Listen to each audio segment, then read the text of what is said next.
Greetings, ladies and gentlemen. The last war of humanity is already going on. We are under attack by the enemy against whom we have no weapons. Our enemy has neither soul nor feelings. It does not have a shred of honor or justice. It is cruel and inhumane. It attacks recklessly and mercilessly. It destroys everyone in its way, sparing neither women nor the elderly or children. This human killer of ours is climate. And at this time, when every day the power of the enemy is growing and his attacks become more deadly, we are divided. Because we have been divided into countries, nationalities, races, social, religious, and political factions. We are artificially divided and at the same time brainwashed. We are all aware that we are constantly being zombified. We are forced to hate each other. We are even forced to fight against each other. We are being artificially driven into economic problems and shackled like slaves in the bondage of debt slavery. And this only happens because you and I now live in a consumerist format. As a result, we are destroying each other worse than animals. Look, this is Ukraine, the ruined city of Bucha. Many innocent, peaceful, elderly people, women, and children died in it. And we, people, did this. And look, this is the United States, Kentucky. A ruined city in Kentucky. Many innocent civilians died in it as well. But it was climate that did this. Yes, people did it in Bucha. But there is hope that people will stop this bloodshed, that this will end, that people will sit down and negotiate. Any war ends with negotiation and eventually peace. But you can't negotiate with the climate, and it will never stop. My heart aches for the innocent people in Ukraine. They are dying and suffering because someone's stupidity, tyranny, and impunity. The war in Ukraine has shown that whether you are rich or poor, it doesn't matter. Everyone found themselves in the same conditions, in basements, without water or food. But even in this difficult case, people do have a chance. There is a chance that a few will come to an agreement and stop playing the lives of millions. But what about the climate? No one will come to an agreement with the climate. The lives of a divided humanity are in real danger of annihilation. In today's consumerist format, with our inhumaneness, hatred, and greed, we are violating the sacred right of every human the right to live. Our society is in death agony at the peak of violence, slavery, and inhumaneness. At the same time, there is an undeclared war aimed at the destruction of all humanity. Our enemy takes no prisoners and has no sympathy for anyone. It is ruthless. Its power and might is increasing every day. Its goal is to destroy all life on this planet and turn our beautiful Earth into a dead planet like Mars. How many more millions of us have to be killed before we are convinced of the inevitability and ruthlessness of the climate? How many more mass graves and sacrifices are needed for us to stop our consumerist madness and selfishness and indifference? How many more of our children, mothers, and loved ones should die before we finally unite and take action? This is the last war of humanity. And if we don't take up this challenge now, tomorrow, the climate will destroy everyone. It will simply wipe all of us off the face of the earth. We are totally unprepared for this war. In the consumerist format, we really have nothing to confront the climate. All we do is wage an information war against the climate. But the climate doesn't even know about that. The climate does not read newspapers. The climate does not watch television. The climate does not use the internet. The climate is impossible to brainwash, as we brainwash each other. All this information war is directed by the collaborationists against us, ordinary people, but not against the climate. Who benefits from these lies? Only those the collaborationists on whose orders the corrupt media are brainwashing us. And even in the conditions of war, these tyrants continue to manipulate and profit from us, hoping for their own secure future. However, the climate will destroy not only us, but also them and their offsprings, as well as ours, if we do nothing right now. The enemy destroys us physically and ruins our homes, cities in the blink of an eye. Meanwhile, we listen to the collaborationists and believe them, deceiving ourselves and wasting precious time.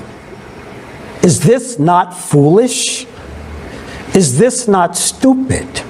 After all, lies and fairy tales in confronting the climate will not help us in any way. The information war against the climate is not a war against the climate, but real collaborationism and betrayal of all humankind. By placing our own selfishness and short-term interest on pedestals of values instead of human life, each of us becomes a collaborationist and an accomplice of our own common enemy. In this consumerist format of society, we are all doomed because we are just at feedstock.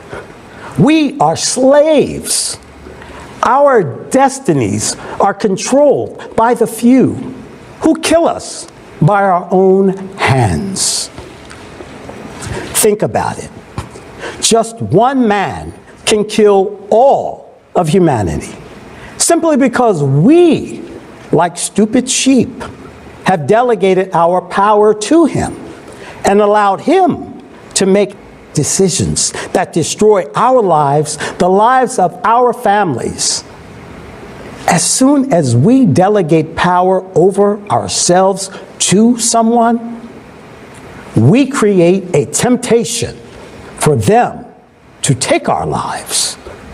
That's the way people are. It's in everyone.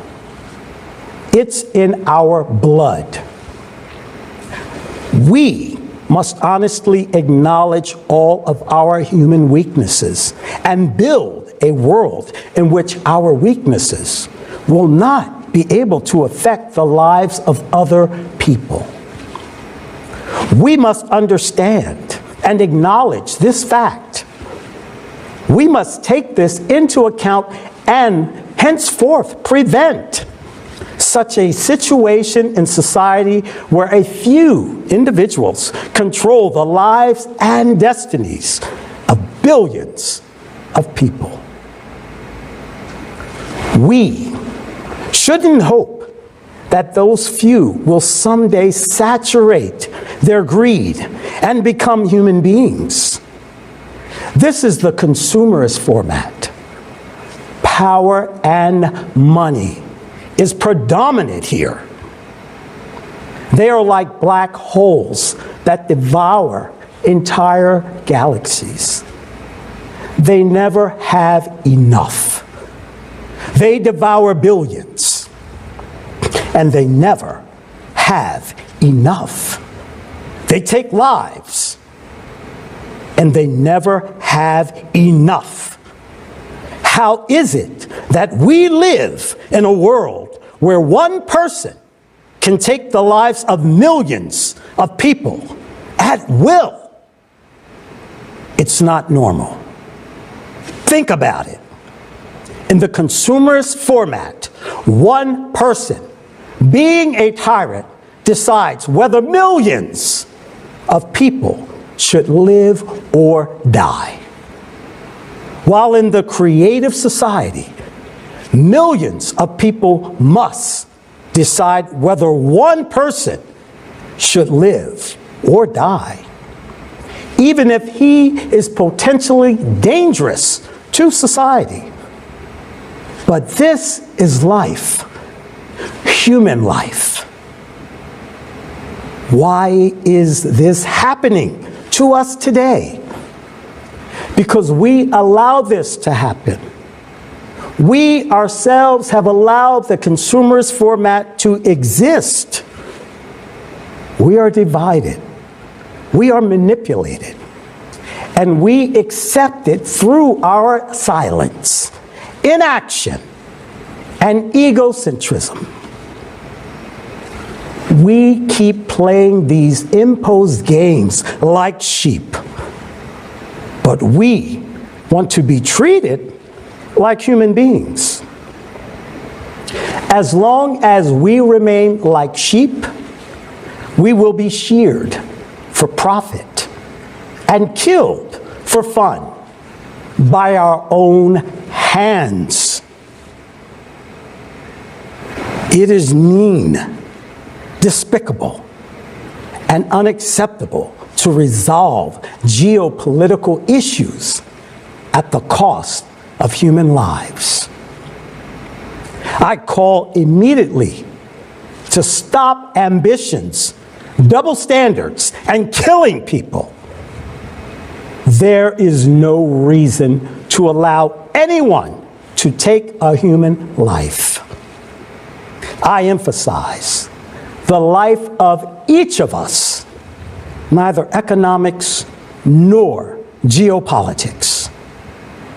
Nothing can justify people's deaths. Yes, we can understand those who defend themselves, but there is no justification for those who kill peaceful, innocent people while defending themselves. That's inhumane. It's no longer a defense. It's already an attack. There is no justification for violence in human society. All violence must be rejected from our society.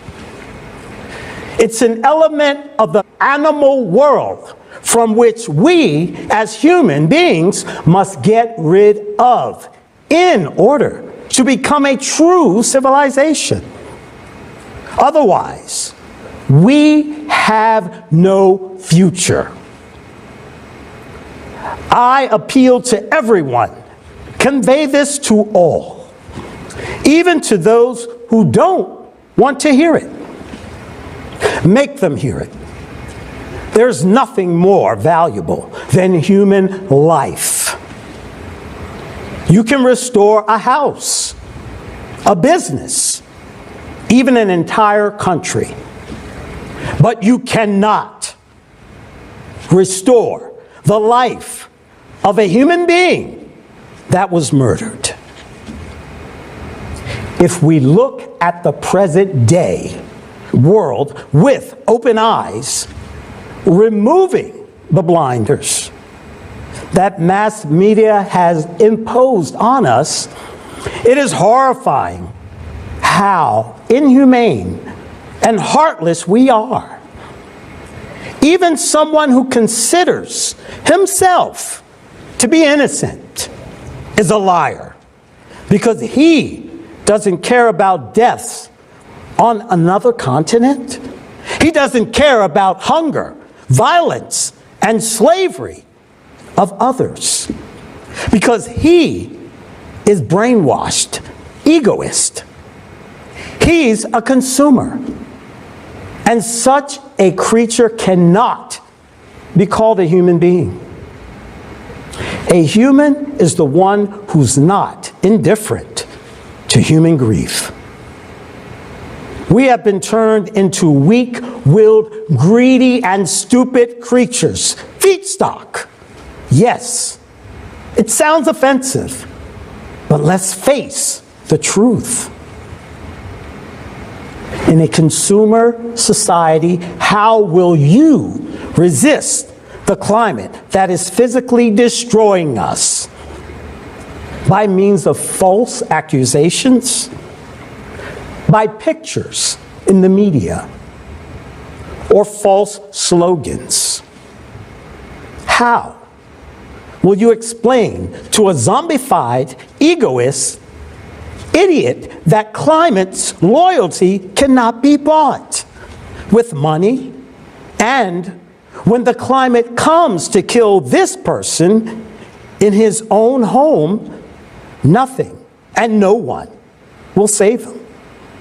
How do you explain to the egoist he must act now and inform everyone, because this is in his own interest, because this is about saving his own life? Only the creative society can save us from the climate by changing conditions, by changing the very format of society. We can all unite together and thus combine all of our resources and our entire human potential in the fight against the climate.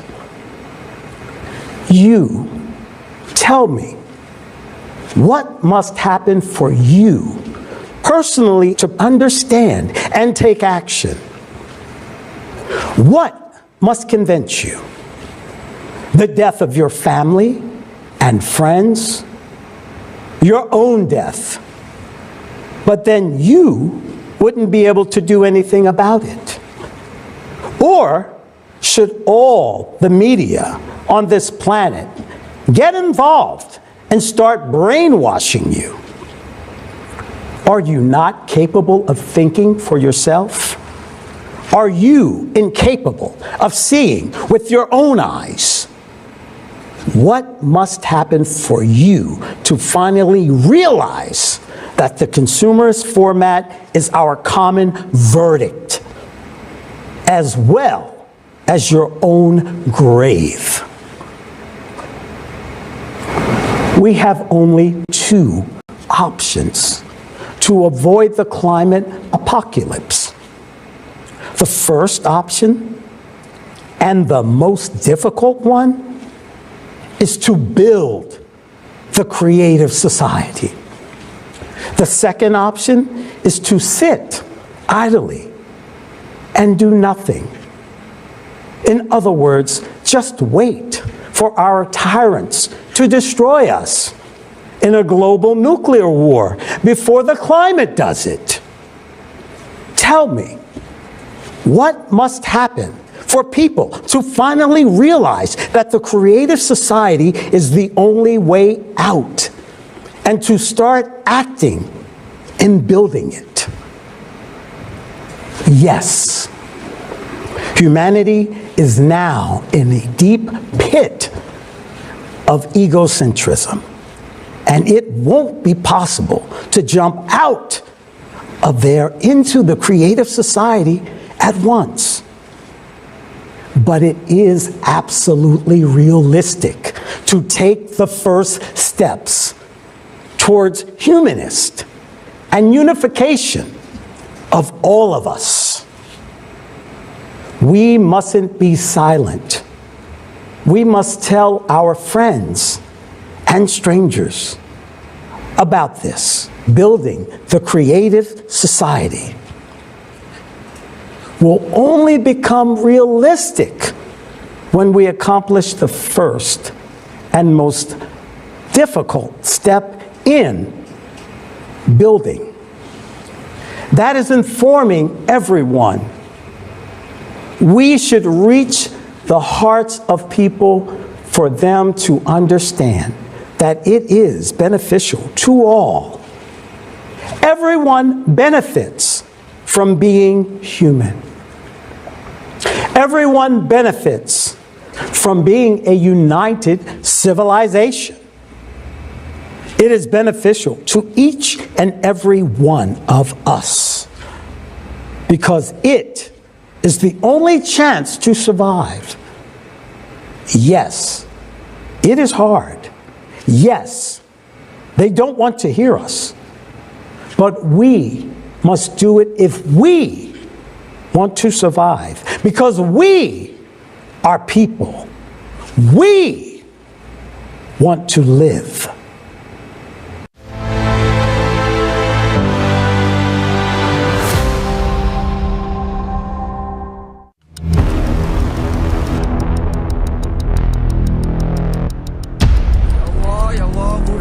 Humanity's last war is already underway.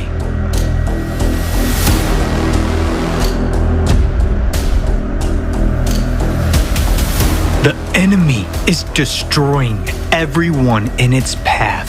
At first, I thought it was a bomb explosion. It's scary. It's very scary. I honestly thought that I was going to die. What was happening was like a nightmare. Everything was destroyed. I couldn't stand to see the corpse of a mother hugging her burnt child. My heart is breaking with pain. Our enemy is climate.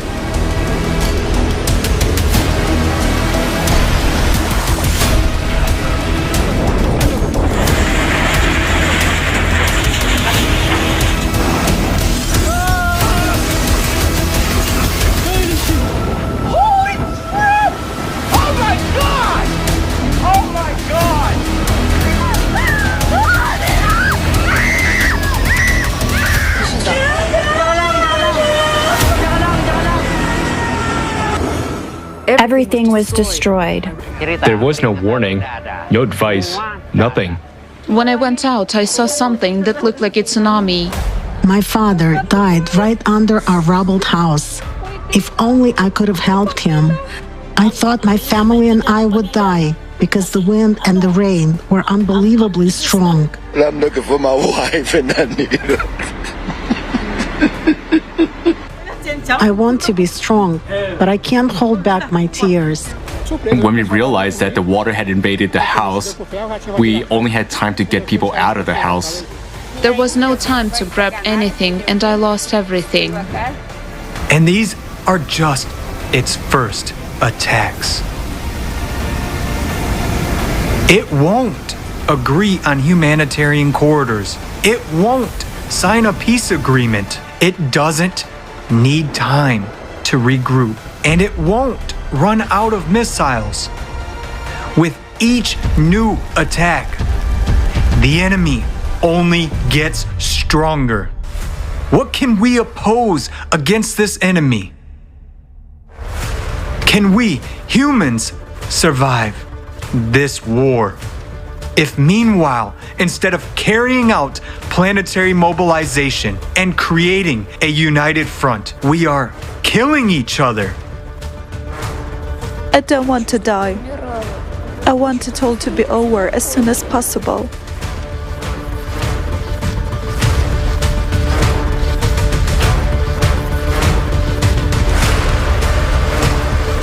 Suddenly the windows started shaking, and with the second one, everything exploded. They were actually burnt alive. The second bomb dropped.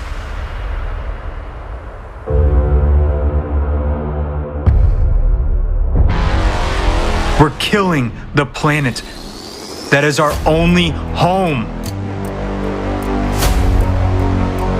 We are investing billions of dollars in pseudoscience and the business of a few. Instead of providing for life to billions, we are being artificially divided.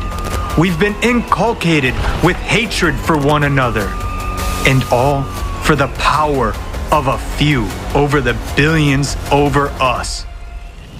But before the climate, everyone is equal. Everyone will lie in one mass grave unless we rally our strength today and stand united against the common enemy.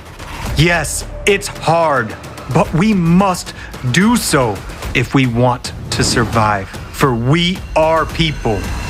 We want to live.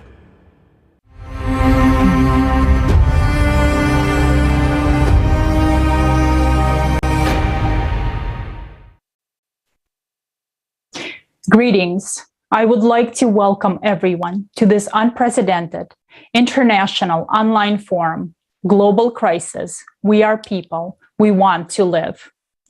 Thanks to the millions of volunteers from around the world, this event right now is simultaneously interpreted into 100 languages and streamed live to thousands of media channels and platforms in over 180 countries. Multiple vital topics will be presented today that concern every single person in our society. Some might be difficult to watch, to the point of unbearable at times. But if you fail to hear the truth now, tomorrow may be too late. The vital information and facts we are about to present will not be covered by the mainstream media. This forum is created for the people, by the Creative Society volunteers from around the world, because we are confident that if every single person understands that there is only one real enemy, climate, we have a chance not only to win the last war, but also to come out of these times with maximum benefit to ourselves and future generations. Throughout this forum, you will learn about the Creative Society format and why it is our only solution. We will show what a deceitful, dead-end, inhumane format of society we live in now, and why all attempts in the current consumer society to make any positive changes were unsuccessful. You will come to an understanding about how critical the climate crisis is and why we need to take immediate action towards the creative society. Each word that you will hear today has a deep meaning. All the information and facts have been carefully collected and cross-checked by numerous people around the world. This event is the product of months of hard work of volunteers, each driven by the desire to live. It took millions of people to bring this information to you. Now it's up to you to make sure this information reaches the 8 billion people on this planet. The future depends on the actions of every single person today. And now, it is our deepest honor that Igor Mikhailovich Danilov and Zhanna are present with us today at this international forum. And it is my pleasure to pass the floor to Igor Mikhailovich and Zhanna.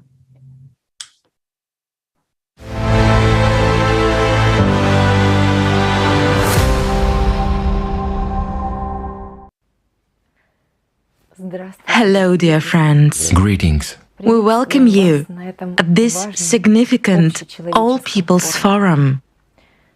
Humanity is experiencing hard times. Right now, it's important for people to consolidate and demonstrate their best human qualities. It is precisely now that the destiny of humanity, which depends on everyone's choice, is being determined. Yes, many people are now going through great sorrow. It's a pity that the state of internal maturation and awareness is passing through such tragic events, which take place all over the world and aggravate day by day. Remember that every day of inaction in the consumerist format entails missed opportunities and lost human lives. Whereas every day of active informing about the creative society is a chance for saving people's lives and survival of the entire humanity.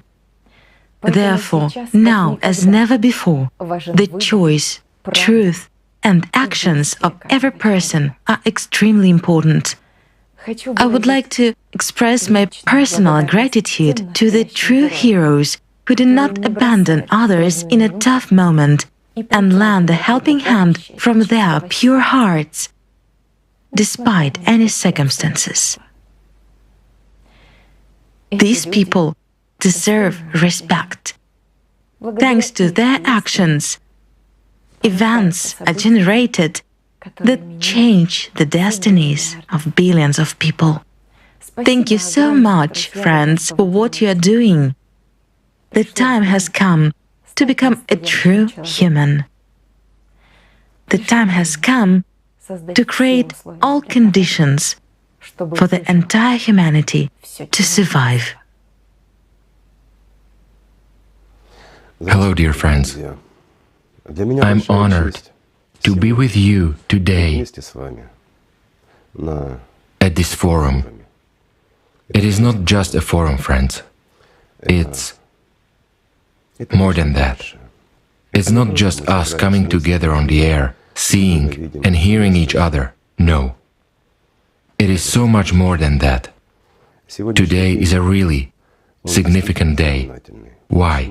Because today's event lays the foundation for our future, our common future.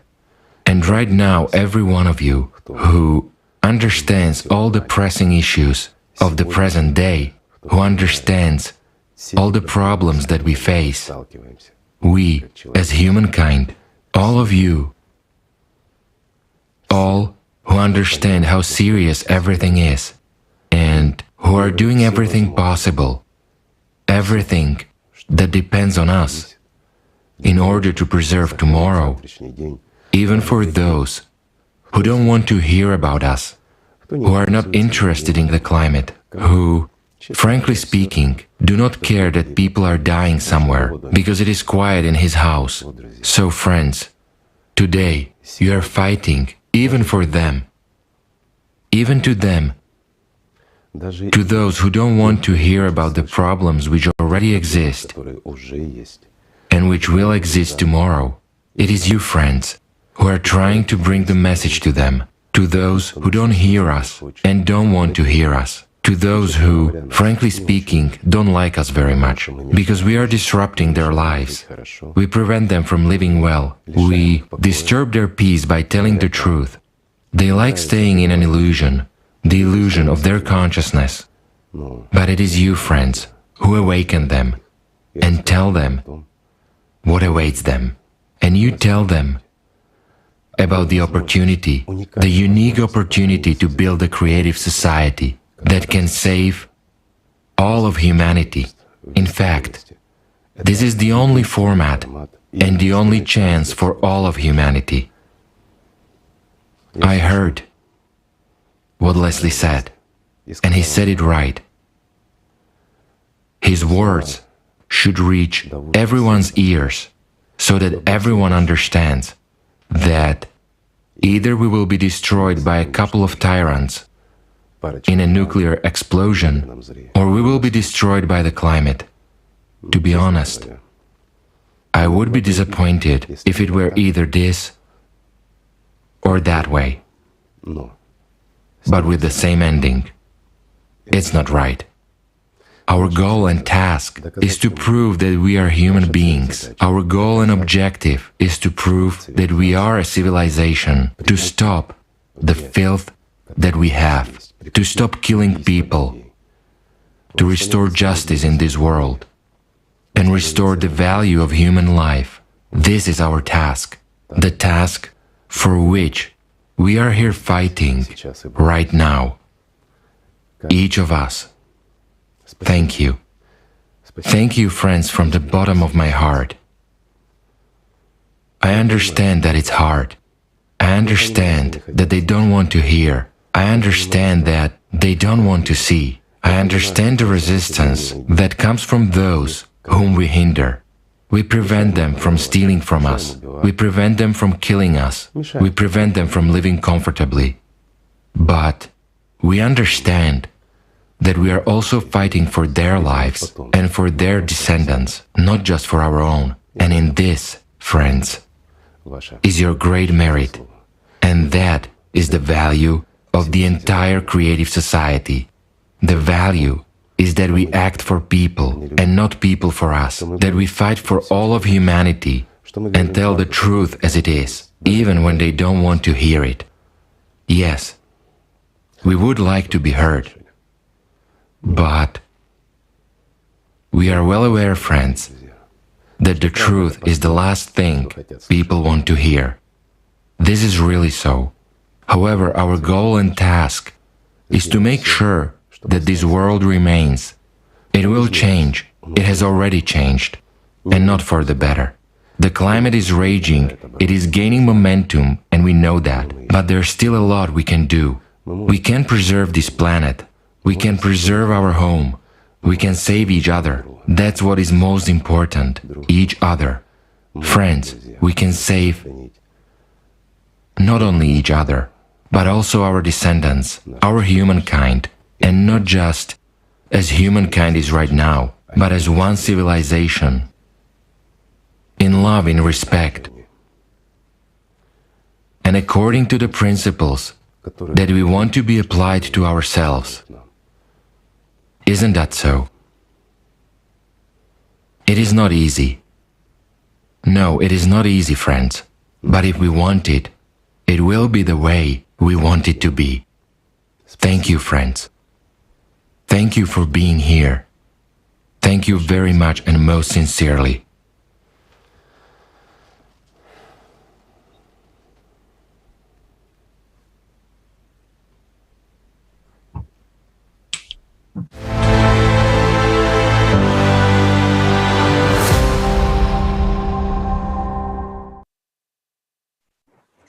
Igor Mikhailovich and Janna, thank you very much for your continuous support, for your love and care. and for always giving us an example of how not to give up and to stay on the side of the truth. Thank you for being with us and for believing in us. Thank you for all the encouragement and motivation. And we will use this chance to overcome our differences, build the creative society, and win the last war of humanity against climate.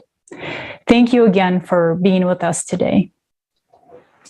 And participants of the Creative Society Project daily monitor climate and geodynamic events.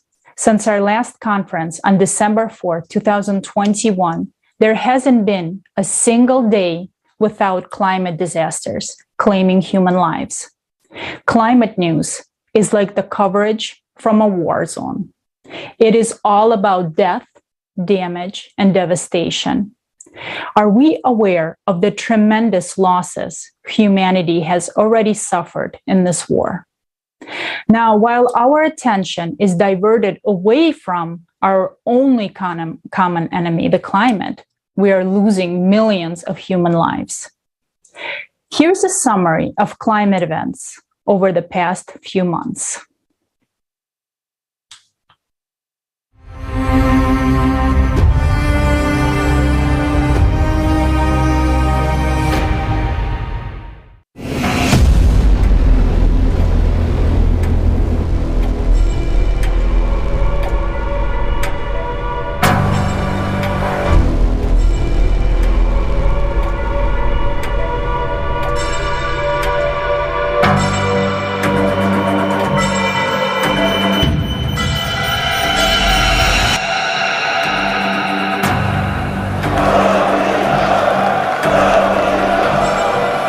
Any war ends with negotiation and peace. If people start a war, people are to finish it. But climate is the only enemy with which it is impossible to negotiate. No matter what concessions we would make, the climate will take everyone's life. It has already taken and continues to take our territories, our homes, and our lives. It's impossible to arrange a truce with the climate. It is the most ruthless enemy our civilization has ever faced. And we have nothing to oppose it.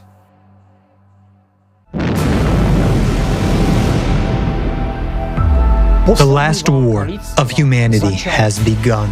It is an undeclared war. For the first time in history, we humans are facing the most powerful and ruthless enemy. Brazil, December 2021. Nossa, nunca tive uma tragédia igual essa, não. Severe floods swept Brazil back in November 2021 and have not stopped until now. In just 4 months of this year, more precipitation has already been recorded in the northeast of Brazil than expected for the entire year. In December, a monthly norm of rain fell in just 2 days in the state of Bahia. As a result, 2 dams failed. 67 cities were flooded. We have almost 1.8 meters of water in some houses here.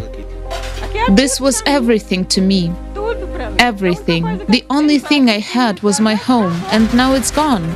It's gone. We lost everything. Everyone here was left with nothing. Malaysia, December 2021. Several days of torrential rains caused a series of flash floods in Malaysia. We couldn't do anything. We could only carry documents and save ourselves. We didn't expect the water to rise 6 meters. Indonesia, December 2021. The eruption of the Semeru volcano was a deadly surprise for the inhabitants of Java Island. No one informed people about the impending danger. 11 villages were buried under ash and solidified lava in a matter of hours. At first, I thought it was a bomb explosion, and all of a sudden it was Simera erupting and spewing volcanic ashes. Suddenly dark, then it started to rain. The rain mixed with the ashes. Every time my son asks to go home, I don't know how to answer him. We don't have a home anymore.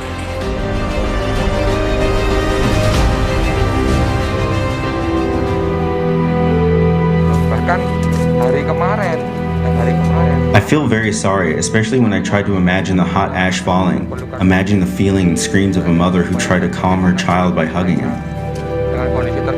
This is very sad.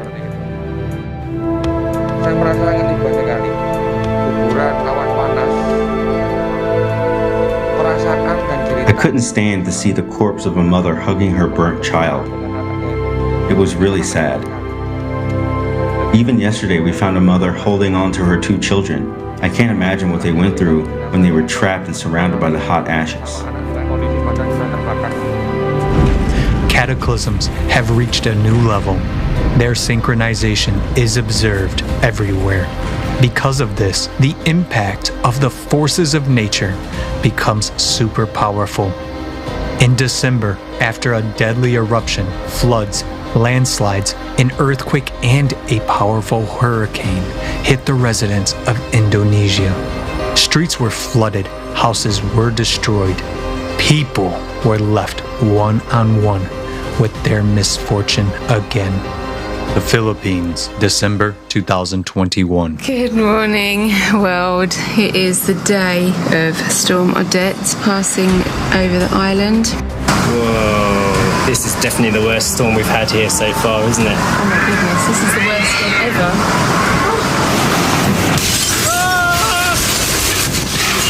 Holy shit!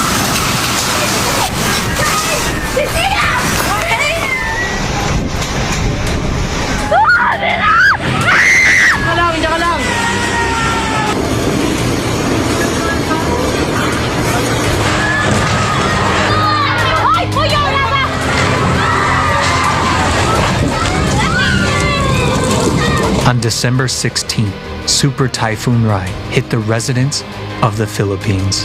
Experts warned people about the typhoon of the 2nd to 3rd category, but near the islands, the storm sharply intensified to the 5th maximum category. People were not ready for such a force of nature. The people were not aware that the typhoon will be a super typhoon level number 5. And that's when the people were got shocked and they never expected that it will be a worse typhoon. My father died right under our rubbled house. If only I could have helped him. One typhoon and 3 million people were left homeless. The strength and duration of hurricanes are increasing. Over the last 5 years, the number of 3 to 5 category hurricanes has increased by almost 30%. USA, Kentucky, December 2021. Hold on, I have to call my husband. Take shelter right now. Right now? Right now. Okay.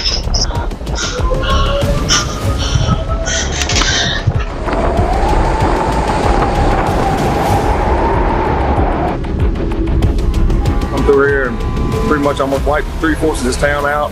Scariest thing I've ever seen in my life. I've never been in a tornado before, but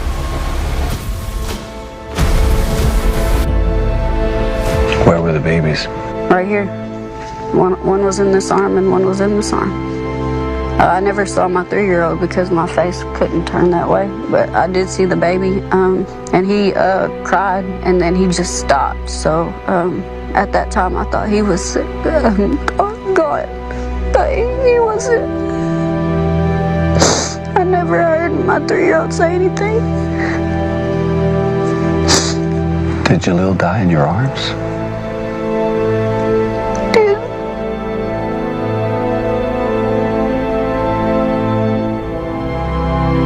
The tornado made an almost 400-kilometer-long path For the state of Kentucky, it was the most destructive in its history. December is not a typical month for a tornado, especially of such strength. But in 2021, the number of December tornadoes broke all records, exceeding the average by 8 times. The last war of humanity is underway.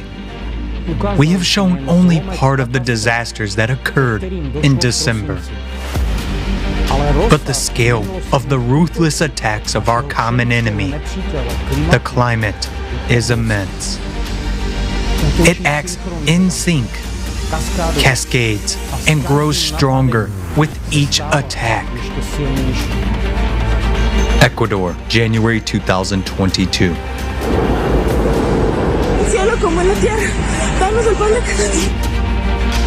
A powerful landslide destroyed a part of the capital of Ecuador, Quito. The reason was the strongest rains in the last 20 years. Everything we dreamed of disappeared in an instant. I tried to be strong for my children, but we are living a gypsy-like life right now. We are roaming from one home to another. How many friends did you lose? I think everyone. It was unbelievable that in seconds, everything disappeared. There were people shouting, "Help, help!" But the strong mud flow kept coming down. And in the house at the back, we managed to find a friend covered up to his neck. I don't know how he got into that house. Managed to get him out. What condition was he in? Bad, very bad.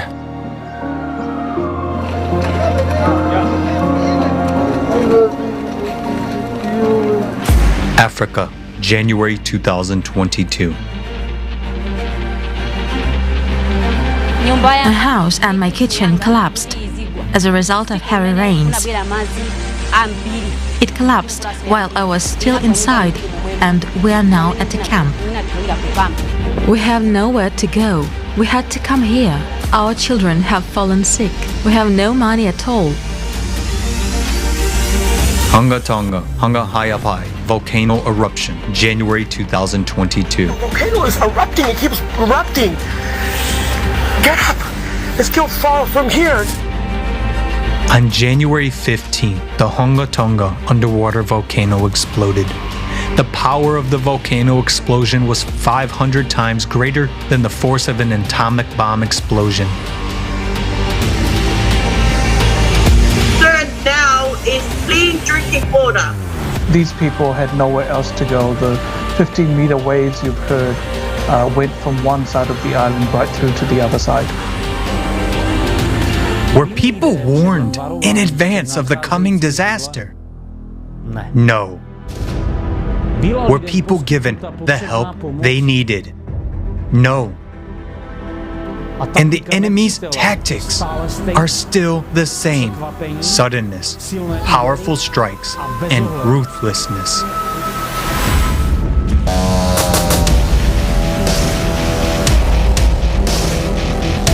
Fires, January 2022.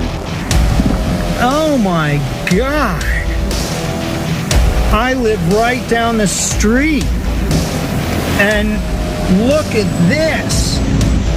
This is so insane.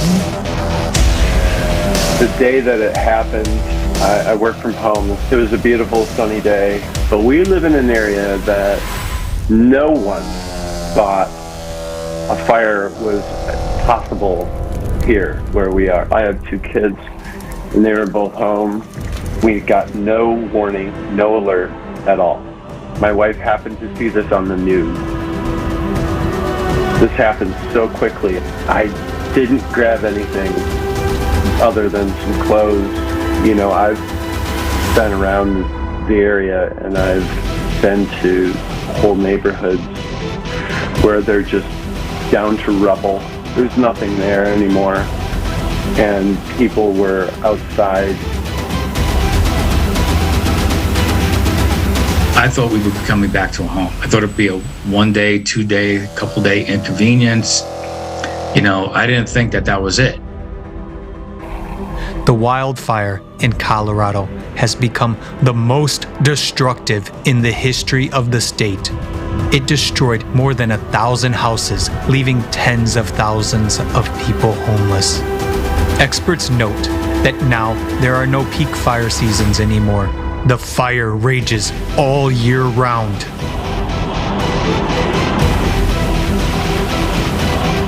In the first 40 days of 2022, the number of wildfires in Argentina and Paraguay increased by 900% compared to last year.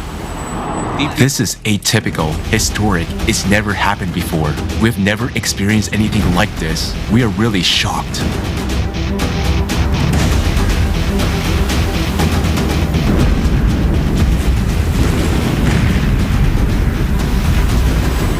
Abnormal snowfalls, January 2022.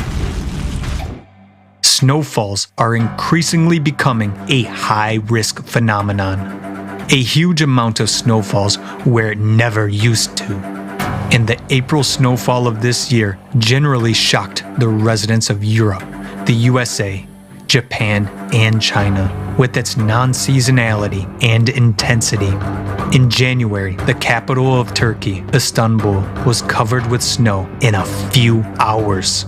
In some places, the height of snowdrifts reached 85 centimeters. At the same time, about 3,000 people were stuck in their cars on the highways.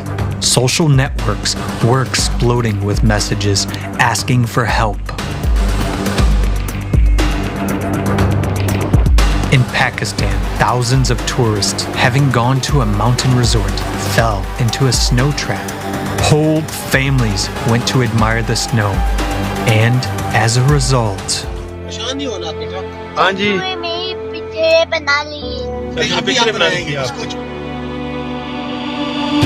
The situation in Murray is very bad. 16 people died due to lack of oxygen. There are no rescue teams. No one is coming.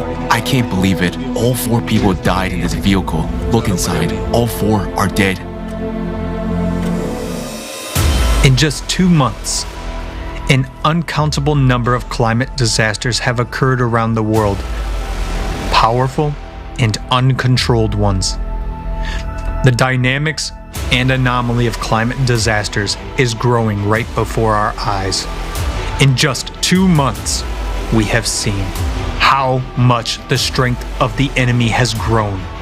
And when you observe the rampant and tragic consequences of the climate disasters that have occurred, it seems that nothing can be more powerful.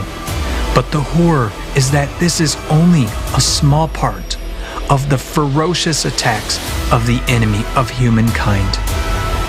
And their strength and crushing power will only grow. What you have just seen is only a tiny fraction of the stories about the pain of people who lost everything in an instant.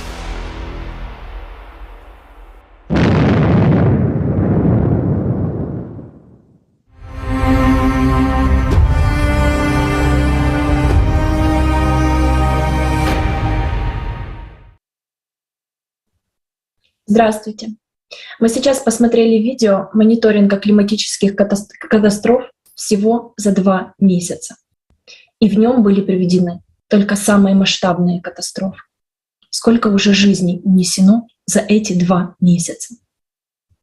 Чтобы подготовить этот ролик, трудилась огромная международная команда волонтеров из разных стран мира.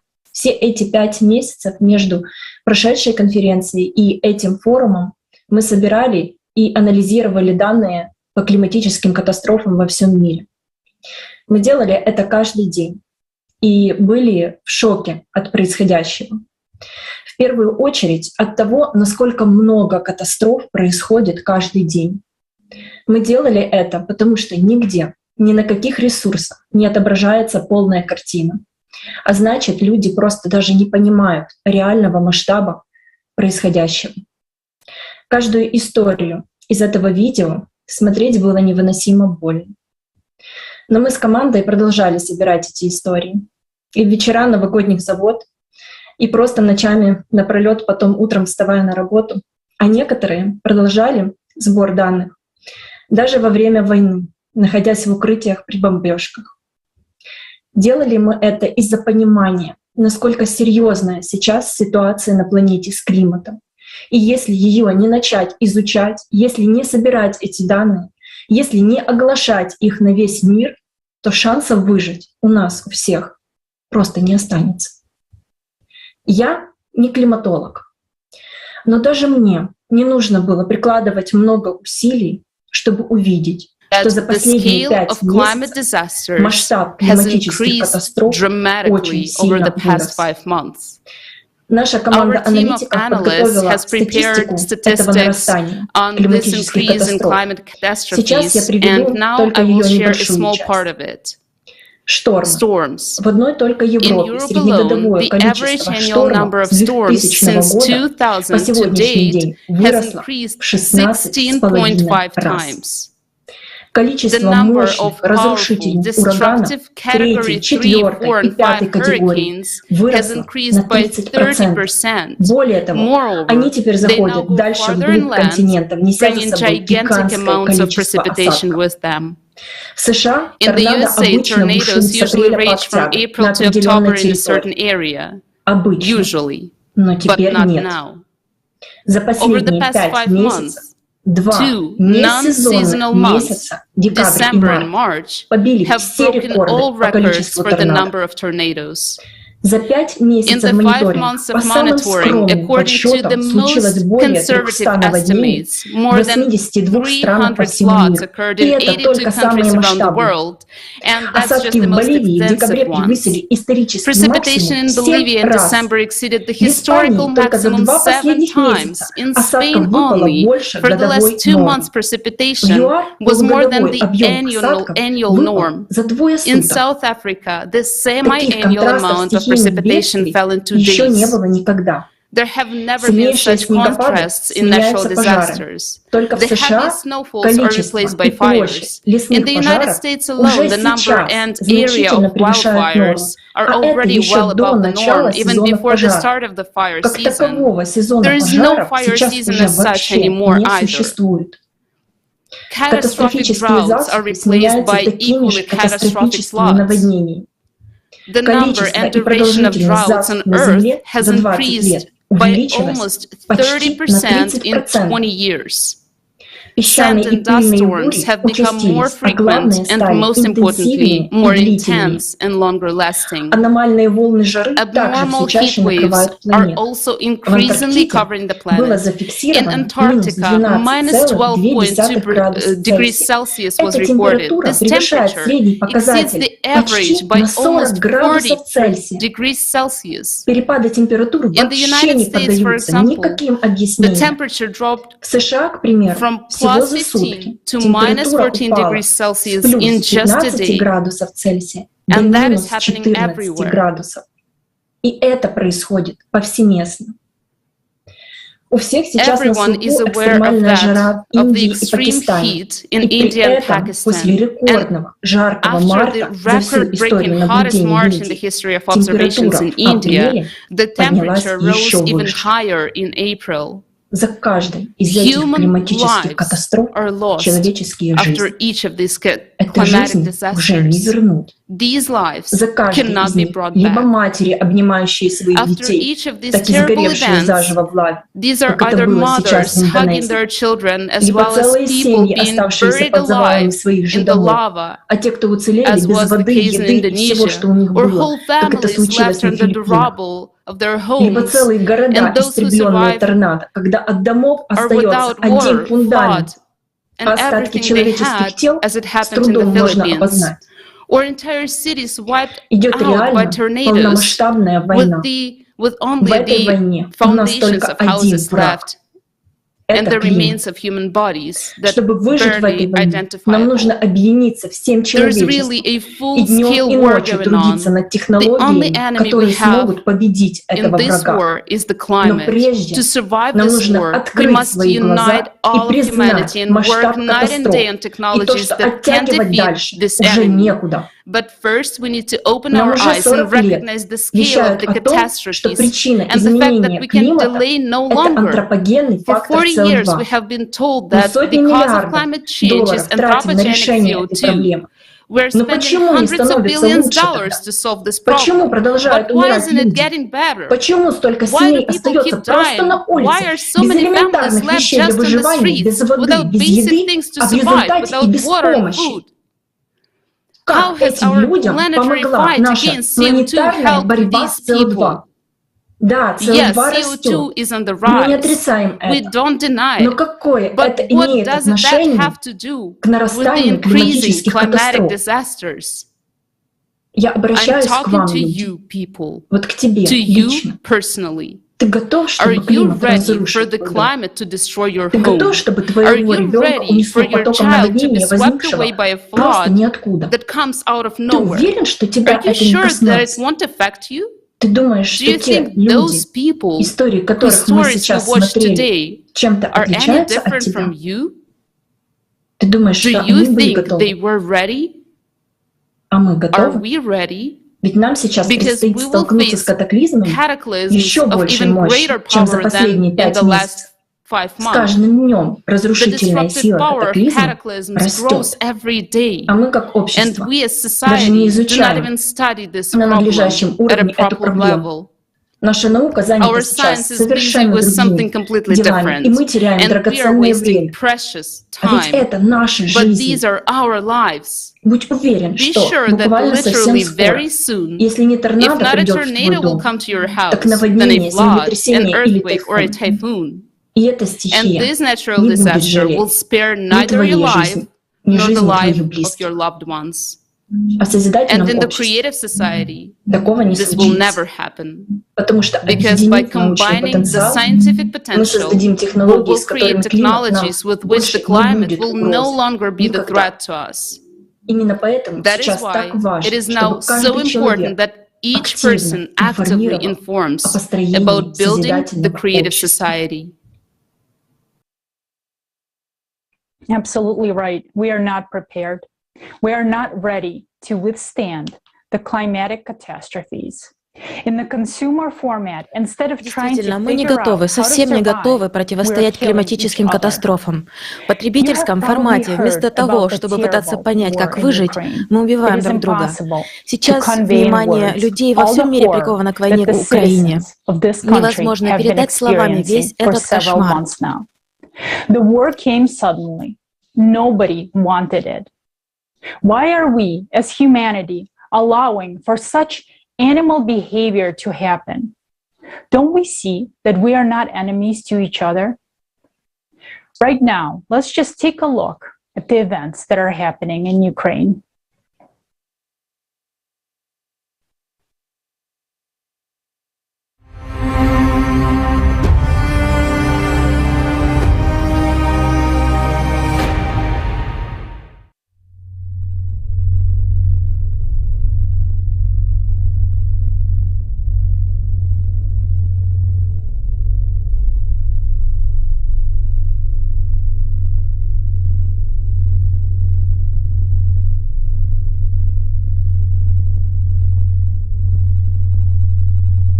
Greetings, everyone. My name is Konstantin. I'm 38 years old. I am a resident of the city of Bucha.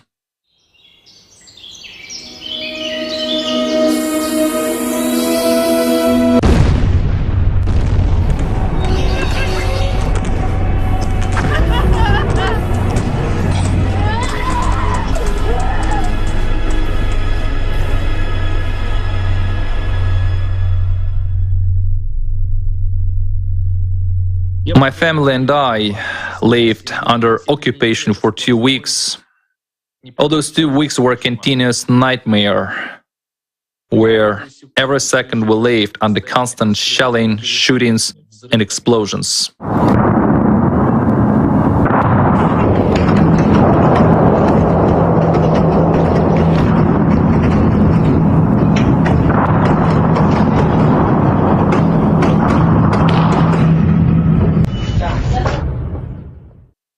When you start talking to people, they say, no, you can't leave. The troops have already arrived. You can't leave. They killed people. So what could I do? I have a family, my wife, my child, and my mother. The first question was, how much food do we have? There was very little water because the water supply stopped. We had as much water as we had managed to store.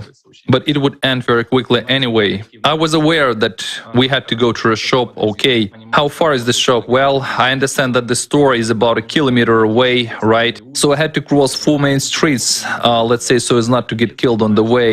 Yes, as a father, I understand that I had to go there alone and couldn't take my wife with me. There was a big chance that both of us would be killed on the way to the store or back, so I had to go on my own. If one of us were killed, at least the child would stay with his mom, right? I mean, our child would not become an orphan all at once. That was really a hell of a choice.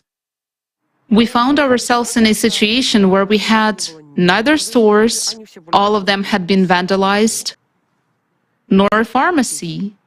So there were no medications and no doctors, nothing. Just live and survive as you can. We accidentally met our common acquaintance at the well, and she told me, "Do you have bread?" I said, "What bread? We haven't seen it for 2.5 weeks." She said, "Why don't you go to that woman? She bakes bread, but only if you have flour. She doesn't have any flour."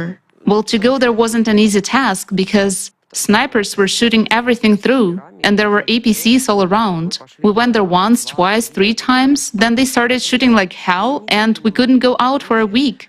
Then we were standing in the yard, and I saw that woman coming. Jesus, they came here under flying bullets. Her explanation was simple. She said, "You haven't come for a week. First, I wanted to check if you're alive here or not. Secondly, I brought bread." Once we were walking to the well to take water, and a man was just shot. For what? Because he was going for water. He didn't make it to the well. Afterwards, his body lay there for 10 days, and they wouldn't let anyone take it away.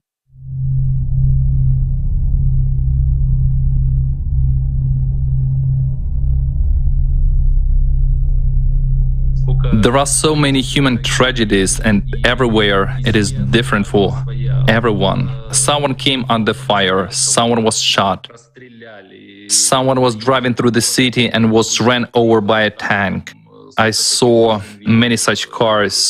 All the stuff remains inside the car, those body parts and everything. Violence, and it's... Do you know how many stories of raped people, how many maimed people are there? I'm trying to tell this story for the second time now, and it makes me sick even when I recall it. When bodies of raped children are found, a tortured 8-year-old girl raped, and then you find out that when they did the autopsy, they found at least 11 different semen samples.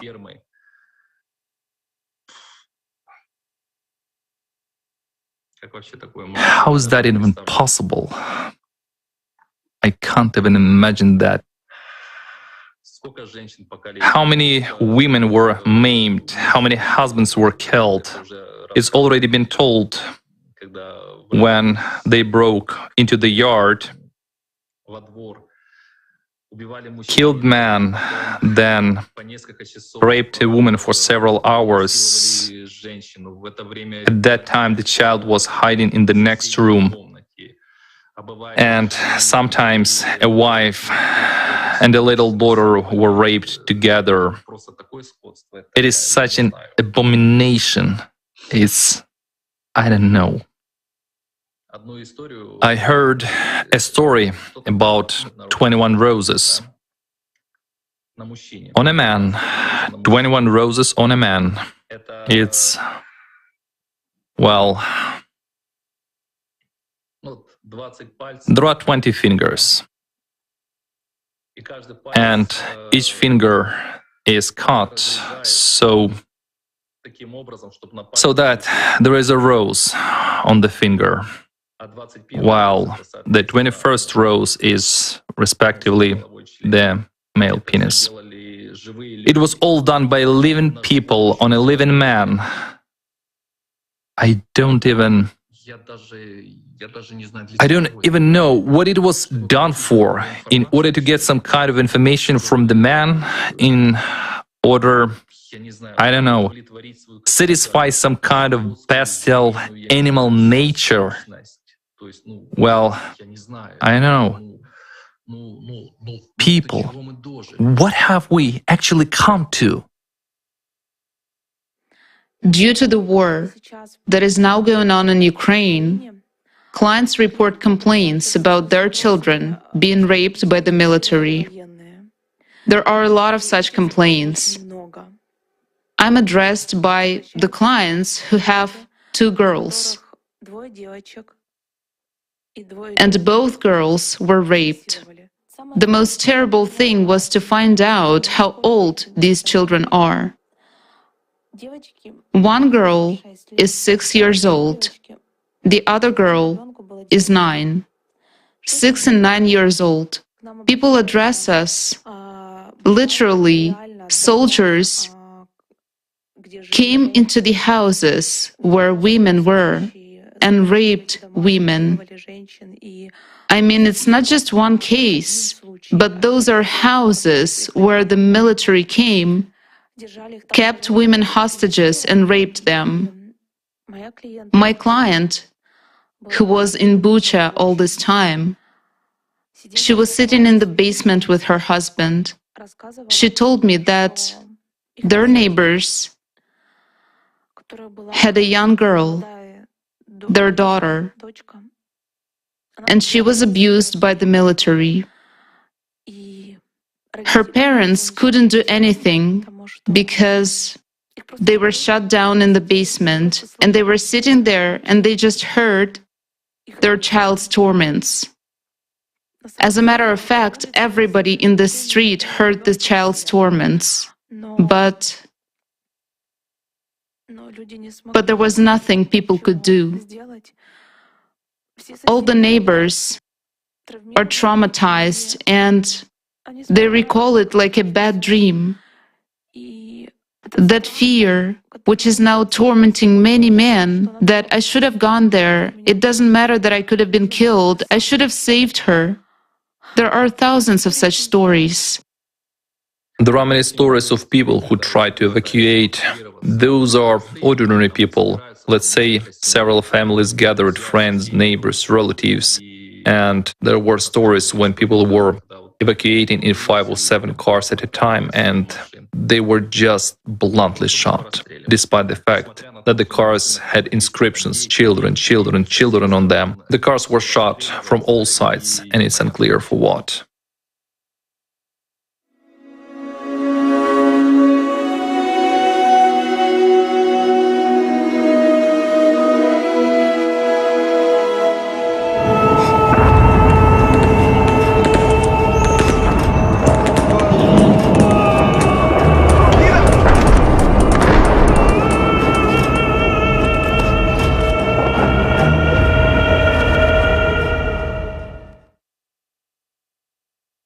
All of our cars, 12 of them, were covered with stickers, evacuation, children. But they started shooting at us. They were shooting at all the cars. In the second car, there was a 30-year-old woman behind the wheel. She was killed instantly. In my car were me and my husband. I don't know how, but by some miracle we survived. My husband had a broken rib and a piece of shrapnel in his head. But at least we can live. My mom was sitting behind me. She was 60 years old. A bullet hit her right in the neck. Immediately, before my eyes, she suffocated with blood in just 2 seconds. I couldn't save her anymore. I was giving her a scarf. They wouldn't let us help those who were wounded. They told all of us to run out and lie down on the ground. Hello, my name is Yulia. I'm originally from Mariupol, although I've been living in Kiev for the last few years. And the war caught me and my family in Kiev. For a week, we had to sleep in the underground parking lot because it was really frightening. Children were scared, and we could hear explosions everywhere. After a week, we decided to leave. But my relatives stayed in Mariupol, my mother and my aunt.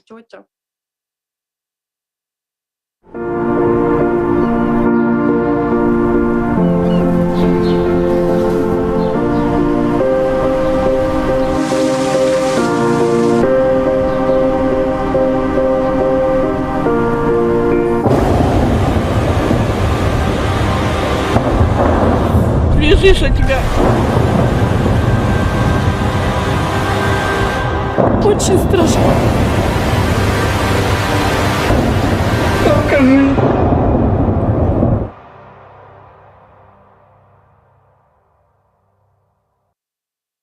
The entire street where I spent my childhood, there's almost nothing left of it. Every other house has a graveyard in the vegetable garden.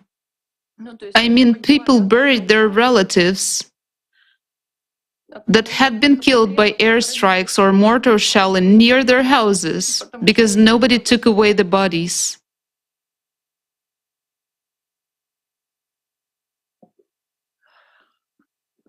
On the neighboring street, a girl buried her daughter, who was 1.5 years old, her mother, her aunt, and her grandmother. Acquaintances of mine who didn't leave Mariupol on time know a father who had to gather parts of his child from a tree. Fragments of the body, the head. Can you imagine what it felt like for a father to gather parts of his child and bury his wife and his child in the vegetable garden? People were going crazy because they didn't have water. So they would go out and get hit by mortar fire. Children were dying of dehydration. These are not just some stories. This is what was happening to my city. People who were able to get out of there said it wasn't just hell. It's impossible to convey what people were going through. They were going crazy with fear. Because when the Air Force was bombing, it felt like the ground was moving under your feet, and people were just going crazy with fear. Old people were dying of hunger and lack of water. There were a lot of bedridden people, and nobody could get to them because everyone was scared. A lot of people died under the rubble simply because they were not rescued in time, and there was no one there to rescue them because the city was under constant air bombing. More than 30,000. An entire city died. And that's not all the victims, because no one can count exactly. Official statistics, which translates human life into an empty figure, says that 3,000 people died in the city. I don't know a single person who hasn't lost someone, relatives or friends. You see, the whole city is one continuous funeral. I have a very close friend. His mom, dad, sister, and her little son came out to cook outside their front door because there was no heat, no water, no light. People had nothing since the 2nd of March. They cooked on fires next to their houses. And it hit. A shell hit them. People died in whole. Inhabitants of entire blocks died because nothing can save you from an air bomb. When people say, "Why didn't you all move out?" But nobody could move out. Already in the first days, nobody could get anywhere anymore because the railroad was smashed on the 27th of February. Many people just couldn't believe it could happen because they hoped every day that it would all stop soon. But it all didn't stop. And people were running from one neighborhood to another. While they were running, they were dying on the road. When they got to another neighborhood, they died there because there were no shelters. People were hiding in basements, and when houses collapsed, they just died under the rubble. My acquaintances who were leaving the city said that the entire street they were walking along was like a cemetery because arms and legs were sticking out on all sides. Can you even imagine that? There was a man, and everything that is left of him is his arms and legs. So many children died. In fact, nobody even knows how many children died there. People drank water from puddles because there was no water. Do you understand what this is? A person dies of dehydration, he goes crazy. Old people were jumping out of windows due to fear. There is no city anymore. There is nothing. No streets, no houses, and there are still over 100,000 people left there. Those are people who had everything, a job, a home, and a family. Now they have nowhere to live. They continue to live in basements because they're afraid to leave, because nobody wants them anywhere. If someone thinks they are safe from something and everything is fine with them today, it's an illusion. Until the last moment, no one believed that this is even possible. I didn't believe it either. And no one believed. Well, most people. Because if people knew, they would have tried to escape somewhere and save themselves. Human life is the most precious thing. You can build a city, but you cannot bring back thousands of dead people. No one will bring them back. No one will bring children back to their mothers who buried their children with their hands in the vegetable gardens. And no one will bring parents back to their children. I wish people would come to their senses before we destroy each other. A lot of people are probably wondering, what can I do alone? Or what can I do if I was given an order? But only a few give the orders, while hundreds of thousands and millions obey these orders. How can you kill someone if you cannot bring that person back to life? Why have such a sin on your conscience? If everyone decides to stop the war, it will stop. Because no one would fight.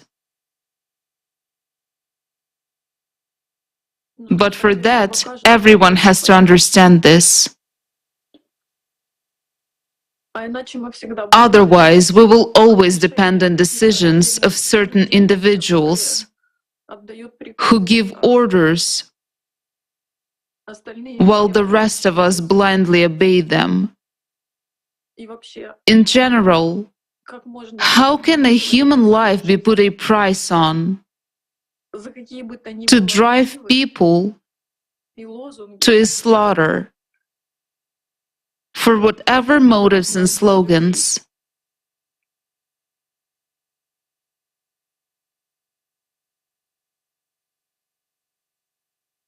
That's the world we have built.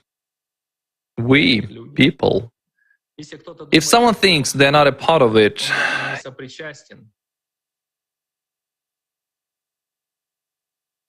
you know, when you're sitting under bombing, shelling, and explosions. I think everyone who had lived through it asked himself this question: what have I done to deserve this? Why me? Why is this happening to me? Am I guilty of something? Definitely I am. What am I guilty of? I'm guilty of being inactive in building the creative society. I'm guilty of supporting the consumerist format. What is scary is that it's us, people. We built the society ourselves. We allowed that to happen. We watch this television, those commercials. We listen to some liars, cheaters, scoundrels. We follow the orders of some crazy psychopaths who imagined that they are gods, that they could send whole armies to foreign countries, kill people and rape women and children there. I ask myself, who created all this? What is this for? Who gave anyone the right to take away my life or your life? Who decides who should live or who should die? Excuse me, what the fuck? You see, why the hell do people have to suffer because one or more psychopaths, misanthropes, decided to divide something among themselves or have some kind of geopolitical shutdown? They tell us some bullshit, you know, that your neighbor behind the fence is such a bad guy, he's doing something bad, so you have to go and punish him, kill him, take away his property, destroy everything, wipe him off the face of the earth. So who gave you that right? Who gave you this right at all? You are the same mortal people, every one of you. You will just die when you are 70, 80, 90, or even 100 years old. You won't live more than 100 years anyway. Even if you live a little longer than that, you will bite the dust anyway. What right do you have to give such orders for people to go and kill other people? Who are you anyway? Who gave you such a right? You're an ordinary human. You're also in God's hands, and you cannot escape this punishment. Even if you think there is no God and it's all one life of some kind, you come and go. You should be on top of power. You should earn that power, use that power. You are merely a human. I'm telling you and everyone else, you are merely a human, and your life is just as fleeting and can be cut short in an instant, just like any other person's life. If you believe that you are God, you are very much mistaken, and you will have to pay for all your sins. You will have to. And you won't sleep because those thoughts will keep coming to you just like they come to any other person who has lived through the horrors of war. While you will get the thoughts of those thousands and millions of suffering people who are forced to leave their homes, who lose their families, their loved ones, their wives and their children. You will see it all in dreams, and you won't run away from that. You won't hide anywhere. You won't run away from yourself. And remember, you are an ordinary human. You're just a human. Do you have an opportunity to change something? Change it for the better. Build a better world for your neighbor to live well, for your people to live well, for all people to live well in the world, because each of us is a human. Each of us values and cherishes one's own life and the lives of one's family, of one's near and dear people. All of us are people. We all want to live, and everyone wants to live because life is the most valuable thing they have. If you already have everything, make this world a better place. Create conditions where everyone would feel good. When you yourself would be able to walk down the street without 100 guards armed to the teeth, because everyone wants to split in your face rather than say thank you. Why are you bringing it to this? Build a better world, unite people, then yourself you will be able to walk down the street like a common man. And you won't hear anything but thanks and gratitude. Everyone will thank you and support you. But instead, we create conflicts, we create bombs. Just imagine a bomb explodes, okay? A huge bomb, an aerial bomb. When such a bomb explodes, a person who has seen it in a movie does not understand when such a bomb explodes, dozens or even hundreds of lives are taken away. Within an instant, nothing is even left of them. What was created by generations of people, what people spent decades of hard work on, is destroyed. And people have to leave it all behind. It's all good that life has remained. A person can find some, I don't know, place to live afterward, but it's not life. It is people surviving. Why do you bring it to that? Why do you make people suffer? Who gave you such a right at all?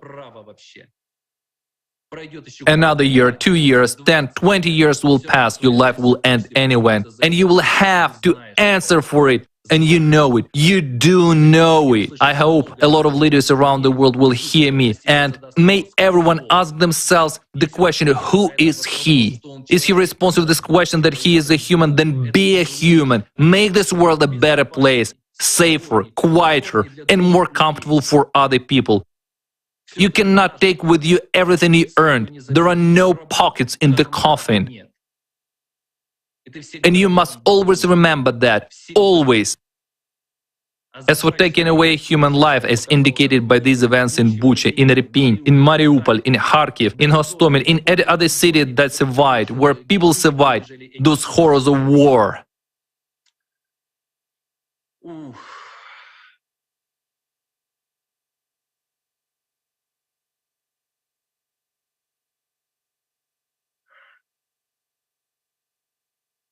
Think about it before it's too late. Life is very short, and so is yours. So is yours. Because you are just a human being. And we're human beings. We're all human beings, and we all want to live. Life is the most precious thing each of us has, and every person's life should be protected as your own. You didn't give it, and you have no right to take it away.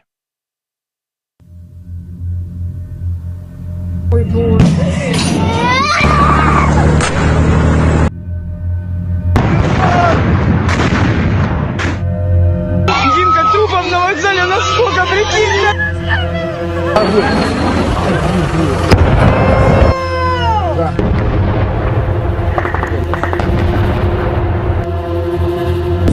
Это все в Буче.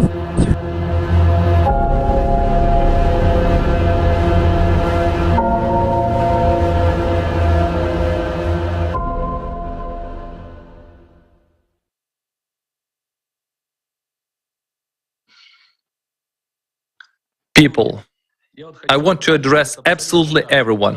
Let's put an end to all this crap. Let's put an end to all these wars, conflicts, all this strife. Enough of this war, enough of this conflict. I just can't even imagine what will happen when we face climate disasters. They are already happening all over the world. What will we do then? Will we flee as we were fleeing from the armed men in Bucha? Then we'll flee in just the same way from the same kind of gunmen who will loot, rape, steal, and so forth. Let's not listen to those psychopaths who are at the top of the power, who indulge in their immense power and amounts of money, and the ability to decide who should live or die. Let us take responsibility and build our own society. Let's build the creative society where we use our knowledge, our experience and capabilities to build and create. That's what our society should be like. The society where we support each other and where we live peacefully with one another. And the recipe is very simple here. We are all people. We all want to live.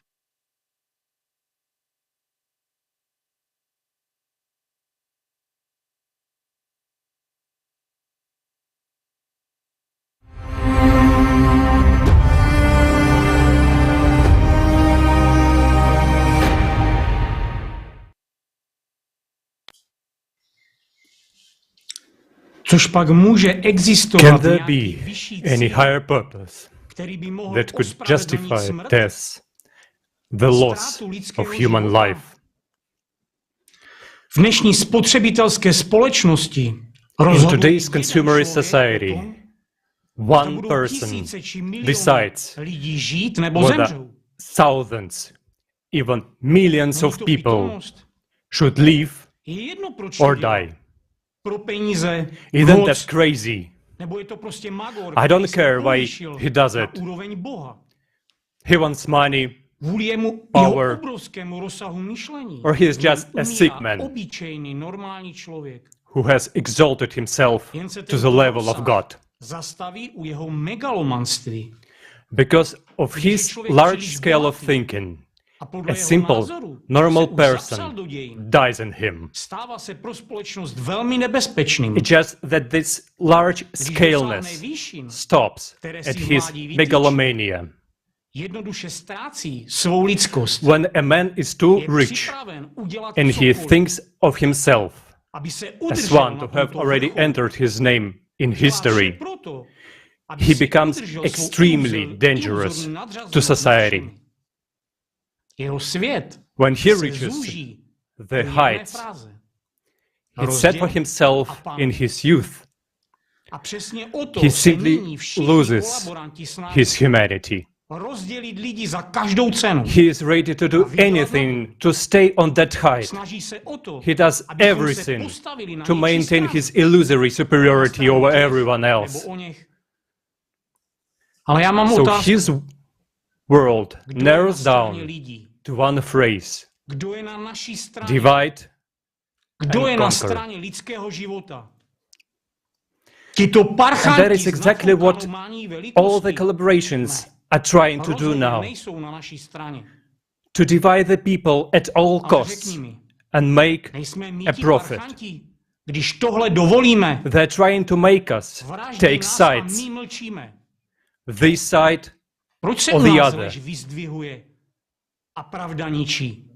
But I have a question.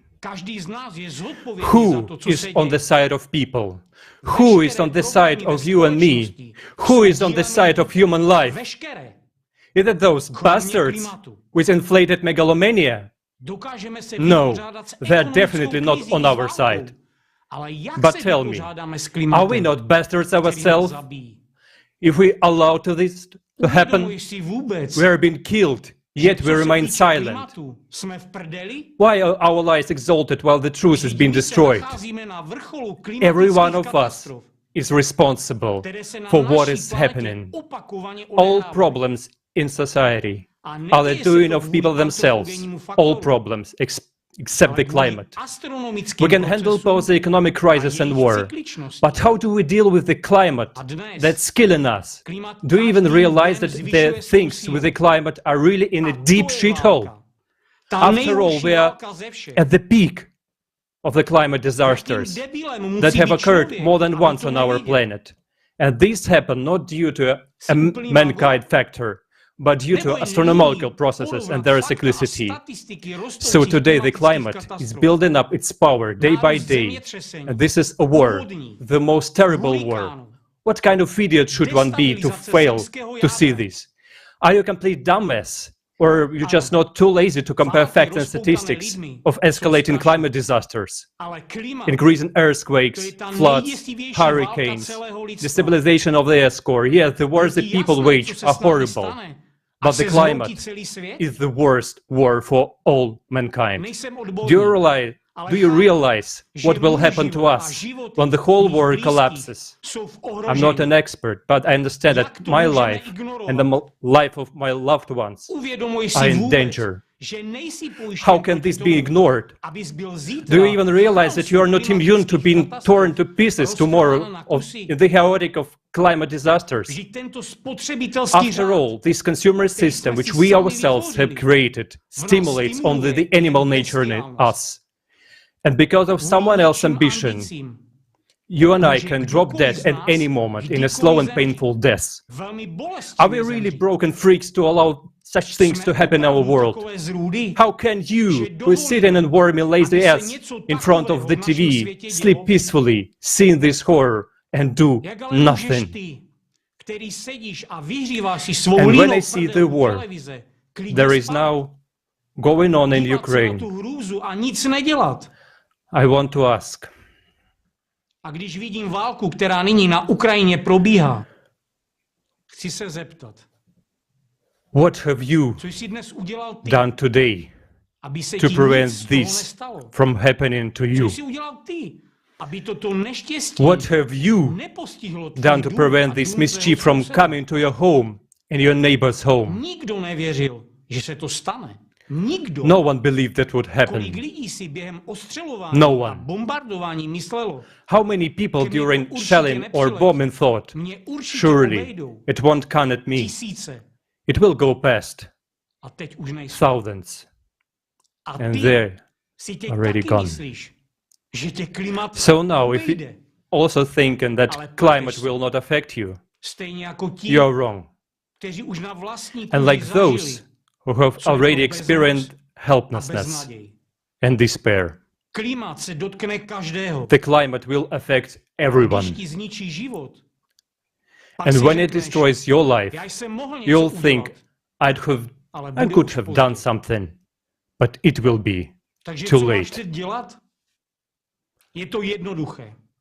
Informovat všechny So o what to do jediném now? východisku, It's simple. které nám jako Inform lidsku zbývá. everyone of the only option Tvořivé we, společnosti, as humankind, kde je have left život každého člověka in the creative na society, prvním místě. where the life of every human Souhlasí s tím, comes co se v této first. nelidské spotřebitelské If you společnosti agree děje, with what's going on right now tak jdi za svými dětmi in this inhumane consumer society, then go to your children and say, I'm a a bastard. jestli nejsi I won't parchant, do anything. tak se zvedni z kolen a křič. But if you are not a Křič bastard, o tvořivé společnosti. then get up of Křič your tak knees silně, jak jen and můžeš, shout about the creative dokud to society. neuslyší všichni. Shout as loud as you can Jinak nás klimat zničí until všechny. each person hears you.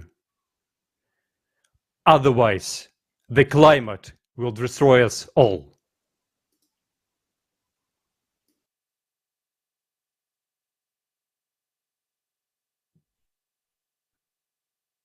What we have seen in this video is what the Creative Society project participants want about long ago. Those participants from Ukraine who were knocking and warning mankind at the time acted because they cared. They took an active part in preparing and conducting the global crisis forums. They initiated and conducted international roundtables. They were reproached, asked, why are you scaring us? Why are you talking about climate disasters, wars, and violence?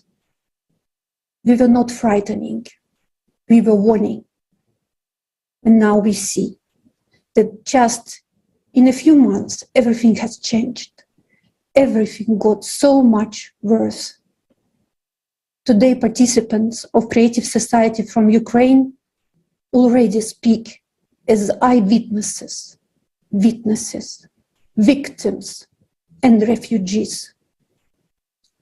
What else needs to happen so that we realize that something needs to change for us to start taking actions? Does it take all 8 billion people to become victims of the climate, an aggressor or a maniac, for us to finally understand? Do you realize that it will be too late to change anything then? Do you realize that right now, as this forum is taking place, people are experiencing all the atrocities and horrors we have seen in the climate monitoring video and in the video from Ukraine right now? Isn't that enough to realize how important it is to reach out to all people you know? Tell them how important it is for their future and safety to know about the forum and to be with us now. We, participants of the project Creative Society, understood that. We realized that Creative Society is our only chance. And this is what motivates us to take action. We understand how important it is to get the word out of the world. Already today, there are heroes who are saving us. We are proud of them. During the forum, we will learn more about them.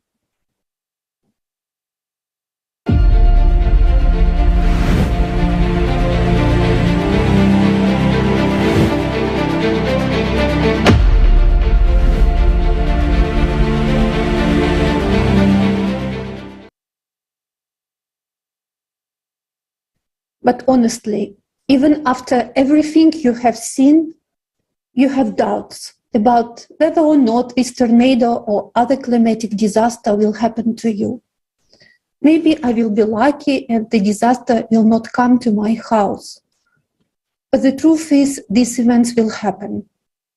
We are well aware that the climate is changing due to various natural factors, and humans have no influence on these changes.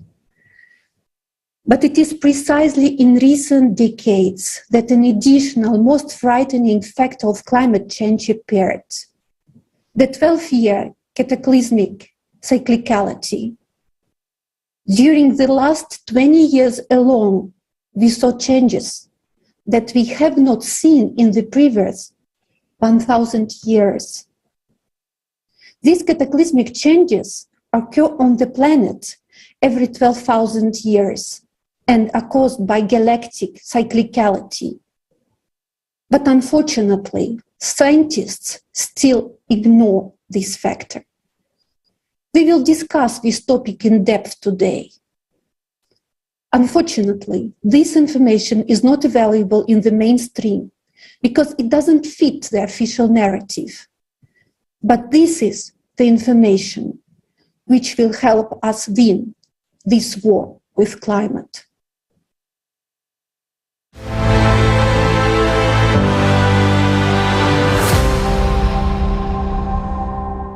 Climate change is now happening due to a 12,000-year cycle of cataclysms. We are not talking about global warming, supposedly caused by human activity. We are talking about the destruction of the planet from within and the death of all life on it. This is not a joke and not a script for a new disaster movie. It is already happening right before our eyes. Why do those who should have been the first to warn us of the impending doom keep silent? The scientists whom we entrusted with the responsibility of warning us of the disaster are divided. Instead of figuring out the real causes, they fight against each other. Some argue that climate change is caused by human activity, namely, the emission of CO2 into the atmosphere due to the burning of hydrocarbon fuels. In their opinion, this is the reason why the climate situation is catastrophically worsening. Other scientists believe that modern climate change has nothing to do with human activity. It is caused by normal variations in natural factors, just as it always happens in nature. And so there is nothing unusual about climate change on the planet right now. Yet, both groups of scientists are blind. They lack complete information and are very much mistaken. The climate is changing critically. Deaths and destruction are covering more and more territories every day. But it is not because of humanity. It is time for us to speak frankly. Why do you intimidate people and make up some scary stories? The climate has always changed for natural reasons, and there's no catastrophe. This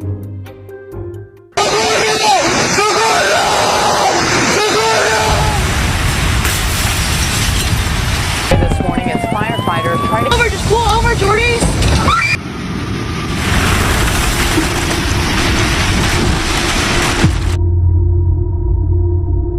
And there's no catastrophe.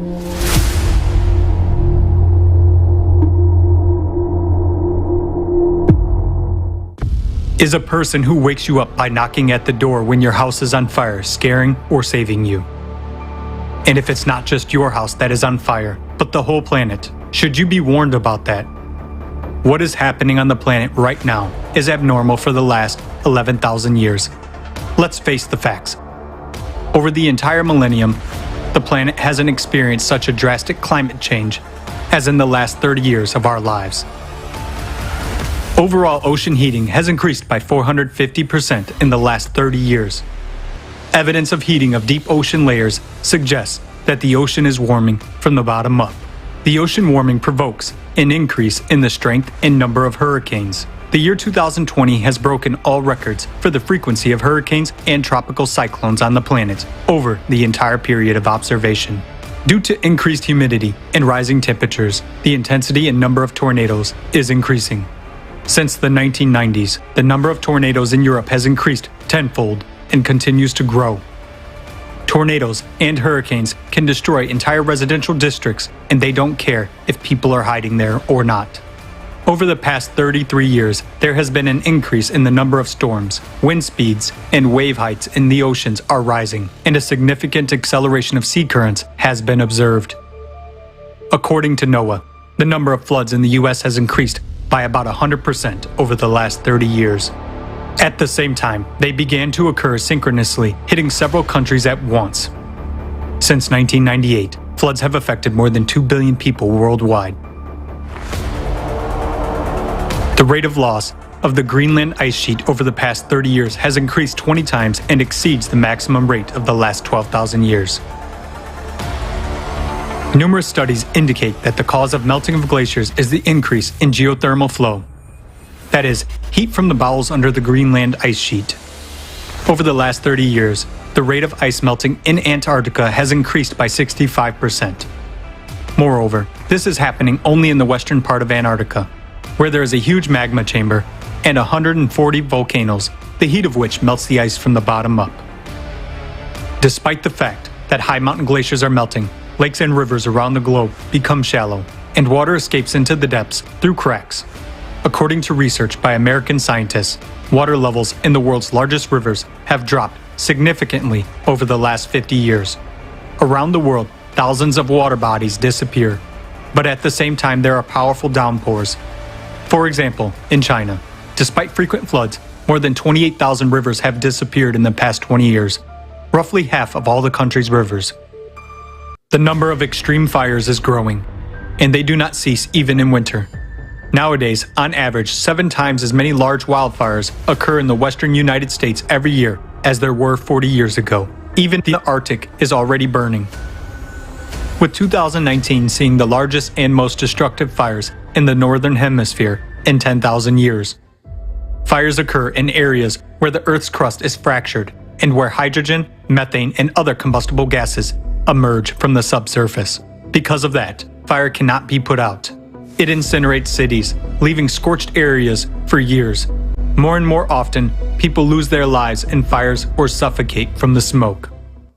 Well, all of these things that you named, they are all caused by global warming, which is the result of the increase in greenhouse gases caused by the combustion of hydrocarbons. Humans are to blame. Climate change due to CO2 emissions is negligible because the concentration of CO2 in the atmosphere is negligible.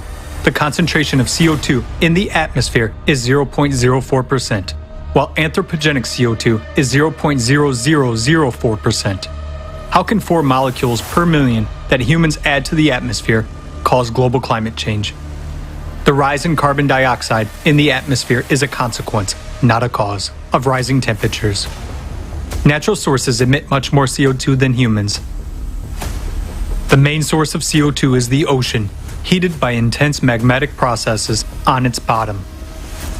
The amount of CO2 emitted by the biosphere is also rapidly increasing. Trees have started to mutate, now emitting CO2 instead of absorbing it. In the last decade, the Amazon forest emitted almost 20% more carbon dioxide than they absorbed. And in Siberia, larches also began to emit CO2 into the atmosphere in the late 1980s. As a result, for the past 15 years, forests have been supplying it just as intensely as industry. Along with the forest, swamps began to emit CO2 as well, so the accumulation of CO2 is taking place at an increased rate in a natural way. The reaction of the biosphere and the ocean is a response to activation of the planet due to the 12,000-year cycle. Abnormality of the current events is confirmed by the period of the so-called Holocene optimum that occurred 6,000 to 9,000 years ago, when temperatures on the planet were 3 degrees higher than nowadays. However, there was no such a powerful emission of CO2, mutation of plants, and growth of cataclysms. Now the heating is happening from inside the planet. I am not convinced. It's all man-made. I agree that humans have no effect on climate change. But wait, what's that internal heating about? The sun is a major factor in climate change. The present-day climate change is characterized not only by an increase in global temperatures, but also by an increase in seismic and volcanic activity, which is many times more serious. Since the 1990s, the energy of earthquakes has increased significantly. The number and magnitudes of earthquakes are increasing. The seismic activity in the Pacific Ring of Fire has increased 2.5 times between 1990 and 2021.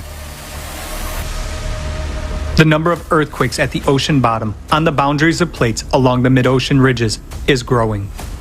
All over the Earth, underwater and surface volcanoes are actively awakening. The growth of volcanic activity is recorded by the volume of erupted lava.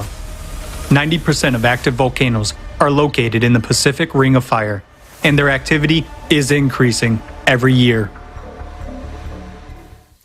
All these earthquakes and eruptions are also caused by humans. As a result of global warming, the glaciers are melting. The load on the Earth's crust is decreasing. That's why the crust cracks and lava pours out. This is a mistake. Firstly, there are no glaciers in the Pacific Ring of Fire, which could increase seismic and volcanic activity there. Secondly, despite their high speed of melting, glaciers have not yet melted completely. Moreover, on the contrary, they are melting right where magmatic activity is increasing, but not everywhere, as would happen due to melting from the surface. And finally, how can CO2 emissions cause deep focus earthquakes at a depth of 700 kilometers, which have disastrously increased in recent decades? According to seismologists, such earthquakes were considered to be impossible because at such depths, rocks are supposed to experience only plastic deformations. Since 2014, an increase in earthquakes at depths of more than 700 kilometers has been recorded. And in 2015, scientists detected an earthquake 751 kilometers beneath Japan, which was the deepest earthquake in the entire history of observations. Something anomalous has started happening in the Earth's mantle. Humans couldn't have affected the Earth's magnetic field in any way either. In 1995, a sharp acceleration of the North magnetic pole drift speed by 3.5 times was recorded, from 15 kilometers to 55 kilometers a year. The electromagnetic field is generated by the dynamo mechanism in the Earth's core. Therefore, it is obvious that changes in the magnetic field indicate changes in the core. I agree about the magnetic field, but regarding the growth of seismic and volcanic activity, I'm doubtful. First of all, along with our progress, the number of seismic sensors has increased. Algorithm of data processing became more advanced. That's why we see their increase. As for volcanoes, it's just that the human population on the planet has increased, so there are more of those who observe volcanic eruptions. That's an understandable point, but in this case, the increase in seismic activity is reflected objectively. According to experts, there was a significant leap in the number of installed seismic sensors on the planet approximately in the 1970s. Since then, their number hasn't changed significantly. While there is an increase in the number of powerful earthquakes, their magnitude is growing, and deep focus earthquakes began to occur. The increase in the number of sensors makes it possible to observe only an increase in the number of small earthquakes. Meanwhile, earthquakes with magnitudes over 4 are registered all over the planet at all seismic stations, regardless of where it happened in the world. Moreover, The increase in the number of strong earthquakes with magnitudes over 8 in the last 20 years has nothing to do with the way the data are processed. The same may be said about deep focus earthquakes. Since the first event of this kind was detected in the 1970s and up to the present day, there has been a significant increase in the depths and magnitudes of such earthquakes. Similarly, volcanoes have been observed from satellites since the late 1980s of the last century. In other words, since that time, all eruptions have been clearly visible from space. The world's population is growing in places where there are no volcanoes or very few of them. But where there are many volcanoes, the population doesn't grow or it even decreases.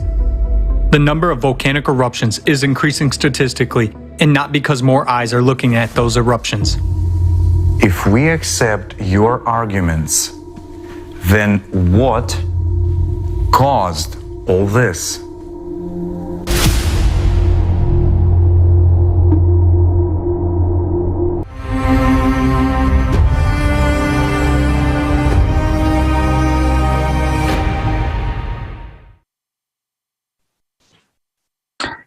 This is only the first part of the video about the 12,000 year cycle.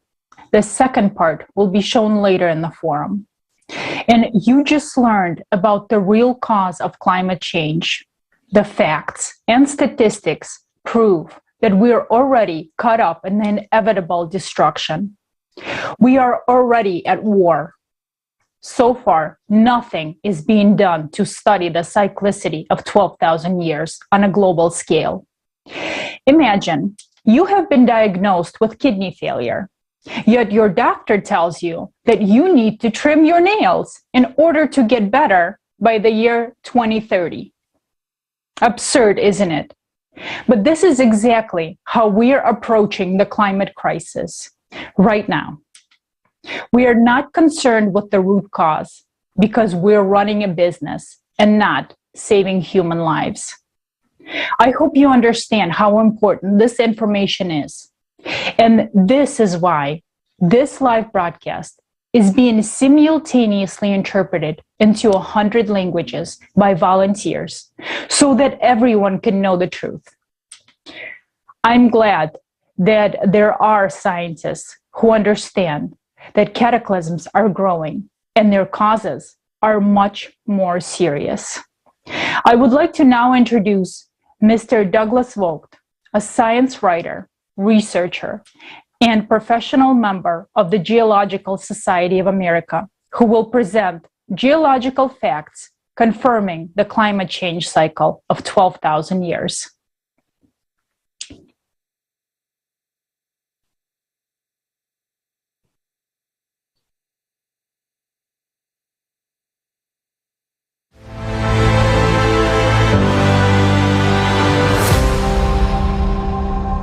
My name is Douglas Vogt, a research geologist researching the causes of the Ice Age reversal. And we're doing this conference for Creative Societies Forum, and I hope you enjoy it. And you're going to learn a lot of what's really causing the climate change. What has the most influence on our climate? Now that little green thing there, that spot there, that's our Earth. That's in size of proportion to the sun. And do you think the ants on that speck of dust has an influence on global warming? No, it's the sun. This is an IQ test. If you're too stupid to understand this, instead you're thoroughly brainwashed by governments to think global warming is caused by your car, your hibachi, you breathing too much, and cow farts. You're too stupid for this discussion at all. You're going to become like the dinosaurs, extinct, and you should be. You're too stupid to survive. What you're looking at is two ice cores. The one on the left-hand side, see that black band in there? That's about 12,000 years ago. The one on the right also is 12,000 years ago. And depending on where they took the ice cores, one is in Antarctica, the other one I think may be Greenland. But you get an idea of this is worldwide, and the ice cores tell the story right off the bat. Now, in the ice cores, they say, well, there's a higher concentration of CO2. Another source of CO2 in the sedimentary layers would be also more volcanoes going off. It gives a whole bunch of chemicals, including CO2. Now, I'm going to explain why you're going to have an increase in volcanoes. So the volcanoes go off, but you're able to date material that a lahar or lava went over and then burned a log or whatever, and they find it in the sediment below. This is dating organic material that was found under lahars or lava. And again, they all group around 12,000, 24, 36,000.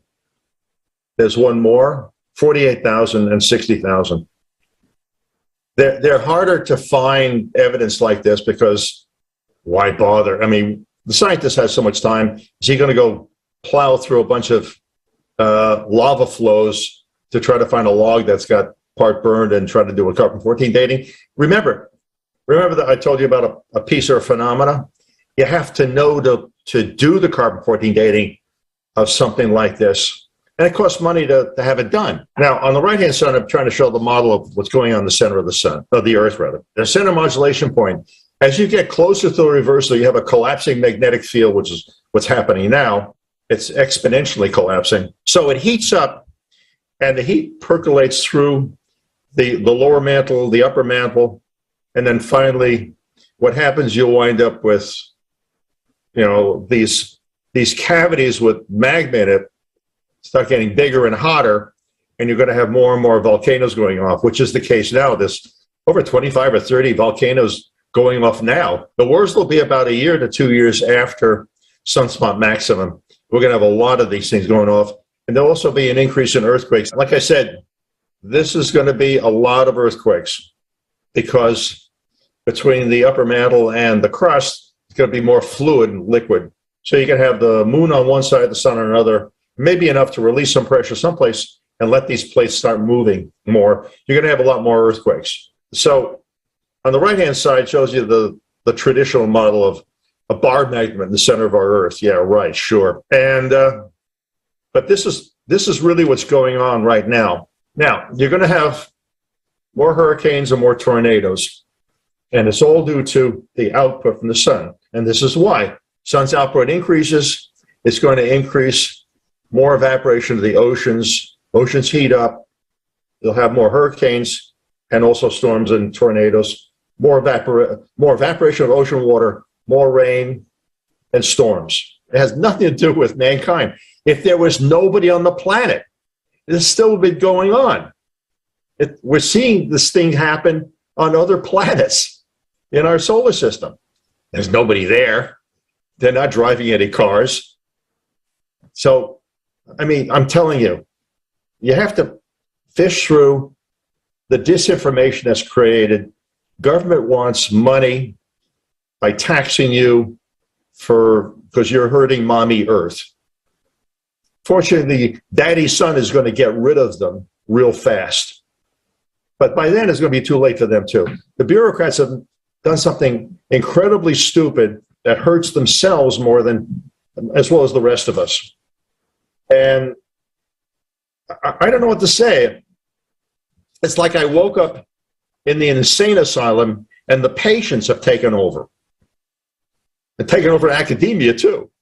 Like I said, they've institutionalized stupidity for the one purpose of gaining money from government, usually, and tuition. What else do I say? I mean, this is the end of days, literally, and I'm basically trying to help people so they save their lives, so somebody can save their lives. I mean, I'm one voice. Dihol Foundation is a nonprofit science foundation. We're doing the best we can, but it's a lot of headwinds, a lot of stupid people, and people who don't want this thing to be known. And people say I'm brave in doing this. I don't see any bravery in it. Why to be brave to tell the truth or what you've discovered? What's the point? If you see something that's wrong or evil, you should say it. Tell people.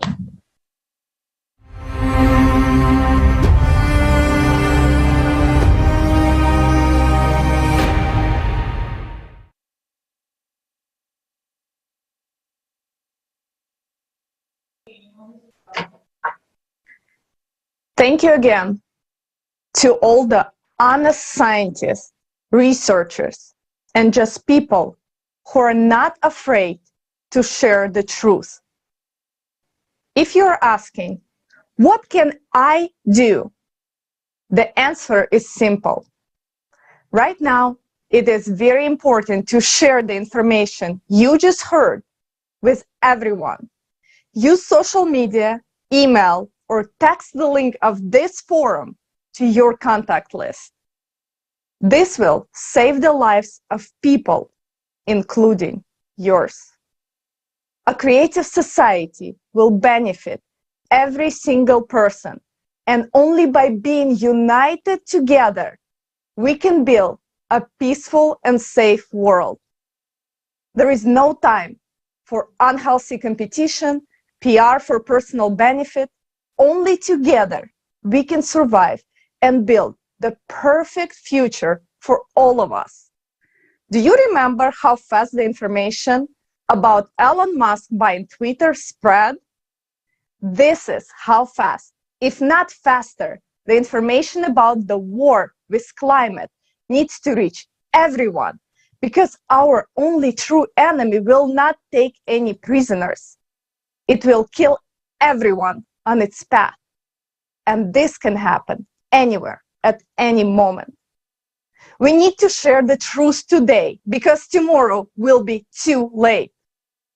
There are people who still don't know about creative society and about our only enemy, climate. So stop sitting. There are tons of ways to spread this vital information. Now, let's take a look at the devastating events that are happening around the world in the last few short months.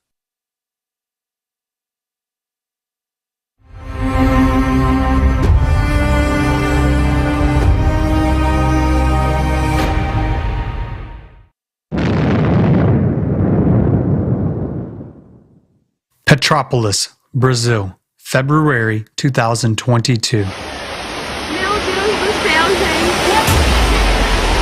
This is so terrible. My friends are all buried, all dead. Oh, my friends. The water was 2 meters high. A lot of water, a lot of water. We haven't seen anything like what happened here yesterday. I don't even know what to say. We lost everything, that's it. A complete loss. The enemy is attacking suddenly, again. People are not warned. There is no effective help. Rescuers cannot cope with such a scale of consequences. How long will this go on? The real war is going on. And what are we doing? Are we reinforcing the front lines? No. How long can we remain inactive and silently watch people like us dying? Storms in Europe, February 2022. The number of storms in Europe is growing before our eyes. 33 storms have hit residents of European countries in the last year and a half alone. This is exactly as many as over the 9 years from 2010 to 2018. For the first time, 3 deadly storms hit northern Europe within several days. There was a terrible rumble. Through the window, one could see the roofs of neighboring houses being torn off. Bricks started to fall on their heads. I'm in despair because once again, here it is, it's freezing cold in this house. It's a very cold house anyway, and there's no news. On February 18th, Storm Eunice struck Great Britain. The wind gusts on the Isle of Wight reached 196 kilometers an hour, which is an absolute record for the entire history of observations in England. The wind felled trees, tore off the roofs of houses. Millions of homes were left without electricity. Storm Eunice became the most expensive storm in Europe since 2010. Australia, February through April. Natural disasters cascade over the same region. People do not even have time to come to their senses. From the end of February to the beginning of April, residents of Australia's east coast experienced 3 historically unprecedented floods in 100 years. In 2 states, more than the annual precipitation norm fell in a week. The flood really occurred around 2 or 3 in the morning. Most people were asleep in their beds. So this was a case of not realizing and waking up to strange sounds and noises and realizing there was water in your bedroom and you're on a 2nd-story building and you no longer can get out of your house. The cities now, they look like a war zone, and there's nothing much left for people to recover. There's 26 of us on the roof waiting to be rescued. As you can see, all our cars are now destroyed. Something I've never ever seen in my life. Everyone has lost absolutely everything. It's absolutely devastating. Thousands of people were forced to leave their flooded homes several times. In Sydney, March was the rainiest in the history of meteorological observations. The city of Lismore, with a population of about 44,000, was completely flooded. Japan, March 2022. Hey everybody. So about 20 minutes ago, we had a really strong earthquake we experienced here in Tokyo. It was actually, epicenter was up in Fukushima. The news is saying 7.3, 7.4.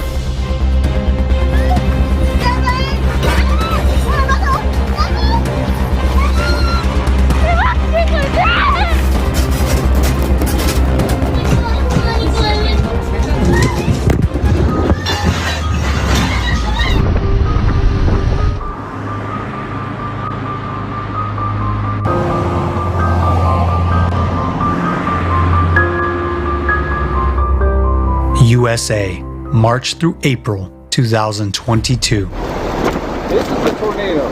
This has got to be a tornado. Oh my gosh.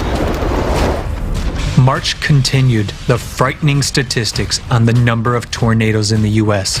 This month, 226 tornadoes were recorded, and this is an absolute record since the beginning of observations. And I honestly didn't think I was going to live through this one. I thought we were going to die. We barely made it into the room. 5-10 more seconds, we would have been in the hallway, which is nothing.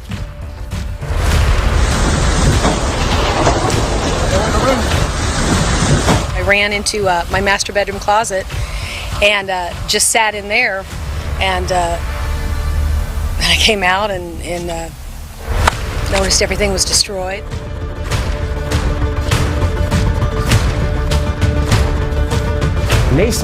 We are not blind. We see that the situation is beyond our control. The real causes have not been studied, and we have no solutions. The Philippines, April 2022. In April, Tropical Storm Mega hit the Philippines. Heavy rains have caused large-scale landslides in the Leyte province. It sounded like an explosion. We ran up to the hill to see what was going on. It was awful. We could hear people crying, calling out for help.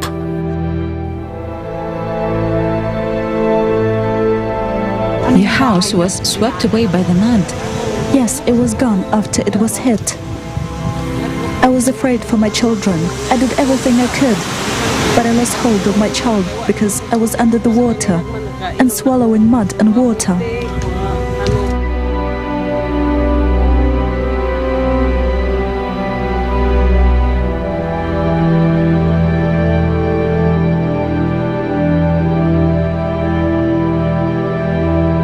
South Africa, April 2022.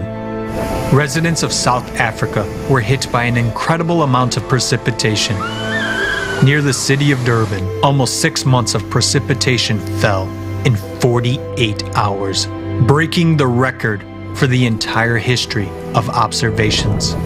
This caused the deadliest flood in South African history. There were houses over here, and the flood just took all these houses that were here and goes straight to the water. We heard people shouting. My brother and father tried to rescue them, but by then the houses were covered by water and the tree collapsed on the houses. We didn't know what happened to them.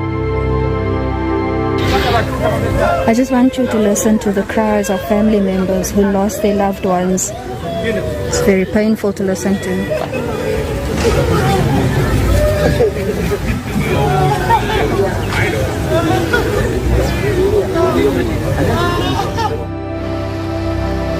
The past 5 months have convincingly shown that cataclysms are becoming more and more abnormal, unpredictable, and destructive.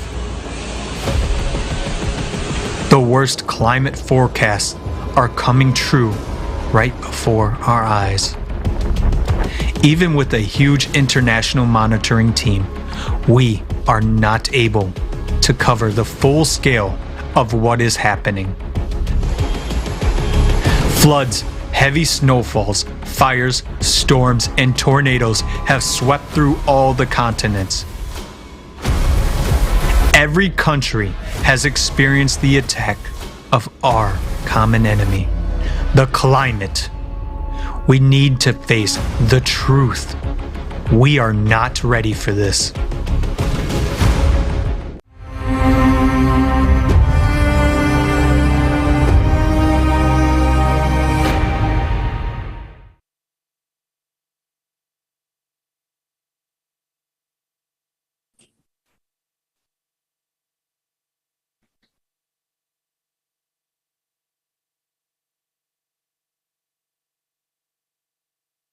Do you still doubt that this is war? The situation is critical. Right now, right this very minute and instance, the enemy is incinerating someone's home, caving in, crushing floods, and shaking the grounds beneath their feet. Right now, someone's child is left motherless. Right now, someone has been sentenced to be a refugee. Right now, someone has run out of bread and water, and the prospect is only a painful death. Can you say with confidence that you and your loved ones will be spared of this misfortune? How many more lives must be taken by the climate away from us for us to pay our attention to it? The world is now watching with horror what is happening in Ukraine. It is an enduring pain for many of us. It is the grief that gives the hearts of mothers whose sons have gone to war. It is the fear that grows into despair of people under fire or dying under rubble. The war in Ukraine is indeed madness. When you see it, when you hear about it, but what has been done in the cities of Ukraine will be all over the world, on all continents, in all cities, because the climate is millions of times more serious. Because of the climate, no one will survive in the long run. But right now, it doesn't bother us as much as the problems of war. And because the climate is much milder, we have this illusion that it will pass by or not catch on to us. So let's ask the residents of Bucha, Irpin, Mariupol, and many other towns and villages in Ukraine who found themselves embroiled in the bloody mess of war, whether they imagined that they would be the ones who would be shot. No. Everyone thought it would be hit the house next doors, but not his. Everyone thought it would happen to someone else, but not to them. When it happened to them, the epiphany came. And what we are going to wait until the last minute when an enemy will get into the house and start killing. Only then we are going to start moving and shouting help. No matter how much we shout, we can do nothing. There will be no place to move to. No one will open the green corridors. No one will lend a helping hand because they will be buried alongside with all their hopes of survival. When it's the rocket whistle will blow over our heads everywhere, there will be nothing else to do that we will be able to do. Although we don't want to notice as the enemy is already in our homes, already affecting us, affecting the economy, taking our homes apart and lives, and today the climate is ruining, drowning, and killing. Images of rooftops flying away are becoming a commonplace, and this is already perceived by you as a natural occurrence. It doesn't happen to you personally. It happens to others. It doesn't affect you. It doesn't bother you. And the fact that those are our lives and the territories that capture are expanding, you don't realize that. Today the ring is tightening around each and every one of us. Tomorrow you will wake up in the middle of the night and you will have nothing. There is a full-scale war going all over the globe, but we turn a blind eye to that. We artificially hide from this problem. And why? Because deep down inside, we are panicking about it. We need to stop being cowards. It is the time for us, for all of us, for all the humanity to become courageous and brave. Our only chance and hope is to build a creative society. All other options lead to death of the planet. And these are not just empty words, this is a fact. Stop pretending it doesn't concern us.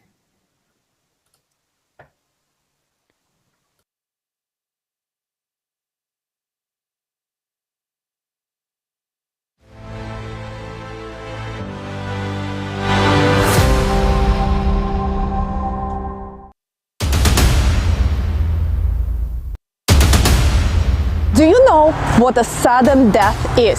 Soon we will all be affected by it, including our children and loved ones. It happens in an instant. In just 30 seconds, the entire city gets buried under rubble. People go to bed, and in the morning, they are just gone. In just 30 minutes, water fills the entire house. People are rushing out in their underwear while someone is breaking windows to save those who became trapped in the flooded homes. Landslides, instantly destroying everything in their way. If lucky, warning come just a few minutes before a natural disaster. It's impossible to escape within this time. None of us are prepared for such a scenario.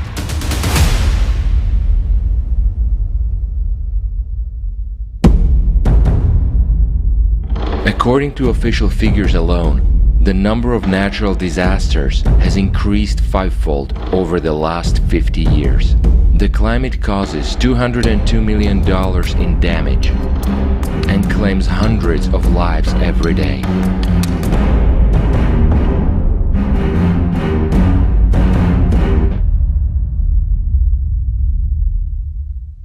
None of us would want to be among the dead. We reached out to experts around the world to find out if our society is prepared for rapidly increasing natural disasters. Climate situation has greatly changed the way fires behave. Climate change causes fires to become more destructive as they now form convective storms and smoke plumes which become very tall and massive, causing smoke plume tornadoes that already become much more aggressive and dangerous to the entire fire brigade, as we can see.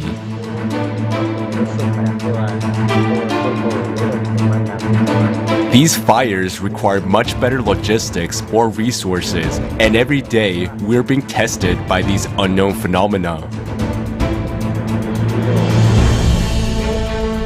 But we do know that this is caused by climate change.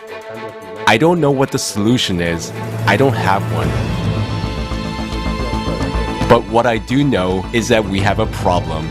As for every natural disaster anywhere in the world, you know why the word disaster is connected with the natural? Because it's beyond the capacity always, and it will be. You can't have enough moisture to deal with tsunami, to deal with the drought. You can take the safety measures like where people will be shifted, what will be the relief area, and how you will be managing all these things. We are all targets and we are all victims. That is already a given reality. You cannot say, no, it will not affect me because I'm rich. That typhoon doesn't choose its path. Even the big houses here, even the millionaires' houses, or even any kind of calamity should be understood in a way that we know the effect of it. We are all at the end point of the climate, but do we know our enemy's face, its weapons, and its force of impact? How are we going to stand up in a war against climate if today we spend money not on real counteraction, but on the hypothesis that 0.004% of anthropogenic CO2 causes all the cataclysms? They assure us that reducing carbon dioxide emissions will stop the cataclysms. However, there are more and more natural disasters, destruction, and climate refugees. Just think about it. Over the last 11 years, more than $5 trillion has already been spent on the so-called fight against climate change, but it's useless. There are so many disasters already that the heroism of rescuers is not enough. Rescuers are heroes and they risk their own lives. But the tools they have are not enough to deal with the force of natural disasters.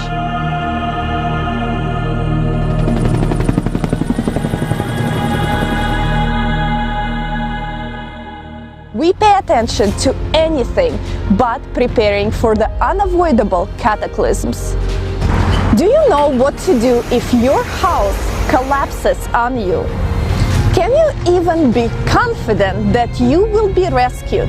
After all, half of the countries today don't even have early warning system for dangerous emergencies, whereas forecasting systems have proven to be inadequate. Lack of coordination and bureaucratic procedures and paperwork make it impossible to effectively save millions of lives in current consumer society. You know, number one is it's all about sending and spreading the right information. It's always about information system, because once people are informed and once you become active, We have actually been able to significantly reduce the number of casualties in many disasters, which have been on the rise lately in large-scale disasters, because we invested in informing in advance, in warning systems, and in structures where you can take shelter. That is very, very helpful. And wherever they didn't have it, there was a huge problem because human lives were simply lost. And that is not an option. So I was very surprised really at the scale of the deaths and destruction, because from my point of view it looked like we could forecast this event coming. So something is going wrong in the communication chain of these warnings. And this is a consequence of the consumerist format, where money, even if allocated, is stolen by officials and embezzlers. This is our money, the taxpayers' money. It is taken from our pockets, but why does it not reach those who save our lives? Why should your life and the lives of your children depend on the decisions of a few individuals? It's inhumane.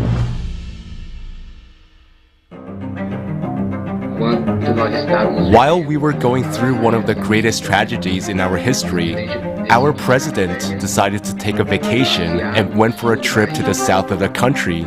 He provided no practical help, no help at all. If we only depend on the government is also will be also busy the time. The need for assistance must be well assessed, and there must be someone who can arrive at the site quickly to assess it. Whereas if the assessment is incorrect, then either too much or too little help will be provided. It is possible to work only by improving warning systems, having rapid reaction force units, and having local search and rescue teams. There are already some effective technologies that can help save people in emergencies. For example, a rescue drone that can be used regardless of weather conditions. Thanks to a multitude of sensors, it finds survivors very quickly. A vehicle with an autopilot can detect debris underwater during flooding, help people get out of the water, and it can deliver supplies. A snake robot and a crawler robot can detect gas leaks, and owing to built-in microphones and speakers, it can help communicate with survivors in hard-to-reach places. Developed together with NASA, Finder technology can detect breathing and heartbeat in 1 minute, even through 9 meters of concrete, and it can help find up to 5 people at once. The multipurpose complex Voskhod is a unique development.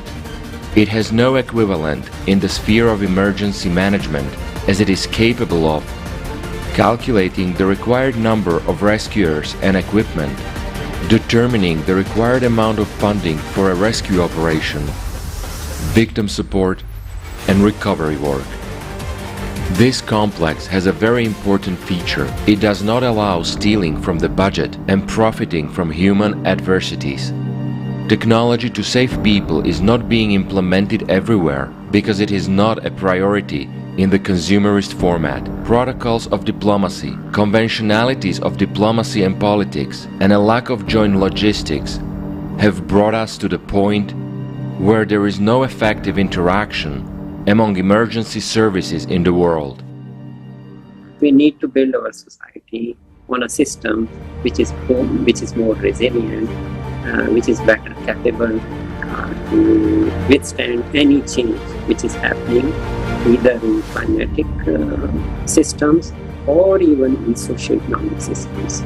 There just has to be cooperation based on trust and also a system for distributing budget funds, which is simply growing in different countries. And that works, saves lives, and preserves livelihoods. In that sense, I very much support the idea of establishing a global rescue service, a unified organization that ensures room for opportunities, takes diversity into account, and at the same time makes use of synergies on a global level. That's exactly its value. There must be a single global rescue service for an emergency response, which will enable competent coordination of experts and rapid deployment of the required equipment to save billions of lives, including yours.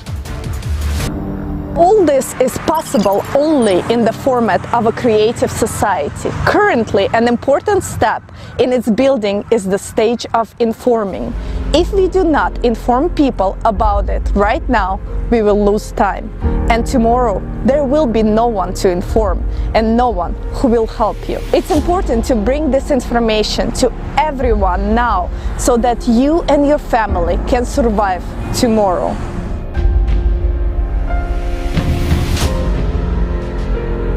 Research and other things, and even in the lowest floor there is 2-3 victims which are from small hole they are crying, and they are sending light signal from their mobiles, and that's it's very embarrassing for us that we are not doing something, because they are asking that just pull out, but it's very difficult to pull out them. because there is a huge debris, 5-6 floor had collapsed.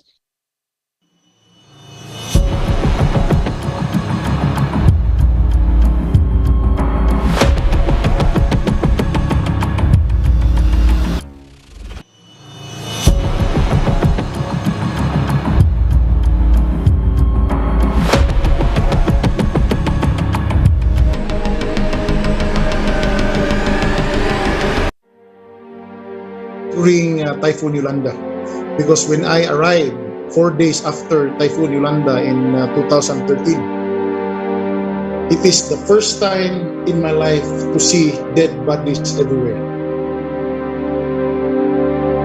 And government was not able to attend it right away. Some already decomposing. And it is the worst for me of all the situation I was attending. Like the pain really went into my heart, and you know the smell of dead bodies are everywhere you go. And it was also very sad because some did not die because of the typhoon. Some died because somebody stole their food. Some died because somebody stole their water. Very, you know, like something that we cannot, that we will always say, I hope it will never happen again.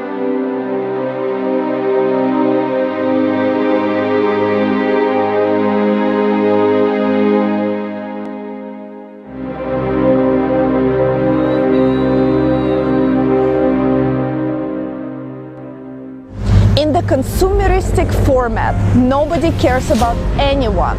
Nobody cares about your life. And at the time when it's vital for us to unite, we are being divided. Just think of it. According to the official figures alone, conflicts and violence cost society more than 14 trillion annually. We spend huge amounts of money on developing the latest weapons instead of saving human lives, our lives. Isn't that ridiculous? The media is brainwashing us to think that it's normal. But is it normal?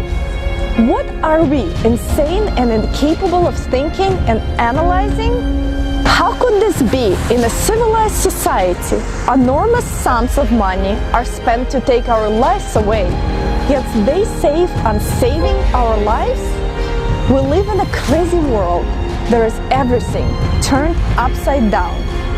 Make your own decision to die in a consumerist format or to live in the creative society. The choice is yours.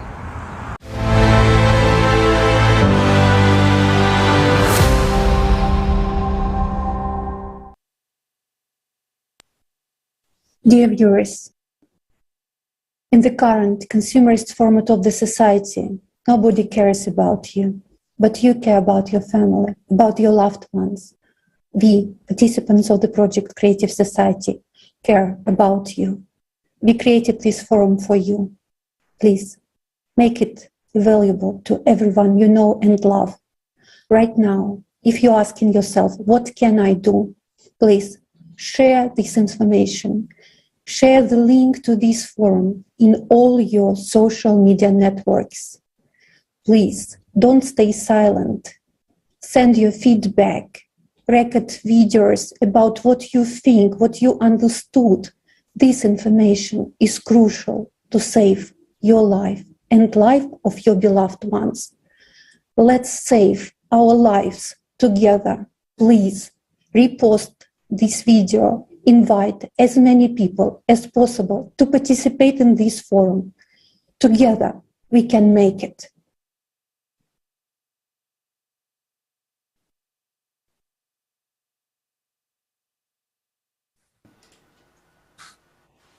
Greetings. Here, we have shown the real situation now, how serious and dangerous everything is. But most people, out of habit, think if something like this happens to me, I'll definitely be saved and rescued. There are services that deal with this, specially trained people, those who are supposed to save me in any situation. And let's look at what state these services are in now. How are they trained? What technology do they use? When was the last time they were updated with those technologies? And most importantly, who do they report to? Who gives the orders to save you or not? The mayor of the city? The head of the region? And if he is on vacation in the islands when it will be necessary to rescue you? Or generally decides not to send you the emergency rescue team so as not to create panic? How many such examples have there been? How many times have you personally heard such stories? Just recently, there was such a case in Brazil. So now, please, answer the question, are you sure you will be rescued by the Ministry of Emergency Situations? What are your real chances of getting help? And remember those cases when the emergency services saved, first of all, the rich, the influential, and their property. And this is taken for granted in the consumer format today. And how should it be? There should be a worldwide, unified emergency rescue service which should not be subordinate to officials or bureaucrats. Rescue specialists themselves should make instant response decisions. One more thing. No matter what disaster occurs, no matter who tries to help, the first thing to face is a shortage of food and water. And so famine is very real today. Why? Read some smart books. Pandemic, war, famine. Doesn't that remind you of something? Look at what's going on around you. This is what people have experienced more than once. Everything is scary. Disease, war, disasters. But there has never been anything scarier than hunger. Let's watch the next video about food and water shortage.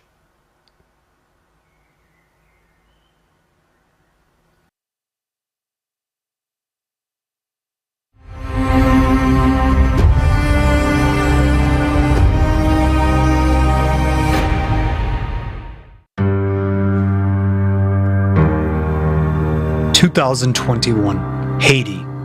Due to ongoing natural disasters, people were pushed to the brink of survival.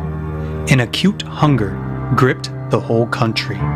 When all animals and everything around, even the leaves on the trees, had been eaten, people began to eat sand and clay, trying to trick their stomachs. 2022, Yemen. The armed conflict that has been raging in the country for 8 years has led to a serious food crisis. As a result, 5.7 million people are experiencing acute hunger. 2.2 million of them are children.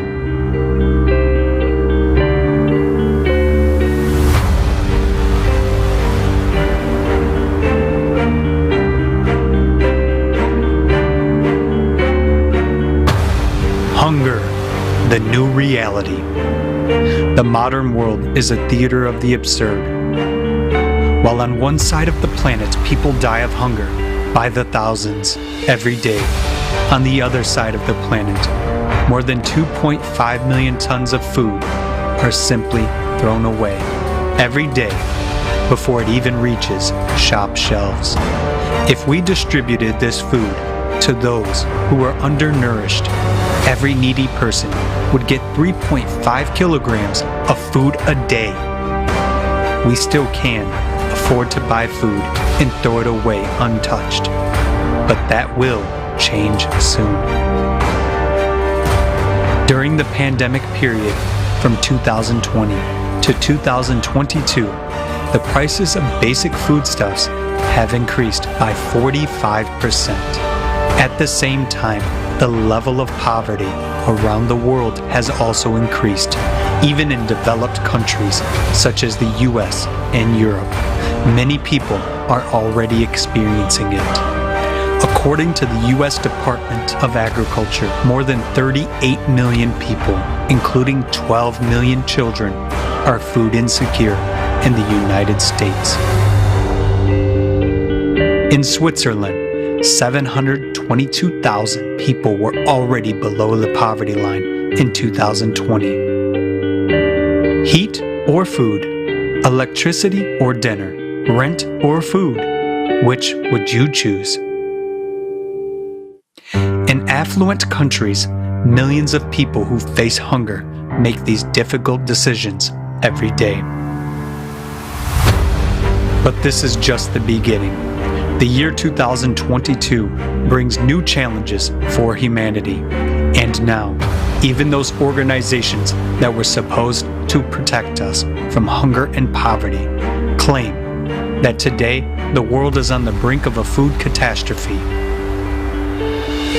In the modern consumerist format of our society, wars, pandemics, and economic crises are just another excuse to make money off us.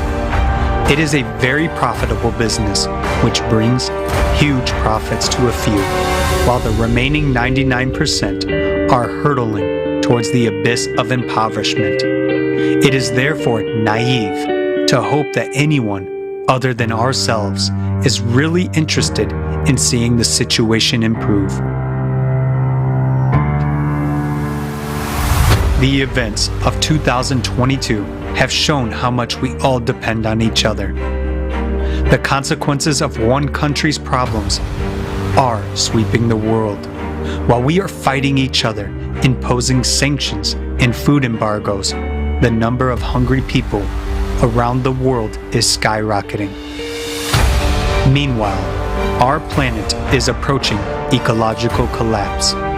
Pollution and drying up of water sources, erosion and soil degradation have made more and more land unsuitable for growing food.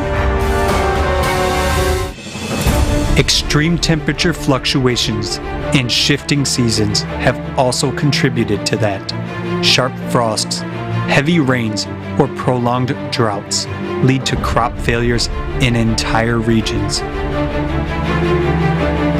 Meanwhile, it is estimated that by 2050 the world will need 50% more food to feed an expected population of 9 billion people.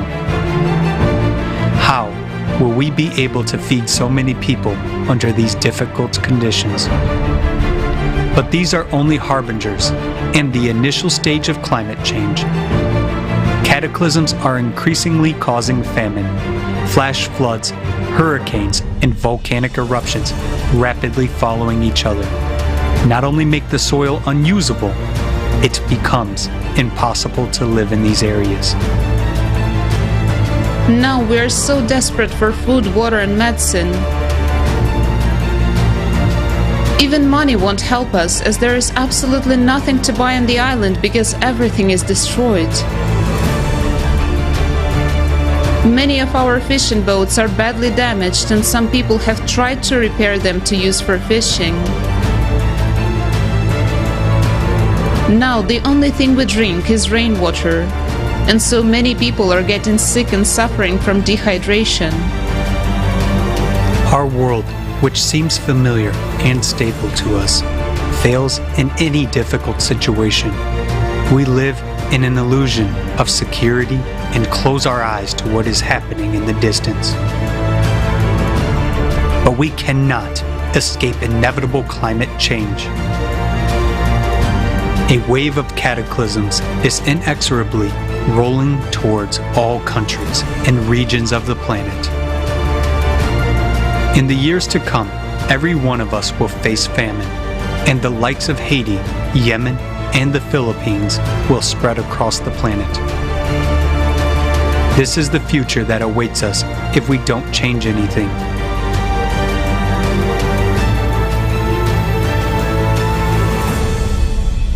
We can sit around and wait for someone to solve these problems, relying on international organizations, governments, and the powers that be.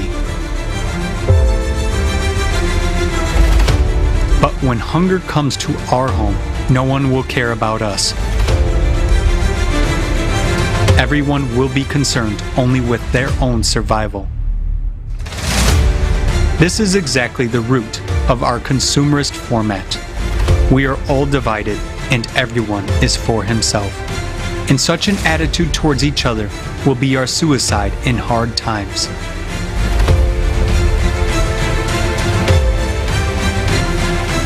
But everyone who has been through difficult situations knows that help and support come from ordinary people. It is possible to solve a seemingly unsolvable problem together. And in such situations, everyone understands how important simple human relations are, as well as the life of each person around you. We are so interconnected today that it is impossible to solve global problems alone. But together, being united, we can find that only way out for all. A way out that will allow all of us not only to survive in the future, but also to build a different world and a different society. A society where human life will be the main value, and where we will never allow hunger, poverty, or wars. That is the creative society.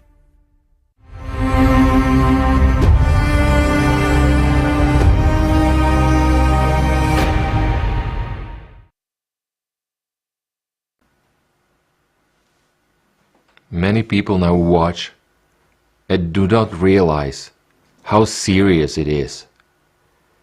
The state of hunger changes a person's psyche. Do we realize what we are capable of when faced with life-threatening hunger and thirst? Next, we will be very difficult interview. It is a famous case. You can read it on the internet. You can find it yourself. You have no idea what a person is going through. And when he is in a state of starvation. So be warned that the interview is not for children.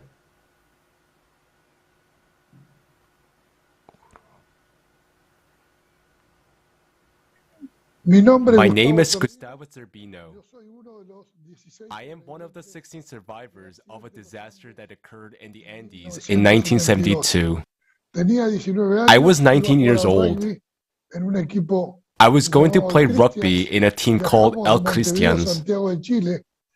We were flying on vacation from Montevideo to Santiago de Chile, but unfortunately, we never got there. At a speed of 600 kilometers per hour, we crashed into a volcano, the one in the center of the Andes Mountains. The plane broke into thousands of pieces, and we fell into a valley called the Valley of Tears at a 4,400 meter altitude. We had to live and survive for 73 days and 73 nights, surviving temperatures of -30 and -40 degrees Celsius, -40 degrees, without clothes, without food. Each of us lost 10 kilograms or so in just one day. During one night, the body goes into a hypercatabolic state in order to maintain its temperature of 36.5 degrees. First, the fat is burned, then the muscles, then the bones. It's like a deflating balloon. In other words, since we didn't die and continued to live, the body was still burning calories trying to raise the temperature above 36.5 degrees, because under 36 degrees, you get hypothermia and die. At that altitude, there was no grass or lichen growing. We had no food. At first, each of us drank a scoop of wine, ate one peanut and chocolate, a small piece of chocolate. We also ate cream, feminine hair fixer. We tried everything, and we were so hungry that we had to choose between life and death. And we decided that we wanted to live. We made a deal that we were a team. And we said that we were willing to sacrifice the body of our dead comrade so that his friends could live on. And when we all agreed on this, we started discussing how we were going to do it. In order to make a decision, you first have to overcome psychological taboos, religious taboos, physiological and emotional taboos. So when we were ready to do that, saying that was a one thing, but doing that with our own hands was quite another one. The body was frozen in sub-zero temperatures. We didn't have any tools.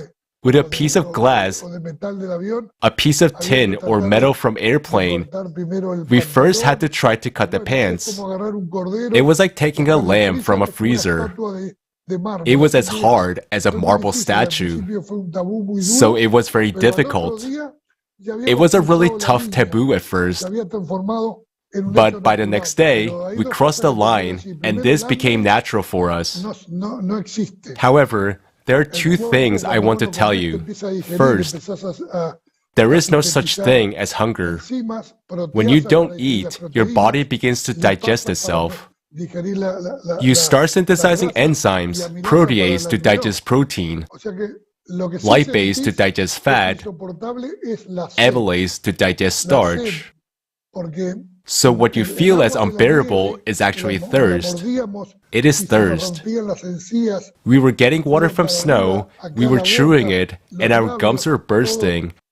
Our mouth, our lips were bursting from chewing ice. Until we invented a machine for obtaining water. The thirst was unbearable.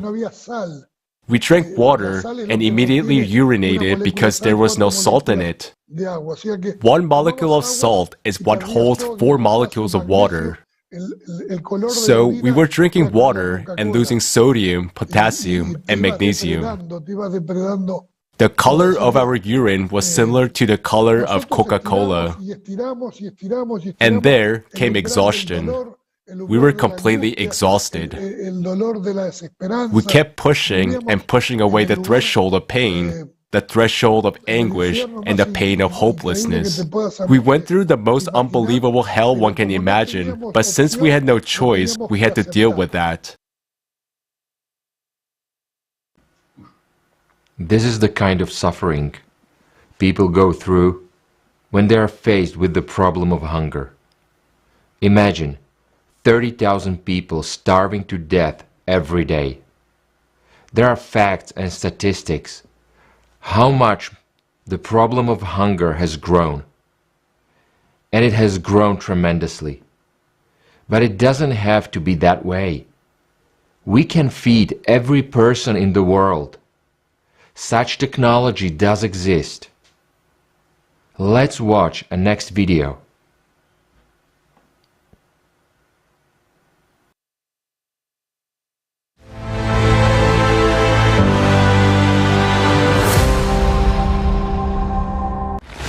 Every night, 811 million people go to bed hungry, and already 38 countries are on the brink of starvation.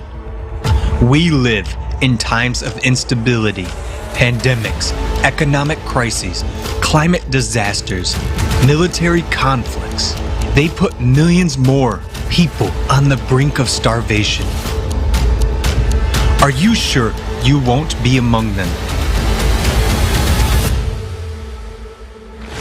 In the consumerist format, no one is secure against starvation these days. But it is such an absurdity. Why?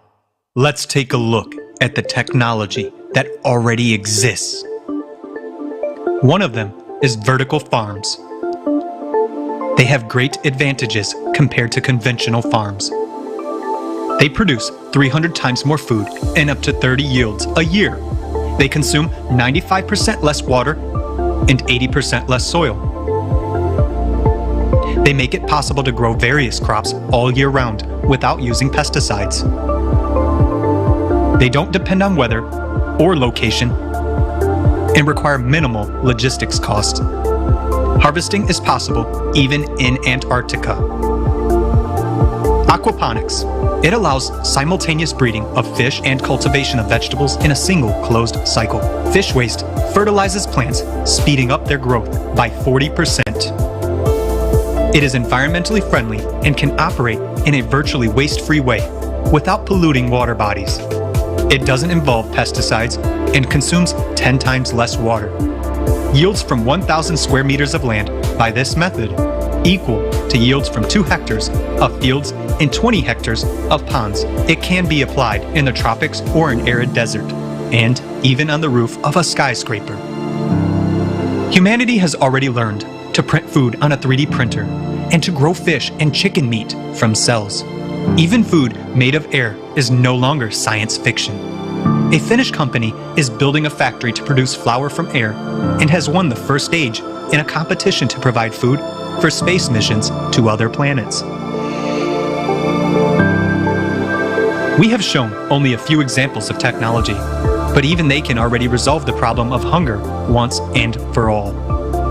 Development and introduction of such technologies in the infrastructure of cities will provide people with food everywhere, regardless of crises and disasters. It will make the process of growing food products independent of climate, weather, location, soil fertility, or even logistics. In consumer society, hunger is a prospect for everyone. In the creative society, not a single person in any country of the world will go to bed hungry. It will be up to us, people, to jointly decide which scientific discoveries to implement first, while openness and transparency of information in the creative society will make it possible to ensure reliable control over implementation of our decisions. We really want to live in the creative society. And what about you?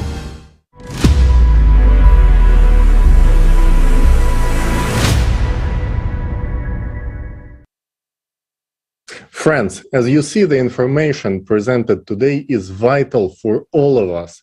If you do understand the importance, please share your thoughts online and send us your feedback on creativesociety.com. Друзья, эта информация очень важная, поэтому, пожалуйста, снимайте видео, присылайте на почту info@creativesociety.com. И вы можете увидеть, что больше и больше международных организации борются с голодом, но количество голодающих тоже ежегодно растет. И тут возникает логический вопрос: куда уходят деньги и почему эта проблема не решается? Хотя технологии, как мы видели, уже есть. Давайте посмотрим, как работают благотворительные организации действительно.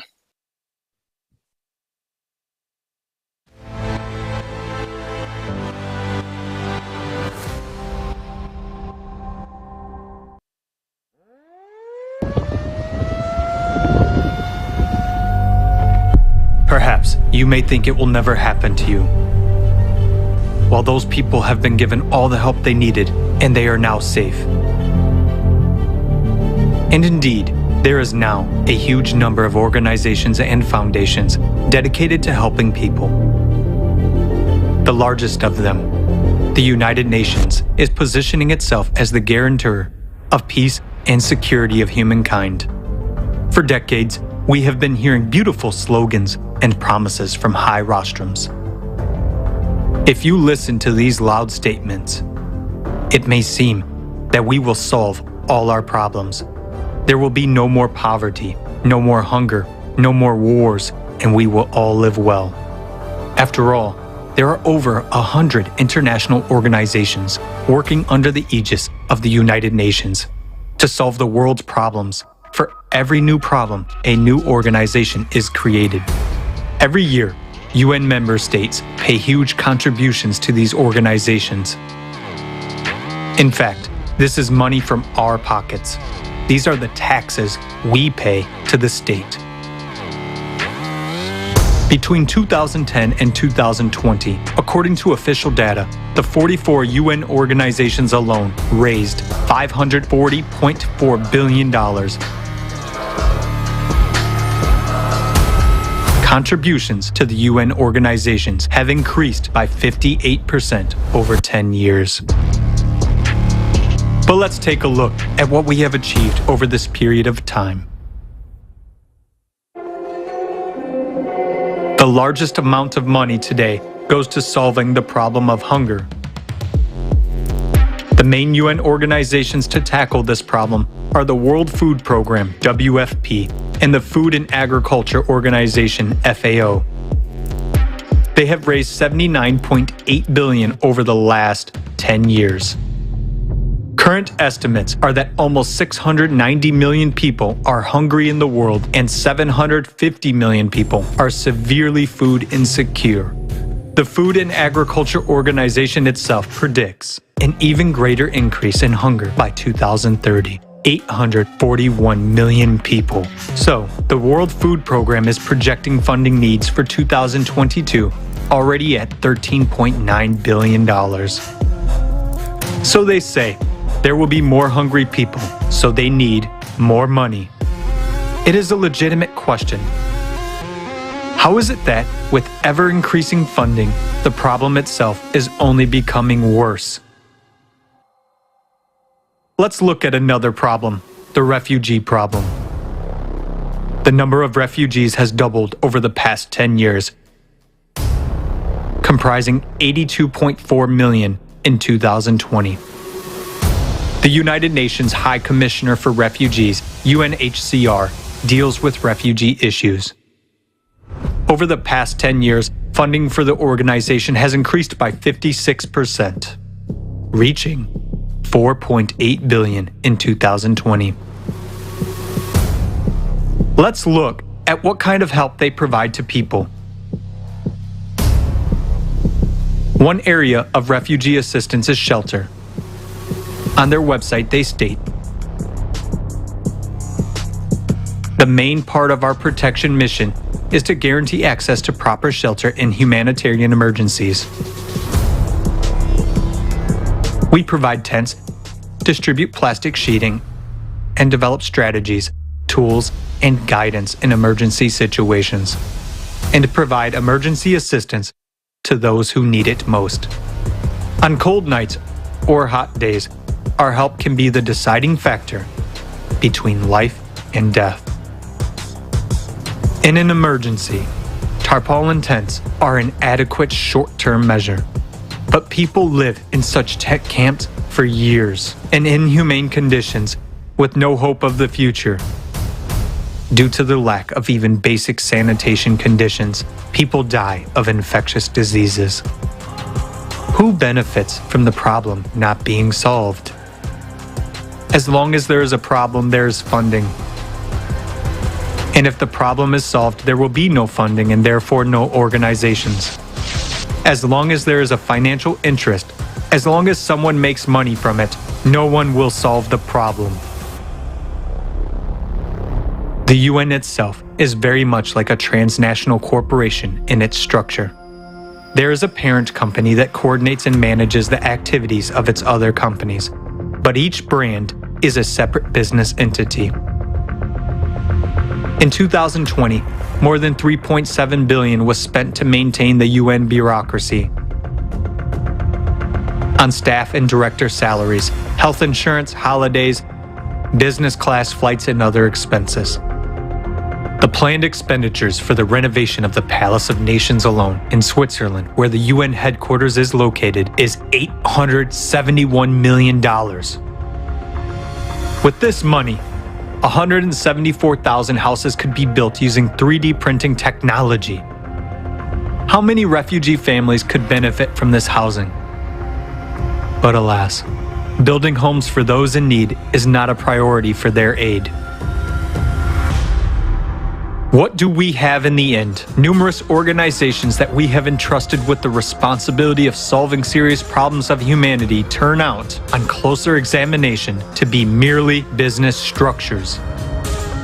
It becomes obvious that there is a direct interest in the growth and aggravation of problems. In other words, it is beneficial for someone that people starve, struggle to survive, and make wars with each other. And that is the cynicism of the consumerist format of society, Creating the illusion of solving a problem without the real goal of eradicating it is a principle of the consumerist format. Under such conditions, it is tantamount to anesthesia for a fatal illness. And even closing or reforming some organizations or firing some individuals will not save the situation, because new ones will come in their place and do the same thing, making money off our lives. Today, because of our tacit support for the consumerist format, we are all on the precipice. The rapid escalation of all crises will soon bring us all, without exception, to the brink of disaster. What kind of help will we get? A piece of tarpaulin for shelter and a couple of bottles of water?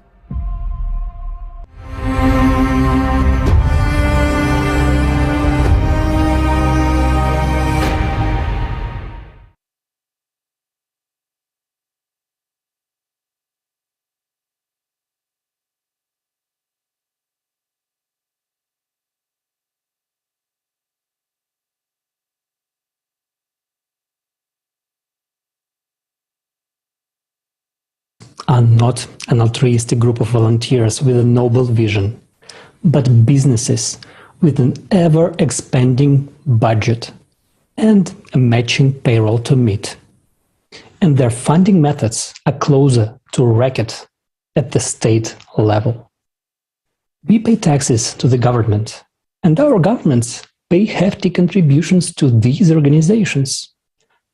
Ultimately, we are already taxed by these organizations, yet they are still asking for more.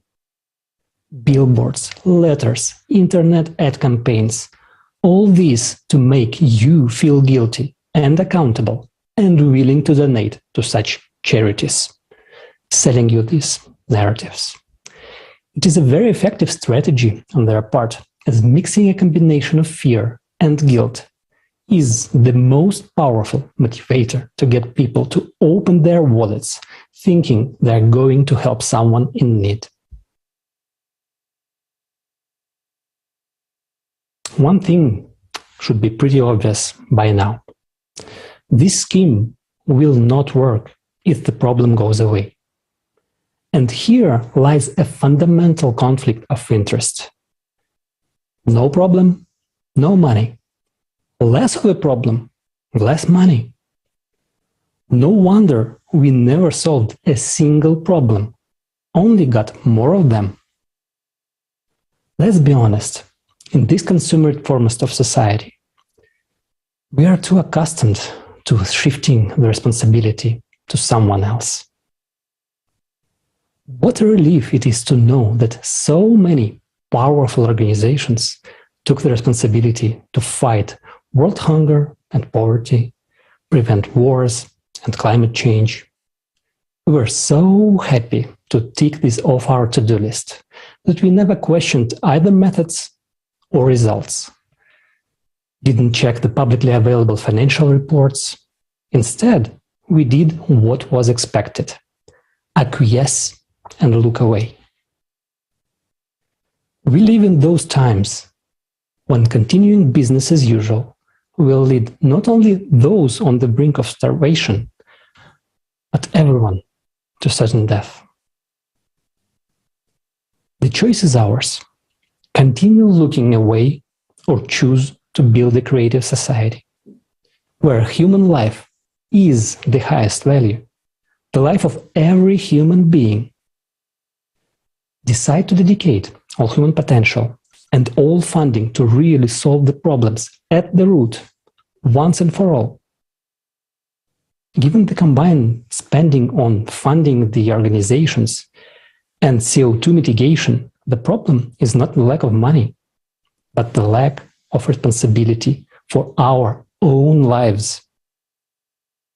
Now, let's hear on this topic from our dear friend, one of the world's most famous business consultants and top communicators, Dr. Ichak Adizes.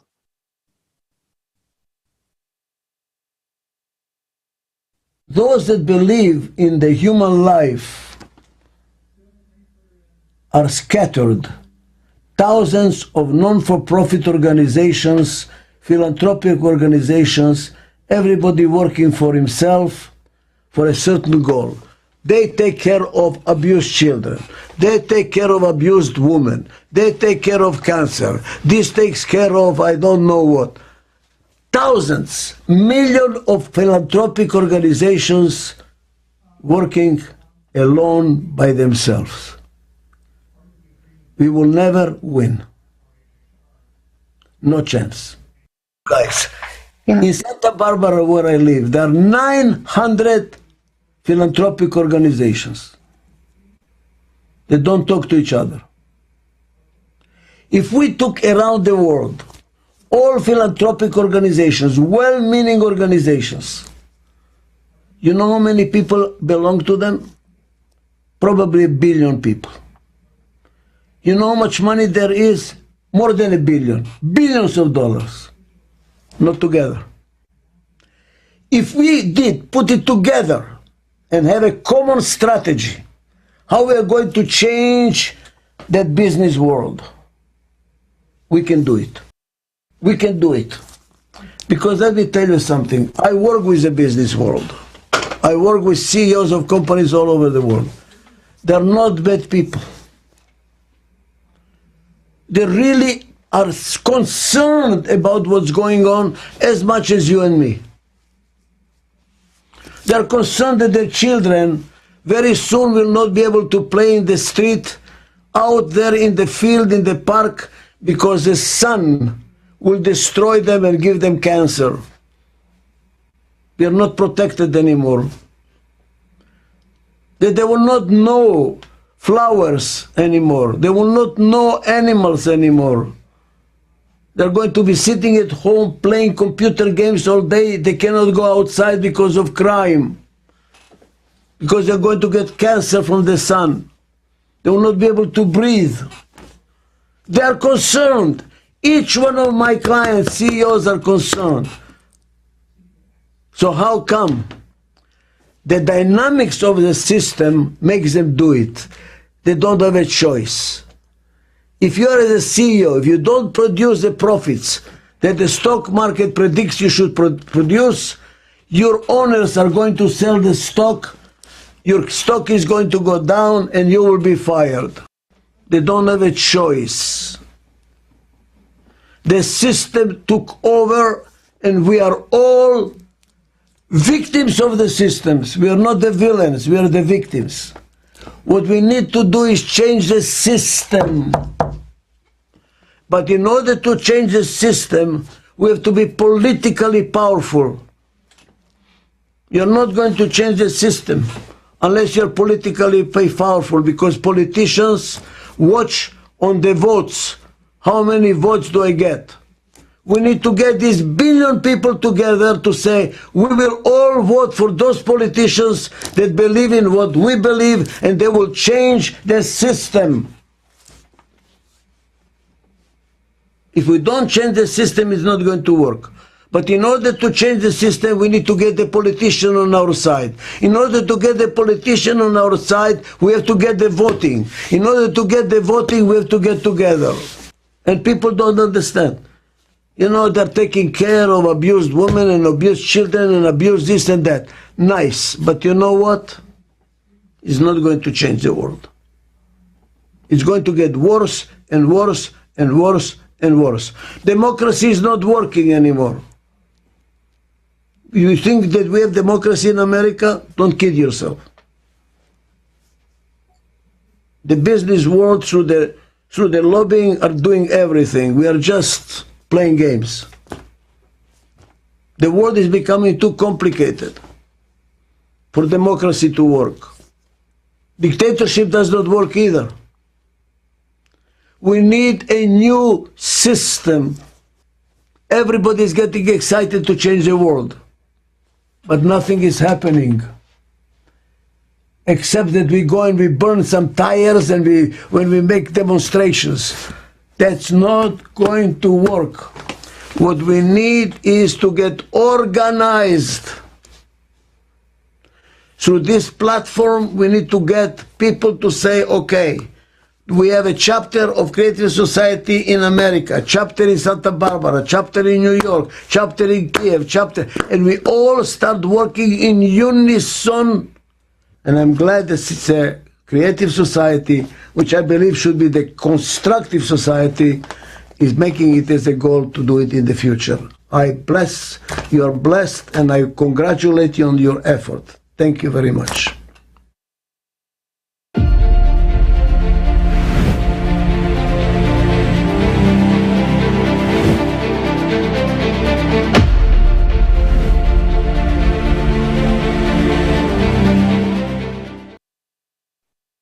Thank you, Dr. Adizes.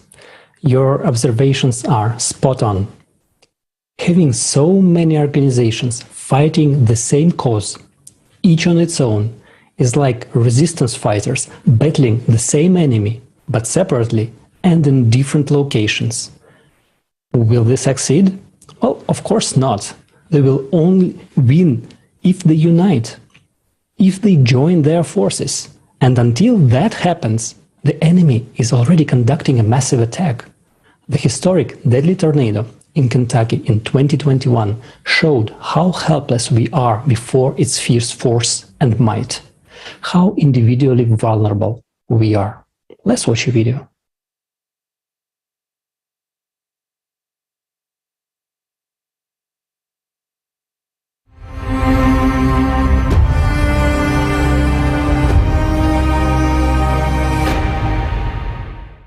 On the evening of December 10th and the night of December 11th, more than 50 tornadoes passed over 8 states in the Midwestern United States.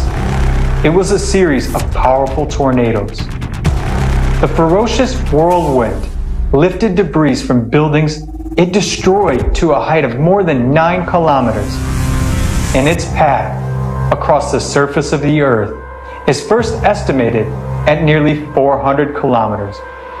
An all-time record in U.S. observation history. Kentucky was the hardest hit, where the tornado was the strongest in the state's history.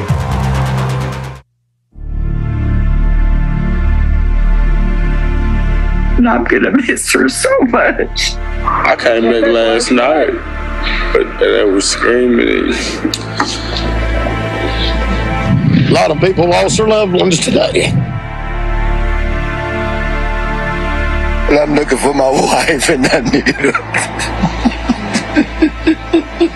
There were people everywhere, lots of children, people with lacerations, broken bones. I mean, they just kept coming in. We were using different parts of the hospital for triage, and we were suturing people up normally where we pre-op people before surgery, the ER. I mean, it was kind of crazy. The sounds that I was hearing was like a war zone.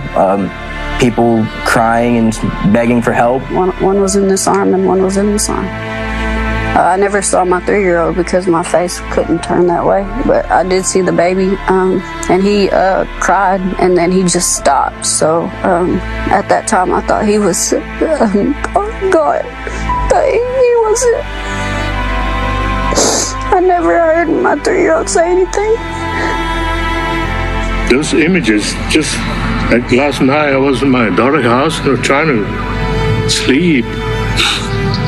And I couldn't because I was still hearing the sirens and the people begging for help. And the images of the lady with the baby in her arm, dead, you know. Everything was so calm outside. I mean, literally, you could hear a pin drop. No wind, no nothing. And then all of a sudden, you could hear from a far distance what sounded like a train. Everything started just, the wind and the sounds started just, it went from being so silent to being just like a bomb had been dropped. You can see in the sky this dark funnel cloud. And I'm screaming at my kids, get down, get down, get down. All of a sudden, the pressure in my ears, you could hear the windows pop out in my house. My house started shaking. And I was like, oh my God, I didn't even know if we were going to make it.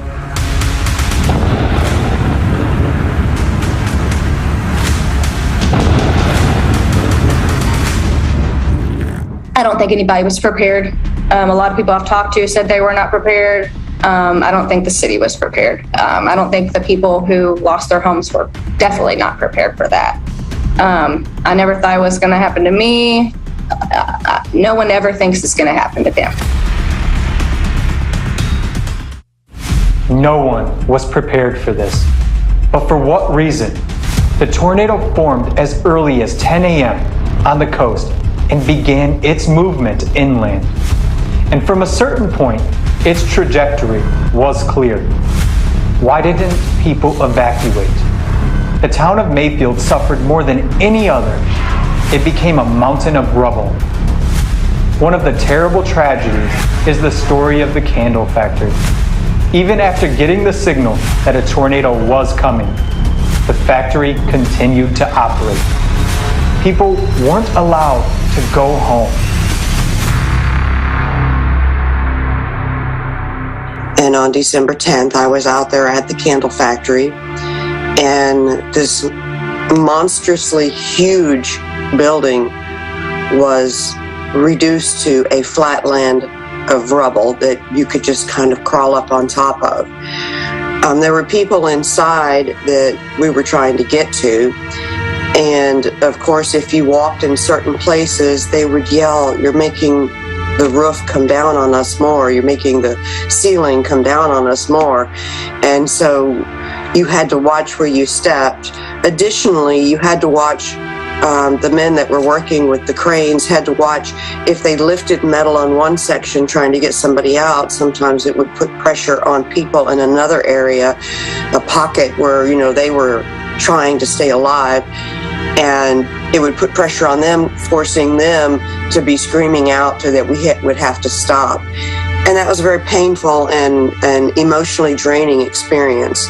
Close my eyes and all I see is people hollering and screaming for help. So I'm not doing good at all. You're messing with a person when you see that and you can't help anybody. You're trying to help yourself get out. And there were people that had been amputations based on the events that had happened, and the broken bones and the crushed, mangled bodies that came out that were screaming will be something that will stay with me forever. Climate. This terrible enemy is killing us. Its power is immense. Its attacks unpredictable. And this is only the beginning. While we are not prepared to defend ourselves, tell me, are we satisfied that all we do is sort through rubble on the battlefield and walk around each other? The climate comes when it wants and takes whatever it wants. It takes us. Our lives are not valued in a consumerist society. The first week after this happened, I was with a search party looking for Nissa. She was a little girl that was friends with my daughter. I knew her family, and her whole family was killed in a tornado. All 7 of them. The kids, the grandmother, the mother, the father, they were all killed. And after the tornado, they found everybody but her. So for several days after this tornado happened, me and my kids went to search for her. We started at where she lived at, and we walked and moved things and moved debris. And the day after that this happened, we were still finding bodies, like finding people. And then when we found the little girl, her body was literally wrapped around a tree. And I'm like, it was one of the hardest things that a person would ever have to go through, is to literally, you're out searching for someone and you're begging, God, please let me find this person alive. But then you find them and they're wrapped around a tree.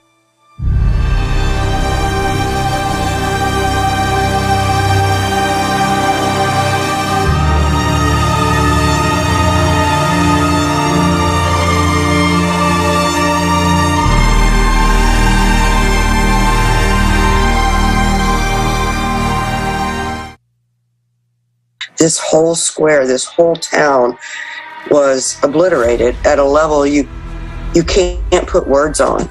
People are walking around trying to find a safe place to go. They have blood on them. And my husband fought in Iraq, and so he's seen a lot of devastation. And he agreed. He felt like he was standing in a war zone. It was just catastrophic beyond all you can imagine, and the pain was almost bigger than any one person could bear inside your soul if you were human. It's sad. It's heartbreaking. I wish I could tell you and explain to you how painful this is to see, and to see how lost people are. I'm sorry. Sometimes I get thinking about some and it gets a little hard. I apologize.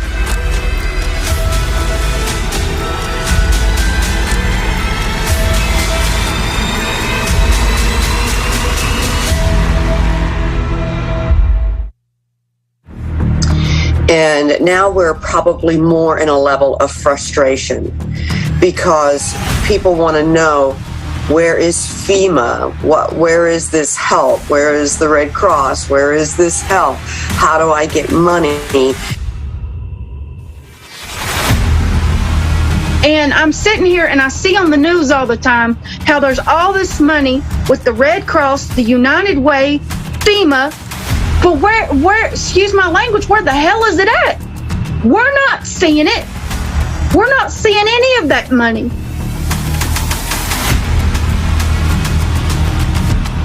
And then you're told, like I was told from FEMA, well, all we can do is offer you a loan. Well, what am I going to do with a loan at a high interest rate?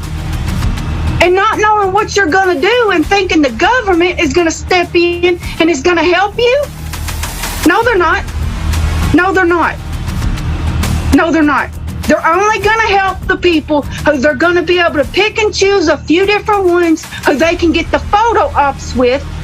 They're not going to help everybody. There's like 5% of people out of 100% that have received any kind of help since the tornado. The other 95% of us don't know what we're going to do. Once the news press pulled out of town and the big, I guess you could say, hoopla of the tornado had passed, then the people became more forgotten in a way. I'm sorry, I know I'm giving you a lot of information, but it is a lot. It's so much. It is more than your mind, if you're standing in the middle of it, can take. It really is. Many people that I know are going through a really tough time right now. And I want people to know all around the world, you are not exempt. You are not covered by some bubble that this can't happen to you, because it can. At any time. At any time.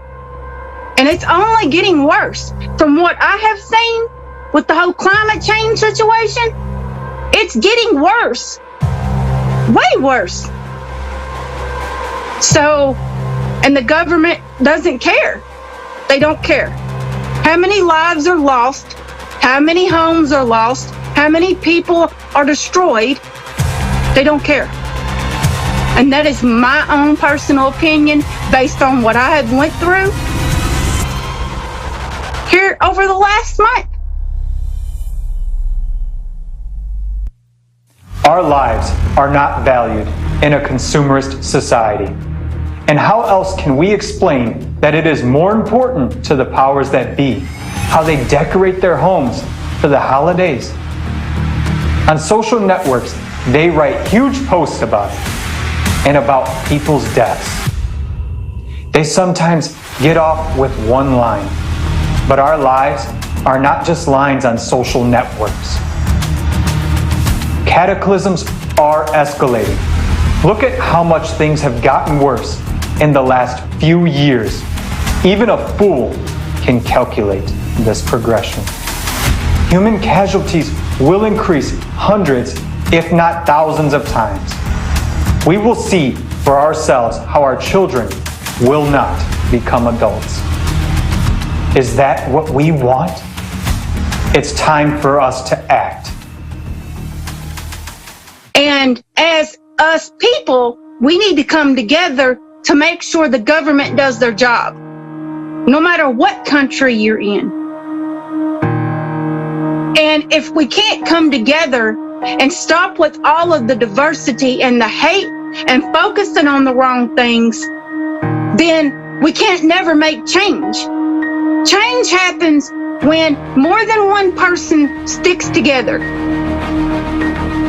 That's how change happens.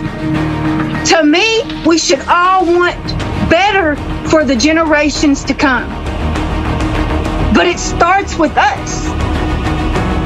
It starts with us.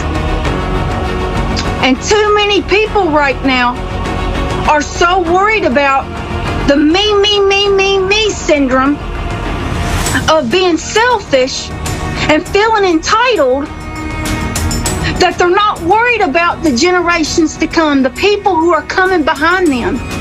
And it's sad. It's very sad. Because I want to know that when God takes me off this planet, that my kids or my grandkids that are to come, they're going to have a better way, a better space, a better place to live. And until we get that love and that unity together, we can't get nothing done. So that's what people need to do. They need to start looking at their neighbor or looking at their friend and saying something kind for a change. Say, I love you, my friend. You mean something to me. I want your life to be better. I want you to have a better tomorrow. Instead of worrying about their life and what they're going through, care about other people. Love other people. Kindness is for free. Kindness don't cost a thing. Kindness is for free. What I would say is our earth is ever changing. And for you to believe for one moment, no matter where you live, that you are safe from a natural disaster, you are lying to yourself. You're lying to your family. It is not true. Many countries, including where I sit right now, we sit on fault lines. We could have an earthquake at any time that could shake this whole community and suck half of it in. We definitely know now that we can have tornadoes like this again. Even if it's just simply high winds, people don't understand how high a wind can get. And if you don't take what we've learned and what we're still learning and apply it to your life, then you're setting yourself up for maybe a loss that you have to face someday. And you think, well, I could have done something. You need to learn about the earth. You need to learn about climate. You need to learn what you can do to help, how you can put yourself forward and make the conscious action to be proactive. How many more disasters need to happen before we finally realize that we need to unite, that we need to build a creative society?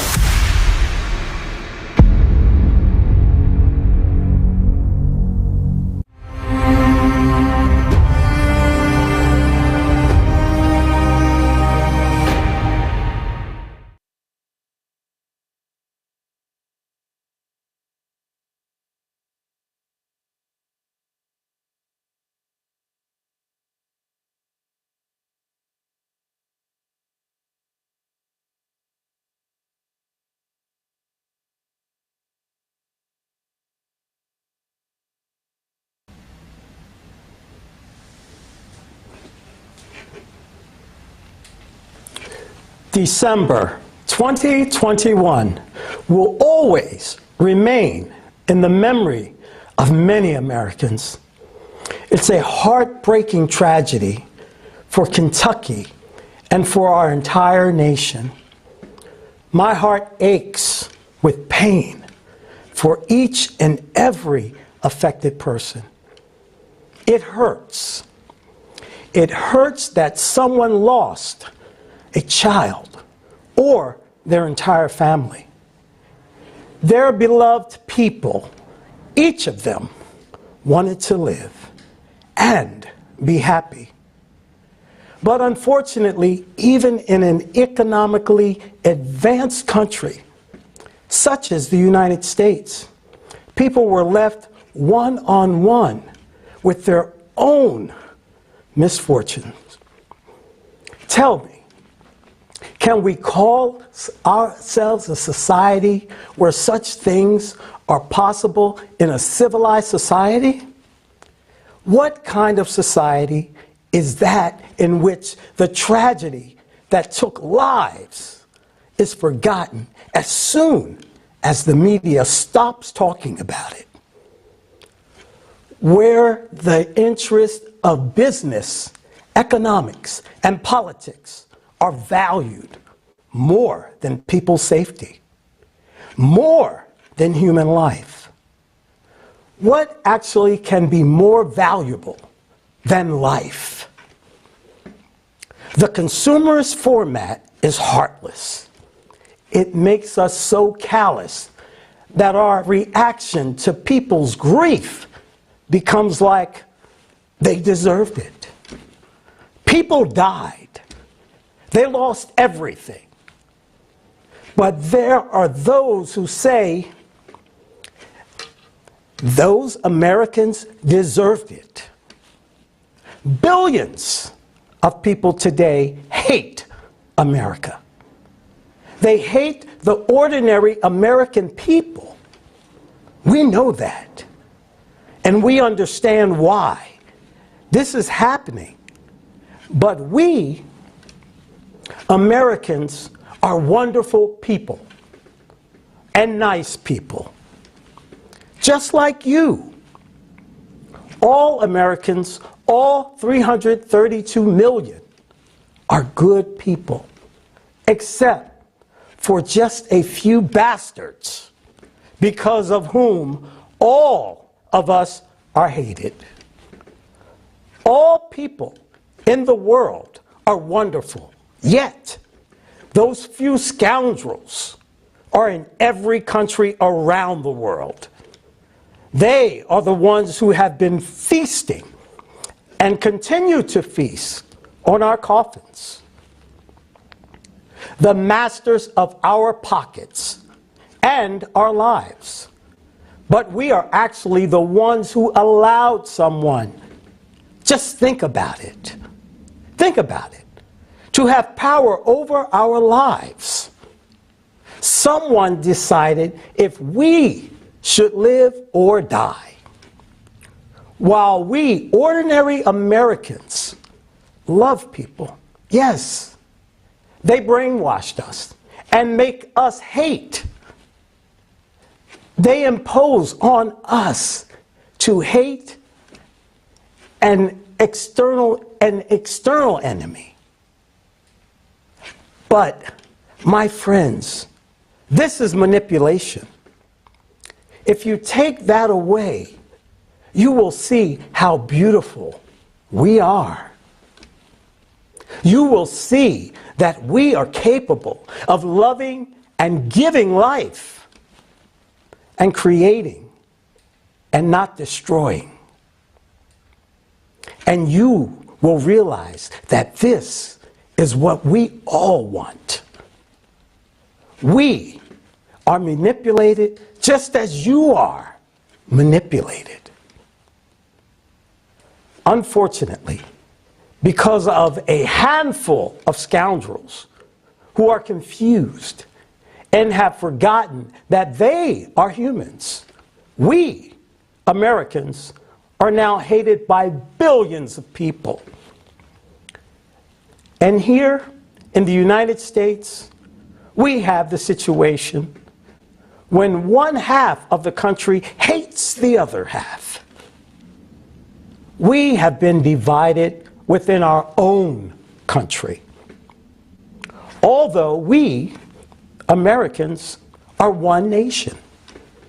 We are artificially divided and forced to hate each other, just as you are forced to hate us. And in order for this to stop, these billions of good people should simply unite among themselves. We must change our attitude towards each other. We must realize we are not each other's enemies. We must oppose the climate. We must oppose the climate, just as we are now giving to war against each other. We're fighting against each other. We must understand that the climate is our only enemy, and that we can only survive by uniting. Believe and know that everything will change. I believe in a great future for Americans and a great future for the entire world. I believe in Americans. I believe in the entire humanity.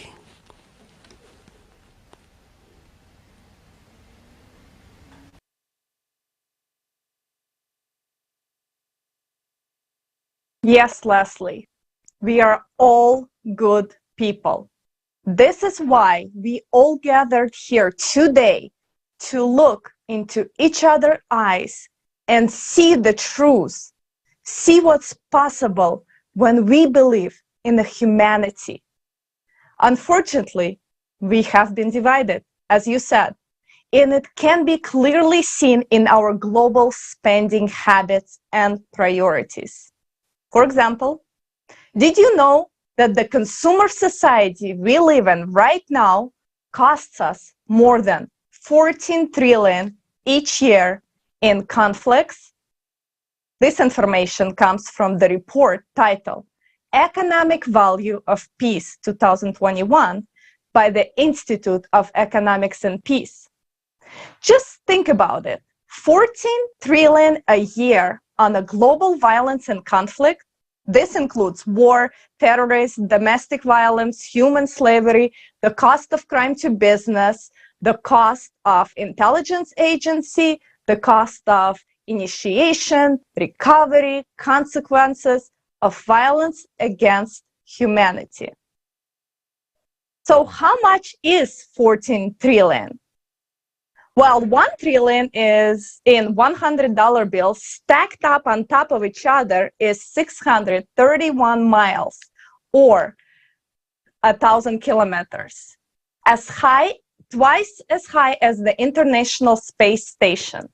Now times that by 14 and we can wrap around our planet with a nicely stacked $100 bills, still not reach 14 billion. Now that's a lot of cash slipping away from our own pockets to fuel someone that doesn't want us to. Is this fair? With global debt of 2026 billion, do we have any business of spending 14 trillions every year on killing each other? Is this insane? We have no other choice than to build a peaceful society that starts with creative society format, putting human life as a main priority. Even a couple of trillions, we can inform the whole world about the creative society in a matter of hours. In weeks, we can fix all social problems, including food and water crisis, housing, healthcare, logistics, counteract climate change, and develop science and research that will benefit all of the humanity. The best part is that you and your life will improve tremendously. You will feel happy and fulfilled, fully taken care of, with a bright future ahead. So how do we shift our format of society to creative society in the entire world? Easy. Now is the time to share this information with everyone you know, so they can decide for themselves whether to rot in a consumer society or thrive in a creative society. Share this live broadcast now.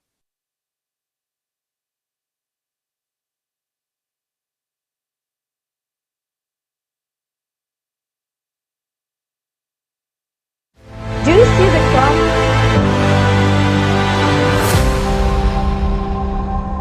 USA, December 2021. A catastrophic tornado swept through 10 states. 15,000 buildings and trailer homes were destroyed. The property damage amounted to at least $3.5 billion. Many people were warned about the tornado 5 minutes prior to the disaster.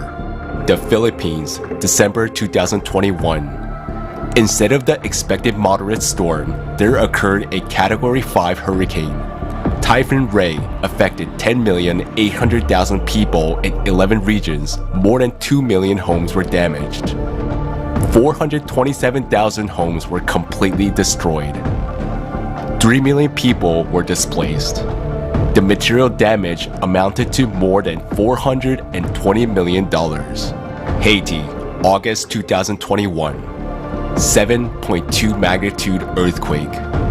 690,000 people were affected and more than 137,000 homes were destroyed or damaged. Infrastructure damage amounted to about $2 billion. Malaysia, December 2021. 11 states were hit by severe flooding. More than 125,000 people were evacuated from their homes.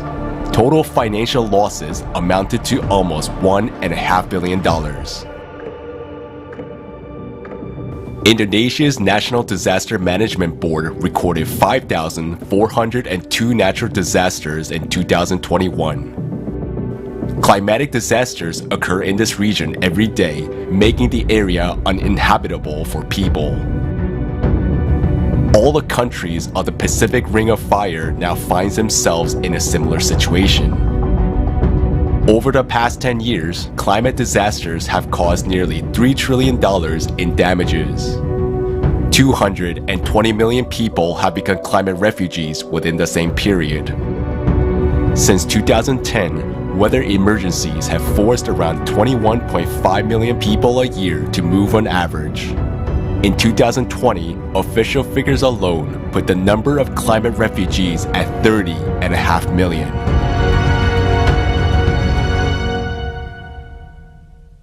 We, inhabitants of this planet, are now in the most dangerous situation.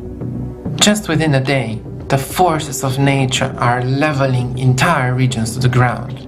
It will take years to rebuild these regions, which we simply do not have, because a new disaster comes along. What are we doing to prevent deaths of people, destruction of their homes during the cataclysms, death from starvation, and because of the absence of normal living conditions after the terrible destruction? What are we doing to prevent this? What are we doing to keep our whole world from descending into this chaos? Over the last 10 years, more than $5 trillion were spent on fighting the climate. This is the so-called climate financing. $5 trillion. But people are still suffering and dying from climate disasters. And as we can see, the amount of climate finance increases every year. But what have these enormous amounts been spent on? 94% of this money, that is $4.9 trillion, was spent on reducing greenhouse gas emissions. In terms of climate finance, this is called mitigation. In other words, how do we fight the climate? We spend almost $5 trillion on business development that will supposedly help reduce CO2 emissions. The proponents of the theory of human impact on the climate are very active in convincing us that reducing CO2 maybe will stop rapid climate change and save the planet. This theory has led to serious economic, political, and financial constraints on the world. Many governments strive to comply with directives to reduce CO2 emissions and develop green energy, even if it's not beneficial for them. The bulk of climate finance was allocated to renewable energy sources, mainly solar and wind power plants. 3.4 trillion spent on this. But did it really help to stabilize the climate? As we can see, no.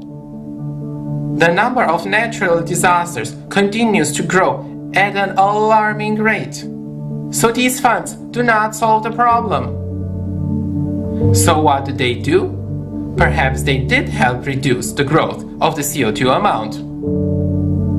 It turns out they didn't. CO2 keeps rising. So how does that work out? We've already spent $5 trillion on nothing. Moreover, it seems that the more money is invested in this business, the more CO2 emissions increase. All the more so, these business investments have had no effect on the real climate situation, have they? Things keep getting worse. Okay, but we've got 6% of climate finance left. Maybe it's spent on actual help to people. Let's have a look. These funds were spent on so-called adaptation, that is, adapting to natural disasters that have already happened or to their expected consequences. Adaptation includes, for example, improved crop production in arid areas, climate-resilient infrastructure, access to water sources, and early warning systems for climate disasters. Yes, that's definitely important. But how much is spent on warning us and keeping us safe in the event of cataclysms? Only 1% of global climate finance is used to make us aware of the dangers in advance. Did the people in the US, the Philippines, Haiti, or Malaysia feel any effect of these adaptation measures? Have they been warned of the coming climate cataclysms? Our world is not prepared for the rapid escalation of climate disasters. Not only in developing countries, but even in developed countries such as Germany and the US, there are no effective warning systems. With an increasing volume of climate finance, we do not see climate stabilization, but we can see growing businesses and increased profits.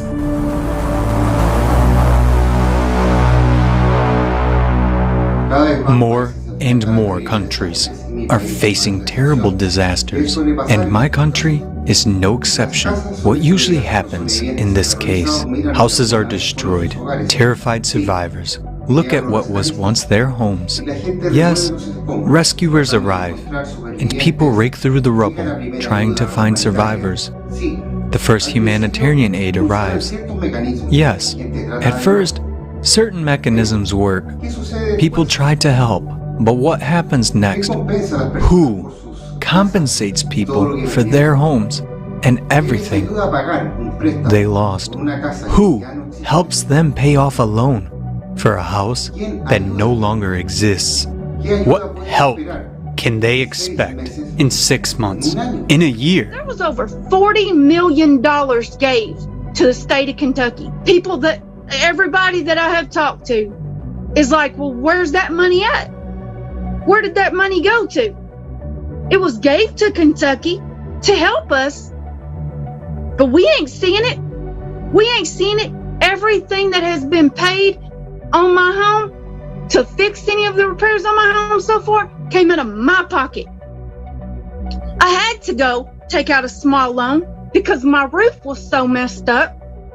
And then you're told, like I was told from FEMA, well, all we can do is offer you a loan. I don't need a loan. What about all the money that was gave to FEMA to help us? We're not seeing it. Everybody that I have talked to has said the same thing. I was offered a loan at a high interest rate. Like, what about the help that we were supposed to be receiving? There's like 5% of people out of 100% that have received any kind of help since the tornado. The other 95% of us don't know what we're going to do. It happens not only to people, but to entire countries. In 2019, Mozambique was devastated by tropical cyclone Idai. The damage amounted to about half of the country's national budget. The country requested $620 million in aid, but less than half of that amount was raised. As a result, Mozambique was forced to take out an IMF loan of $118 million to begin reconstruction. And where are those $5 trillion? After all, this is money from our pocket.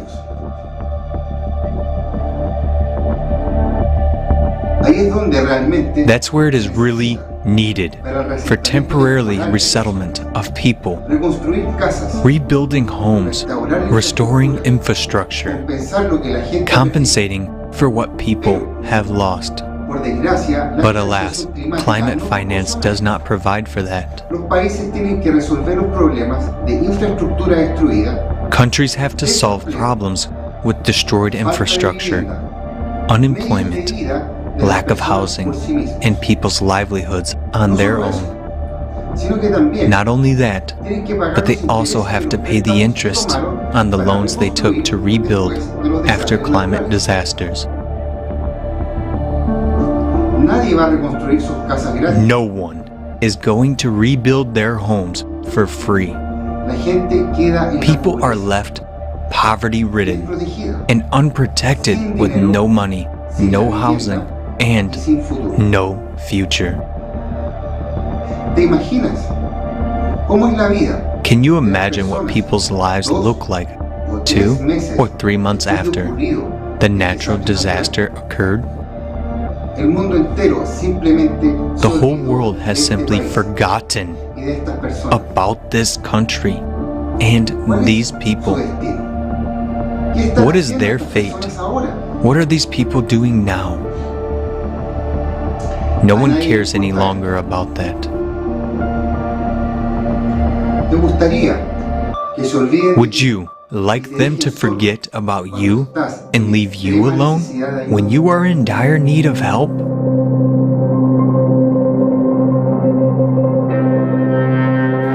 Should that surprise us?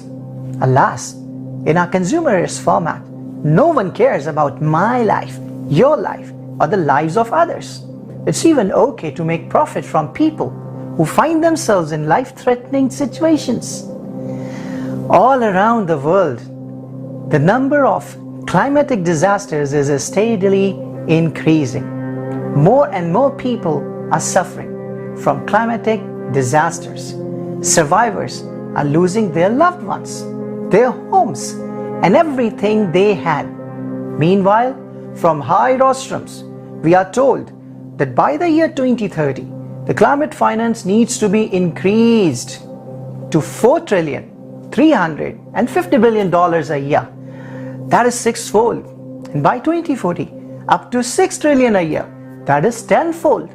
And in their theory, it would probably lead to some observable changes only after 2040. In other words, investments totaling over $90 trillion over 20 years, which is the size of almost the entire world economy in 2021, may or may not yield results. But we already know that not a penny of this money will be spent on actual help to people. That is, until 2040, we are offered to sit and watch our children die until we die under the rubble too.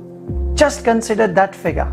No, we are not being offered to invest this money into science, to build houses for the victims, or to help countries recover from the disaster. We are not being offered to build the climate resilient cities, to resettle people there from dangerous areas. We are simply being asked to put this money into business for the profit of a few.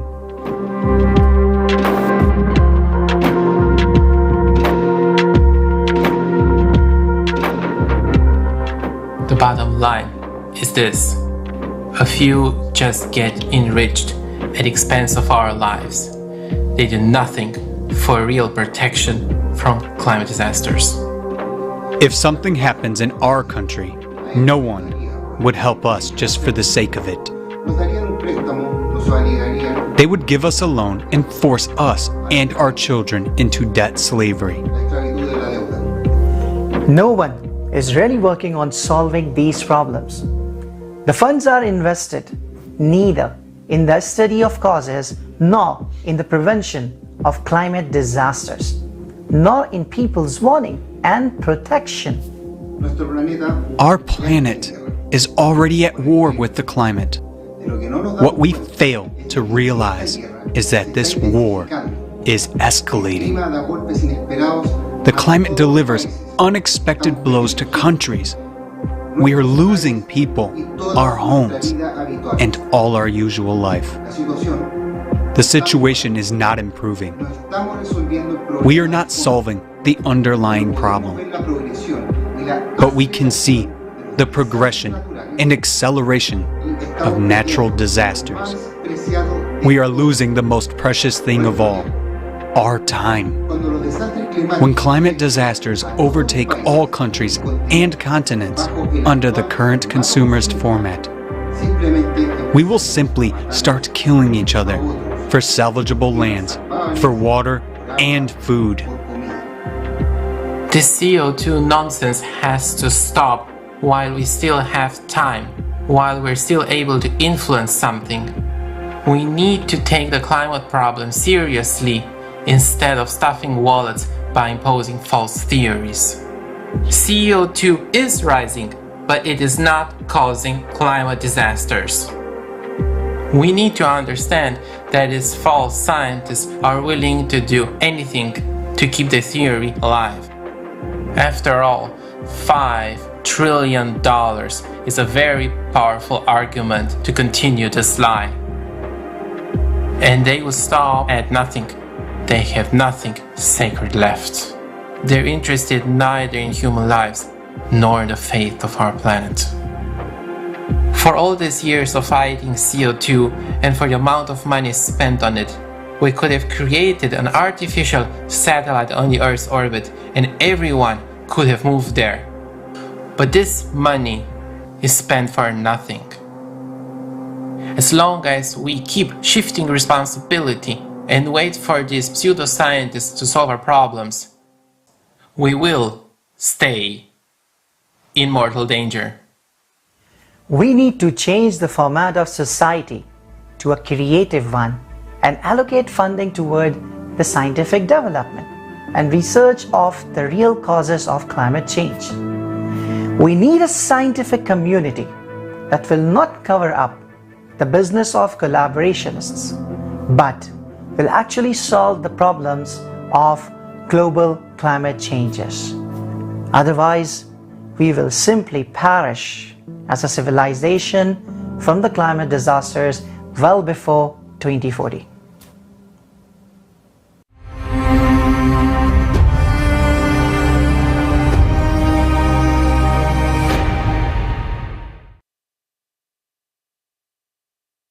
Do you see the crime and corruption that happens right in front of your eyes?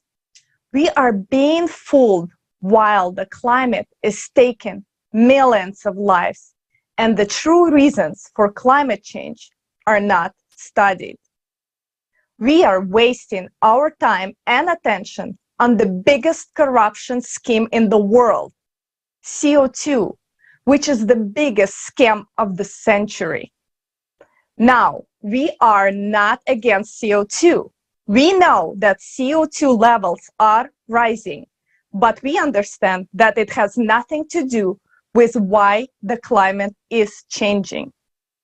This is the truth. Let's hear how we were made to believe in this deadly fairy tale. And please share this live broadcast with everyone you know. Let's get unstupid together. Thank you, Olga.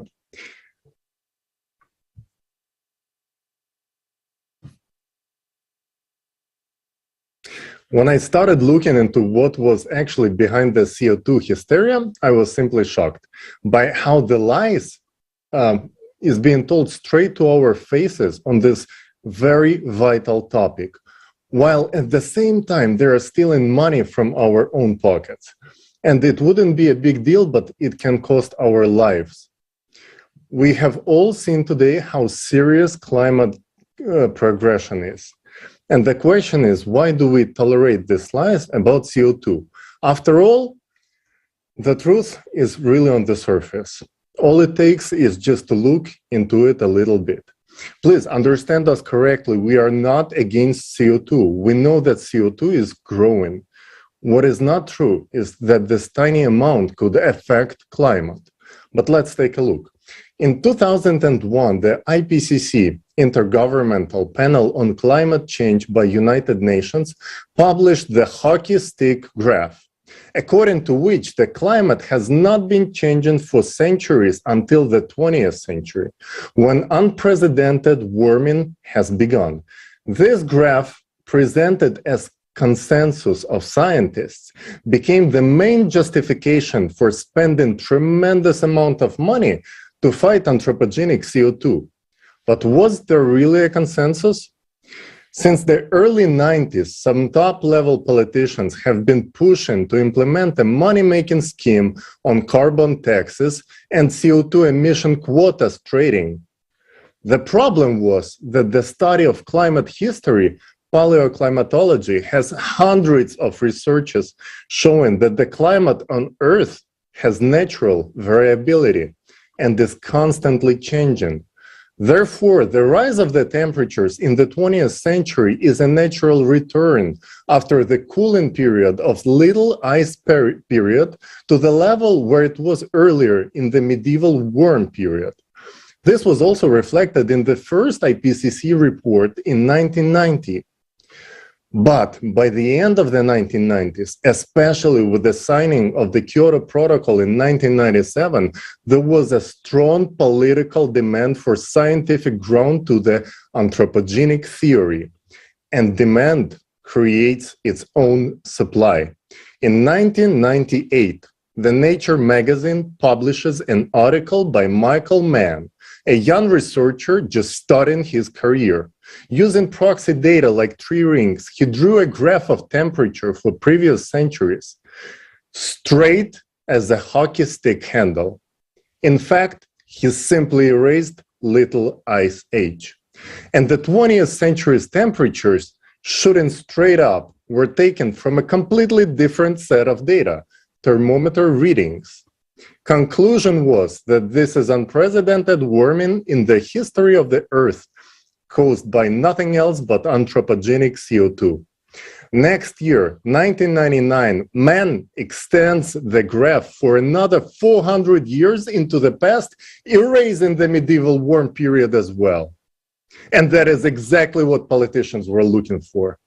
What happened next, we found out 10 years later, when in 2009, ClimateGate emails were published online, exposing the communication between the scientists and the IPCC leadership, just exactly like WikiLeaks did. The mainstream press media were silencing this story as it was bringing the light to how IPCC was pressuring the scientists and how they were acting to hide the data. One of the most notorious letters was regarding the hiding the decline. In the letter, British climatologist Phil Jones described how he used Michael Mann's Nature trick. Nature is the magazine in which he published the original hockey stick graph.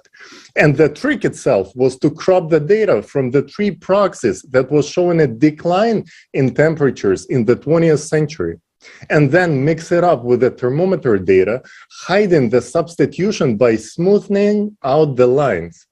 It was done to make it look like all the data sets are showing unprecedented rise of the temperatures and, quote, to hide the decline.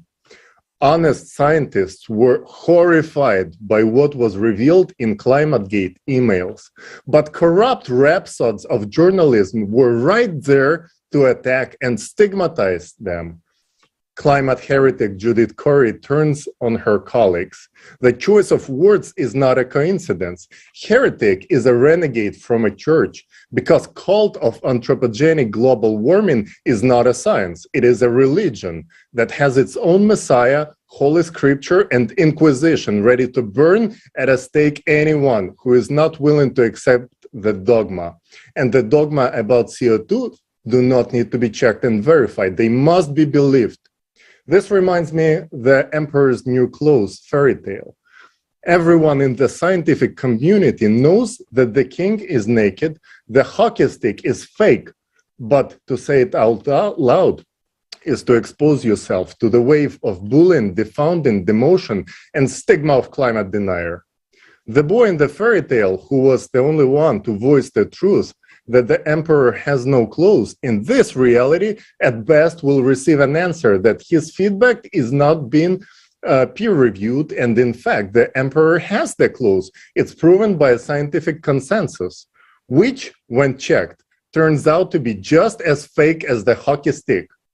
This is a lie. This is a multi-billion-dollar business, and this fraudulent graph is still on their website.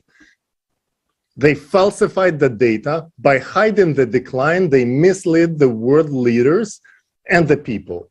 A massive campaign for the ratification of the Kyoto Protocol in parliaments around the world was based on this fake graph from 2001 IPCC report. And it cost us hundreds of billions of dollars each year to fight 0.4% of anthropogenic CO2 in the atmosphere. That 1% from the total of 0.04% CO2 in the atmosphere. And each one of us pays for these lies. A tremendous amount of money goes to the scammers and global pickpockets each time we fill up a gas tank or buy anything in the store. This is $632 billion in 2020 alone, with a zero result at all. The tsunami in Thailand in 2004 took away 300,000 human lives, and it wasn't caused by CO2. So as Fukushima and Haiti weren't either. The explosion of Tonga volcano, unprecedented floods of recent years, and at the same time, deadly droughts and shallowing of water reservoirs, it's not caused by CO2. It is the cycle, and we are on the very edge. And these traitors keep publishing their hockey sticks. A new version with a longer handle. Now they say it's a scythe. And the scythe is with which they mow down our money and our lives. $90 trillion by 2030. Just to compare, the annual gross product of the world, all countries altogether, is 84 trillion. And are you willing to pay for it out of your own pocket? Because the price of this lies is not just your financial well-being, but also your life. Because nobody is addressing the real cause of the climate change, cyclicity. Thank you.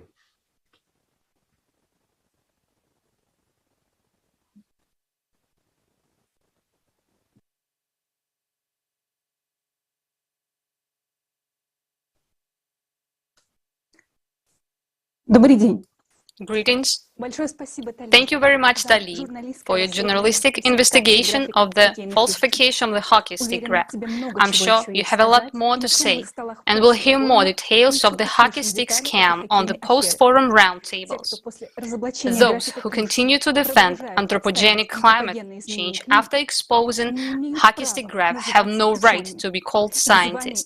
Their titles and ranks are worthless if they cannot see that the causes of modern climate change have nothing to do with CO2. There are hundreds of thousands of times more normal scientists and sane people, but they keep quiet because scientists who dare to speak the truth are silenced. Their articles are not published. They are deprived of scientific titles, fires, and some of them even beaten half to death. The real heroes are those who openly state that anthropogenic climate change is a lie. It is our duty to support such scientists and convey truthful information information to the public. In preparation for international conferences and global crisis forums, volunteers of the Creative Society Project have interviewed dozens of honest scientists from around the world. These include climatologists, meteorologists, atmospheric physicists, astrophysicists, geologists, geophysicists, oceanologists. These are representatives of the scientific community of the USA, Great Britain, Australia, Germany, Norway, Czech Republic, Belarus, Ukraine, Russia, and other countries. You can see these interviews on the Creative Society website. In the communication with scientists, we have deeply investigated the arguments, checked ourselves all the facts and evidence that CO2 does not affect climate change. If you want to study this issue as much as we did, the interviews on the website will be useful to you. And I'll tell you the most obvious facts right now. Carbon dioxide, it's a trace component. Its concentration in the atmosphere are negligible. According to official data, CO2 concentration are now 419 ppm. What does this mean? ppm, parts per million, is 1 millionth part in the volume unit of air. How to imagine it? It means 4 CO2 molecules for every 10,000 other molecules in the atmosphere. These are 4 molecules that's supposed to trap and transfer heat to the other 10,000 molecules. Look at them. How will they hit the other molecules? There is no way. It is clear, even to a first grader. How much of the CO2 did humans produce? The amount of carbon dioxide emitted by humankind since 1750 during the entire industrial era is estimated by various researchers to be from 1% to 12% of all CO2, that is, humans have added from 4 to 48 molecules per million other molecules of the atmosphere of the entire time. The degree of absurdity is increasing, isn't it? You don't believe that humans emit so little? Look at the facts. The most obvious proof is the killing curve, the curve of increasing CO2 concentrations. When the COVID-19 pandemic hit the whole world in 2020, business shut down, people stayed home under quarantine, and the air in cities cleared of exhausted fumes. Do you know what the CO2 growth curve did? It didn't flinch. The concentration of carbon dioxide in the atmosphere continued to rise just as it did before. All the rest of the CO2 is not produced by humans, but by natural sources, such as plants, forest fires, volcanic eruptions, and the oceans. Plants start emitting more CO2 than they absorb. Wildfires increase, volcanic activity increases, and the ocean heats up at the bottom. About 95% of the Earth's total carbon dioxide is dissolved in the ocean's deep waters. The oceans is what control the amount of CO2 in the Earth's atmosphere. Only incompetent experts would argue that the oceans is warming because of the CO2 released by humans. The ocean transfers heat up to the atmosphere, not vice versa. It's simple, high school physics. Instrumental measurements show that the ocean waters are warmed first, and only after 11-12 months, the concentration of CO2 in the atmosphere increases. CO2 emissions are the consequence, not the cause of heating. Undoubtedly, the main greenhouse gas is water vapor, which evaporates from the surface of the world ocean. Its contribution to the greenhouse effect is 5 times greater than that of anthropogenic CO2. Now, water vapor is rising because of the intense heating of the deep layers of the ocean, and we'll talk about it later in the forum. Look at the screen. This cube is how much CO2 is released into the atmosphere by humans. The other orange cubes are the CO2 emitted from natural sources. The purple cubes are water vapor. The blue and green cubes are the rest of the atmosphere. The cube examples should be clear, even to a 3-year-old child. It gets even more interesting. It is well known to climatologists that an increase in the concentration of greenhouse gases in the stratosphere at an altitude of 20 to 50 kilometers leads not to a warming, but to cooling of the atmosphere. This is called stratospheric cooling. That is, the CO2 supposedly hits the lower layers of the atmosphere and it cools the upper layers. Such a selective gas. Do you want more news? There are many scientific papers on how anthropogenic CO2 over the Arctic and Antarctica doesn't hit the air but cools it. Isn't it interesting that CO2 not only acts differently depending on how high above the Earth it is, but also depending on traditional geographic location. CO2 has also acted capriciously over the past centuries. It raises the temperature and then lowered it down, but we have to believe that this is exactly the cause of climate change right now.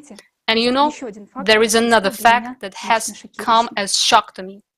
In ice cores from the last 100,000 years of the pre-industrial era, when there was no cars and factories yet, CO2 concentrations were much higher than today's, for 100 ppm. For example, it was from 700 to 5,500 ppm. However, in 1985, when the climate anthropogenic hysteria began, these data began to disappear from the articles to make it convenient to fit the results of anthropogenic scam. We are not against CO2. It is indeed rising right now, but it's just not affecting the climate in any way. CO2 increases intensely every time there is a period of global climate disasters, which happens once 12,000 years, and ice core remembers it. That's why for those liars who made up hockey stick graphs who are willing to kill 8 billion people for the sake of money needs to falsify the studies of glacier cores as well. Now, because of this corrupted Judas, the mouths of honest scientists are being shut, and we are losing precious time. Millions of people are dying. The number of climate refugees is growing. For 40 years, they continue to lie to us that we humans are to blame for global warming. We are forced to reduce our already negligible concentrations of CO2 and led to believe that this should keep us from dying. Had anything improved with climate? Every day that the world lives under the guise of anthropogenic CO2, there is another day that brings us, the whole world, closer to the abyss. We should have been studying the real causes of climate change by now and looking for solutions. But billions of dollars keep going the drain of the CO2 myth. The time will come, and we, people, will ask everyone where and why this money was unreasonably spent. Why was our money wasted on air? And who will bring back the lives of people who died in disasters? The theory of anthropogenic climate change is scientific nonsense. That's why we don't care about it. We talk about the real causes of climate change and geodynamic because we stand for lives of everyone on the planet, everybody's life, even those corrupted Judas. Because we are people and we want to live.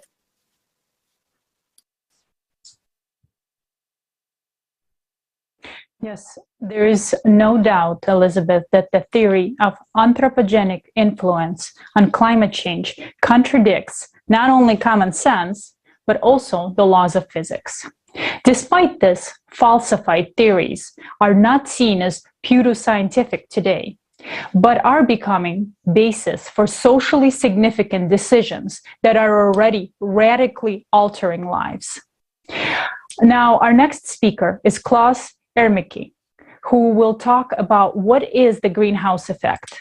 Mr. Ermicke is a managing director of Klaus Ermicke GmbH, head of the KE Research Service. Let's hear from him next.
Well, I started observing the whole thing myself about 30 years ago. And at the time, the topic was still relatively new and uncommon. I thought it was incredibly strange that CO2 in the air, which is only present in negligible amounts, could suddenly change the world's climate. So, because it is our basic working method, we gathered a group of experts and consultants who specialized in this topic. There are professors in atmospheric physics, professors in meteorology, and other scientists, and they supported us in exploring this topic and putting together what we then published and presented to decision makers in politics and economics, as well as concerned citizens. One relatively well-known term is the so-called greenhouse effect. There's supposedly a relationship between the CO2 content in the atmosphere and the temperature on Earth, and supposedly the CO2 content in the atmosphere raises temperatures on Earth by 33 degrees Celsius in the natural way. So, the assumption is that it would be 33 degrees warmer because we have infrared active gases in the atmosphere called greenhouse gases. It is also called the natural greenhouse effect. That's complete nonsense.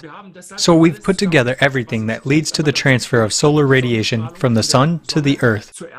This energy is accumulated in the atmosphere or on Earth's surface and is then redistributed without actually increasing or decreasing the total amount of energy. Because the Earth can't absorb energy all the time. If the amount of energy had been constantly increasing, it would have become hotter, and at some point the Earth would evaporate. And obviously, this has not happened for the last 4 billion years. This means that energy must be constantly emitted back into outer space. But in reality, Earth is cooling due to radiation, and that's because the Earth is cold, not hot like a star, and can only emit infrared radiation, which is in the invisible range. But this energy radiation is very high.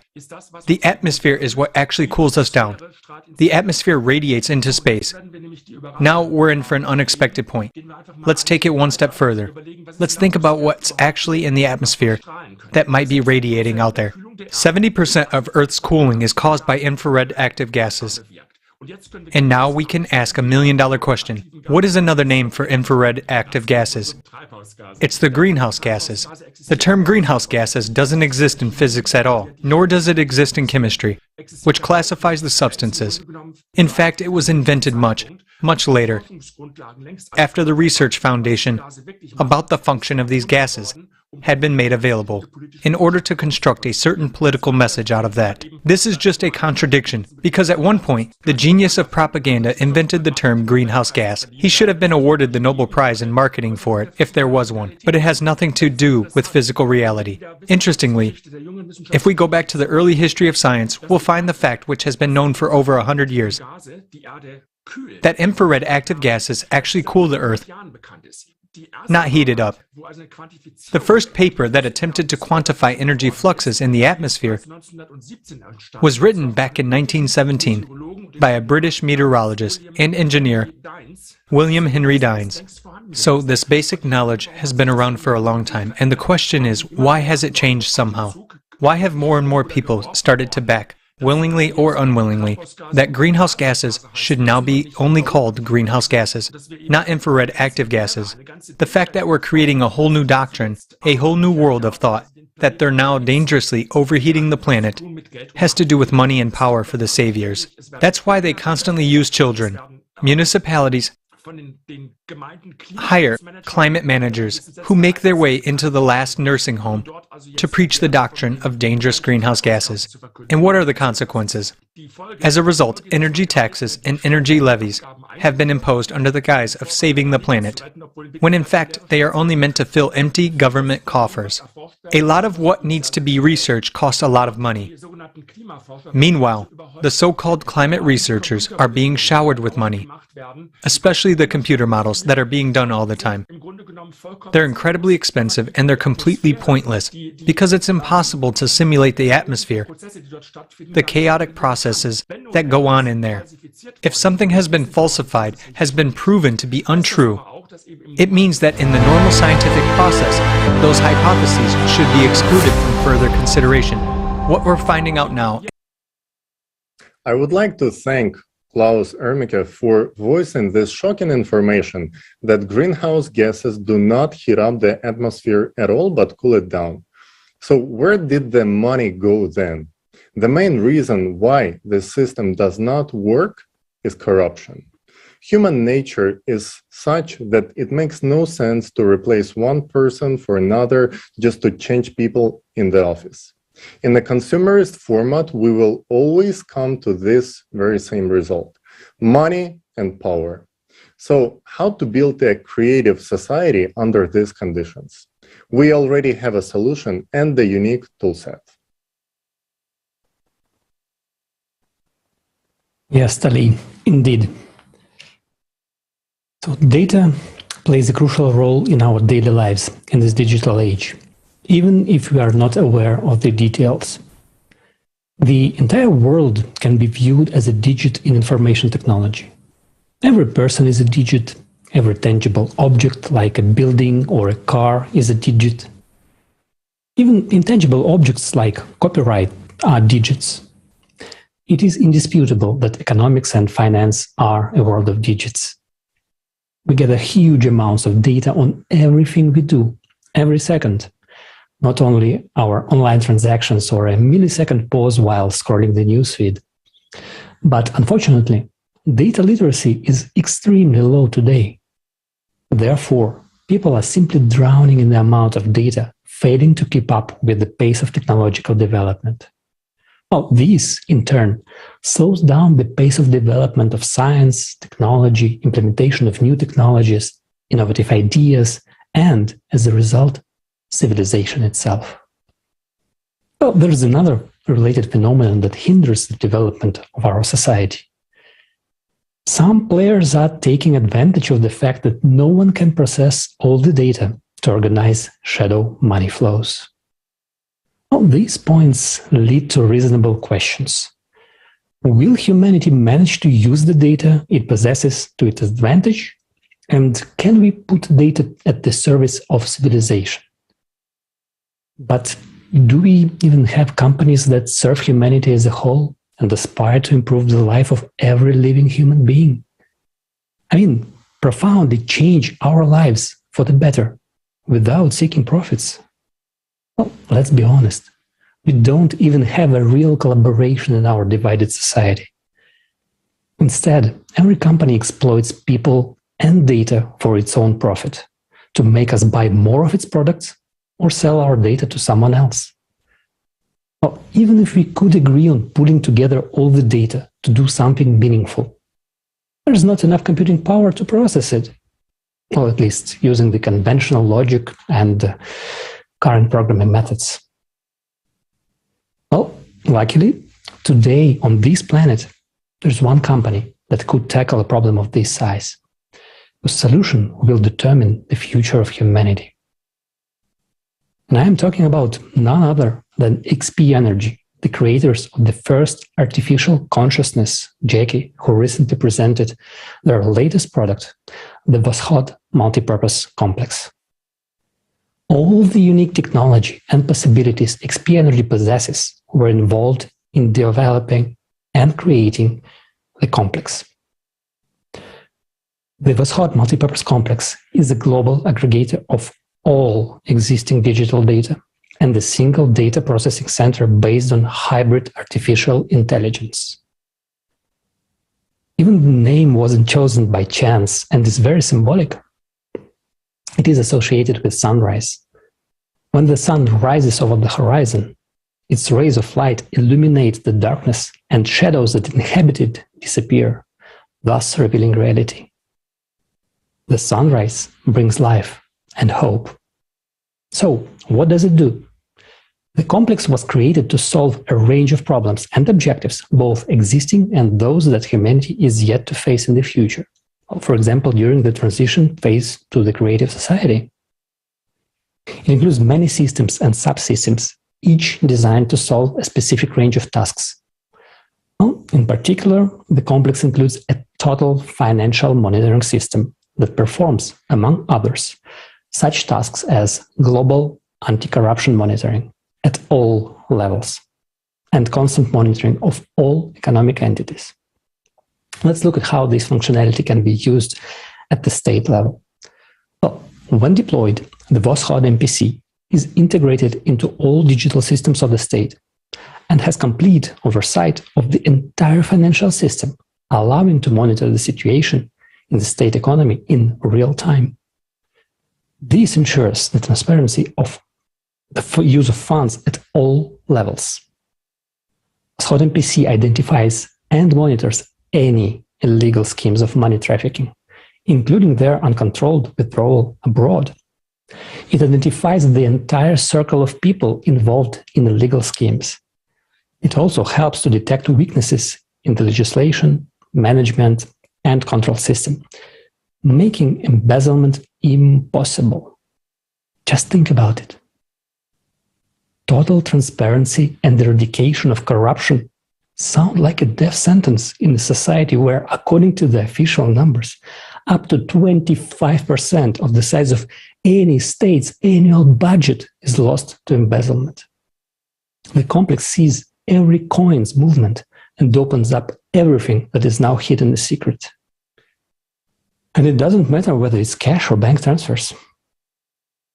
Unlike humans, the complex does not get sick, does not steal, doesn't have depression, is not subject to temptations, emotions, doubts.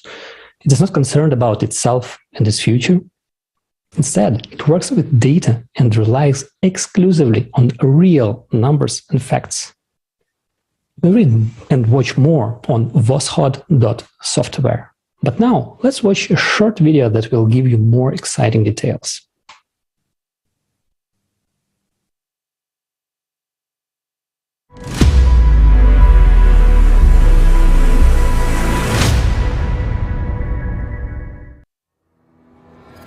Voskhod MPC in the state. Despite the fact that Voskhod MPC was created for the transition period from a consumerist to a creative format of society, it can be effectively used at the level of the state or the Commonwealth of States and in the consumer society. Of course, in the consumer format, the democratization of information is out of the question, as it would make the state vulnerable. In this regard, the use of Voskhod MPC at the state level should take place in closed mode, with direct subordination to the head of the state. When Voskhod MPC is installed and integrated into all digital systems of the state, it carries out total supervision of the entire financial system. This ensures the transparency of the use of funds at all levels, allows the control of all financial flows, and operates with accurate data regarding both public and private capital.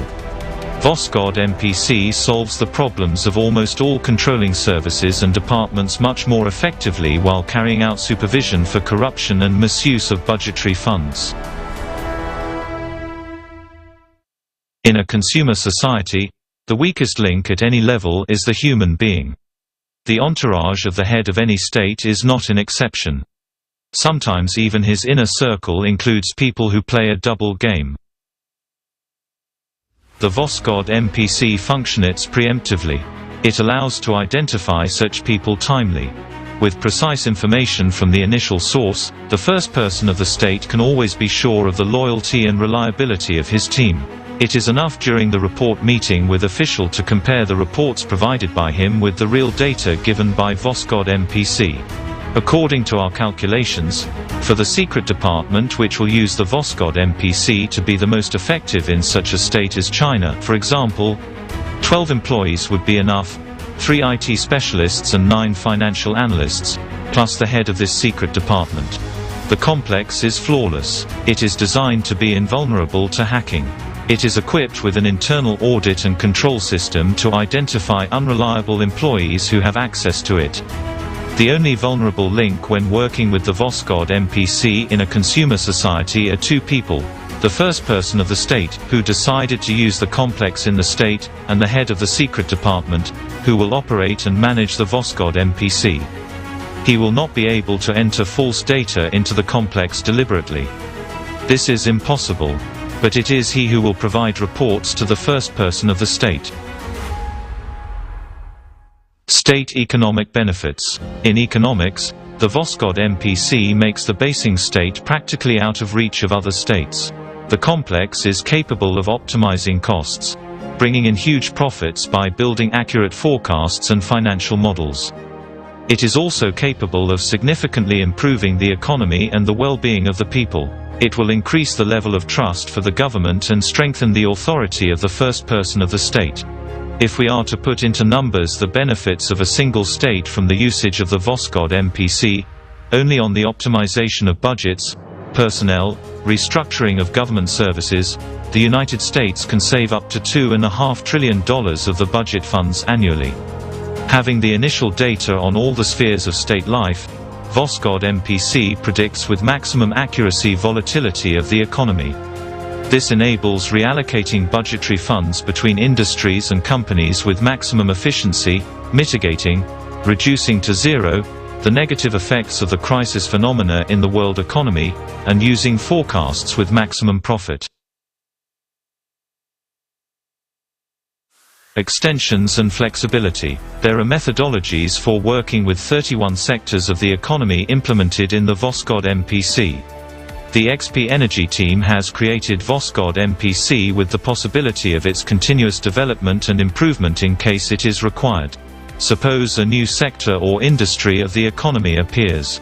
In that case, the functionality of the complex can be extended in a very short time. For example, the emergence of space tourism, which will undoubtedly become a new leisure industry in time, as well as planned flights to neighboring planets. Also, an industry that is about to burst into our lives and become an everyday occurrence. This refers to the industrial development of asteroids, or in other words, the extraction of raw materials on the asteroids and space bodies. We are ready to pass the Voskhod MPC to the state whose first person is ready to implement the creative society in their country.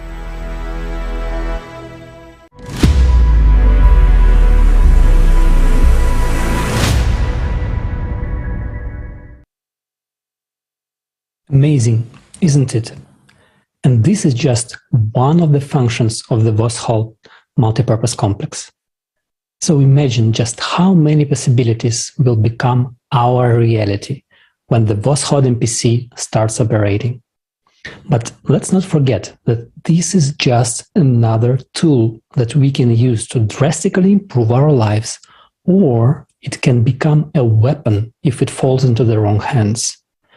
With all the information presented earlier in this forum about insane amounts of money spent on unsuccessful and never-ending battles with the world's biggest problems, if used for good, the Voskhod MPC would allow us to finally be able to see how the funds are actually spent and redirect all our resources, all human potential to build the creative society, not only to survive, but become a civilization and prosper.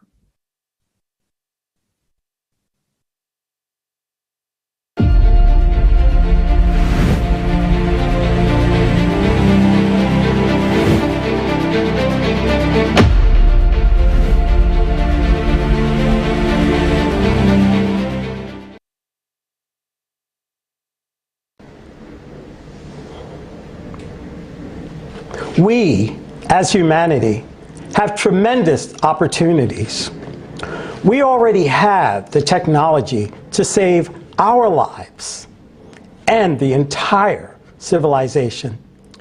But we cannot use it for the benefit of people because we are not a civilization yet. Today, there is no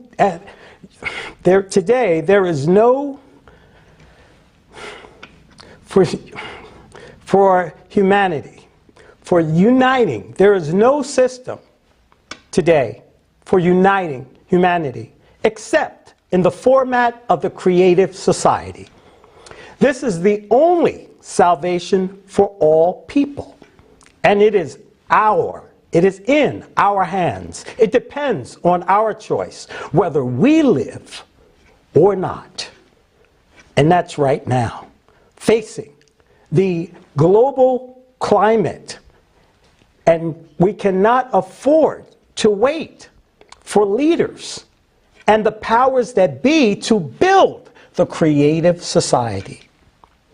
They will not be able to break the system, to stop the wheel of the consumer's format, which is rushing with us into the abyss at full speed.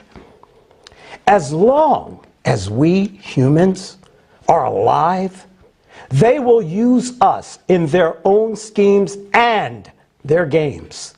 They will do anything to keep their wealth and power over us.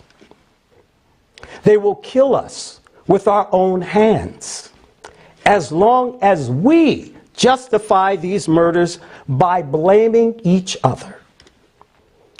What is happening now is the degradation of human minds. It is the complete devaluation of human lives. It is a very frightening that we humans, even in our own heads, allow and accept that there can be any excuse for deaths. They say, you have chosen such a government for yourself. It's your fault. This phrase is now used to justify deaths in the Ukraine and in other countries. But what is the people's fault in this case? In any country, people vote for what politicians promise them and not for what they do when they get there and do afterwards at their own will. We people have no means or mechanisms to remove them. We cannot stop what they are doing and make them do what they promised us. Yes, we humans may choose the wrong politician, but none of us choose death. People are being deceived. Politics is the art of deception. Let's face the truth. Let's just face the truth. The worst things that were created here in the world against people were created by politicians. This applies to every country. And in every country, there are a handful of bastards. Because bastards are not nationalities. Bastards are people who have forgotten that they are human beings. And there are such bastards everywhere. They believe they have the right to impose on us some super idea for which we supposed to die. Tell me, what kind of a great idea is that? Can anyone, or can any idea more valuable, is there any idea more valuable than human life? How can an idea justify murders? If you are indignant now, if you do not agree with what I'm saying, it's only because you are in a time where you are hundreds and thousands of kilometers away, and nobody has come to kill you and your family. But when the bombs come to you, when bombs come to you and missiles explode in your yard, what will justify it? What will justify it? Only then will you understand that there is nothing more valuable than human life. But then it will be too late. You will be dead. And only a politician's idea will remain. Tell me, is it worth it? Tell me, are you willing to die for a political idea? Do we really need an idea to die for? Nobody wants to die. Politicians start wars and send us to die. But sooner or later, every war ends. A lot depends on politicians today. But the most important thing depends on us, people, whether we live in peace, It depends on us whether we live at all. While we, people, we do want to live. We do want to live. And if a politician makes a mistake, if he leads you and me to death, then we should have the right to recall our votes. The right to recall a person from this office. That's the very way it should be. But when we don't have the right, it means we are given one person complete power over us. But how can one person decide how the whole country will live? In the creative society, there can be no power. We do not need power. We know what it does, and we know what it leads to. The word is the most powerful weapon. It begins and ends everything.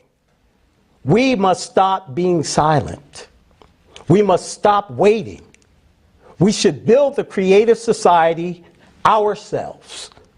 We have no one to hope for. It is up to us, people. We have to do it ourselves. I believe in us. I believe we can do anything because we are people. And we, all of us, we want to live.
This amazing song was created by the people for the whole humanity because we are the people and we want to live.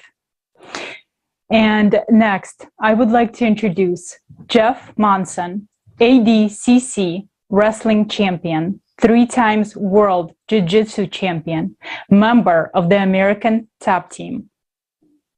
Let's watch Jeff.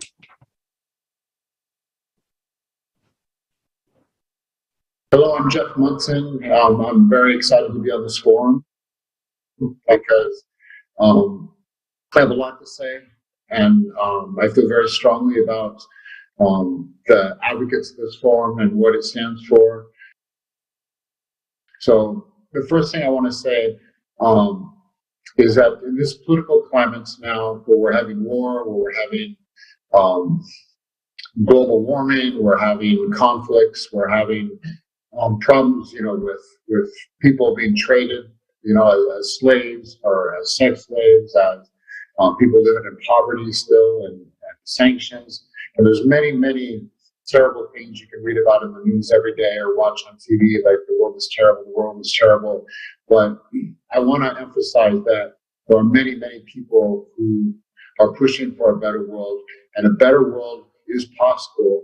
And the main idea of this is it starts with us. We can't rely on governments. We've been relying on government since the beginning of time, since the feudal system with kings, since capitalism with the free markets, with elections, with democracy, voting for presidents and representatives in Congress and Duma members to try to fix things. When you participate in the world, when everybody has equality, when you can look at somebody on the street and know that they enjoy the same freedoms as you and they have the same opportunities as you and they're participating in the world as you, I don't think there's any greater joy as a human being than this. It's like everybody in the world shares this same feeling of unity within ourselves, within the human race. We're all people. Well, like I said, we all want the same things. So why can we not work together? We're intelligent. We can spend people into space. We can make these crazy weapons that can destroy the world. We can do all this stuff. If we can do this, then we can have a system where we have unity and peace and where we're all working together. This is our last chance to come together. So we're going to come together, and we right now we can choose to come together, or we're going to be forced to come together because we're in a system where either war or climate change or this has forced us to understand that we're not going to survive as a species unless we come together. But right now is our last chance to do this, like willingly, without any environmental influence, like telling us that we need to, without like our imminent destruction. So, guys, tell your neighbors, tell your friends, tell them that you want to make a change and that you're willing to make a change and that you want them to make a change with you, whether you know them or you don't know them. Guys, this is such an opportunity. Like, I'm so excited even talking about it. I just imagine outside walking and meeting people and talking to people and traveling and seeing people that all want this, like this humanity to join together and for something better that includes every single person on earth. Imagine whether you're disabled or black or white or woman or man or child or elderly or whatever your profession, like join together for the same purpose, and that's the betterment of society.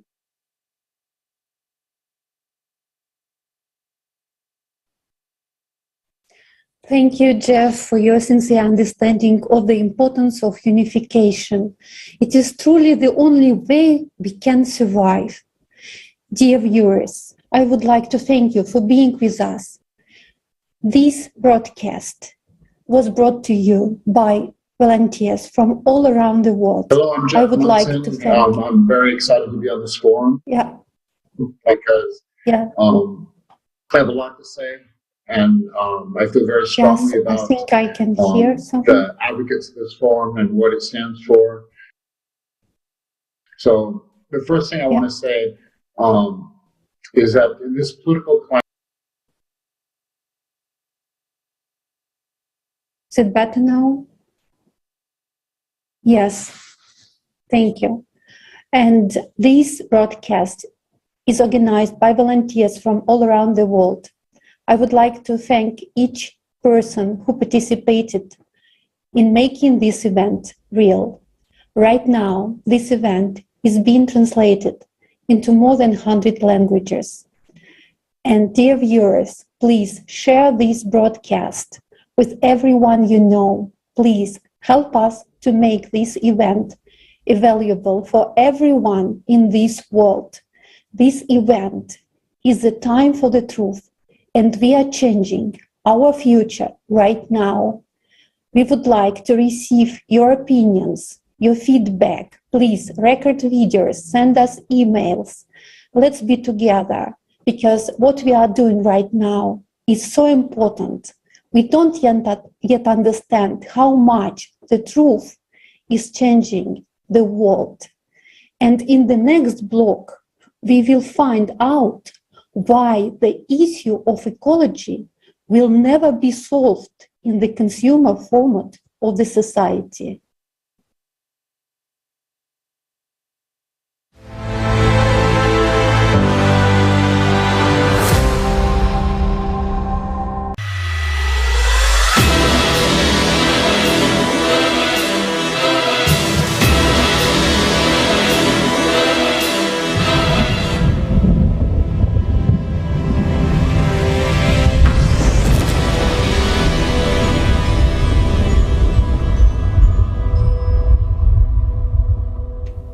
Case number 115, Fashion Industry.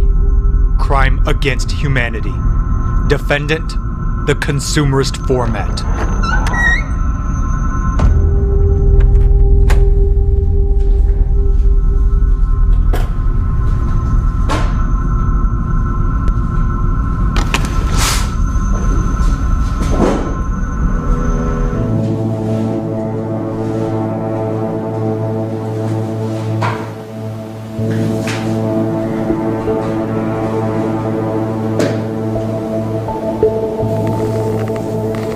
Aren't you gonna anything to say? Then I'll start. Bangladesh, the year 2013. I suddenly felt, am I in a war zone? I was hearing the scream from the rubble, someone saying, chop off my leg and pull me out. Save me, brother. Please, save me. Brother, I want to live. Haven't you remembered? Then I'll continue. Rana Plaza, an 8-story building, and 1,134 dead workers don't mean anything to you? And the managers were warned about the bad conditions of the building. And there were cracks in the walls. And yet, people were forced to work until the tragedy happened.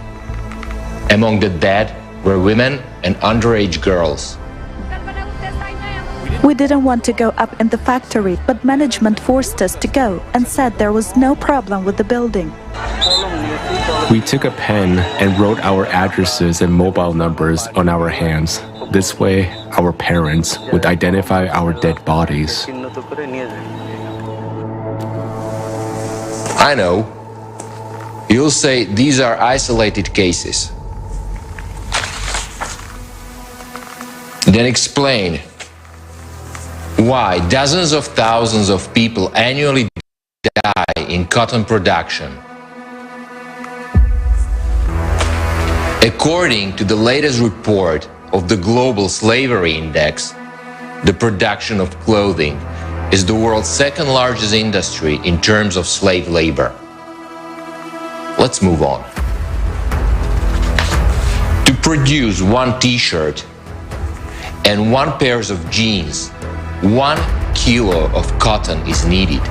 According to the World Wildlife Fund, it takes up to 20,000 liters of water to produce that 1 kilogram.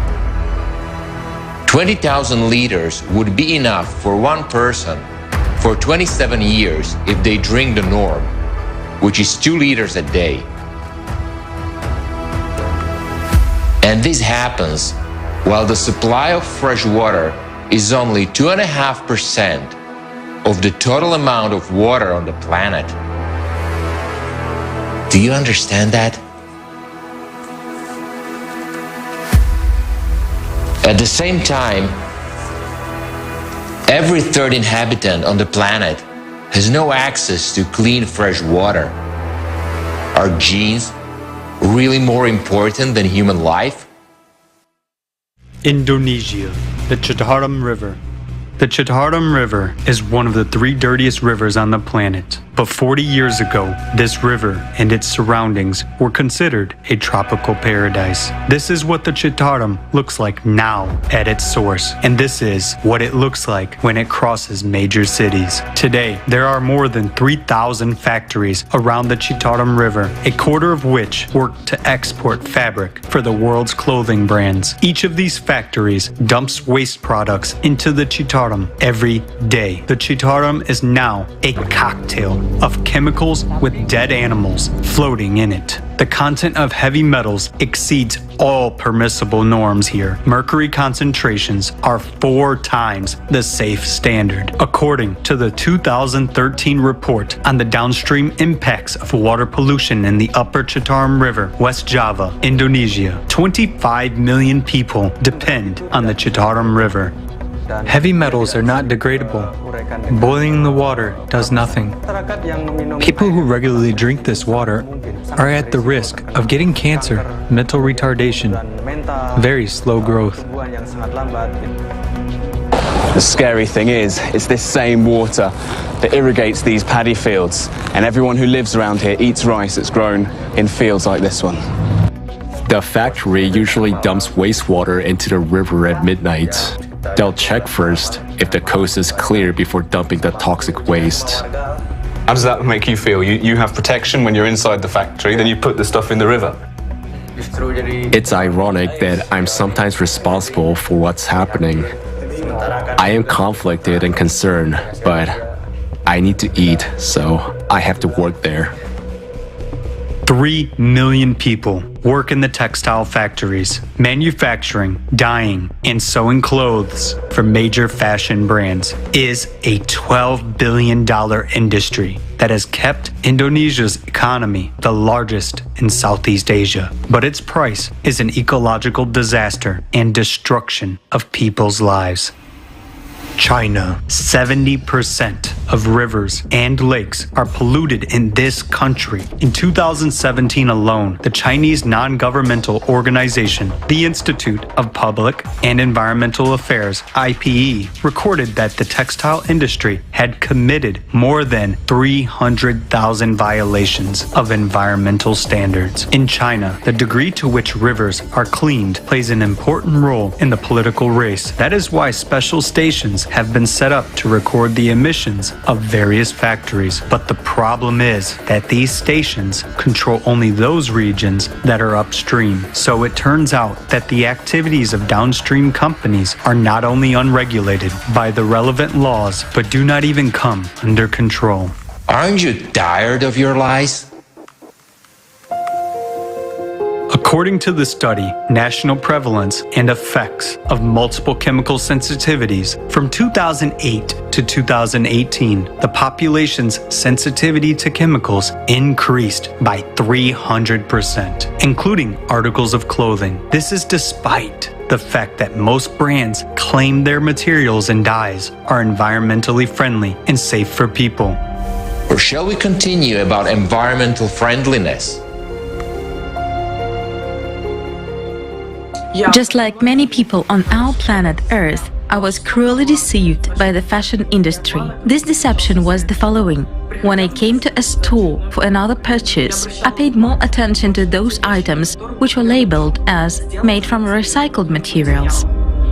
And I certainly gave them preference. But imagine my surprise when on one of the websites I saw goods with similar labeling, yet many times more expensive. And I wondered what the difference was. Why do the prices differ so much? So I started my own research, and what I found really shocked me. Our clothes are usually made of composite fibers. For instance, if it is polyester, they add cotton and rayon to it, and you understand that it is almost impossible to separate all that. We take an ordinary sweater made of mixed fiber, which includes accessories. All this has to be sorted, detached, checked, and then given to recycling and production processes. Thus, it is really a very expensive product that simply cannot cost little money.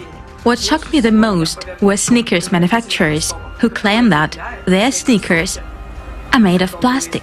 Yes, they are made of plastic.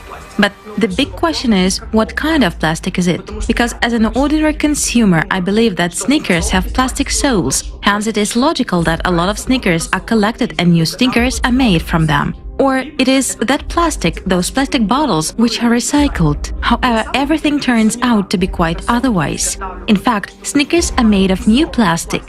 So not only do we already have a big problem with plastic, but we also keep producing it, and we say that our sneakers are environmentally friendly and made from plastic. That's how the fashion industry lulls us into complacency, and instead of really taking care of the environment, we only pollute it even more, thinking that when we buy products labeled as made from recycled materials, we thus help our planet. But in reality, we are killing it by producing more and more worthless goods. Therefore, it seems to me we should stop being blockheads who can be easily deceived. We should start thinking about what the consumerist format foists on us, and we ourselves should figure out and understand what is really going on. The reality is that currently only about 1% of clothing is actually recycled in the very literal sense of the word. 1%. 1%. 1% is recycled. If you're talking about recycling in terms of taking fibers and breaking them down and turning them back into new fibers, it's 1%. In order for the fast fashion outlets to recycle what they make, it would take 12 years to recycle what they sell in 48 hours. Okay. Explain me this. Why do you produce 400 billion square meters of textiles a year, and 60 billion is just waste? With this amount of fabric, you can rob our planet 800 times. At the same time, 1 truckload of clothing is burned every second, and tons of new clothes are thrown into the landfill. Tell me, will you ever get enough? Casualties, slave labor, destruction of rivers, ecology, and overproduction. What is all this for?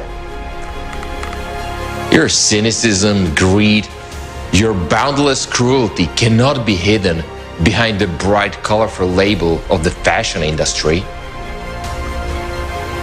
You have forced billions of people into the trap of consumption and put them on the brink of survival.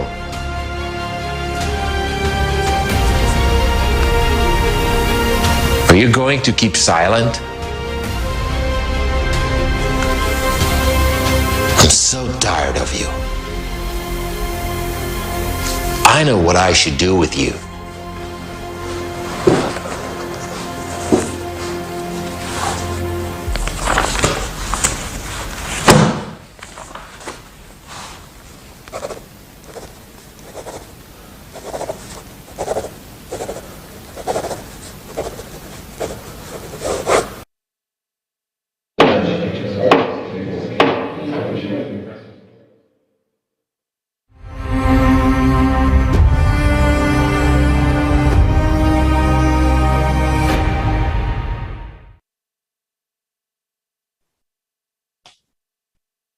I was truly shocked by the information we saw in the video about fashion industry. How cruel and absurd is the consumer format we live in? Why is it allowed to manufacture products dangerous to the environment and human beings? Why unsafe technology being introduced? The answer is obvious. Because there is too much money at stake. And after everything we have seen and heard today, it's obvious that the consumerist format is simply killing us and our planet. And how could it be otherwise in the world where money is more precious than human life? And the only thing which can be changed by ourselves. We can be the change.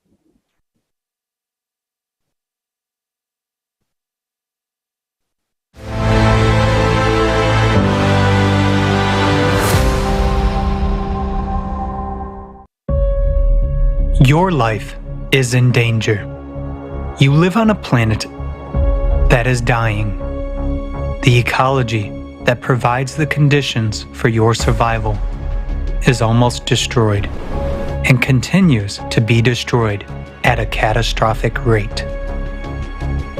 But the truth is that this cannot be stopped in the current consumerist format of society. The format of lies, cruelty, and absurdity. Do you want to change that? Then let's take an honest look at what is happening now.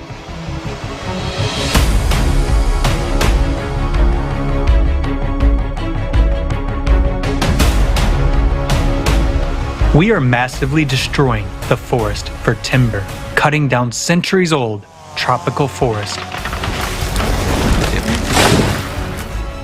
to plant coffee, cocoa, and soybeans because they are well paid for. We are recklessly clearing land for grazing, gold mining, and destroying the forest for so-called green energy. We have lost as many forests in the last 100 years as we did in the previous 9,000 years. The forest gives us oxygen, mitigates the effects of climate change, protects the soil from erosion, and preserves biodiversity. Where the forest disappears, all life dies. But in the consumerist format, we can't give up logging because the forest industry implies millions of jobs. Countries' budgets depend on it. It turns out that in order to survive, we must destroy what gives us life. The consumer society is a society of absurdity.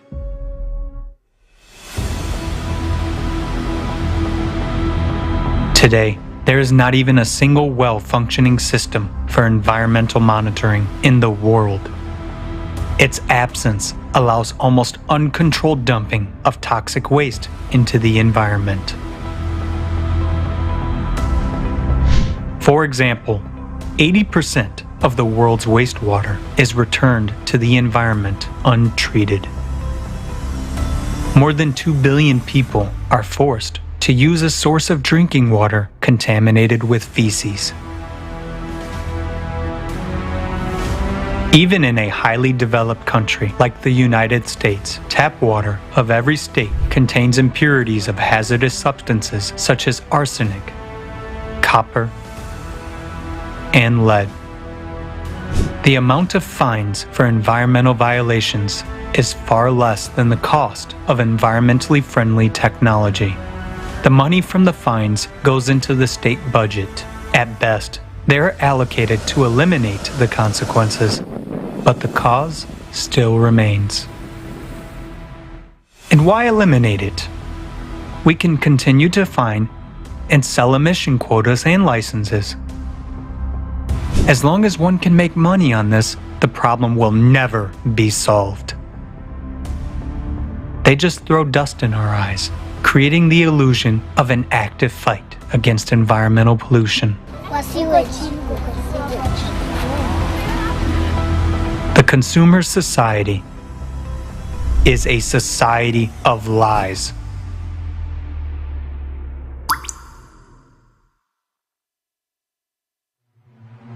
Only 0.3% of all the water on the planet is available to people as fresh water. It is a single resource that belongs to all people. Now, 1 in 3 people does not have access to clean drinking water. To solve the water shortage problem in the 140 countries where it is particularly needed, $114 billion a year is required. Is it a lot? Just to compare, the global annual military budget for 2020 was $1,930 billion. That is, if we give up spending on the war for just 1 year, we can provide clean drinking water for all of these countries for almost 2 decades to come. In a consumer society, fostering hostility and fear is more important than caring for one's neighbor and future generations. Consumer society is a format of inhumanity.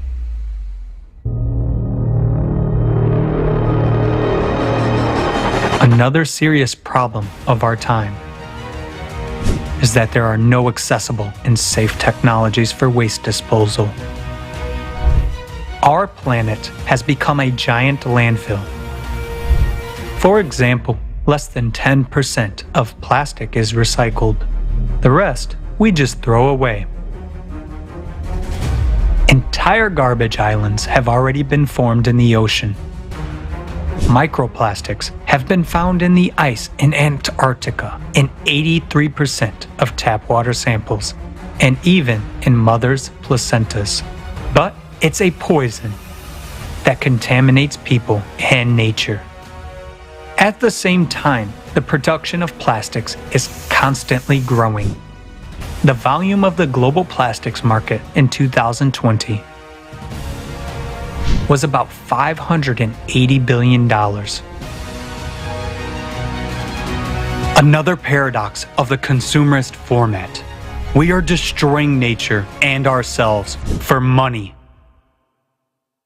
Only in a consumer society can one make billions of dollars selling poisonous substances.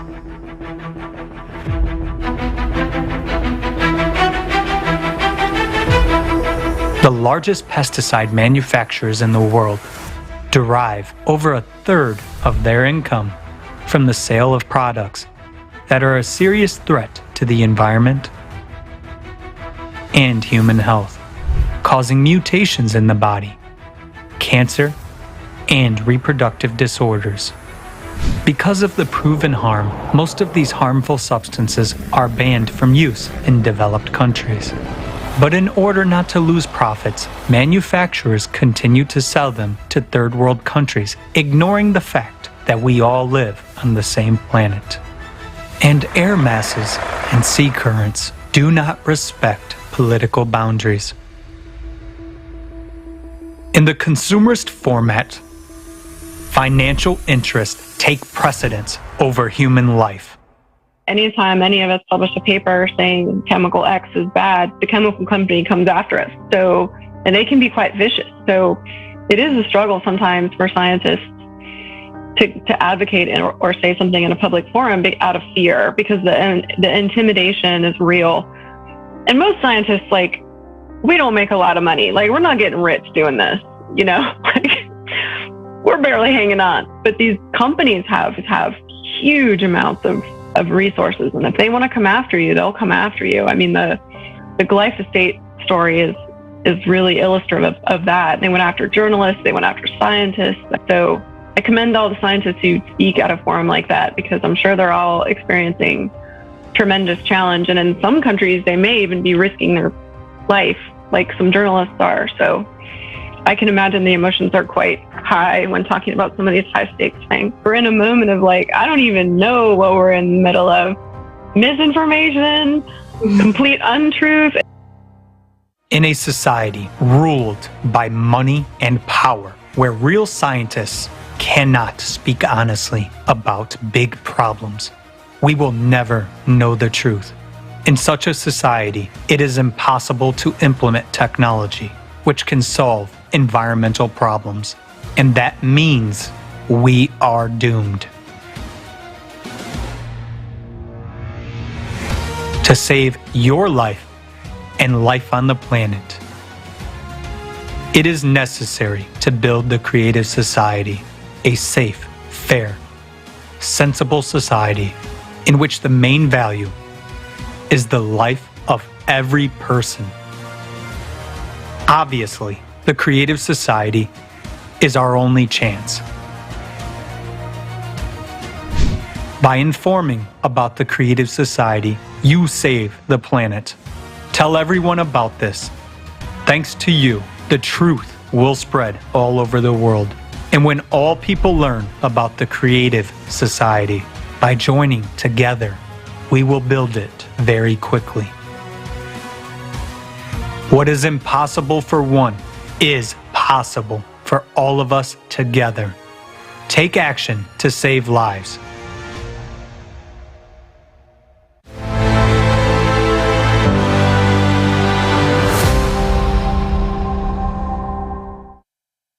Greetings. My name is Anna. I'm an ecologist. And everything that is said in this video is a terrible truth. And it's getting worse day by day. Because we are increasing logging and pollution. I got engaged in environmentalism because I wanted to change all that and stop the destruction. But in fact, I now see that this is impossible in our consumerist format of society. And it hurts that those people who genuinely want to save the environment cannot influence anything. Because this is how the system of consumer society works. While in the scientific world, they distribute grants based on personal interests and make decisions at international forums to save the environment, these decisions aren't binding and have vague deadlines. And at this very moment, our planet is dying. And we are on the brink of ecological disaster. It is important to understand that there are three stages of ecological destruction.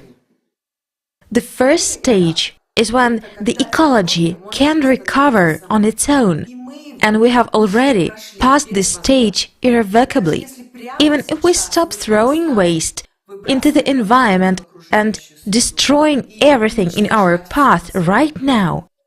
Even in this case, the ecosystem will no longer be able to recover on its own. The level of destruction is so great that it is only possible to save nature with the direct and active help of people themselves. And this is the second stage we are now at, the stage where emergency resuscitation is needed.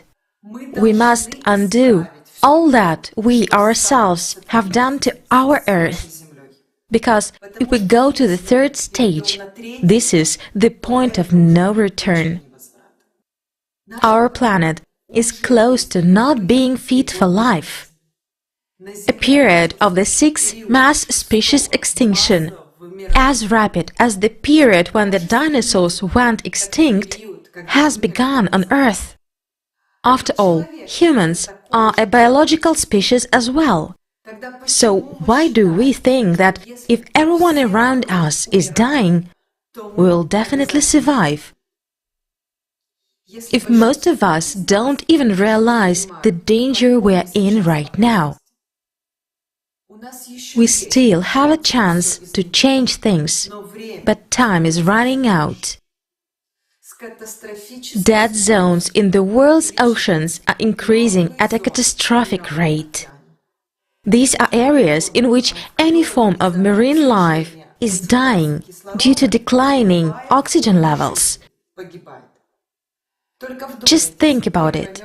The first dead zone was discovered in 1970. There were 146 dead zones in 2004. and in 2008 there were already identified 405 of them, and their number is increasing every day. Dead zones tend to be formed near populated shores, as their formation is largely triggered by sewage and the chemicals they contain. This has led to the fact that one of the largest dead zones is now about 70,000 square kilometers in size. The ocean is dying, and therefore we are dying with it. After all, the ocean gives us oxygen and protects the Earth from overheating. Currently, dead zones are a reversible process, but no one is paying attention to solving this problem. Because economists claim that reducing pollution to zero is inefficient, as the cost of this reduction will exceed the benefits. So it turns out that in a consumer society, acting to save life is simply not profitable.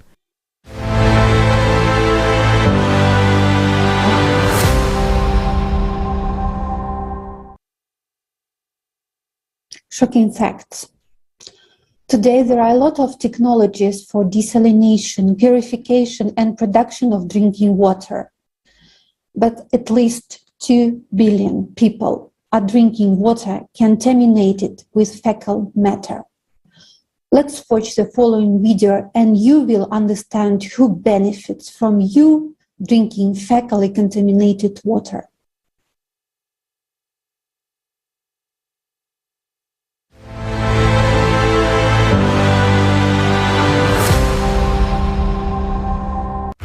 The world is already divided into those who are desperately short of water and those who still have it.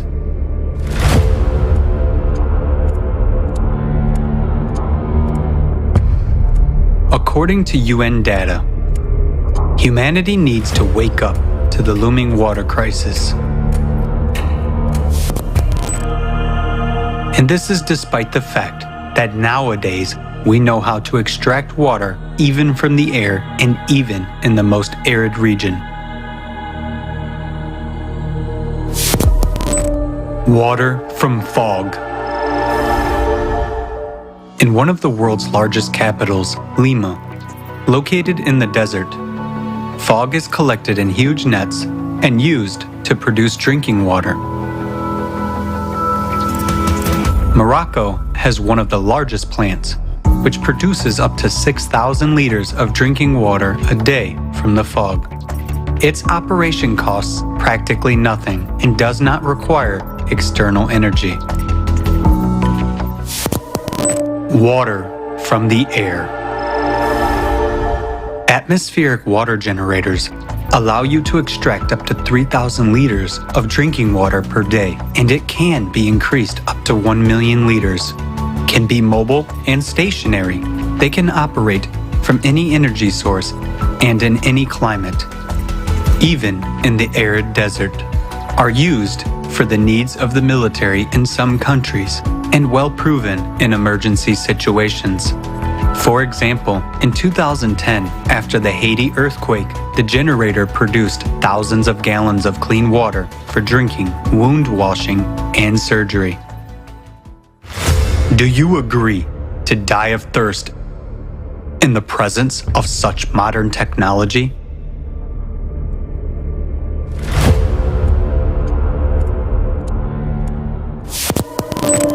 Water desalination units. Worldwide, about 16,000 desalination plants purify ocean water from salt and turn it into fresh water. They can produce millions of gallons of fresh water a day and supply 300 million people. Innovative developments already allow desalination plants to be environmentally friendly, work even on the energy of ocean waves, and not to harm the ocean. In the water, they can retain the minerals needed for irrigation of fields and extract minerals from the remaining brine. This is ultimate cynicism and cruelty. When millions of people die of thirst in countries located on the ocean coasts, while such technologies are available. And this is the essence of the consumerist format of the society in which we live. Water retreatment. The technology has passed many tests. The water is safe even for drinking, and its quality exceeds World Health Organization standards. Meanwhile, every 2 minutes, one child dies from a disease related to contaminated water. 2 billion people in the world use drinking water sources that are contaminated with feces. By 2025, half of the world's population will live in areas with water scarcity. In just 3 years, it will be every second person. Actually, we don't have even these 3 years. Due to climate change, the situation on the planet is changing rapidly every day. And trouble comes where no one was expecting it. So, what will you personally choose? To die of thirst? Or to drink fecal water? That's the choice which you have in a consumer society. Nowadays, humanity has all the necessary technologies to provide water to drink for everyone. But in the consumerist format, trillions are spent to kill people, and saving our lives is way too expensive. By our inaction, we support this cruel, dead-end, and absurd format of the consumer society. The format in which these problems will never be solved, because our survival for the consumer society means earnings. Nowadays, profit is more important than our lives, and our deaths are just dry figures. The only way out is to change the format.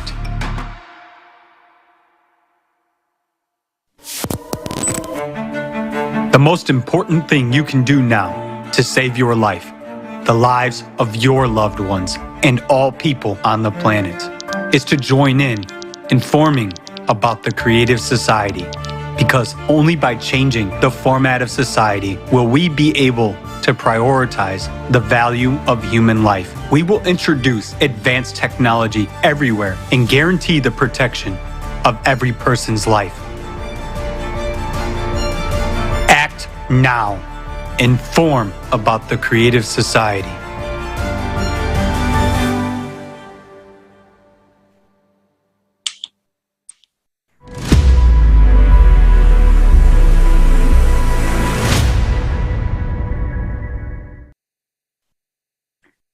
This was just one of the examples how the consumerist society works. We have everything we need for the betterment of human lives, but it is not accessible. Let's take a look at another example of how the consumerist society is robbing us of our lives. Let's take a look at the country of Japan. Already today, scientists from different countries are predicting a mega earthquake that will happen in Japan. But they cannot declare this information because there is no solution on what to do in the current consumerist society. People there are not warned. Let's watch a video on this topic.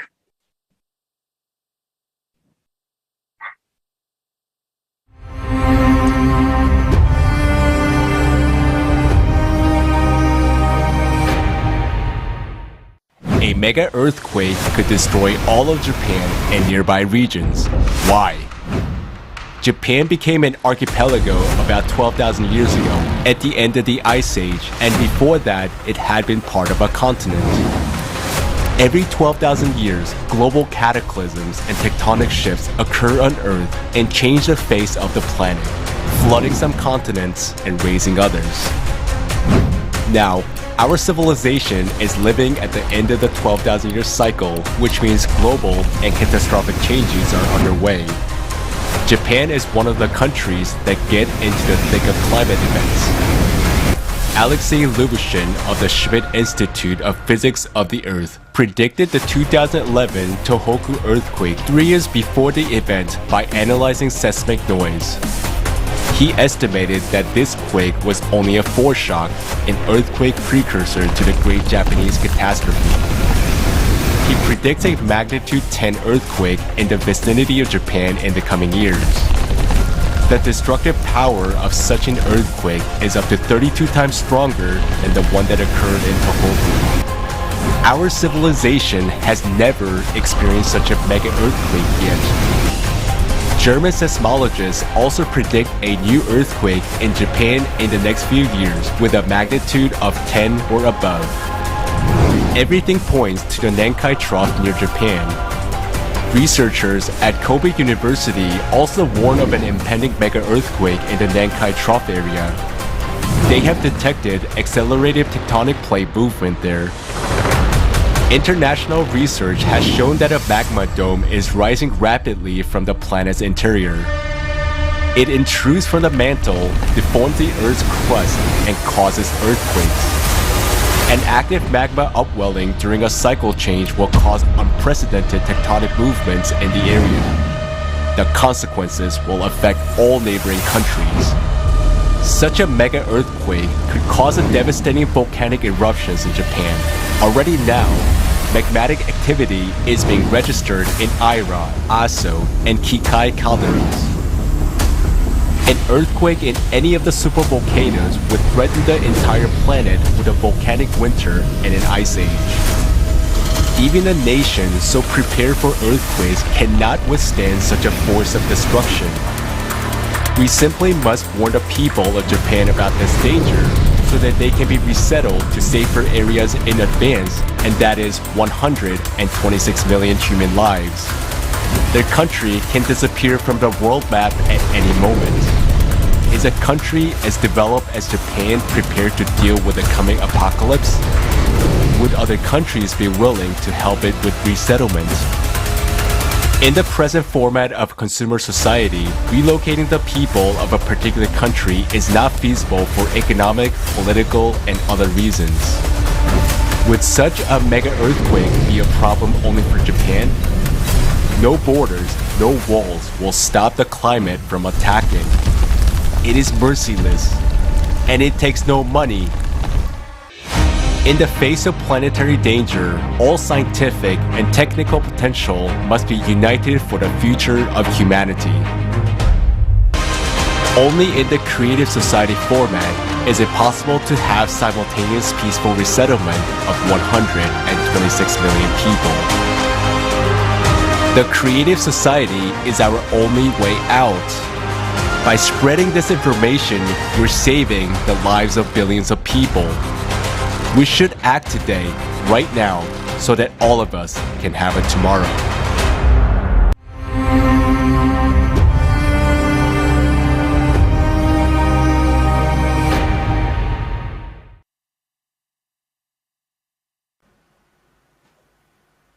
Greetings, everyone. I'm honored to be a part of this awesome forum. Thank you so much to everyone who participated in the preparation of this event. Thanks to our combined efforts, today we can voice the truth to the world.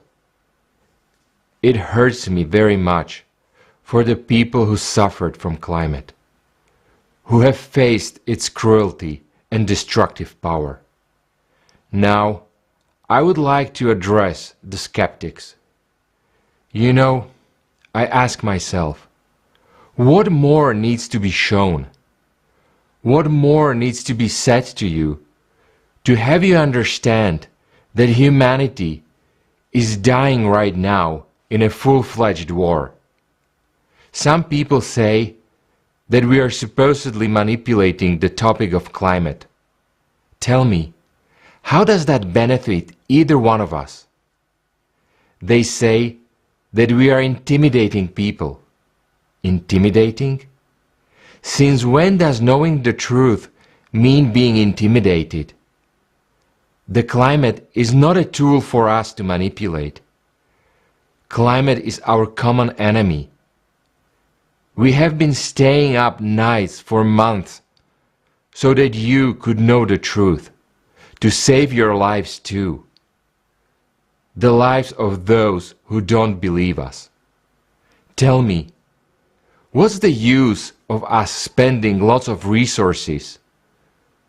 What's in it for us? It's time to turn on the brains and think about this. We live on the same planet. This is our only home. And climate disasters will affect everyone, even though they may be occurring thousands of kilometers away from you now. Every disaster is evidence of climate change all over the planet, and therefore also outside your window, even if you don't see it just yet. Truth is, when you face the power of climate, it will be too late to do anything about it. The only benefit I'd like to gain is to save my life and the lives of other people, because I'm a human and I want to live. That's why I speak the truth openly. And now, I would like to address the clergy. Climate is killing us all. Why are you silent? Why aren't you telling the truth that the only way out and salvation for humanity today is the creative society? This is not something to be silent about. You can warn people and save the lives of the people of faith all around the world, those who listen to you. Why aren't you doing that? The Epistle of James says, "So whoever knows the right thing to do and fails to do it, for him it is sin." Don't you know that? By our silence we are killing each other. For our silence about climate change is equivalent to killing innocent people who sleep peacefully, not knowing what awaits them. The first sacred precept of Buddhism forbids harming and killing human beings. In Islam, the greatest sin is to kill an innocent person. So why are you silent? I appeal to the few real clergymen of all religions who truly serve God and not Mammon. Remember why you came to your religion. If you truly came to serve God, for the good of people and not to be a freeloader, then don't be silent. Speak up the truth. Speak about the creative society. Thank you.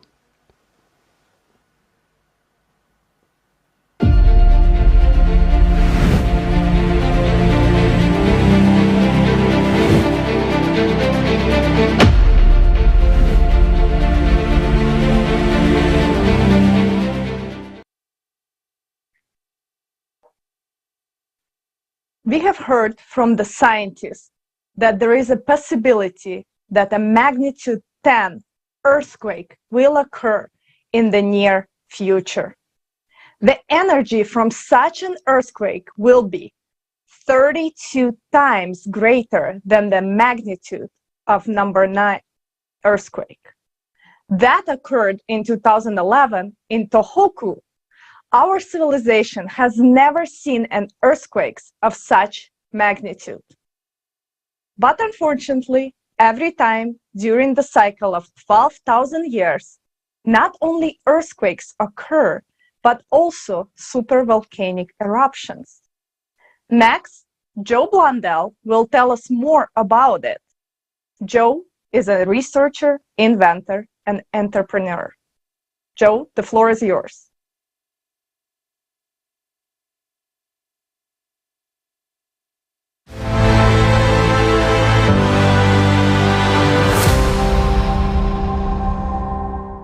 Greetings. My name is Joseph Timothy Blundell, and I would like to thank the Creative Society for allowing me to speak at this historic conference. A lot of people don't know this, but the Greeks and the Hindus all have their stories about the cyclical catastrophe cycle. A lot of people have wondered why these cyclical disasters seem to give rise to civilization and the ultimate destruction of. And it's actually a really simple physics principle. You see, the Milky Way galaxy has a giant northern magnetic field and a giant southern magnetic field. And where those two fields meet, create a waveform oscillation. We spend 12,500 years on the southern waveform and 12,500 years on the northern waveform. No big deal, right? Well, where those two waveforms come together represents a 3% region of space that we will be going through for 200 years. If you follow that 3% region of space back to the galactic central object, that's the place where stars are continually being spun out. So the enormity of energy in this region of space can't be understated. And of course, it's because of that magnetic mixing and the magnetic induction that our planet goes through for that 200 years that gives rise to the cyclical supervolcano cycle. And you can see it like clockwork. Exactly a half a great year ago, 12,500 years, Campi Felgari off the coast of Italy. Supervolcano, boom. Exactly 1 year, one great year ago, 24 to 25,000 years ago, Taupo in New Zealand went off. Exactly a great year and a half ago, Campi Felgari went off again. And exactly 2 great years ago, that region of space has a lot of debris flying around in it, so we're also susceptible to meteor impacts at that time. And that's why you find the Cannon Diablo meteor hit exactly 48,000 years ago. And I would be remiss not to mention the most catastrophic recent super eruption, and that was Toba, 76,000 years ago. Exactly 3 great years. And what you find there is a supervolcanic eruption that went off so big and so powerful, it took humankind down to about 8,000 people. 8,000 of us left. These things end civilizations, end entire species. The reason the Neanderthals are no longer here is because Campi Felgari went off exactly 8 great years ago and wiped them off the planet. So the enormity of power I'm talking about, just to illustrate it for you, a supervolcano going off is like setting off 1,000 Hiroshima-style atomic bombs every second. So if you took all the nuclear weapons we possess in the entire world and set them off, you would have the first 6 minutes of a supervolcanic eruption. That on average lasts 49 days. So with the enormity of disaster that is coming towards us, how do we prepare?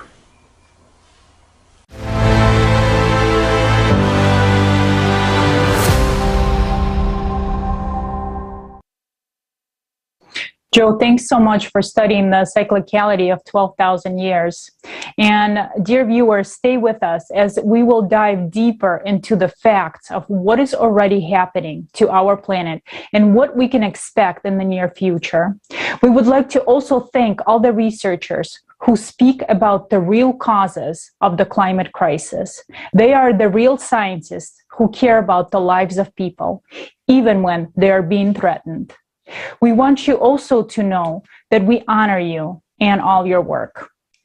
We would like to announce that an independent platform is created by volunteers of the Creative Society Project from 180 countries with the support of scientists, researchers, professionals, and experts in order to unite scientific potential with a single goal of identifying the true causes of climate change that are not related to human activity, and providing the general public with truthful information about the processes taking place on the planet. We invite all the scientists and researchers to join.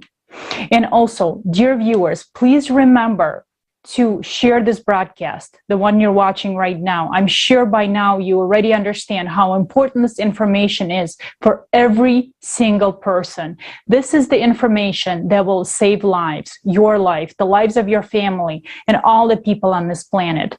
Please share. And also right now, as you're watching this international forum, please record a video feedback of yourself. What are your understandings? Maybe an invitation for your friends or family members, your co-workers, and send it to us. Also, send it to info@creativesociety.com. We would love to hear from you. And now let's watch a video about earthquakes and volcanoes, whose intensity and frequency is already increasing abnormally.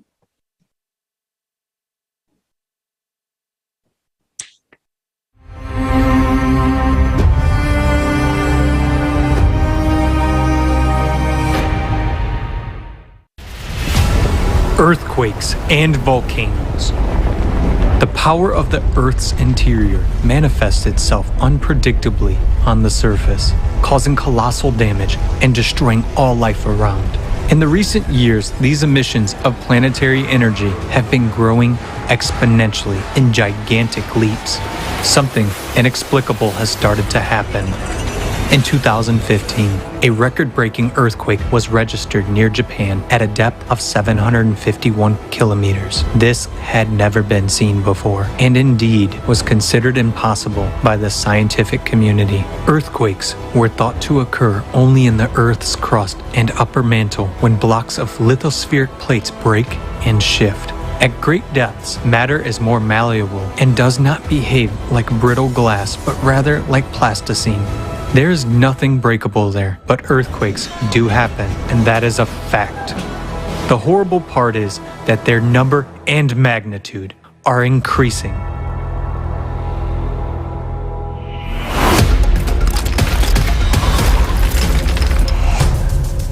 Earthquakes are not only becoming deeper, but they are also getting closer to the surface, which means they are becoming more destructive.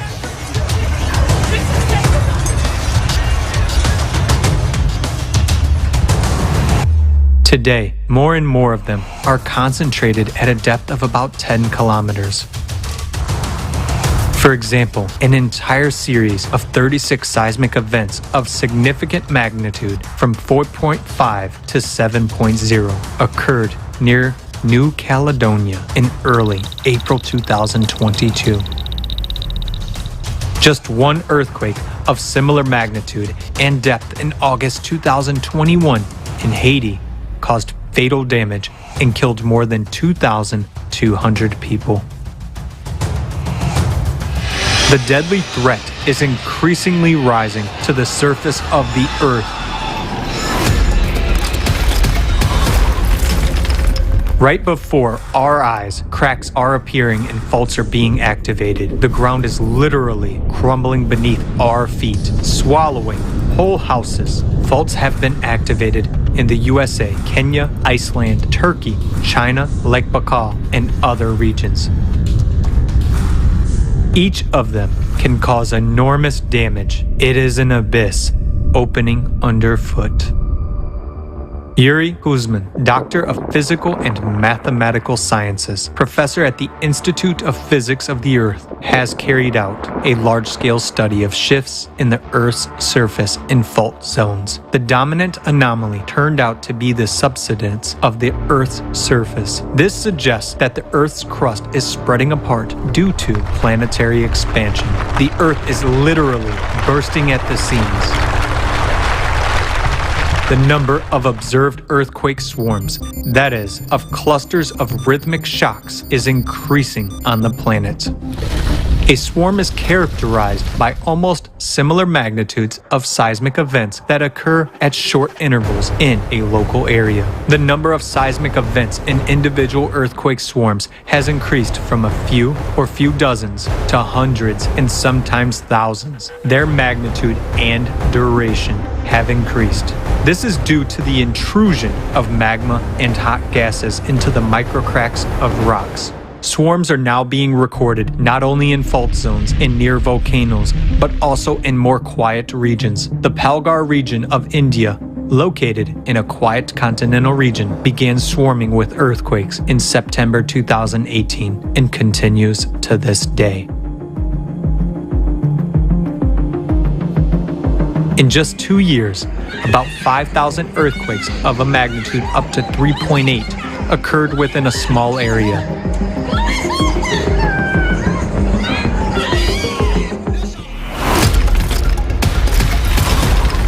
And what has been happening since August 2020 in the Bransfield Strait off of Antarctica has been described by scientists as a huge magma intrusion. Some 85,000 earthquakes have been detected in the first 6 months, with a maximum magnitude of 6. Normally, these processes occur over geologic timescales as opposed to over the course of a human lifespan, said study co-author Simone Czeska, seismologist at the Research Center in Potsdam.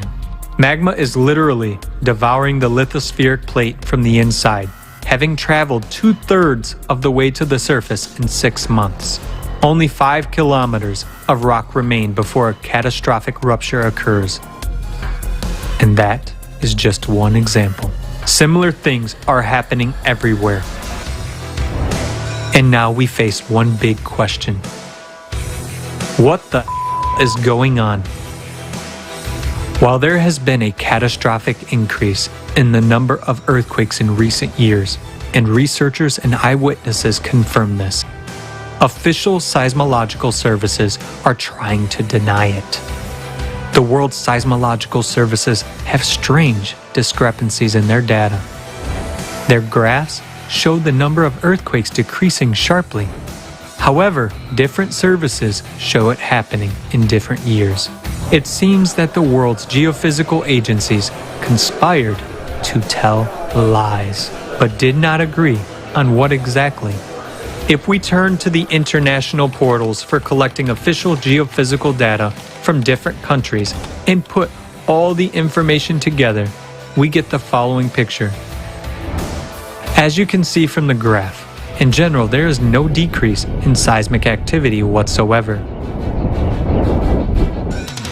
Why is no one talking about this? Why are there no plans to evacuate people from dangerous areas? The reality shows that we will not be warned or evacuated when the most critical situation occurs. Just think about it. If they lied to us about the intensity and number of earthquakes, why should they save us? So only one is a whole area to serve as a maternity clinic. It's damaged. 7.6 earthquake was responsible for something like 80,000 deaths, injuring tens of thousands, and caused extensive damage in northern Pakistan, leaving It is quite discouraging that the number of earthquakes of magnitude from 3 to 4 in the database has decreased by 10 times. And for some countries, such as Indonesia or the Philippines, it has been reduced from several thousands per year to almost 0. How can this be? Where have some 24,000 earthquakes disappeared without a trace? Did the sensors incidentally fail to detect them? What the f***? Are we being taken for fools? Why would someone fake seismic data? They do it to confuse people, to hide the real picture of what is happening, and to conceal the impending catastrophe, thereby criminally disregarding the lives of billions of people for the sake of power and profit. The most frustrating thing is that these seismic data are used by scientists to conduct serious research. No one comes across the idea to doubt their reliability because they are from official sources. There is a monopoly on seismic data in the world, and these monopolists reserve the right not to even explain the data manipulations. And while these collaborators are busy faking data, A magmatic apocalypse is brewing in the bowels of the Earth.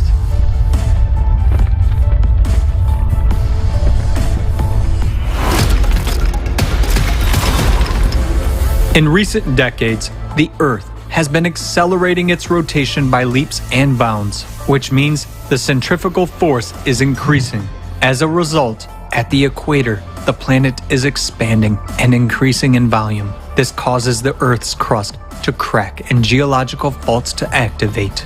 At this time, processes similar to blood cavitation occur in the Earth's interior with magma. Blood cavitation during Kyson disease is a life-threatening phenomenon known to divers during rapid ascent to the surface. Due to the sudden drop of pressure, the dissolved gases in the blood are released instantly, causing the blood to boil. The resulting gas bubbles destroy the walls of the blood vessels. In the Earth's interior, sudden pressure drops are associated with an instantaneous increase in centrifugal forces during a sudden acceleration of the planet's rotation. This causes magma to rush abruptly towards the Earth's surface. Lithospheric plates are destroyed by cavitation, microbursts of active gas-saturated magma. Just as the walls of vessels are fused by the bubbled blood of a diver, this process accelerates itself, affecting deeper and deeper layers of the mantle. That is why we are seeing ever more powerful and deep earthquakes and seismic swarms. The proof that this process is increasing and accelerating can be seen in the massive double-deep earthquake in Peru. Meanwhile, the expansion and intensification of the pressure on the crust due to the cavitation of the magma serves to intensify the erosion process. What does that mean for us? Soon, we will see eruptions and earthquakes of a magnitude that our civilization has never experienced before. The countdown of the clockwork mechanism of the magma bomb inside our planet has already started. Under the onslaught of a massive attack from the Earth's interior, the thinner oceanic crust is already giving up its position. The ocean has so far restrained this power, but eruptions are moving into the terrestrial phase. Tonga is vivid proof of this. It has the highest number of deep focus earthquakes, and the eruption of the Hunga Tonga Hapai volcano on 15 January 2022 alone affected 80% of the population of the surrounding region. If one volcano can do that, what can we expect from a massive eruption of terrestrial volcanoes? After all, already now, we observe their synchronization. The thicker continental crust is holding the line for now, but it won't last long. This threatens to bring on a volcanic winter and a new ice age. The magma's violent power has already awakened volcanoes that have been dormant for hundreds and thousands of years. Our planet is looking more and more like a minefield, where shells are beginning to detonate like a chain reaction.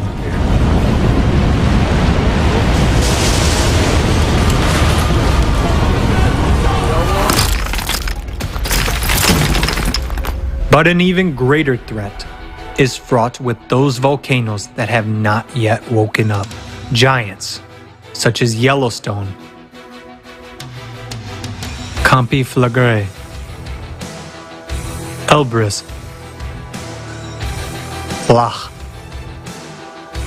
Kikai, are called doomsday volcanoes because the eruption of any of them could lead to the extinction of all life on Earth. They have held back the power of the Earth's interior for a millennia, but now they are showing signs of activation. When the magma beneath these volcanoes reaches a critical point, the scale of the catastrophe is hard to imagine. Our planet is splitting apart, yet we are busy with something else. Endless problems of the consumerist format cover our eyes, not allowing us to see the main thing.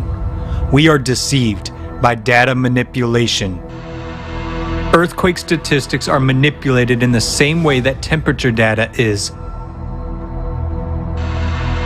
Those who do this keep quiet, some for the money, and some, perhaps, not to scare people and spread panic, so that people live out their last days in peace. Because it was so suffocating inside. I couldn't breathe. People die inside the dead body inside the house. It's a nightmare. Well, I'm pretty well fucked.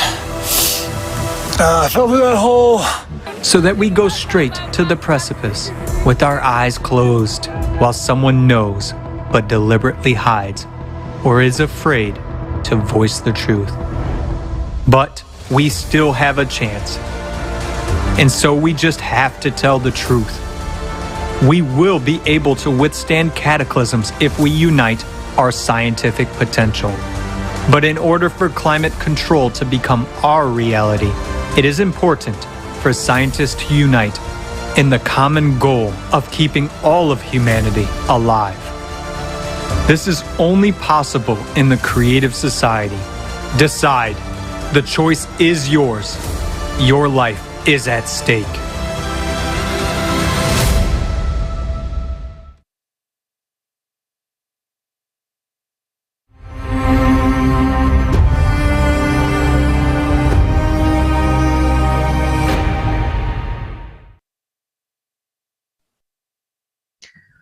It's a crime against humanity to suppress these facts about climatic disasters.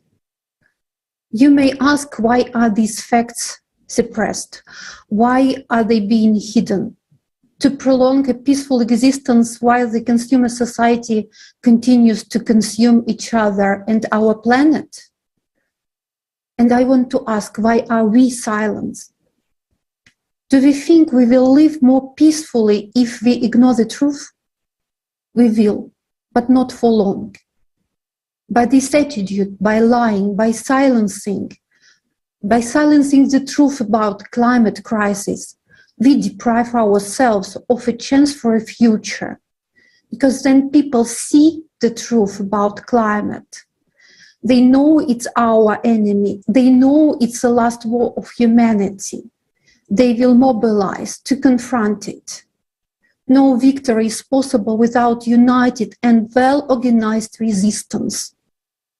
Now those people, those scientists who see what is happening to the climate and our planet, they understand how dangerous it is for us people, but they don't know how to solve it.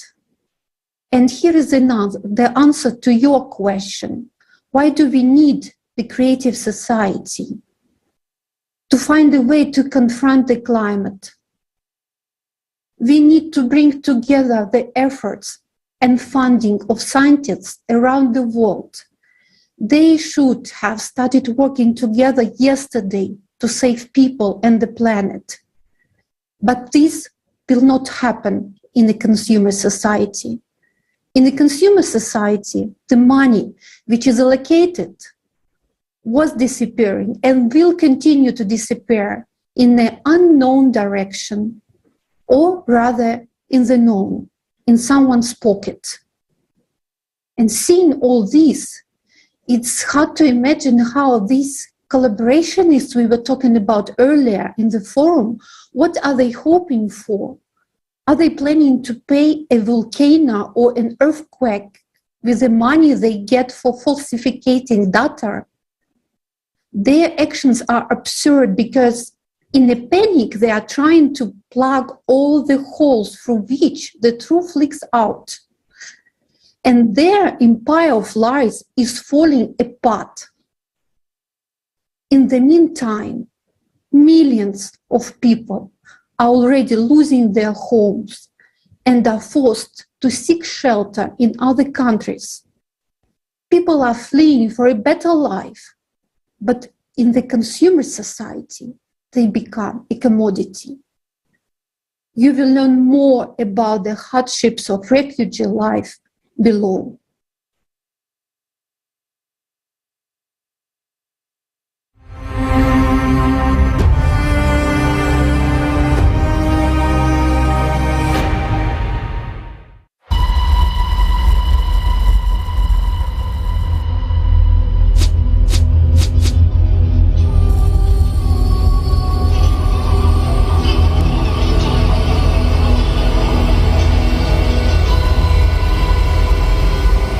What kind of torture did you face?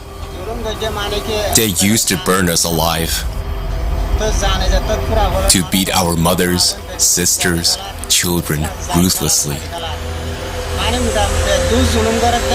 They used to gang rape women and burn them alive after rape. We have come here to save the lives of our mothers and sisters. The 21st century. What's wrong with us? Boundless cruelty, inhumanity have become the basis of our society. Nobody is sure of their safety. Today, military conflicts and climate disasters arise at any time, anywhere in the world. Nowadays, a refugee is a 100% prospect for every inhabitant of our planet. Do you know what it's like to be a refugee? Here, in Katupalang refugee camp, it's like a prison. So we've already lost our beautiful life. So will our children's future be ruined in the same way? Why did we come to Bangladesh? We've faced so brutal tortures. Why did we sue Myanmar authorities in the International Criminal Court? But still we are deprived of our legitimate rights. How long will last our grief as refugees? It's been 30 years since we became refugees. We have no future. What would be our children's future? Yes, and actually now it seems that it has been more than 30 years. For 30 years we weren't able to live like human beings. There is no place in this world where we are able to live safely. Our lives in this refugee camp have become more miserable than that of prisoners. When people become prisoners, they are appointed a lawyer to escape from that. But we've been living here like prisoners for more than 30 years. And in the whole world, there is not a single lawyer for us. We want to escape from this awful prison. If the Bangladesh government wants, they can free us from this prison. We want to inform the whole world, all lawyers of the world. We don't want to lead a life of refugees anymore. We don't want to see our future generation as refugees. We would have committed suicide if we had known beforehand the misery of a refugee life. Today, refugee camps are death camps and concentration camps. And this is the result of the work of the UN and other organizations meant to help refugees. These are the realities of the consumerist format of society in which we all live. It is the format of inhumanity, indifference to one another, extreme cruelty and irresponsibility for what is happening. No change of these or those representatives of power will improve the situation unless the conditions are changed. In order to change this situation, it is necessary to change the format of relations between people and society as a whole. We need the format in which the value of human life, its security and safety will be guaranteed for everyone. And humanity, mutual help and support will be the basis of interrelations between people. The only solution is to build a creative society. If nothing is changed now, tomorrow each of us will find ourselves in this concentration camp. And that's the best prospect for you as a refugee. Condition there is terrible and so bad. The people living like each camp maybe 110 or more than it, or under the 100. Between the 110, it is no space, safety space. Last visit for the camp, I saw a lot child, some children without shoes under the snowing, and some children didn't care about the cold weather, and some father wake up all the night to protect the children from the cold, because not heater there, and hard to take heater for all the night, because it is just tent and dangerous. So the problem, I think that all the NGO should focus about how improve the situation more than how give him help for 2 weeks and end. A lot of the NGO just provide and give him food kit, clothes, and we need it. But the problem it is why we every years in the winter have this problem. So just the NGO what doing, keep everything, and every winter provide the same help. If the money collect from the 1 years and building home or houses for the people, you will not have this problem again. You can focus about another thing and building the economic there. So why is the existence of these camps around the world beneficial? What prevents this issue from being solved once and for all? The answer is obvious. Refugees are a business, shady business, where the goods are people. You are a commodity. Refugees are easy prey. They will not be sought. No one needs them, neither the state from which they are fleeing, nor the host party.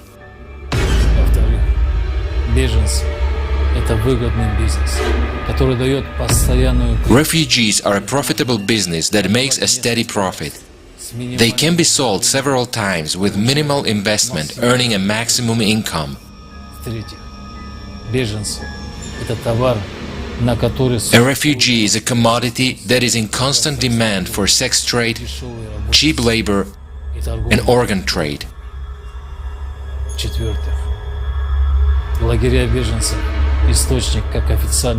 Refugee camps are a source of both official and unofficial income for those who work in the camps themselves and to those who work for international organizations.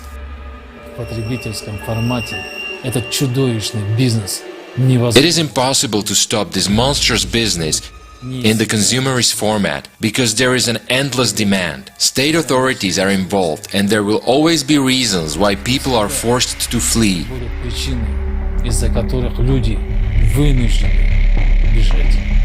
In this business, there are a lot of poachers, there are a lot of stalkers, there are a lot of hunters, and these people grab the thing. So the government is also aware about it. The customs are aware about it.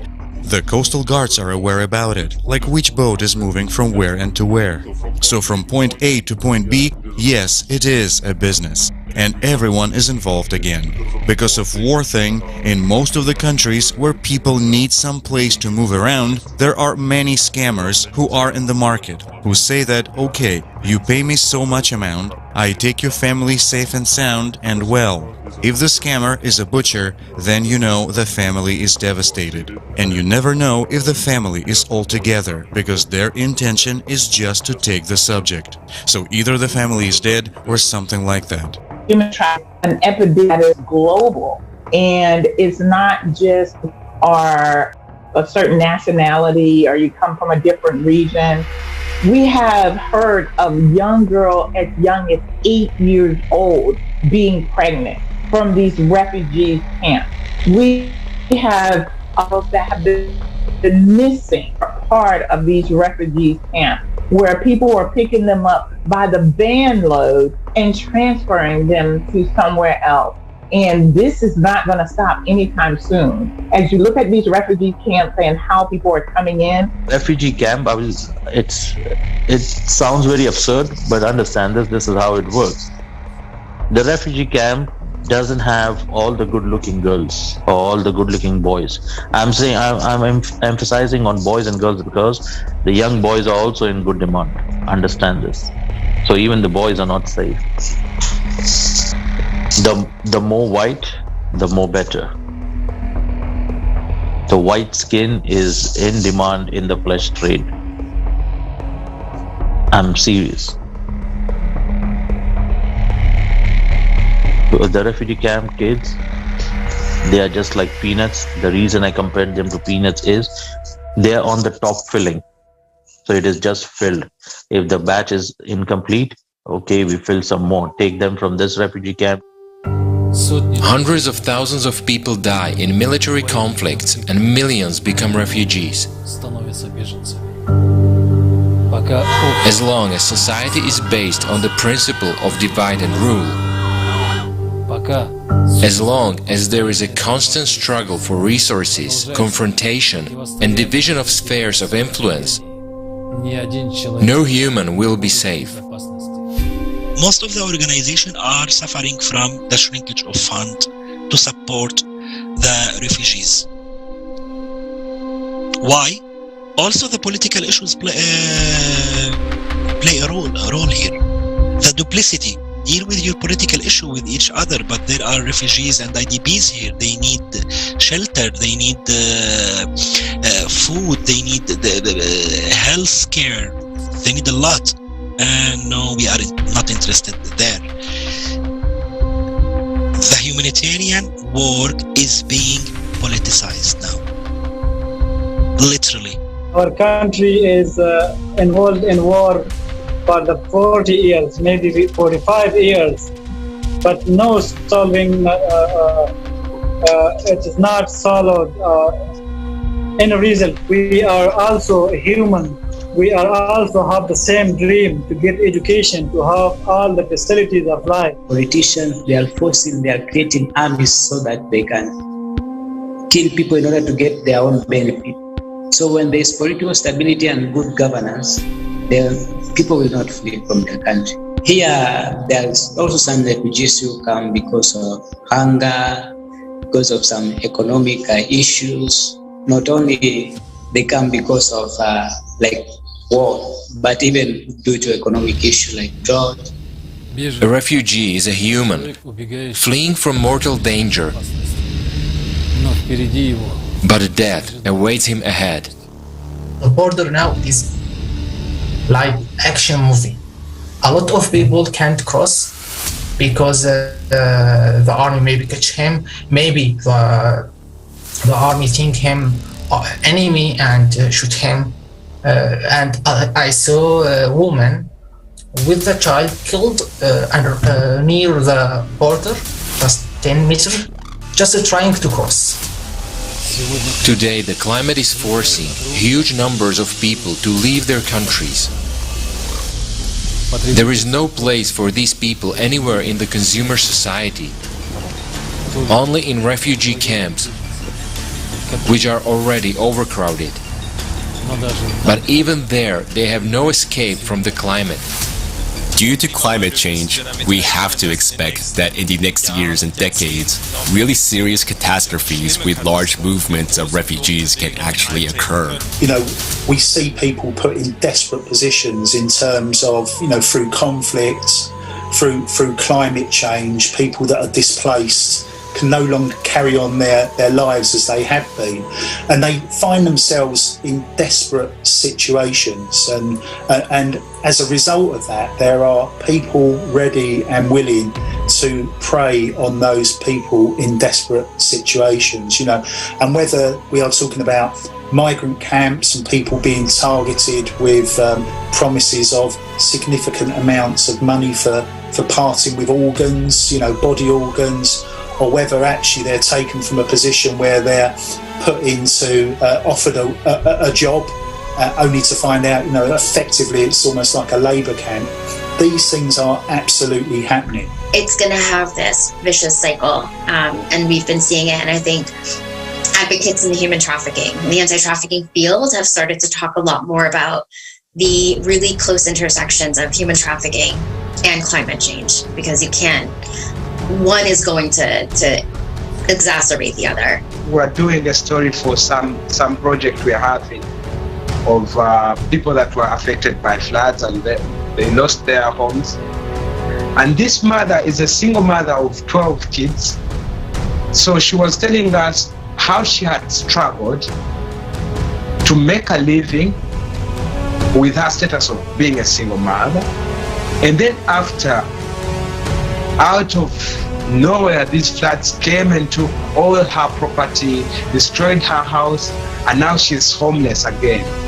So she was telling us how she has always had suicidal ideations. This tells you how real climate change is impacting, negatively impacting not only the well-being, but also the physical and mental well-being of the person, of the people that are affected.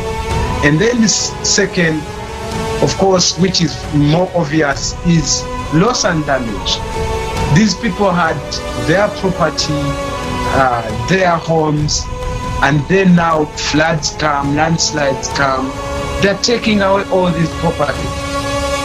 The situation with refugees clearly reflects the essence of our society today. In the consumer society, no one wants to solve other people's problems. Everyone is focused on themselves. Hypocrisy and hatred are everywhere. We literally devour each other. No problem can ever be solved in the consumerist format. Such a society has no perspective. It's a dead-end society and it's doomed. There are modern concentration camps, refugee camps, in the various parts of the world. Some of them have existed for over 70 years. Generations of people become eternal prisoners in these concentration camps. The solution to this issue has become impossible because refugees are a lucrative billion-dollar tax-free business. For the consumerist format of society, people are commodity.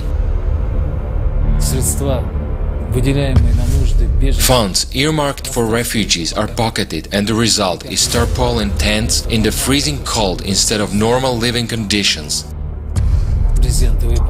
Electric heaters without electricity, buckets of ice-cold water outside instead of normal showers.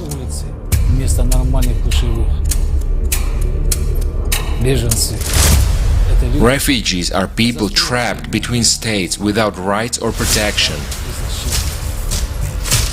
They become easy prey for traffickers.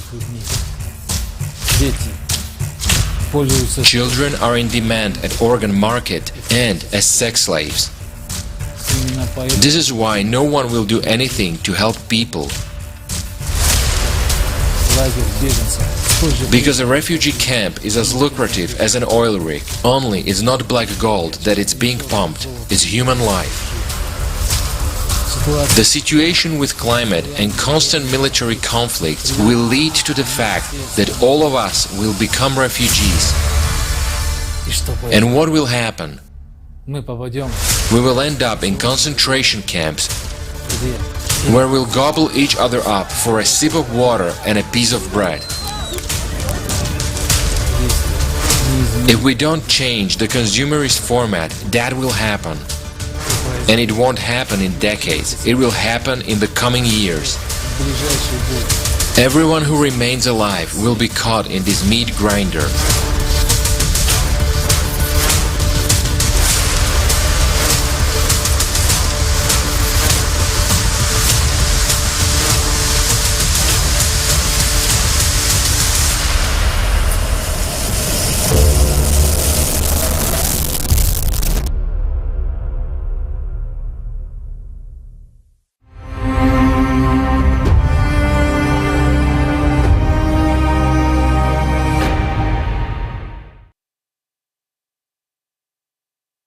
Now you may ask, how does it affect me? Why show such horrors? Why do I need this information? It concerns you directly. Imagine if your child, your little girl or boy suddenly has to displace somewhere without you. It's scary even to think about it, isn't it? In times of global climate disasters, the migration of large numbers of people is inevitable. And if we don't change the format, the market for human trafficking and human organs will be constantly replenished. Violence dominates everywhere because the consumer promote itself is the cause of violence. But it shouldn't be like this in a normal society. The fact that we behave worse than beasts is a sign of the deep degradation of society. It's really scary. And it's a consequence of the consumer format. Now imagine that we enter our near future as a society of degenerates. So you ask, what can I do now? Right now, our biggest problem is that people are divided, most are divided. There is no unifying idea, or only hatred. But everybody wants to live. Isn't it a unifying idea? Nobody wants their house blown up or destroyed by an earthquake. Nobody wants to find himself in a war zone. We are people, we are human beings, and we all want to live. Isn't that a unifying idea? And if we really want it, we have to hurry. We have a ready model, the creative society. It's a just and safe society. Do you think your child's life is worth the effort to bring people together now? I have decided for myself that my children's lives are worth it for me to take this last chance. And now I want to pass the floor to Vesa Solange.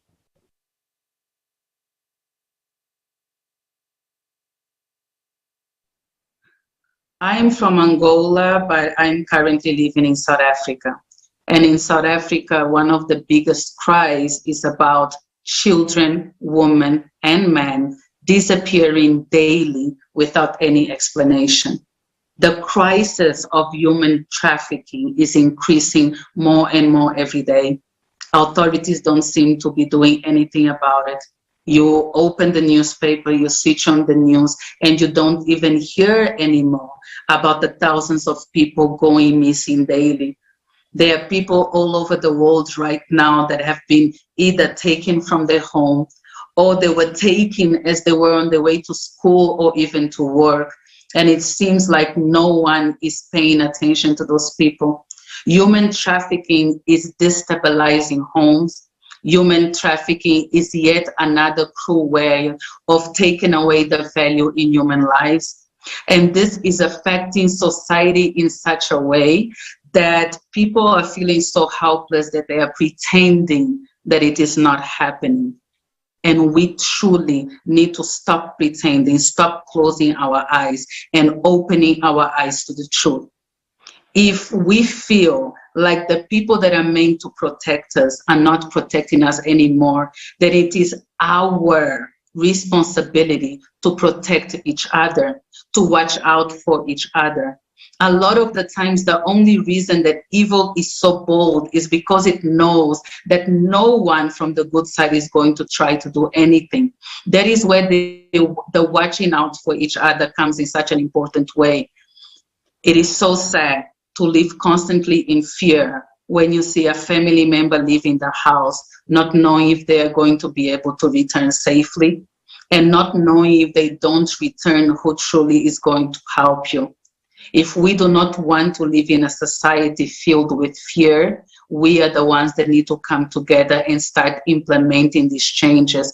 We need to report, we need to rally together, and we need to make sure that more lives are not destroyed through human trafficking. It is very easy to blame governments. It is very easy to blame big companies that are gaining monetarily from all of that. But that would not be possible if we did not contribute to that. That would not be possible if we decided to take a stand and say, I will not be a part of this anymore. And that is my message for everyone that is watching right now, is that the change has to come from within.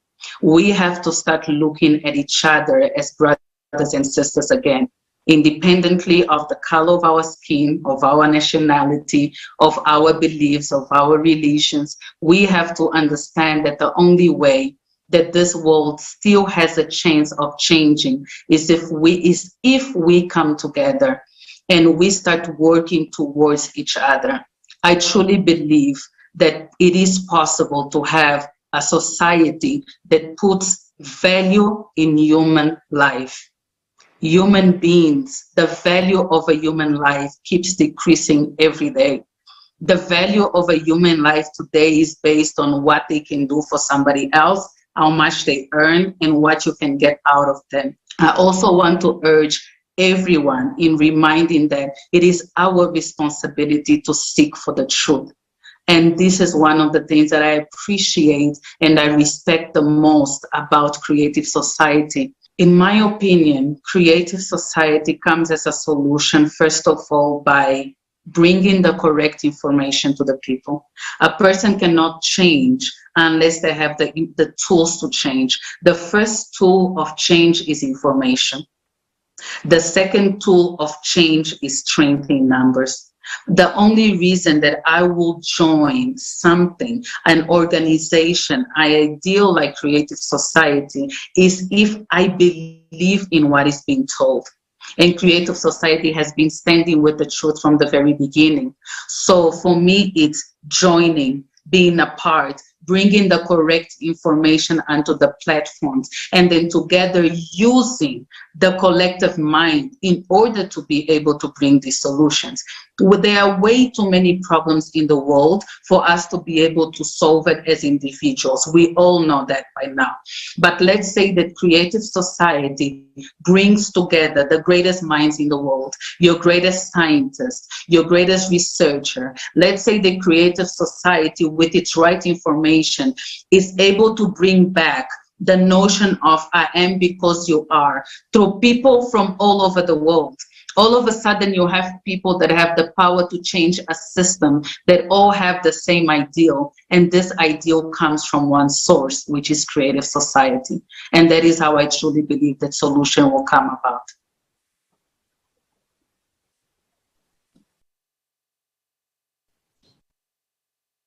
Thank you very much. Thank you very much, Veza, for sharing. I absolutely agree that today Creative Society is our only solution.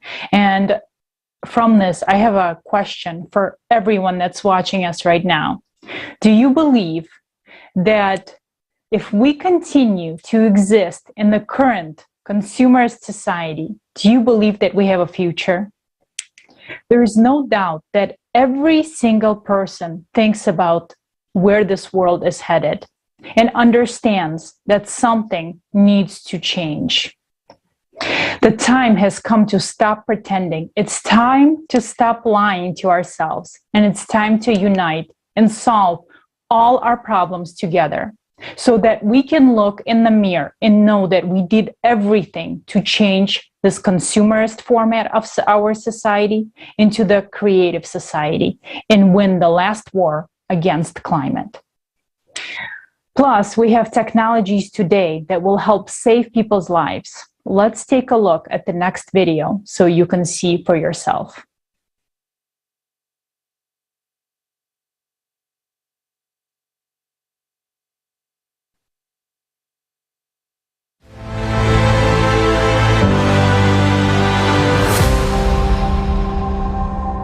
Millions of people around the world die waiting for their turn to get an organ transplant. In China alone, 1.5 million people are on the waiting list. In the US, about 17 people a day die waiting for a donor. And to get a new kidney, a much in-demand organ, one has to wait from 3 to 5 years. In India, only 3% of those in need receive it. Tell me, what will you do If you or your loved ones need an organ transplant, are you sure you'll live long enough to get your turn? Here are the barbaric methods that are used to solve this problem in today's consumer society. Every hour, a kidney is being sold on the black market. Children are dismantled for spare parts like a construction set in order to earn up to 1 million euros on organs. Are you unworried today when your child is outside? Teenage girls are forced to bear children on human farms in order to sell them. There are kidney villages all over the world where each resident has already sold 1 kidney.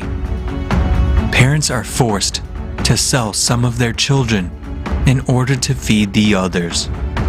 Organ theft can occur even during a surgery, and the person does not suspect that he woke up without a healthy organ. This is despite the fact that there is already an effective solution that can save lives of these people. Today, the technology of 3D printing of organs is rapidly developing. The following organs are successfully transplanted: bladder, cartilage tissue, printed cornea, pancreas, blood vessels. In a development stage, kidneys, skin, heart, liver, lungs, stomach. A 3D bioprinter has already become part of the scientific equipment on the ISS. What was once a plot for a science fiction novel is now advancing our scientific research, says Taylor Crouch, Organovo Holdings Incorporated. 3D bioprinting will save millions of lives through timely transplantation, will reduce mortality from chronic and age-related diseases, will end clinical trials of drugs on humans, including children. The black market of human organs and the sale of people for organs will disappear forever as a monstrous phenomenon of the consumerist format of society. These technologies will literally not only save, but also protect the lives of millions of people. The advantages of this technology: printed organs are cheaper than donor organs. They are printed from the patient's own cells and are not rejected by the immune system. A printed bladder was successfully transplanted over 20 years ago. But has this technology come to your hospital? Is it available to everyone in need in your city? In the consumerist format of society, there's always something more important than our lives. There is no way to solve this problem in a consumer society because organ transplantation is a profitable multi-billion-dollar business, a business built on the health and lives of people. In the consumer society, it is much more profitable that you suffer and die. The most monstrous thing is that we have agreed with this. Today, everyone needs to make a decision in which society he wants to live. What kind of society will our children live in? In a society where, instead of saving your life, you'll be a number on a waiting list for those sentenced to death, hoping for your salvation at the cost of the health or life of another person. In a society where you will be dismantled for parts for someone else's benefit. Or you will build the creative society where advanced technologies ensure the protection of your life and the lives of your children. The society where there will be nothing more valuable than human life, your life. The choice is yours.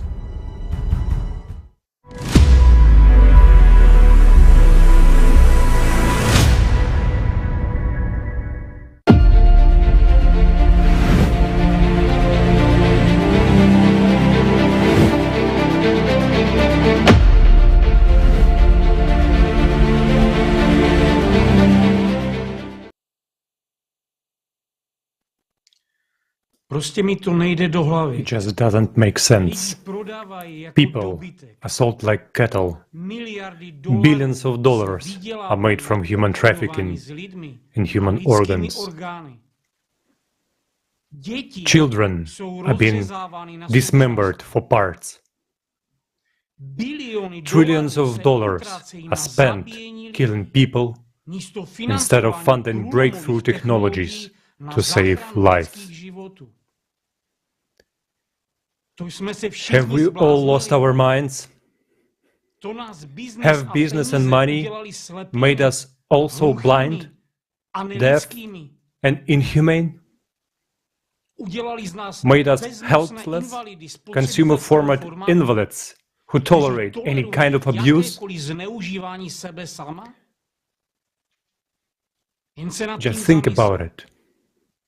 There is a market for people in our civilized society today. Are you a commodity? Is your child a commodity? If not, why does such a market exist? Are you sure that you and your loved ones are immune from such a fate in this animal society? The consumer format today will offer you either the role of a butcher or a sheep. Exactly a sheep that will go under the knife itself. But what are you? A trembling creature or a human being? Stop living in a stall and bleating when the perverted consumerist format tears apart all living things. You are a human being. You deserve to live a human life. And what does that mean? It means, first and foremost, a guarantee of the value of your life. Creative society is the only format that guarantees the safety and protection of every person's life. And today, each of us makes a choice of the future for ourselves and our children. The choice between the creative and consumer format. The choice between life and death. Thank you so much, Dusan. Yes, indeed, it's a question of life and death. And to start acting towards life is so simple. Simply write a comment under this video, put thumbs up, take this link and post it on your Facebook page, on your Twitter account. Record a video feedback about it, post it on your Instagram and TikTok. Follow Creative Society. And please go to our website, creativesociety.com, write us a letter, send us your video feedback, and let's take action together. The first step is yours. And now I would like to introduce to you a person who already made a tremendous step towards building the better future by exposing the consumerist format. It's Mr. John Perkins, best-selling author and international speaker. He is an activist who's best known for his unique, amazing book, Confessions of an Economic Hitman, about highly paid professionals who cheat countries around the globe out of trillions of dollars. It shows the consumerist format in which we all live, a system of corporatocracy and greed. Please, Mr. Perkins, the floor is yours. It's great to be with you guys. I feel very privileged to be on your show. Thank you. The military one, enslavement by military, has been pretty prominent throughout a lot of human history, at least the last 2,000 or 3,000 years of human history. But after World War II, and especially for the United States, after our defeat in Vietnam, there came the realization that the military wasn't necessarily our best option. So debt became the real driving force. And this is when I stepped into the scene as an economic hitman. My real title was chief economist. And, you know, my job was really to identify countries that had resources our corporations want, like oil or many other resources. Today there's a lot around lithium and cobalt and sort of high-tech industry minerals. But anyway, we'd identify such a country and arrange a huge loan for that country from the World Bank or one of its sister organizations. But the money didn't actually go to the country. It went to our own corporations, the infrastructure projects in that country. And these were projects like industrial parks and electrical systems, highways and ports and airports and so on. Big infrastructure projects that made huge profits for our own corporations, first of all, and also helped a few wealthy families in these countries. The families that own the industry, that own the banks, the commercial centers, they benefited from better electrical service and bigger ports and highways. But the majority of the people suffered, actually, because money was diverted from health, education, and other social services to pay off the debt on these loans. And in the end, the country couldn't pay off the loans usually, and so we go back in through the IMF and arrange to refinance, but that always meant that the country had to sell its resources real cheap to our corporations without environmental or social restrictions, maybe vote with us at the United Nations, allow us to build a military base on their soil. And so that was the way that we really enslaved these countries with debt. And we're very successful at it. A great example that I cite in my book is Colombia, a country where I've spent a lot of time. I had an office in Colombia, and we've supported a police force in Colombia and military training of Colombian soldiers for years, and with the excuse that what we're doing is training them to fight FARC, the narco traffickers that are sending narcotics, they're sending cocaine primarily into the United States.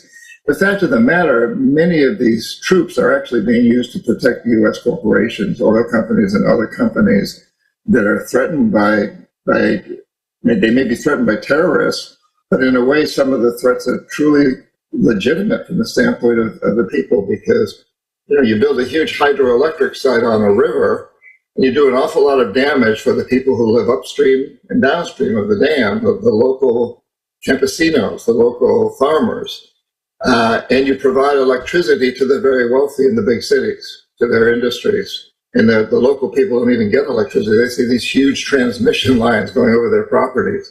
So we use this excuse of militarization to fight terrorism or to protect ourselves from some perceived enemy. But often the real reason for doing this is to establish ourselves as a power in these countries and protect our own businesses. The debt that these countries take on has to be paid somehow. And it's usually paid by cheating the majority of the people in the country. So money is taken from education and healthcare and other social services to pay off the interest on the debt. And then a second thing that happens is when the debt can't be paid, which is intentional, really, we try to set up these loans. By we, I mean whoever is running the system that I call the economic hitmen. We set up these loans in a way that they almost can't be paid off. And the collateral on the loans is the resource that's still in the ground, oil, lithium, whatever it happens to be. And so at some point, we go in and say, hey, since you can't pay your debts, we want access to your oil, your lithium. And at that point, we could often create tremendous damage to local environments and to local systems. So people in areas that are being drilled for oil or mined or where pipelines run through are terribly damaged by this. And ultimately, the entire country is damaged. This is a global economic system that's consuming itself into extinction. It's a very destructive system. It's it's based on the goal of maximizing short-term profits, regardless of the social and environmental costs. I did this for many years because I thought I was doing the right thing. I learned in business school, the World Bank and all these institutions promote the idea that when you invest, when you give all these loans to a country and you invest in infrastructure, the economy grows, the country prospers.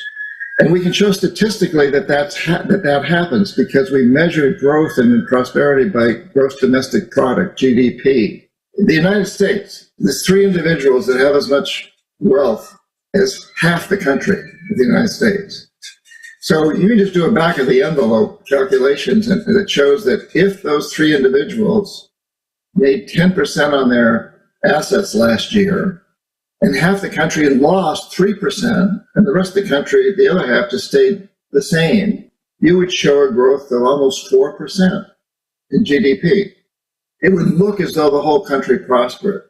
But in fact, only three individuals prospered. Everybody else either remained the same or was worse off. And if that's true in a country where three individuals own as much wealth as half the country, what do you think about many of the countries in Africa and Latin America and elsewhere where three individuals own as much wealth as 90% of the population or 95%? And so it's a system that's skewed. The measurements are skewed in favor of the wealthy.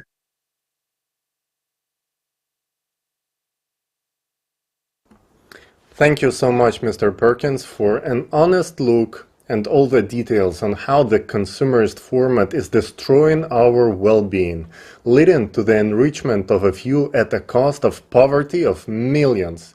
This is the way of our enslavement and self-destructions, and we are on this path today.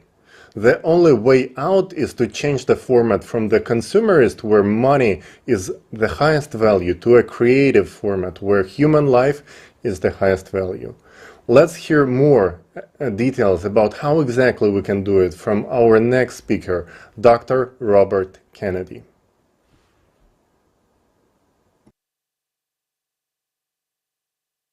Well, I certainly would like to thank the organizers for inviting me to speak. It's a great honor and a privilege to join such a distinguished group. What I'd like to talk about today is something that I think most of you are very well acquainted with, and that is problems that we confront as we live in these very difficult and traumatic times. We confront challenges that grow each day, challenges which not only threaten our well-being, but perhaps the very existence of this planet. Unfortunately, I would say so far our responses to many of these challenges have been characterized by denial, confusion, dissension, and delay, often driven not only by ignorance, but by greed or national agendas at odds with the broader needs of our citizens and the greater international community. In the short time that I have, permit me to mention two challenges that I think also need to be addressed, along with the many others that you will be addressing in this program or have addressed in this program already. First, I'd like to mention the continued proliferation of weapons of mass destruction. Despite the fact that we have treaties such as the Treaty on Non-Proliferation of Nuclear Weapons and the Chemical Weapons and Biological Conventions, which include nearly all nations, several states today remain outside of these treaties and are known to have or are developing nuclear or other weapons of mass destruction. And we know terrorist groups are seeking fissile materials and other components needed in the production of such weapons. Furthermore, one of the principal parties to the Treaty on the Non-Proliferation of Nuclear Weapons has recently threatened to use nuclear weapons and is suspected of having used or is preparing to use chemical weapons in its unprovoked invasion of another country. Thus, the prospects, in my view, of a deliberate use of weapons of mass destruction or a use arising from escalating tensions and miscalculation are a very real and present danger, with massive casualties and long-term effects on the planet that cannot easily be measured. However, it is within our grasp to alter the current trajectories that limit human potential and threaten our existence. We must guarantee that the consequences of any use of nuclear, chemical, biological, or radiological weapons are so odious that no state would dare to do so. We also must redouble our efforts to further reduce the numbers and availability of such weapons and reinvest our scientific potential in technologies that will advance humanity. The second thing I'd like to mention is income inequality, both within and among nations. Just 1.1% of the global population hold nearly half of the world's wealth. Over 55% of the world's population hold only 1.3% of total global wealth. And unfortunately, ladies and gentlemen, the gap is growing between the rich, super rich, and the rest of human society. Moreover, COVID has exacerbated the problem. 2020 marked the steepest increase on record of the global billionaires' share of the wealth. Such inequality not only breeds contempt, but also discontent among the poorest people and nations, and gives rise to conflicts within and among nations. Sadly, it also has a significantly adverse effect on economic growth that is so essential to the betterment of mankind. It is true that over the last 4 decades, extreme poverty has been significantly reduced in some parts of the world. The world economy has been growing. For many peoples and countries around the world, increased productivity has significantly reduced poverty. But many, unfortunately, remain impoverished. As Max Rosen and Esteban Ortiz Ospina noted in their article on global extreme poverty, to quote them, global poverty is one of the worst problems the world faces. Too many people often go hungry, suffer from poor health, lack basic medical care, have less access to education and vital services, and regularly have no light at night. Each day, 25,000 people, including more than 10,000 children, die from hunger and related causes. Some 854 million people worldwide are estimated to be undernourished, and high food prices resulting from climate change and unwarranted wars may drive another 100 million into poverty and hunger. Addressing income inequality both within and between nations may be even more difficult than dealing with the proliferation of weapons of mass destruction, because it is often driven by greed. Wealth, in and of itself, is not a bad thing. Excess capital often is reinvested in the economy and provides jobs, as well as seed corn for technological innovations that improve the human existence. However, the conspicuous accumulation of wealth in excess of need often has deleterious impacts on humanity. Those who have a lot of money make a lot of money with it. Money makes money. As a result, most of the money flows to the top of the financial pyramid and is concentrated in a few, who often are much less interested in improving the lives of the poorer segments of society, which they frequently view with disdain, than accumulating more wealth to themselves. This is what we call greed. Does anyone really need a 400,000 square foot home? That's right, 400,000 square feet. A home owned by a tycoon in Mumbai, India. And he is not alone among those who own homes that are over 100,000 square feet. Who needs a 590-foot mega yacht? You can buy one today from the Emir of Abu Dhabi. Or maybe you can make an offer to Russian billionaire Alsir Usmanov. 590 feet or his 500-plus foot yacht. And again, those people are not alone among those who own such mega yachts. It is sometimes argued that the building of such homes and mega yachts have a positive economic impact. But does that money trickle down to those in need? The answer, if you look around the globe, seems self-evident. In today's society, the rich get richer and the others become relatively poor. The gap between the rich and the poor is growing in leaps and bounds. The price of this is the lives of billions of people who, given better health and education, would contribute greatly to improving the human condition. This inequity, ladies and gentlemen, must not stand. Can it be changed? Not easily. Money talks. Money not only buys mega yachts and mega homes, it buys autocrats and democrats.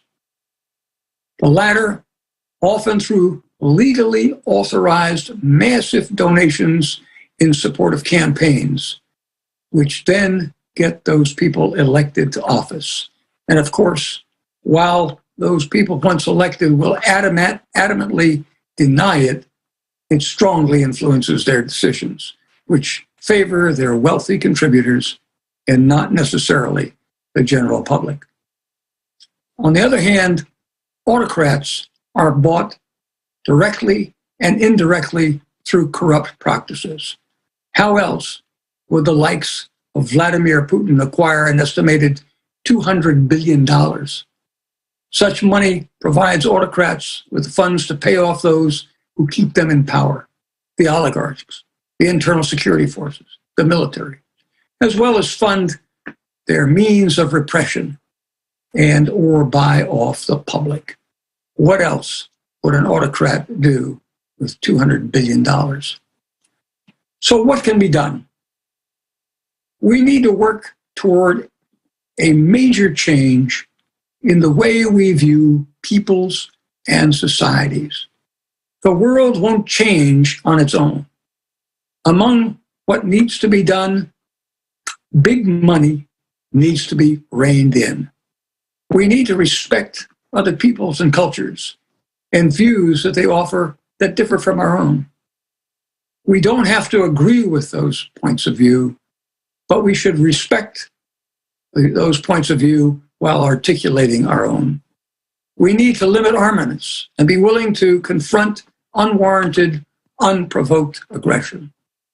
And finally, ladies and gentlemen, we need to move beyond the narrow definition of the individual and national self-interest and think creatively about how to solve the pressing problems that threaten our future and the future of the planet. We need a more creative society. And again, thank you very much for inviting me to speak. Thank you, Dr. Kennedy, for raising these important topics. It is unimaginable that 3/1000 of the world's population hold most of the world's wealth. Oh, this has serious repercussions on our society and has to change. Let's watch a video showing the solution.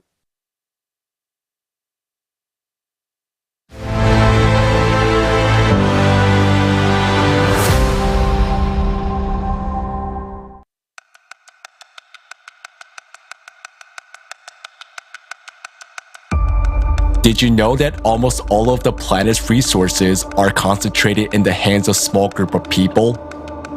Today, only 1% of people own more wealth than the rest 99% of the world's population. And the trend is that this world's wealth is flowing into the hands of this 1% at a great speed. Since 2020, the wealth of the world's 10 richest men has more than doubled. Their wealth during the pandemic increased at a rate of $15,000 per second, or $1.3 billion a day. Meanwhile, the vast majority of the population was only becoming poorer. The number of beggars living on less than $2 a day has increased by 160 million. According to WHO, every day, more than 25,000 people die of hunger and more than 5,000 die of lack of water and unsanitary conditions. At the same time, 1% of people who own the world's corporations, banks, and stock exchanges have a tremendous amount of money on their accounts as a debt load, which would be enough to solve not only the problems of hunger, lack of water and food, but all the material problems of humankind in general. Why did this happen? And why is this situation only getting worse every year?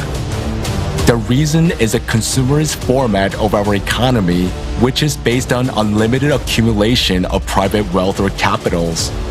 The world economy is growing due to the growth of huge corporations owned by individuals in our world.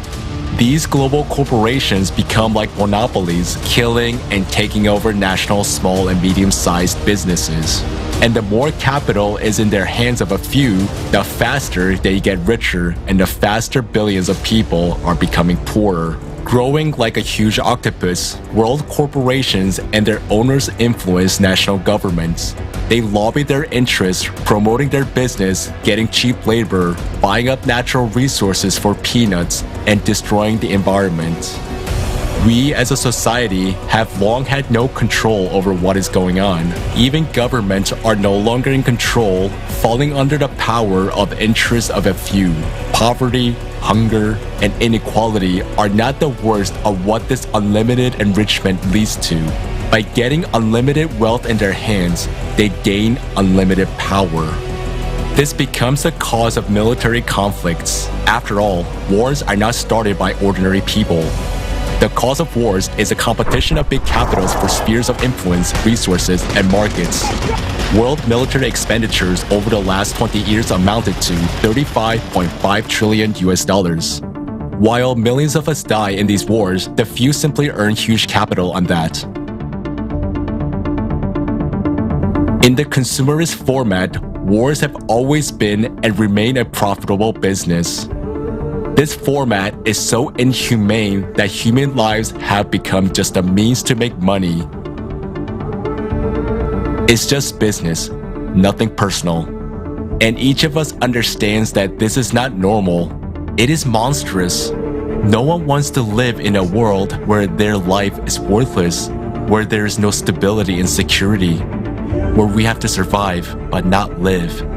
Today, we're all hostages to the conditions of the consumerist format because we are all divided, silent, and inactive.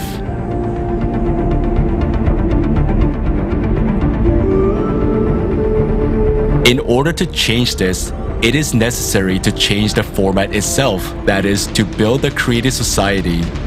A society where the life of every human and the provision of their needs come first rather than the interests of the 1% of people. However, we can only build creative society if we unite. And our key step to change this inhumane economic system is to limit wealth. That is, we will set wealth thresholds. And as the entire society, we will determine that limit. This will make the endless race for enrichment pointless.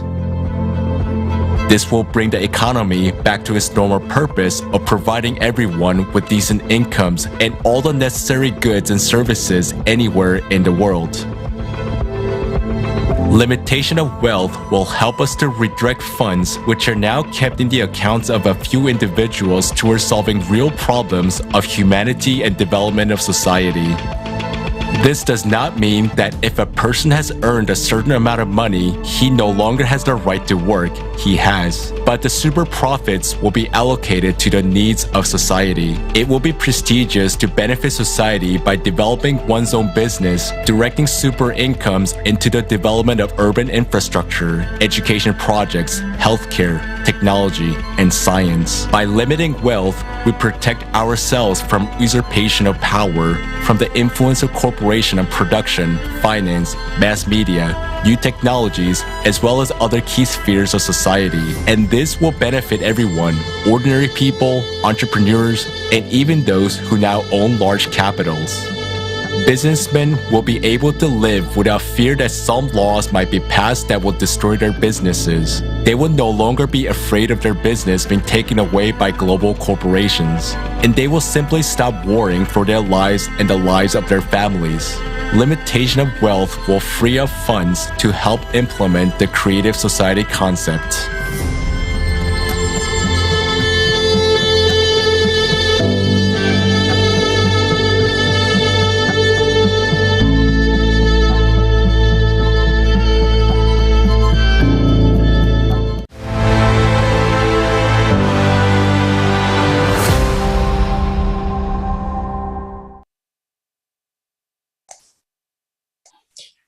Dear viewers, our current economic system is a theater of the absurd.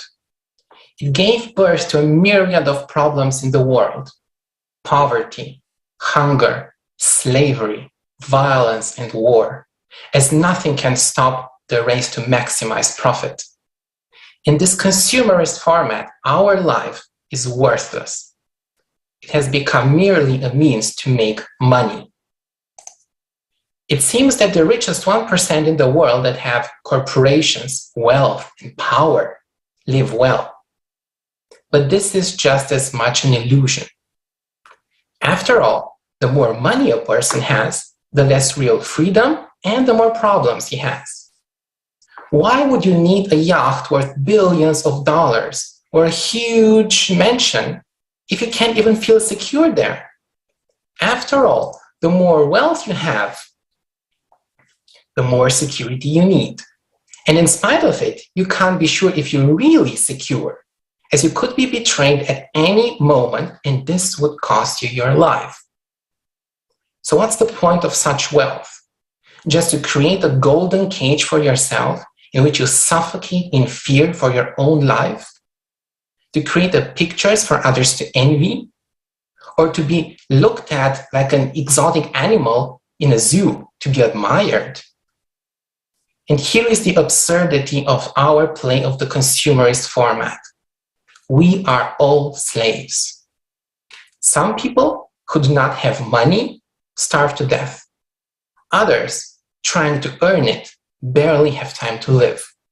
And others who already have wealth sitting in their golden cages are afraid to get out of them. Now let's look at the numbers. To end world hunger forever, sustainably, we need an additional $33 billion per year for the next 10 years. To provide social protection through child benefits, maternity allowances, disability leaving allowances, and retirement pensions in all developing countries, we need an additional $484 billion per year. To ensure universal health coverage in all developing countries, that is for 6.6 billion people, we need an additional $707 billion per year. So that's a total of $1.2 trillion per year, which we apparently cannot afford. And now the other side. We currently spend $571 billion per year to finance very profitable green businesses under the pretext of reducing CO2 emissions. We have spent on average $1.8 trillion per year in the last 2 decades on wars. So we are spending 2 times more money, $2.3 trillion per year, to increase the wealth of a few and also kill each other, instead of solving our problems. How absurd can this be? And at the same time, there are at least 300,000 people in the world with a wealth exceeding $30 million. They are called ultra high net worth individuals.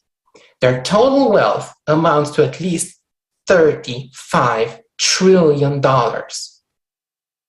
So it turns out that we have more than enough money to solve every problem on the planet. But we're not doing this. Because large capitals have long run governments and dictated their terms and conditions. To increase profits, corporations use child labor, slave labor, and destroy the environment. And the worst of all, they are the driving force behind wars. The consumerist format and this economic system have long been deadly for us. But the few wealthy individuals are not able to stop this deadly race. They're hostages of it. Only we, together as a society, can stop it. And the key step to do this is to limit wealth. To what amount? Let society decide. The limit must be determined by us, by the entire society. So how could this work? Excess wealth would be distributed for public projects around the world. Wealth owners would be able to choose and participate in these projects, coordinate and practically implement them. Instead of a golden cage and an endless pursuit for fantastic wealth, they would feel free and comfortable everywhere. Moreover, people would be grateful to them as they would be improving the life of everyone. This is another world, a humane, peaceful, healthy, secure world, a creative society where human life is the highest value. Limiting wealth will help create a healthy economy. This means, above all, price stability, optimal use of resources throughout the planet, a convenient world currency, a stable financial system that supports the real economy, healthy and fair competition leading to improved goods and services. However, the cornerstone of the creative society is the absence of power. All its institutions and mechanisms are completely transparent and controlled directly by the people themselves. So is it possible to build such a creative society from an economic point of view? Yes, it is possible. And money is not a problem. We have more than enough for this. We can clearly see that building such a society is not at all expensive. In fact, it is cheaper than this inhumane and unprofitable system for us. We must stop this nonsense as soon as possible and limit wealth. This is the only real solution to our most pressing problems. And then thrive as human beings, as one humanity in a creative society.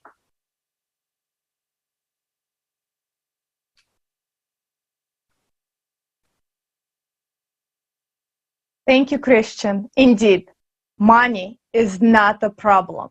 The problem is how we spend it. But the even bigger problem is that in a consumer society, people are only willing to donate or invest in something that will benefit them directly. Most people cannot even wrap their heads around the concept that something can be done for the mutual benefit of all people from the purest intentions, like a project Creative Society. If something is too good to be true, we question the motives and assume that someone is behind and pulling on the strings. Some people even say that the project Creative Society is sponsored. No, no one is sponsoring us. Please, if you would like to sponsor, we will not turn you down. But so far, we are pulling this off on our own dime, time, and effort. The reality is that today's sponsors are ready to fight grasshoppers, develop protection against cow farts, any nonsense whatsoever. What is dictated to them by the world's most powerful? They are not helping humanity. Sponsors support charitable and nonprofit events that benefits them. Somebody hosts them, someone donates, and somebody stashes money away. Those are all circus acts to deal with their own problems. All big-name charities have hidden agendas and are very profitable. What if you did something just because, from the heart, without expecting any benefit? Let us be brutally honest here. True humanity and service are deemed strange in a consumer society where profits and personal gain are the only things that matter and make sense. Could a rich person stay rich simply by donating money from the heart? No, of course not. That would mean he would remain poor. Please, the richer a person becomes, the more he is forced to save every penny. Otherwise, someone will overtake him and become richer. When the goal is to be admired, to be envied, it is an endless race that no one wins. Let's return to creative society. Of course, there are good people who help the project, but those are only a few, and those who really understand it deeply and are actively participating. As you can see, we are not elite of the world. We are just regular people with families, kids, jobs, and personal responsibilities. Does everyone want to help? From the soul, of course. When a person sincerely helps, that is cool. That is human. And this is an honor. The real hero is the one who edits a video in the bomb shelter under shilling to explain to people the realities of consumer society and that we have only one way out. The Creative Society project now has no sponsors, but they are participants who seek to protect and save all of the humanity. What they do for all mankind is priceless, heroic, and selfless.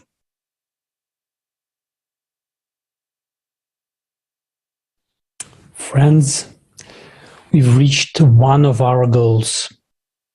Mainstream media started talking about the Creative Society.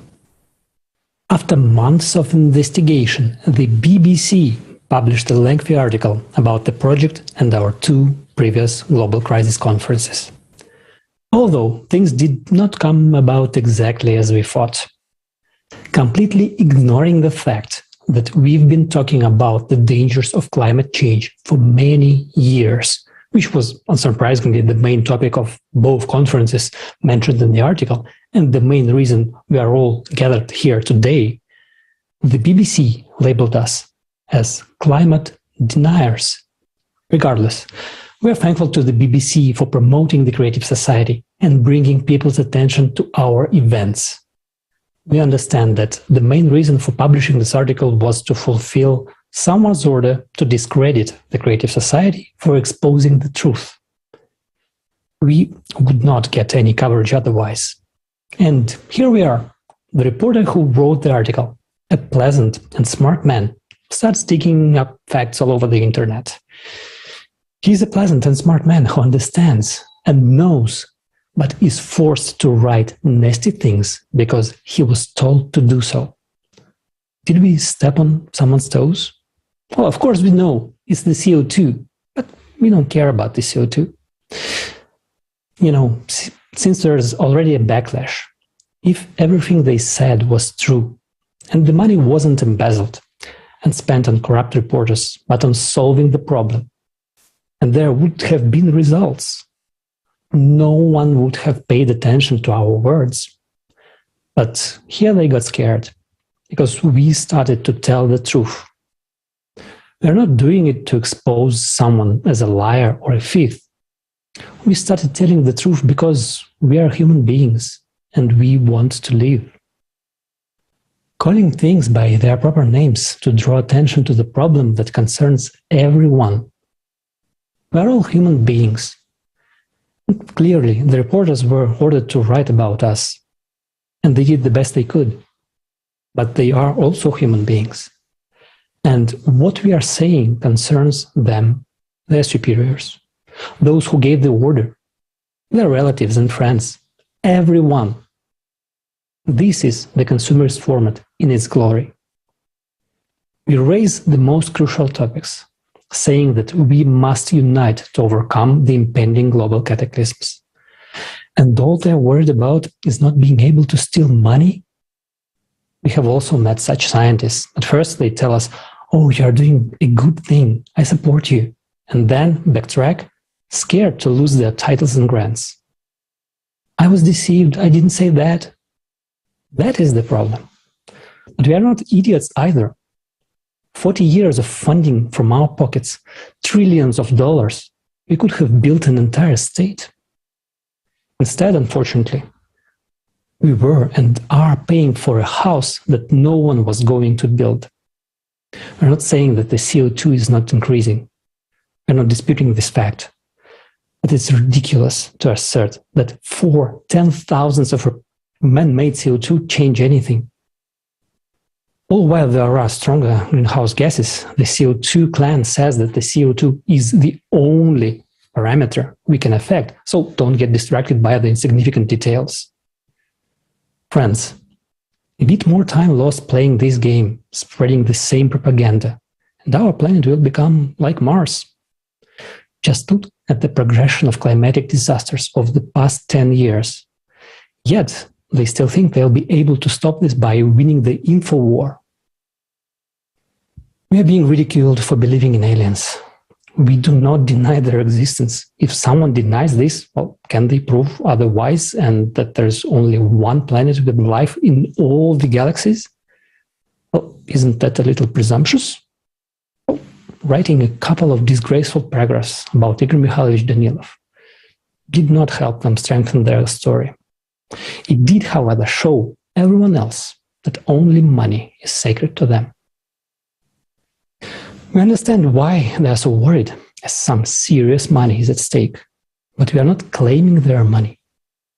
We are just saying that we are people, and we want to live. Since we are not concerned about our reputation or income, we sincerely thank the BBC for the great PR. Thanks to that, many people of all religions and cultures have joined the Creative Society, because we are telling the truth. Luckily, there are journalists who are not afraid of telling the truth, and are doing so. Next, we have Mark Morano, Executive Director and Chief Correspondent of ClimateDepot.com. For 20 years, he has been investigating the topic of climate. Mark is the award-winning producer, writer, and the host of the Climate Hustle documentary. The film was shown in 400 theaters in the United States. He interviewed many scientists, conducted a journalistic investigation, and found that the CO2 is not the cause of climate change, and that it is pure manipulation, a tool in the hands of politicians, and in particular, the notorious Green Deal, which eventually leads to the destruction of the economy and stable energy carriers. Mark, the floor is yours.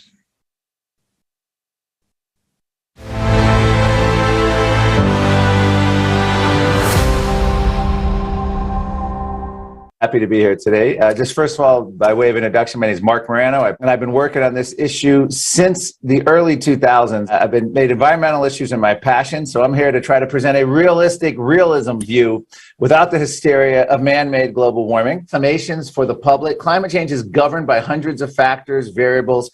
The idea that we can manage it by selecting at the margins one politically selected factor, carbon dioxide, is as misguided as it gets. It's scientific nonsense. This is UK scientist Philip Stott, who was in the first film Climate Hustle. And this explains it, because it's not about it's CO2 is going up, we're all doing. No, CO2 is counteracted by literally hundreds of other factors. Even the climate activists, scientists admit this. Another study actually started with 10,000 plus scientists survey, whittled it down to 77 anonymous scientists. We don't know their names, their affiliations, their views. They asked them 2 questions that many climate skeptical scientists would agree with, and that came up to the vaunted 97%. Keep in mind, 97% of scientists in this instance wasn't even 97 scientists. It was 77 anonymous scientists. 1 billion people don't have running water and electricity, estimated, and the United Nations is doing everything possible through the Climate Fund and through repressing fossil fuel projects to keep them poor. In fact, I interviewed a South African development activist. This is at one of the UN climate summits when they had it in Durban, South Africa. They're always in nice exotic locations. And he said that the United Nations is going to pay the governments of the world who are best able, those governments will get the most climate funds who are best able to keep their citizens locked in poverty. One has to free oneself from the illusion that international climate policy is environmental policy. It has almost nothing to do with environmental policy. Gee, why don't you tell that to Greta and all the high school kids and school kids skipping class, that this is all bull bleep. This is what the UN's real agenda is. This is shocking. Should everyone have their own personal carbon quota? Calls grow for emission allowances. Fight climate change with every swipe. A new debit card monitors your personal sustainability score. New monitoring card enables tracking of carbon footprint on every purchase. MasterCard and the United Nations have joined forces. The World Economic Forum loves this because this card will monitor and cut off your spending when you hit your carbon dioxide max. Climate lockdowns. The Net Zero report urges behavioral changes to fight climate. A, quote, shift away from private car use, upper speed limits, and thermostat controls, limits on hot water. Does this sound like a world you want to live in? It's choosing deprivation for yourself.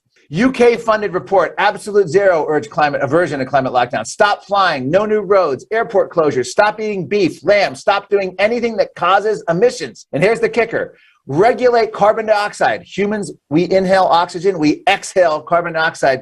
Regulate CO2 similar to asbestos. British Medical Journal calls for meat and dairy hikes to fight climate change. Meat consumption in North America must fall 80%, substantially fewer journeys by car. You're hammering people. This is what the climate goal is. Force them at home, force them to essential travel, make meat, hamburger steaks so high they'll have to eat the fake processed meat that they've been cranking out. Canadian magazine, shift away from relying on private vehicles entirely. This is the UK transport minister. Owning a car is outdated 20th century thinking. We must move to shared mobility to cut carbon emissions.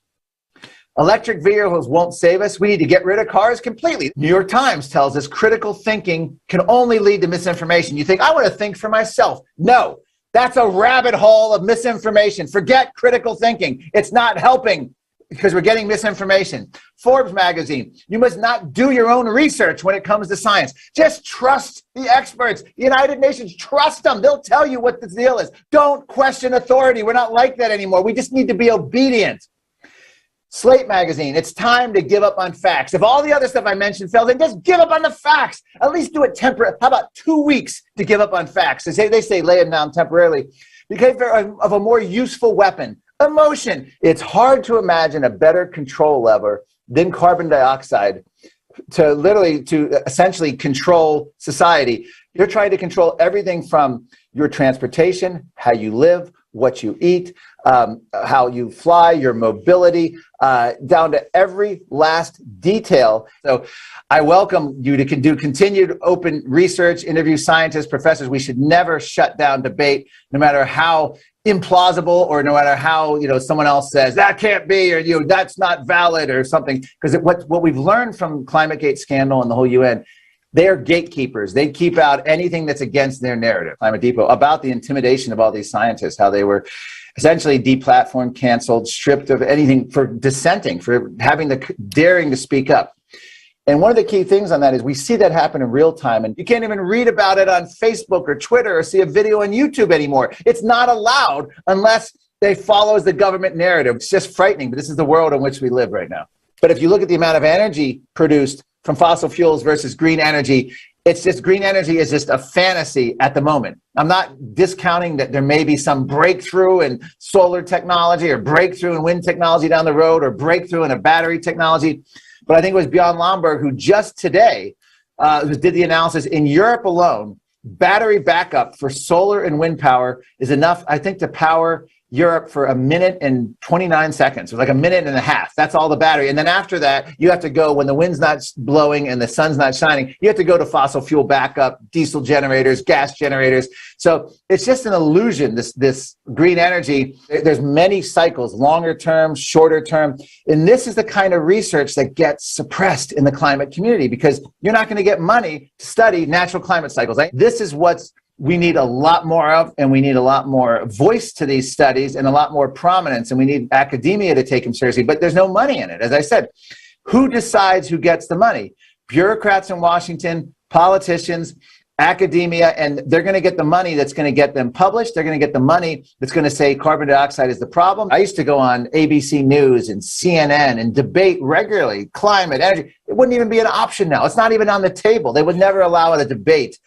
They've actually stated publicly that anyone who dissents from the man-made global warming narrative of the United Nations is essentially akin to a Holocaust denier. So their goal is just to demonize, deplatform, and get rid of us. And it has worked. We no longer exist in the mainstream media. And what I mean by we is climate skeptics. Anyone who dissents no longer exists in the mainstream media.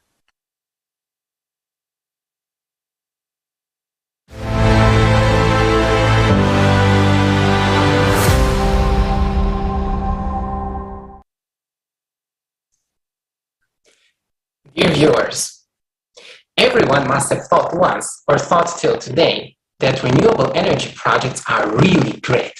The sun and the wind provide electricity for free, with an untapped resource just in front of our eyes. That should be common sense, right? But common sense is actually that the wind doesn't always blow and the sun doesn't always shine. Even a child knows this. So what happens then? Good question, especially if we pursue a net zero policy according to the plans of the world governments. In developed countries, we're used to having electricity 24/7. That's great, but what is the reason for this? The coal-fired, gas-fired, and nuclear power plants have a guaranteed electricity output. It doesn't matter if it's sunny, cloudy, windy, hot or cold, day or night. These power plants produce a controllable and therefore quite constant amount of electricity, matching our demand.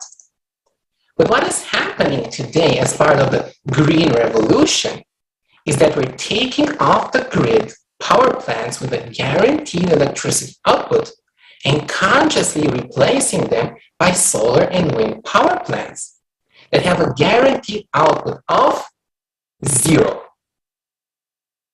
Yes, renewable power plants have a guaranteed output of 0. Actually, this should not be a surprise. Can anyone guarantee the weather forecast? So what does this mean? If we generate electricity only from renewable energy sources, solar, wind, hydro, we become totally dependent on the weather. If the sun is shining today, we can use the fridge and wash our clothes. Tomorrow is very cloudy, but no wind, no rain. Bad luck. So we cannot cook our meal or heat our home. This sounds ridiculous, but can you imagine living a day or a week without electricity? Especially in winter? Not being able to charge any of your smart devices or use any of your household appliances? In addition, not knowing when the weather will change? The renewable energy sources are just like the weather, unpredictable.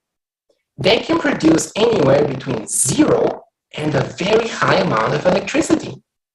Their output can fluctuate immensely.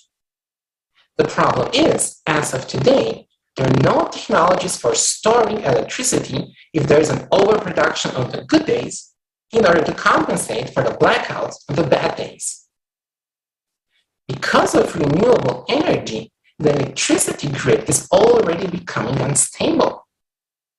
For instance, in January 21, there was a huge electricity gap in Germany, as many nuclear power plants have been shut down and replaced by wind and solar power plants.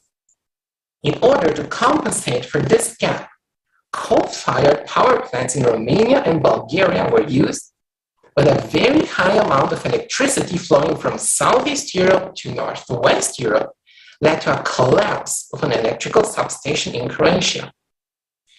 This resulted in a serious disturbance in the European electricity system, minor blackouts in several European countries, and we were literally on the brink of a major blackout all over Europe.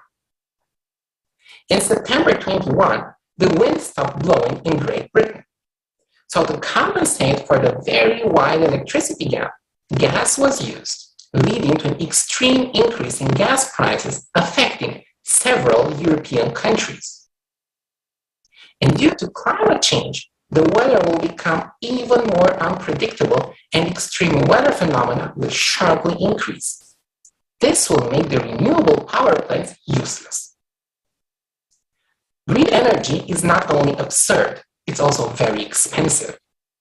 Renewable power plants are very expensive, so they're heavily subsidized from our pocket through green surcharges on our electricity bill, carbon taxes at the gas station, and so on, that we pay, we all. In Germany alone, end consumers pay 22 billion euros per year from their very high electricity bills to guarantee the revenues of green energy companies. So, think of it. We pay extra high electricity prices in order to risk blackouts. And because of the mismatch between the supply and demand of electricity, even higher electricity prices in the future. In addition, we do not make electricity more available in developing countries. On the contrary, we force developing countries to produce expensive electricity. Instead of making electricity more reliable and more available, we restrict it. Instead of conducting scientific research in developing new technologies for the generation of electricity and move forward, we move backward to basically using windmills, an old technology. Moreover, green energy is also named clean energy in contrast to fossil fuels. But, in fact, it is far from being clean.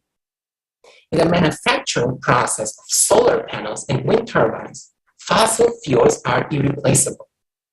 During operations, they have a negative impact on the environment, the soil, the fauna, the coastal marine life. And when their useful life ends, they cannot be recycled, so they're simply toxic waste. Last but not least, by switching to green energy, the impact on the total CO2, not only anthropogenic CO2 in the atmosphere, is close to zero, as we have seen in the previous videos. So all our very expensive efforts to reduce CO2 are anyway in vain. In spite of these obvious facts, the collaborationists are still pushing for the net zero and multi-billion-dollar investments into green energy. Last year, worldwide, $366 billion for new investments in renewable power plants were spent. In the last decade, worldwide, we spent $3.4 trillion for renewable energy. But it's absurd, but very profitable business, with no guaranteed electricity output, but guaranteed profits, while risking blackouts in the future. How ridiculous can this be? How much longer can we accept to risk our future, our prosperity, pursuing such an absurdity?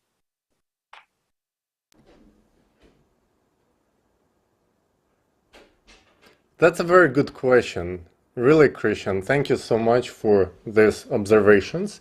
And I think everyone should ask themselves and answer for themselves. There are so many lies that we are being fed in our consumerist society daily. And nobody but us can stop this. You are the one who can really stop it, and start with a small step. Share this video on your social networks. The more we share this information, the more people become aware and the fewer left uninformed. Creative society benefits everyone, and the chase after consumerist leadership disappears. There will be no place left for unhealthy competition for personal benefit at the expense of many. So those who only seek to promote themselves or their project or their personal interests should think twice before it's too late. As only united and being together we can survive what's coming up. Everyone says that we should unite, but everyone is calling for unity in some very specific, particular small case, for their political, personal, or any other benefits, some recognitions and promotions. This time, it's not about consumerism. It's about building a safe, prospering, creative society for everyone. There are people who still don't know about the possibilities of living in a creative society and the dangers of climatic cataclysms. So those who already know have this responsibility to share this information, explain, make videos, create clips from this forum, and share them on your social media. All across the vast majority of us have this reach out to hundreds of people. Let's do it together. Let's change this world. Thank you.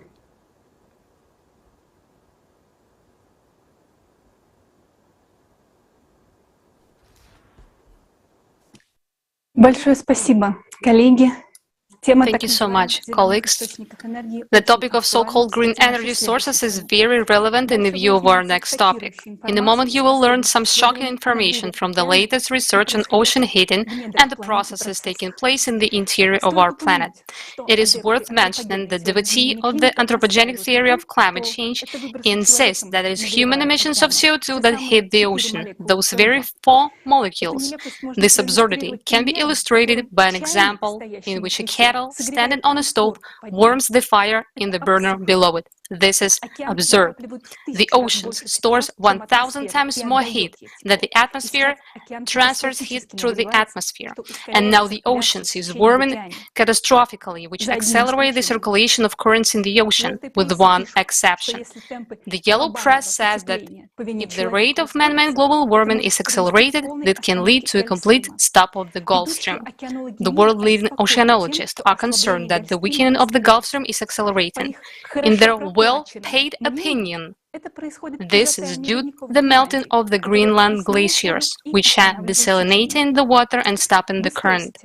You may ask, what's so terrible if the Gulf Stream stops? Well, because it will lead to a new ice age in Europe and North America. The Gulf Stream is the furnace of Western Europe. Its northern part will be covered by glaciers, while the southern part will turn into a tundra. Average annual temperatures will drop from 10 to 12 degrees Celsius. The continent will become uninhabitable and you can forget about agriculture. In geological history, when the Gulf Stream stopped, but the glaciers almost reached the Black Sea. At the same time, the halt of the Gulf Stream will affect not only Europe and North America. The redistribution of heat will intensify hurricanes in the southeastern United States and lead to deadly droughts and famine in Africa. And now let's see what actually stops the Gulf Stream. Greenland meltwaters has nothing to do with stopping the current. According to the calculation of sober-minded scientists, the Gulf Stream is 20 times stronger than the counter-moving Labrador current. It's like spitting at water coming out of the firefighting hose and trying to stop it. It is impossible. But it does stop, and with it, do the other currents of the Atlantic meridional overturning circulation. The mystery of the Gulf Stream stopping has a stunningly beautiful and at the same time terrifying geological explanation. In a moment, you will have a clear picture of it. This observation was made by geologist James Camis. In the spring of the summer and the summer of 2009, researchers recorded several occurrences of earthquake swarms along the mid-ocean ridge in the North Atlantic. Swarms, a series of earthquakes of small magnitude. Starting from the summer of 2009, over 200 earthquakes were registered in the region of Iceland, and by the spring of 2010, the occurrence of more than 1,000 earthquakes. These quakes were precursors of the well-known undeclared volcano eruption, which paralyzed all air traffic in Europe. And 2 months later, in May 2010, a blob of abnormally warm water was registered off the coast of Greenland. This warm blob corresponded exactly to the boundaries of the tectonic feature of mid-ocean ridges and faults, and it emerged directly in the path of the mighty Gulf Stream, just in the area of its overturning. It was the water, heated by magmatic activity, that rose and blocked the well-known current. If you look at the models of changes in the surface temperatures of the Atlantic Ocean, it is in the 1000th part of Greenland that the heating of a tectonic zone manifested itself in the most glaring colors. It is worth noting that in addition to the fact that the emergence of anomalous thermal blob in the path of the Gulf Stream is a result of tectonic activity, the very melting of the Greenland glaciers from the bottom up that has been happening over the past 30 years is also a result of increased magmatic activity under these glaciers, which have been proven by scientific studies more than once. We was talking about it many times in the previous global crisis conferences. Now we realize that seismic and volcanic processes are intensifying in the North Atlantic region, which means that magma is rising intensively from the Earth interior of this region, and we don't know how much time is left until it bursts out. But instead of studying this phenomenon in more detail, the official science actually ignores this, money stuffing solely the research of the impact of the Gulf Stream collapse due to 4 molecules of CO2 per million. And do you know what the most interesting thing is? 12,000 years ago, during the period when our planet was coming out of the Ice Age, the reason for the launch of the Gulf Stream was the hotly disputed warming. That is, the modern global warming should only strengthen it. According to the laws of physics, the circulation of currents should accelerate with heating. In fact, it is accelerating all over the world. Only the Gulf Stream gradually stops due to the increased magmatic and seismic activity in the Earth interior. Moreover, this already happened before. Just like now, the Gulf Stream stopped due to cyclical cataclysms more than 12,000 years ago. Aren't you tired of listening to these lies about man-made climate change? What else are they going to blame us for? If we are to blame, it is only for allowing fools to impose their opinion on us. Can we start being rational and stop accepting as truth everything that the collaborationists show with us? Due to the Gulf Stream collapse, Europe and North America will continue to cool every year, plunging them into an ice age. And at the same time, we suggested that we move away from reliable energy sources, blaming us for climate change, and that we transition to weather-dependent energy sources. When the Gulf Stream stops, wind turbines will be paralyzed by ice, the solar panels will be covered by snow. This is the kind of solution they are foisting on us in the fight against CO2, while in fact they are doing everything they can to take away people's freedom of choice. Even now, they are restricting people's use of electricity, give up meat, car usage, and suggestion they wear sweaters instead of using heat. Those who impose this will never value human life, because all they need just obedient slaves. For all our lives to be valued, we ourselves should create a format of society where no one would dare to take someone's life and even endanger the life, safety and freedom of each of us. And it's up to you to decide, freeze to death or unite and change the format so that we can never again allow a bunch of idiots to be able to control the life of billions. And right now, I'm happy to introduce you to Professor V.S. Yim, geologist professor of the University of Hong Kong, who will share how important the contribution of underwater volcanism in the modern climate change.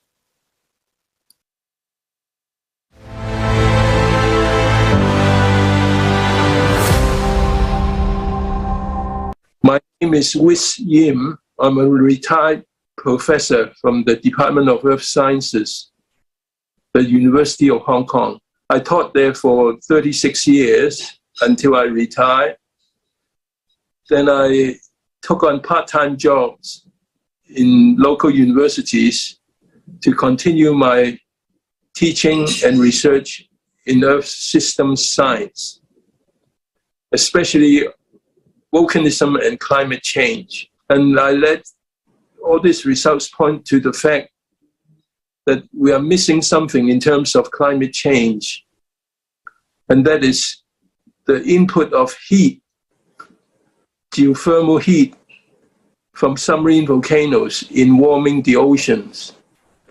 And this is one of the major interests I have, to try to change the society to start considering. So global warming is not just due to carbon dioxide. In fact, the role of carbon dioxide is much smaller than, for example, regional warming of oceans due to submarine volcanoes. And this is one aspect that I would like to drive home. Thank you very much. What is the order of importance of all these factors? I think we've often forgotten. The first order importance are the astronomical forcing, including the sun. They're responsible for glacial interglacial cycles, solar cycles, monsoons, and also seasons. But some people now are suggesting carbon dioxide will change all that, making it first order instead. I think this is questionable. Second order importance, I think I would say for volcanoes and volcanism. So the release of geothermal heat, and this is basically what is called plate climatology.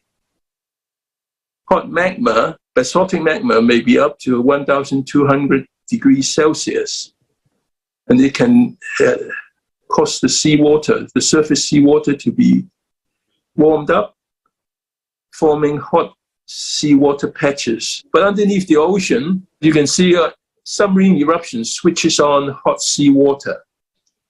Because of the lower density, they will come up to the surface.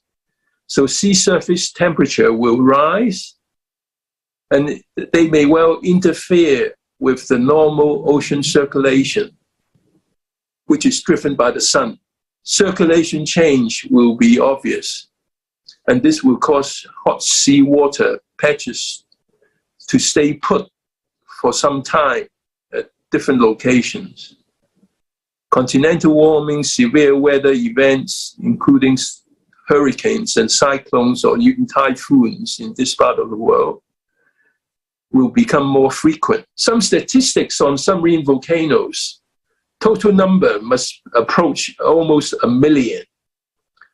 The number rising in size to 1 kilometer above seabed is 75,000. The magma output were approximately 3/4 or 75%.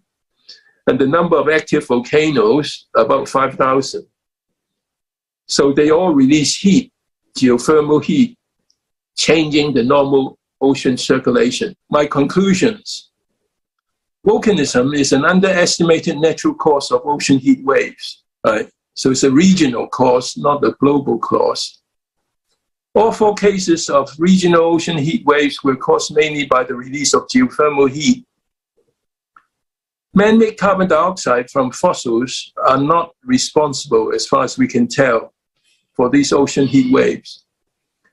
The occurrence of heat waves may influence sea ice extent in both the Arctic and the Antarctic. The biodiversity changes observed were of a temporary nature, which is inconsistent with global warming. Because sulfur dioxides released into seawater through volcanism is much more acidic than carbon dioxide, it is more likely to be the cause of coral bleaching, something also blamed on global warming by some people. Okay, thank you very much for listening. But I think we should all be interested in the truth. I think so. Have to get things right.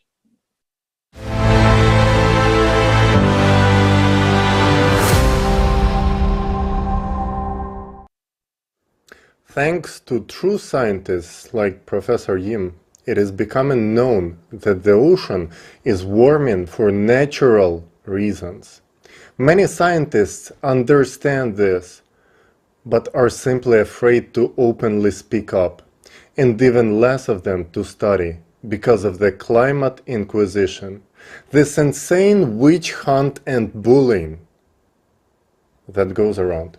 We thank Professor Yim for his honesty and courage to voice the truth. And now let's watch a video about the ocean heating, which shows in more details how exactly it happens and what will be the consequence.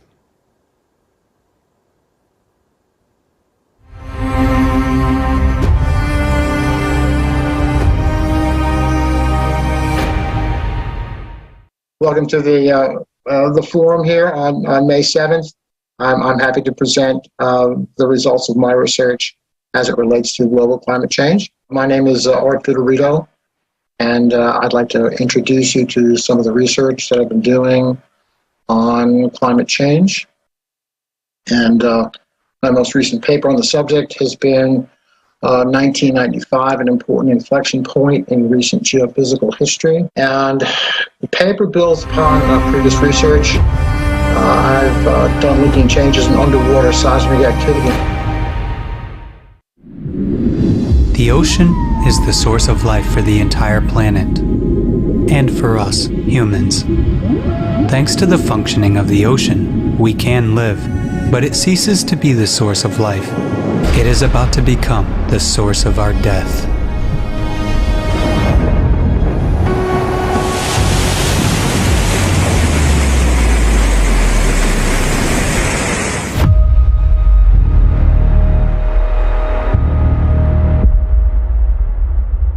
Just think about it. Ocean warming has increased by 450% in just 30 years. According to scientific estimations, for the ocean to heat up at today's rate, it would take as much energy as would be released if 7 atomic bombs dropped on Hiroshima would explode every second for a year. Let's see where this energy comes from if humanity doesn't detonate those bombs in the ocean. The direst fact is that the ocean is heating not only on the surface, but also at depth. A team of US researchers has found that the average depths of the ocean warmed 15 times faster over the past 60 years than they had been warming over the previous 10,000 years. And this progression is accelerating every year. At the moment, science has no explanation where this amount of heat comes from. The only theories being considered are that the oceans are warming from the sun and from human emissions of the greenhouse gas CO2. But they can only explain heating of the upper layers of the ocean to a depth of up to 200 meters, because sun rays do not penetrate deeper. The water can be maximally heated by the sun up to 700 meters as a result of agitation. How can we explain the numerous facts of warming of the deep ocean layers? After all, at a depth of more than 4 kilometers, the water temperature was always the same and close to 0 degrees Celsius. But now, everything has changed. One of the facts indicating the enormous heating of the ocean at great depths was recorded by an international team of scientists off the coast of Uruguay. At a depth of 4.5 kilometers, the waters were found to be warming from 0.02 to 0.04 of a degree Celsius. Only to a layman, this heating may seem insignificant, but for experts, it's a terrifying fact. Christopher Manon, oceanographer, commented as follows: If you think about how large the deep ocean is, it's an enormous amount of heat. Think about it. How much energy does it take to heat such a volume of water as the world's oceans?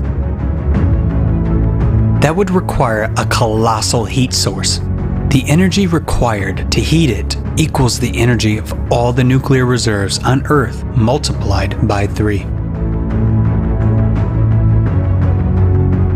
What could heat the ocean from below like a pot on a burner so significantly? Let's dive to the ocean floor and see what sources of powerful heat are out there.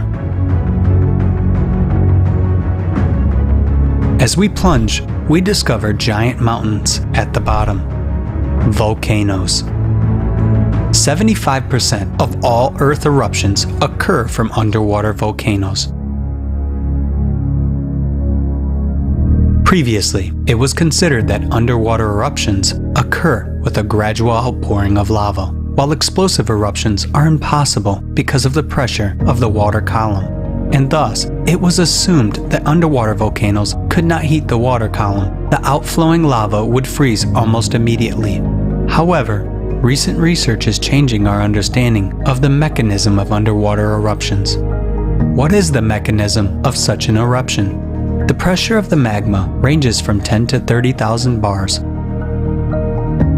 But the pressure of the water column in the deepest parts of the ocean is only 1,000 bars. And as soon as there is an abrupt burst of magma, the water boils up and the H2O molecules decompose into hydrogen and oxygen. This creates a gas-water cavity like a bubble with an internal pressure of hundreds or thousands of bars. And this bubble neutralizes the pressure of the water column. This is a complex physical and chemical process that can be compared to the flight of a hypersonic airplane at maximum speeds. The plasma ejected in front of its prow neutralizes the molecular resistance of the air, making the plane fly almost as if it were weightless. The combustion of oxygen and hydrogen creates the same effect in the path of the magma, resulting in explosive eruptions. The existence of such explosive eruptions is confirmed by the discovery of researchers from Leeds. They studied kilometers of fields of tephra, meaning settled volcanic ash, at the bottom of the Pacific Ocean near the Juan de Fuca Plate. A mathematical model showed that such plumes could only be formed by a massive explosive eruption. In addition to the spread of heat, volcanoes during explosions burst out of hydrotherms, hot jets of water. Studies have shown that the volumes of ejected boiling water can be tremendous, about 40 million Olympic swimming pools, and they are quickly formed during eruptions. The contribution of explosive eruptions to ocean heating is confirmed by Bernd Zemanowski from Julius Maximilian University in Bavaria. With submarine lava eruptions, the thermal equilibrium currents in the oceans are disrupted locally or even globally. However, given the size of the ocean, the energy of even such strong underwater eruptions is not enough to heat it up. Since active volcanoes are not located everywhere, and their eruptions are occasional, why then has the ocean heated up so much over the past 30 years? What has happened in recent decades? There are even more powerful energy sources that have activated only recently. To understand what these energy sources are, we need to look at the planet as a whole.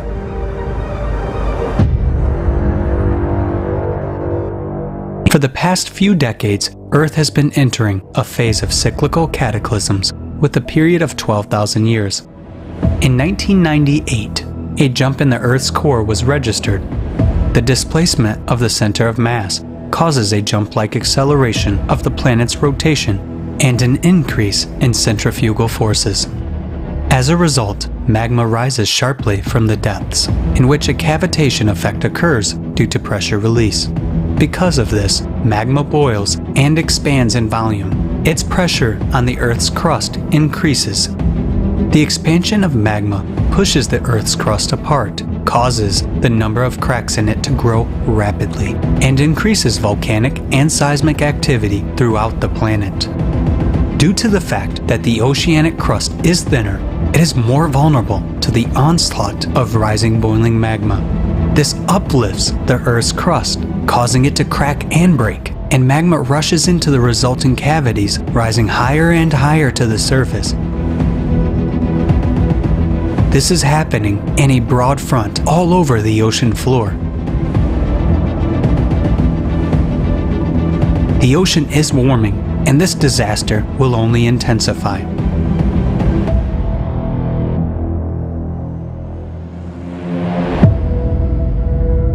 We already see examples of such anomalous heating everywhere, not only on the bottom, but also on the surface.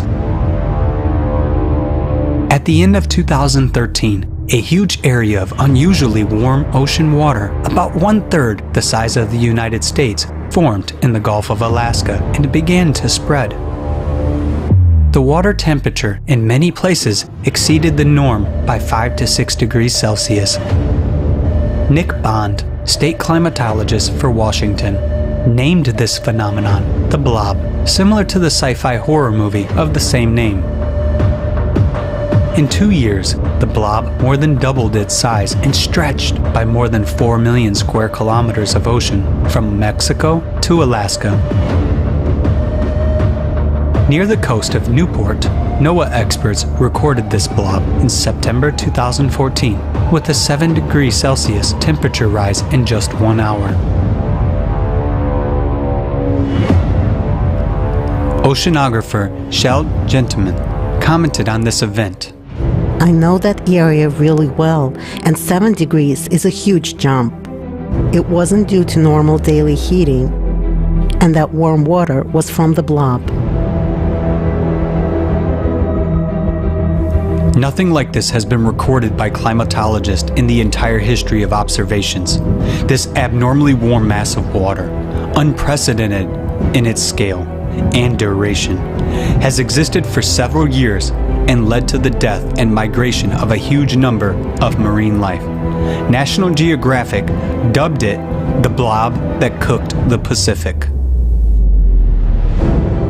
The consequences of this abnormal blob caused a large-scale environmental disaster, which by tradition was attributed to the influence of anthropogenic CO2 emissions, without even figuring out the true causes. In 2019, another blob was detected in a huge area of the Pacific Ocean, east of New Zealand, covering an area of at least 1 million square kilometers. The appearance of such anomalies began to suddenly become more frequent. Thus, the next warm spots appeared off the coast of southwest Africa and in the southern part of the Indian Ocean. There is something common that unites the places of formation of all these blobs.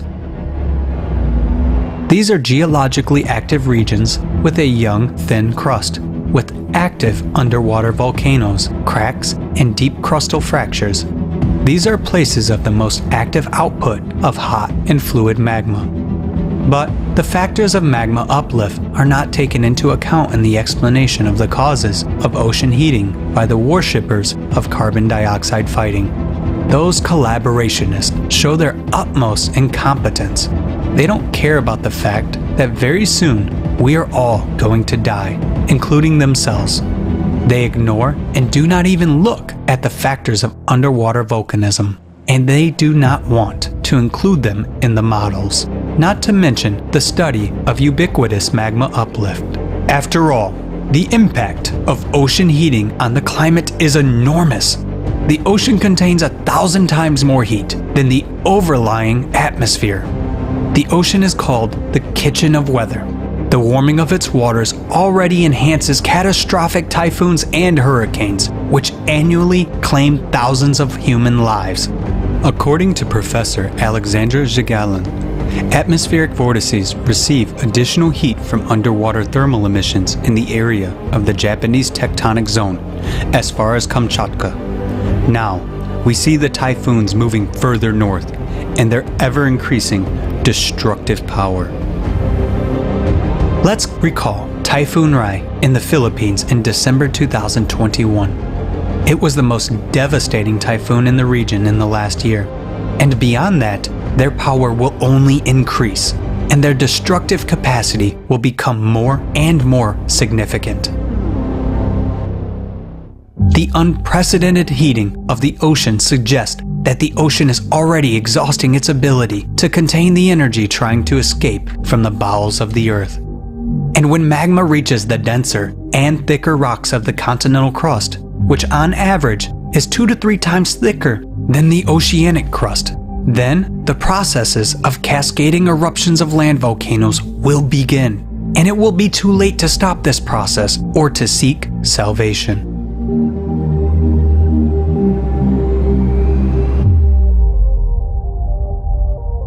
Now, the last war of humanity is underway.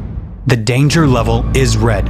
Alarms are sounding all over the world, but most people on the planet are not aware of that. Are we going to continue to waste time and wait for the magma to rise and wipe us off the face of the earth? Or will we act right now? The catastrophe is rapidly unfolding. While the world science does nothing at all to deal with the problem. Instead, hundreds of billions of dollars are being spent to combat minuscule concentrations of CO2. This does not solve the problem at all, but only enriches the pockets of swindlers. And even more money is spent on studying the surface of Mars than on exploring the ocean floor on which our survival now depends. The ocean is already beginning to boil. Only those incompetent in these matters do not see by what enormous leaps we are approaching the point when the entire world will be on the verge in one big bucha. Not a local one, which is near Kiev, but a global one that spreads across our entire planet and that will not cease. Where there will be no hope for a truce, no green corridors, no humanitarian aid, and where humanity will be buried. It is an inevitability that we fall into by our own inaction. We need to convey the truth about the true causes of climate change to people all over the planet as quickly as possible in order to have time to find a common solution for the survival of humankind. This requires the will of each and every one. We must do everything now so as not to regret later on that we didn't do enough to build the creative society, that we didn't find the right words earlier. But when the bombs fall on our heads, we will not be able to do anything. Only in the creative society, where all people are united by the common goal of saving the lives of all people, is it possible to harness the scientific potential of the entire international community. Only then it is possible to create the conditions for the development of real science, which stands for the interests and lives of all people. We can build the creative society only together. The participation of every person is important. Take action before it's too late.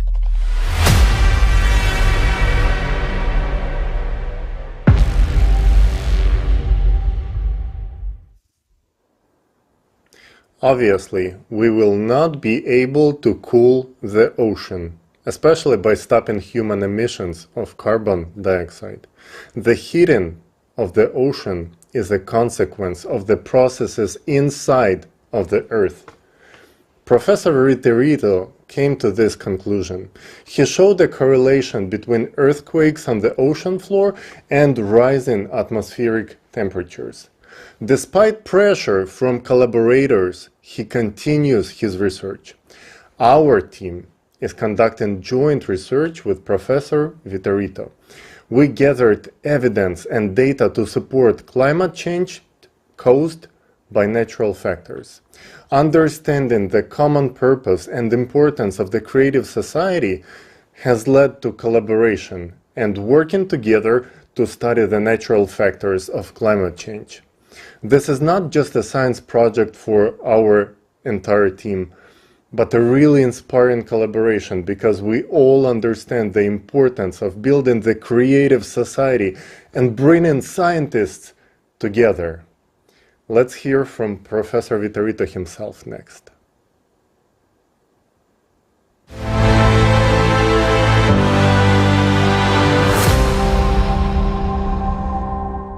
Welcome to the forum here on May 7th. I'm happy to present the results of my research as it relates to global climate change. My name is Art Fiorito, and I'd like to introduce you to some of the research that I've been doing on climate change. And my most recent paper on the subject has been 1995, an important inflection point in recent geophysical history. And the paper builds upon previous research.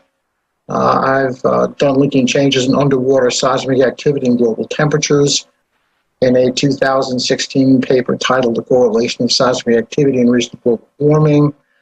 I established a link between seismic activity along what are called the mid-ocean ridges and global temperatures. The rationale is that more earthquakes equals more geothermal heat release. This is well established in the literature. And what this does is the release of geothermal heat from the ocean bottom intensifies what is referred to as the thermohaline circulation. The net effect is to transport more heat into the Arctic, and what this does is it kicks off a sequence of events that amplifies the warming in the Arctic. And we call this the Arctic amplification. And this intensification has been a hallmark feature of the global warming that we have seen recently. And the cascading effects lead us to conclude that much of the recent warming is caused by this thermohaline intensification. We saw a sudden jump in global temperatures in 1997, 2 years after there was a corresponding jump in mid-ocean seismic activity. We tie in the 1995 jump in mid-ocean seismic activity with a number of other geophysical processes. What we see here is a correlation, a graph that looks at this mid-ocean seismic activity with global temperatures. So the mid-ocean seismic activity is referred to as MOSIA, which stands for Mid-Ocean Spreading Zone Seismic Activity, and GT is the global temperatures. And we can see, going back to 1979, that the curves have matched up very, very nicely. They have a very, very high correlation. The correlation is 0.7, and this is statistically significant. And this tells us that there is a link between these two phenomena. In putting this together, there was a review of literature from a variety of geophysical specialties to include seismology, marine geology. We saw a rapid shift in what is called the AMO, which is called the Atlantic Multidecadal Oscillator. This tracks sea surface temperatures in the North Atlantic, and we saw that there was an almost instantaneous shift from negative to positive. That is, North Atlantic temperatures suddenly warmed up in 1995. We also saw a rapid increase in North Atlantic hurricane activity and the accumulated energy from these North Atlantic hurricanes. This is called the North Atlantic ACE. We saw a significant change in the dynamics and the variability of the El Nino Southern Oscillation and in the Northern Hemisphere summer monsoon. These also shifted very rapidly. We saw sudden changes in the spring and fall Arctic temperatures, followed by a large jump in winter temperatures. We saw sharp sea ice declines in the Arctic and the subarctic, accelerated ice loss for the Greenland ice sheet, an abrupt decline in cloud cover over Greenland during the summer months. We also saw sudden changes in the rate of movement of what is referred to as the dip pole. That's the Northern Hemisphere magnetic pole. And finally, we saw a directional shift in Earth's geographic or true North Pole. Now, if we look at this graphically, Arctic temperatures, we see here that the Arctic temperatures suddenly jumped up. This looks at the summer and winter means, and we see that the winter mean jumped up in 1995. I'm sorry, that this one was a little lagged. This was in 1997, but we see that the annual means jumped up, the black line. We see that in spring and fall, we see again this rapid change commencing in 1995. And we also saw a decline in Northern Hemisphere sea ice area. All of this cannot be coincidental. There appear to be very strong physical links between the mid-ocean seismic activity and We are going to continue to verify the linkages between this mid-ocean seismic activity and global temps. Going forward, I monitor this on a daily basis. We need to build more data on ocean temperatures at depth. Ultimately, the goal of all of this work is to arrive at the truth as to what is happening with global change. I believe that there is a lot of misinformation and disinformation about this. The latest report from the IPCC, the Intergovernmental Panel on Climatic Change, I think has done a very, very poor job representing this and ultimately understanding the truth. For future plans, I am doing some collaborative work with the Creative Society. We're currently working on database construction. There are a number of databases that need to be constructed and assessed. We ultimately strive to get to the truth of things. That is, it's the truth is always the best disinfectant, as they say. And this is what we need to find out. We have to continue to, as a society, you need to continue to have these forums. You need to continue to bring together people who have alternate points of view. You have to make those points of view public. That's the best that we can do. And now we really do want the truth.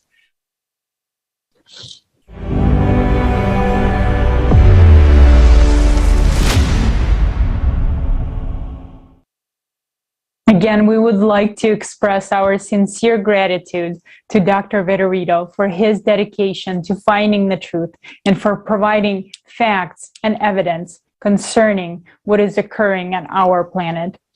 And we will be releasing a full interview with Dr. Vitorino after this forum.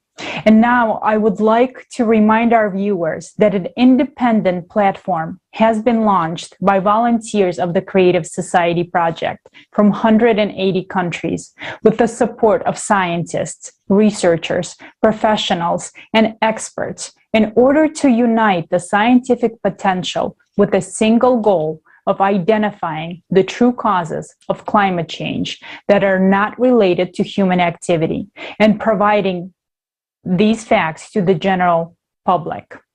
And we invite all the researchers, scientists, experts to join the scientific community on the Creative Society platform.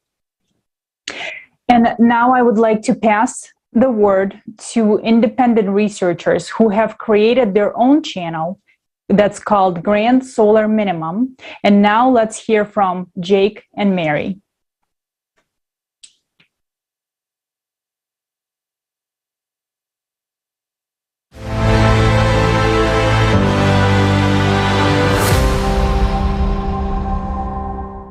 The number one thing that we want to relay with people about our topic is natural climate change.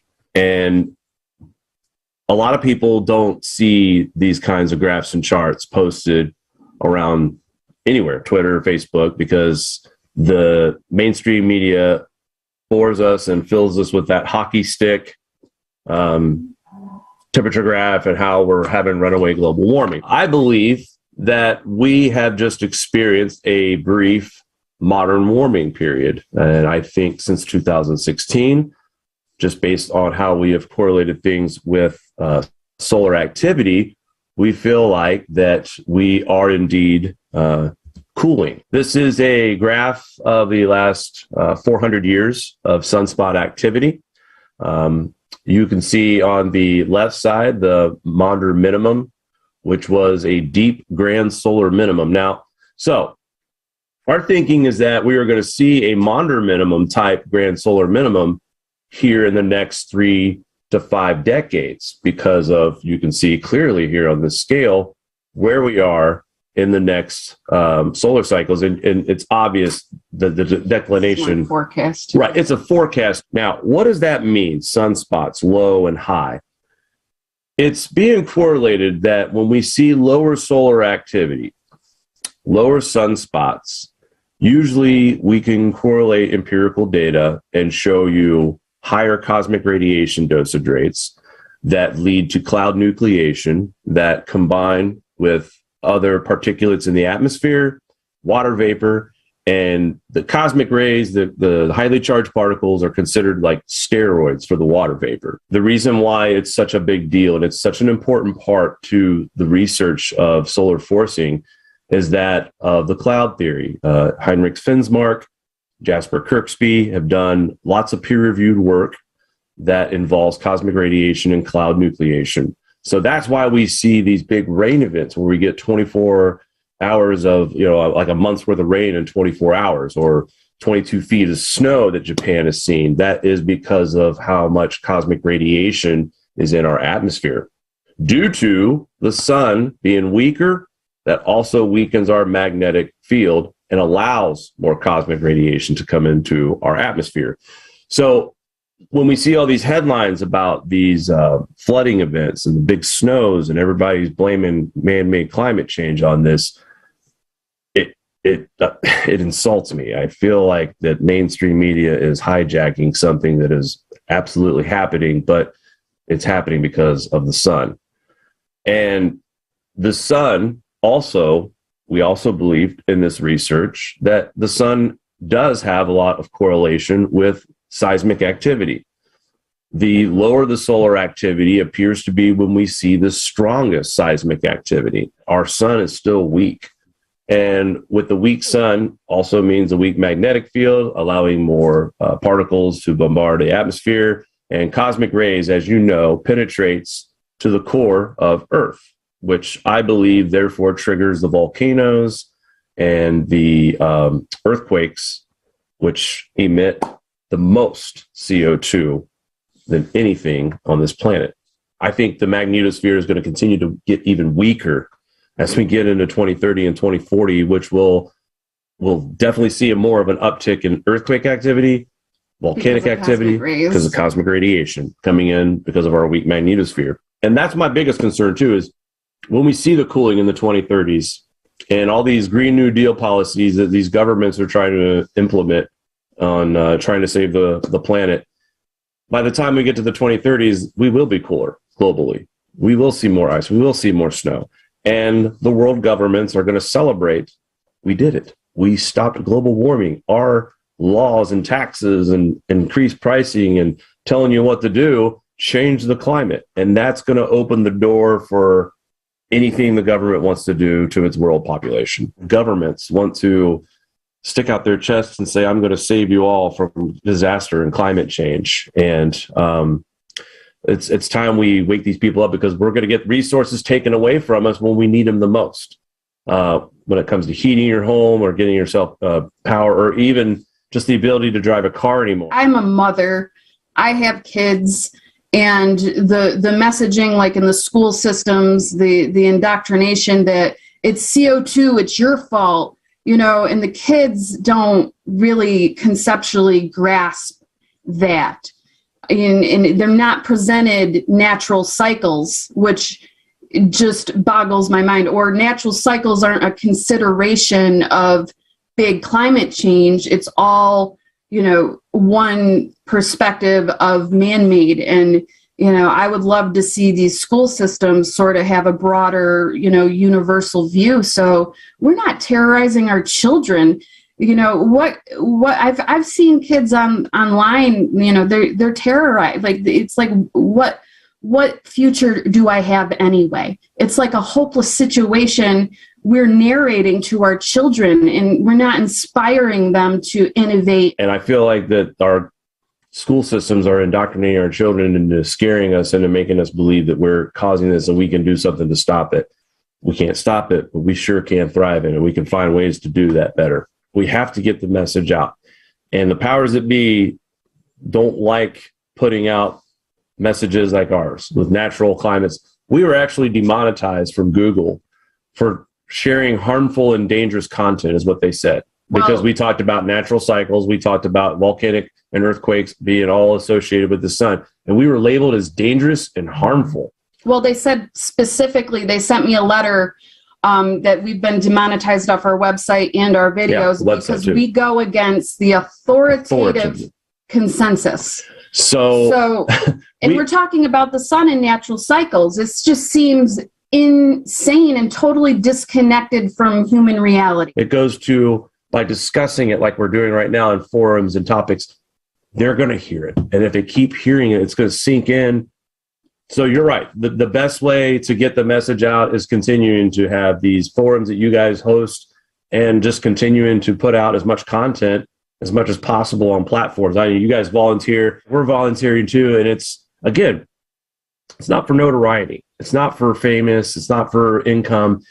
It's for our children. We want to help. So our kids can carry on with life without these absurd new laws and regulations because everyone's been brainwashed and people like us are suppressed and can't get the message out. We want to change that, or be a part of that anyway. We want to be a part of that movement.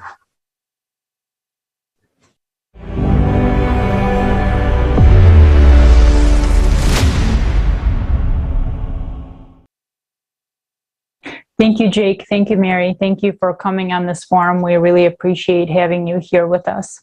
And so the sun is at its minimum, which means that the planets of the solar system are not protected and are much more exposed to cosmic radiation. It is at this time that a flow of energy causing cataclysms is directed right at our planet. So our planet is pretty much a bullseye of the energy flow. Do you see the danger here? To understand the mechanism of cyclicity, you need to understand the astronomical aspects and the position of our galaxy in the universe. And right now, it is great honor for me to present a fragment from the program Climate Threats, Variants for Survival with the respected Igor Mikhailovich Danilov, who will tell us the essence of the astronomical processes that affect our planet.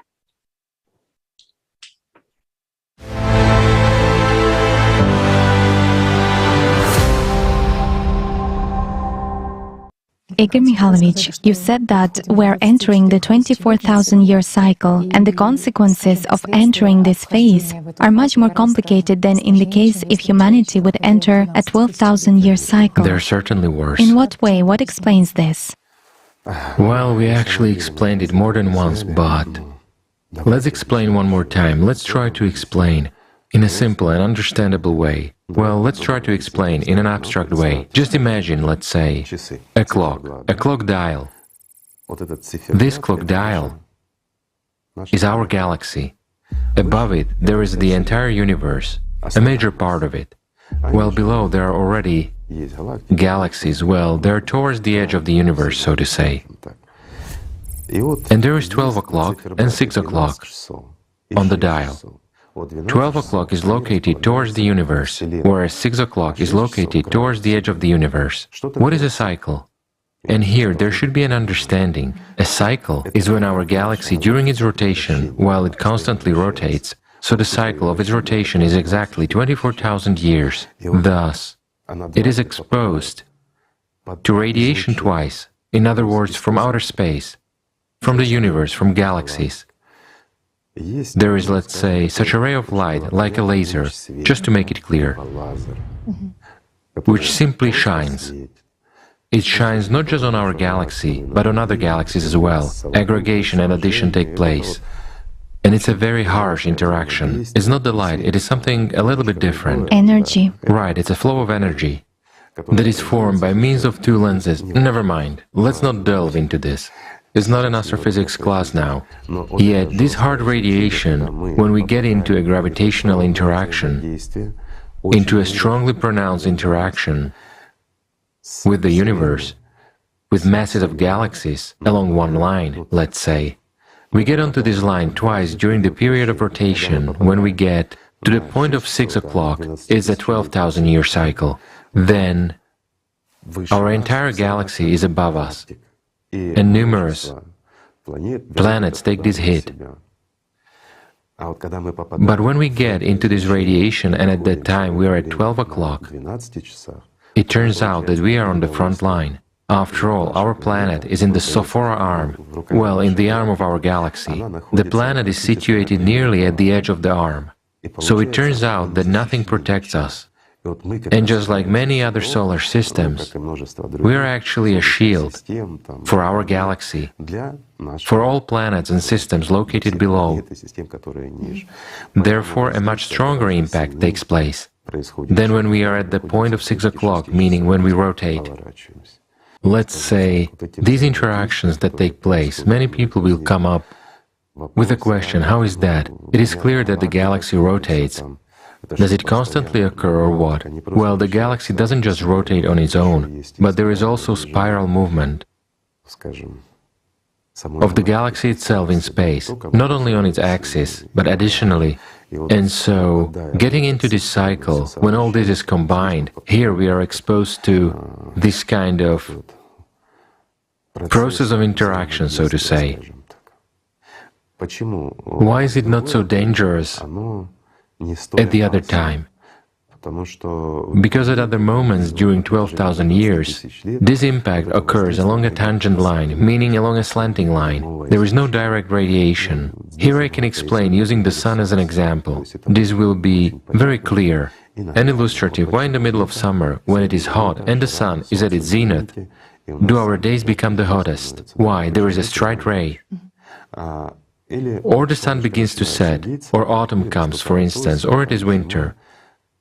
The sun, let's say, is aside, and it turns out that the ray goes along the tangent line. There is no direct impact. For this reason, it is sort of warm, but not very warm. That's the kind of impact, or even better, you know, this is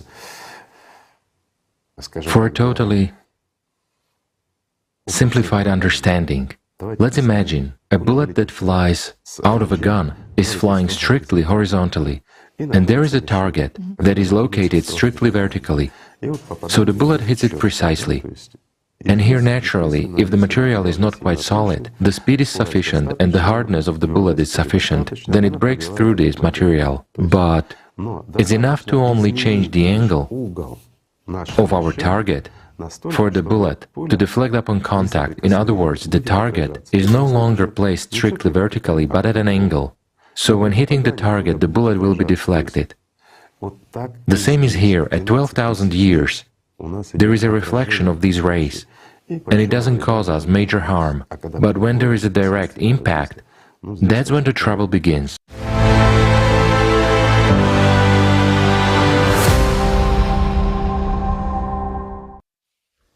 The influence of galaxy ray flux in past cycles has left imprints on our planet that have not been erased by time, even after hundreds of thousands of years.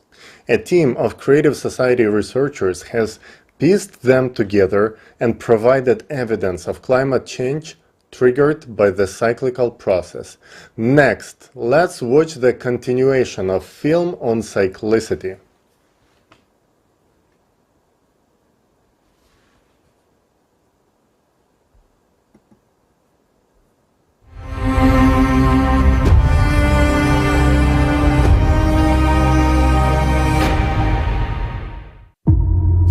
If we accept your arguments, then what caused all this? The climate has always been changing, but the planet's geodynamics has suddenly changed only in the last 30 years. These global changes are caused by processes inside the Earth. These facts are well known and recorded in satellite data. In 1998, scientists detected a sharp leap-like shift in the core by observing the center of Earth's mass via satellites. As a result of the leap, the core shifted sharply northward towards the Taimyr Peninsula. At the same time, scientists at the Medicina station in Italy recorded a gravity leap. Simultaneously with it, there happened a sharp change in the Earth's shape, measured by means of a laser ranging system from US satellites.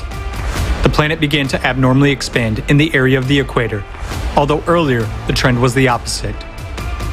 Now, asymmetric crystallization of the core and unexplained phenomena in its very center are observed.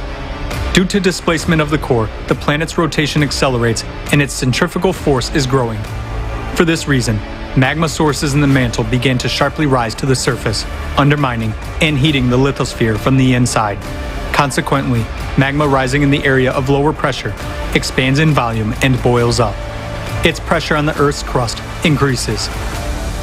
The expansion of magma pushes apart the tectonic plates, increases volcanic and seismic activity across the planet, and causes the number of cracks in the crust to grow rapidly.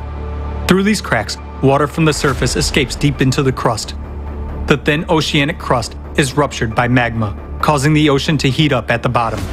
Rising magma leads to an increase in geothermal flow from the Earth's bowels beneath the glaciers of West Antarctica and central Greenland, which melts glaciers from the bottom up. Numerous facts of increasing geothermal anomalies, cases of water boiling in wells, permafrost melting at great depths, and methane explosions have been recorded. Further prediction of the trends of rapid geodynamic and climatic changes indicates that in the coming decades, due to the rise of magma, a massive melting of glaciers will begin along with a rise in sea level, increasing the number and the power of disastrous earthquakes, typhoons, and hurricane winds. Stratovolcanoes will erupt, which will lead to a long volcanic winter and disappearance of most life forms, including humans. Based on objective forecasts, we have only 5 or 10 years at most. There you go again, scaremongering us. Why do you say it will be catastrophe? And why in such a short time? Changes similar to what we now see occurred before the peak of the crushing disaster just about 12,000 years ago.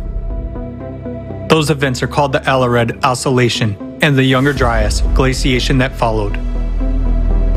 12,800 years ago, global temperatures rose as much as 15 degrees Celsius within just a few years.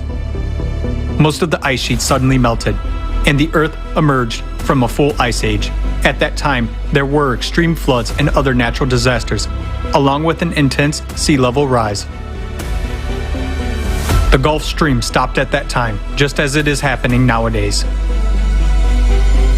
Scientists from the University of Kansas have proven that about 12,800 years ago, there was a giant fire on Earth that covered 1/10 of the entire planet's surface. Other researchers have also found that large fires raged in Siberia 12,000 years ago.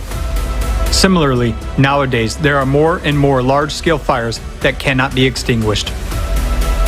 Based on an analysis of satellite images, scientists have discovered that 10 to 13,000 years ago, the largest known dunes formed in the Sahara Desert and other regions, indicating the enormous strength of winds during the Younger Dryas. A short-term intensification of winds during that period has also been documented from Greenland ice cores data and research in Alaska. Nowadays, the same phenomena are happening on Earth as during the Younger Dryas. We see winds, hurricanes, typhoons, and tornadoes intensifying and destroying entire cities, razing them to the ground. Right at the cycle change 12,000 years ago, there was a very intensive seismic activity.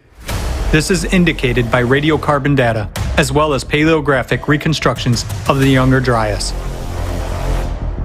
During the same time period, more than 12,000 years ago, as well as now, there was a drastic weakening of the magnetic field and a pole shift, which was called the Gothenburg excursion.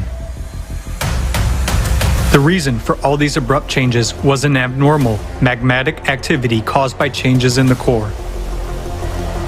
This was expressed in large-scale volcanic eruptions that scientists recorded in the Younger Dryas by dust and traces of acid rains in glacial cores. Analysis of sediments found in Hall's Cave points to volcanic eruptions that caused a volcanic winter about 13,000 years ago and glaciation across the globe. After the sudden warming in the Younger Dryas, an equally abrupt cooling occurred. This event caused a mass extinction of megafauna. Thousands of frozen mammoths and other mammals were found in the ice on the northern slopes of Siberia. There happened a drastic decline in the human population, including extinction of the Cro-Magnon. All of those catastrophic events occurred within just a few decades. But why do you say that what happened 12,000 years ago should happen again now? Maybe it was an accidental event. and it was caused by other reasons. The same catastrophic events occurred on the planet not only 12,000 years ago, but also earlier. Taking into account errors in dating, this cycle is very well traced in the geological data. Catastrophists among scientists wrote about it independently of each other in their books and works. Vladimir Bubnenkov, Vitaly Bushyev, Alexander Baturin, Igor Kopolov, Nikolai Petrov, Maynard White, Douglas Vogt, and many other scientists have come to understand the cyclicity of global cataclysms on Earth with a period of approximately 12,000 years. In geology, paleontology, and archaeology, there is numerous evidence of past disasters of this cycle. Each of these catastrophic events was characterized not only by abrupt changes in the climate situation, but also by complete geodynamic restructuring, weakening and excursion of the magnetic field, widespread disastrous volcanic eruptions, tectonic restructuring, atmospheric temperature variations by 10 to 15 degrees, and changes in the world's ocean levels by 20 to 50 meters, followed by large-scale glaciations. Since every cycle is accompanied by a change in the magnetic field and powerful volcanic eruptions, it clearly indicates that the cycle is associated with changes in the planet's core, just as it is happening now. We are entering the active phase of the cataclysmic cycle. But what causes this cycle? What makes the core shift? Researchers believe that this cyclicity is galactic in nature. That is, it is related to the rotation cycle of the galaxy. Every 12,000 years, radiation from the center of the universe affects the solar system and even influences the sun. In 1998, not only was the Earth's core recorded jumping, but also those of the moon, the sun, and other planets. In recent decades, scientists began to record drastic climate changes on all planets and satellites of the solar system. An increase in the number of giant storms and hurricanes, abnormal temperatures, an increase in volcanic and seismic activity. Now, an increased flux of cosmic radiation due to the low activity of the sun is detected on Earth. Scientists have found evidence that a similar bombardment by cosmic rays occurred 12,500 years ago. In addition, every 12,000 years, an unknown flow of violent cosmic energy from the center of the universe comes to our planet. This high-energy impact occurs at the micro level and has enormous potential to trigger a shift of the planet's core. Galactic radiation disrupts the life cycles of the biosphere. Trees begin to massively emit more carbon dioxide, whereas swamps emit compounds of deadly gases. This time, Earth may become another dead planet, just like Mars. The planet's immune system is now destroyed by the toxins that our technogenic civilization has excreted. The planet's diseased organism might not survive the enormous stresses which cyclicity creates every 12,000 years. Every 24,000 years, disasters are even more devastating, since the solar system gets closer to the radiation from the center of the universe. We are now getting into this point of the near interaction. The planet is living its last years, and so are we, if we remain idle. Why are you telling such things? It can only spread panic. People would give up in despair, for there is nothing we can do. Right. There is nothing we can do about it. You can't go against nature. What can we do if it's cosmic radiation? Do you have a specific solution? We can find this solution because there is always a counteraction to any action. A high-energy flow is approaching our planet, and we can put up a defense if we understand what kind of force and in what capacity we should counteract it with. It is necessary to unite all honest, conscientious researchers from various fields of science, technical experts, engineers, practitioners, and theorists who are ready for new discoveries because the task is multidimensional and multi-level. It is necessary to set one common goal at the level of all countries, to provide scientists with funding, access to advanced technologies, and truthful statistics of climatic and geophysical services. Even with our current technology, it is quite possible to counteract cosmic radiation.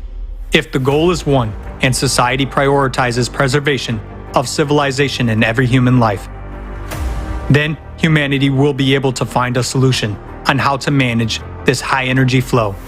But we have very little time to find the solution. It is possible to unite the scientific potential of conscientious researchers only with the absolute support of the entire society in all countries. There can be no place for competition, private interest, and lust for profit. Openness of information for research may be available only in the creative society format, where there is no reason for wars and conflicts. In order to establish such a format of society, unification of all 8 billion people is indispensable. Creative society? What is creative society? Sounds like some utopian idea. Is this communism?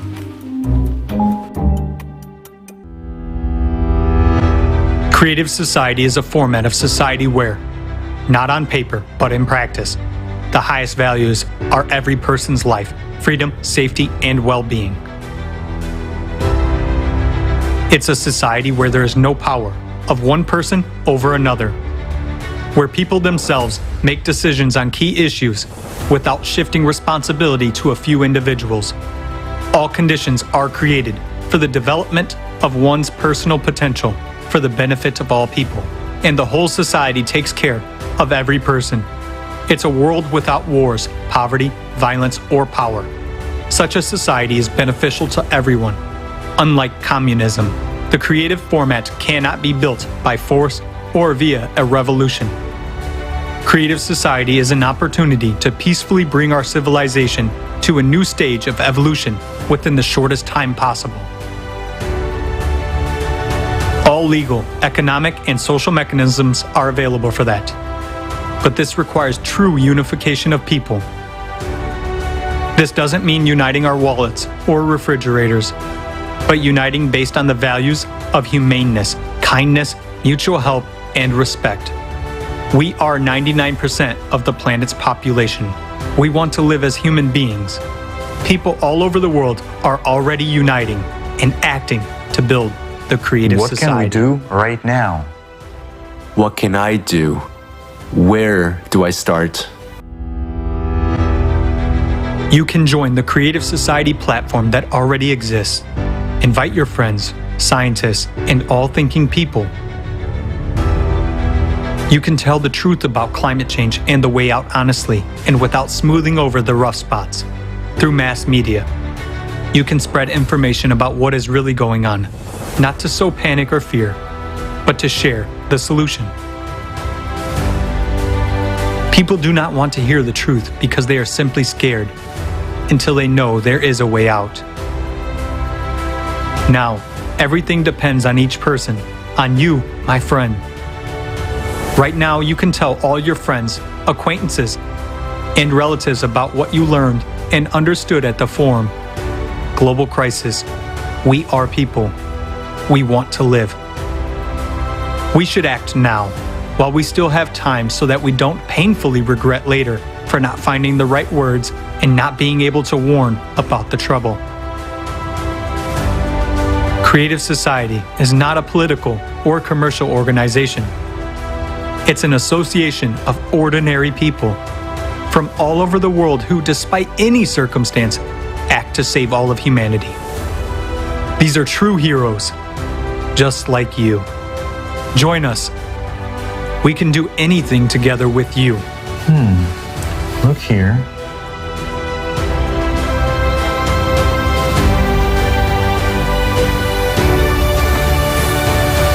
Now, look here.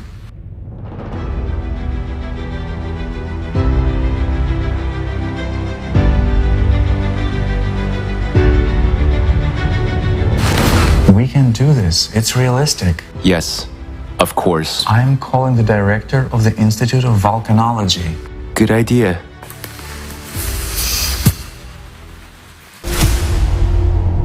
If even these people have understood, why don't you understand, my friend?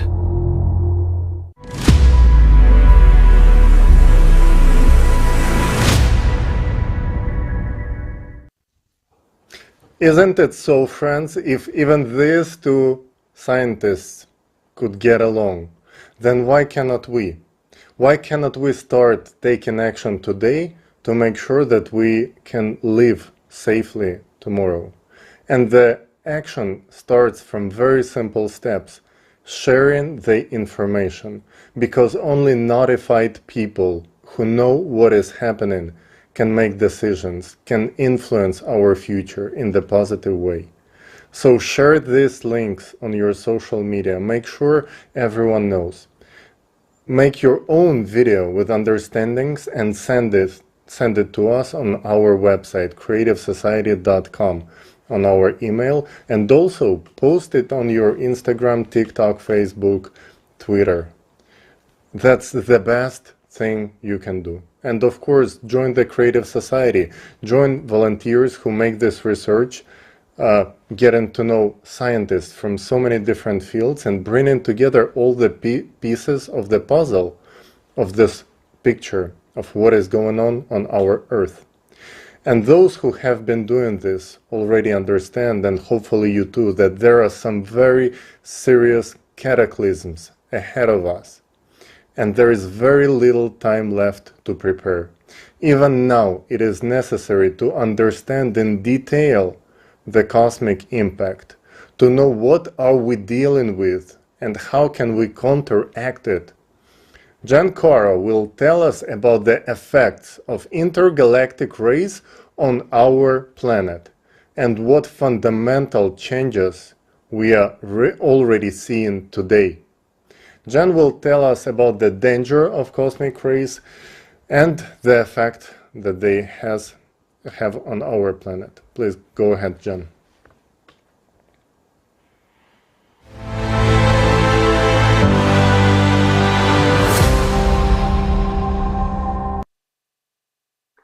Climate change and the increasing number of natural disasters on our planet are the reality that people have to face almost every day now. The rising frequency and strength of these disasters poses a big threat to our civilization.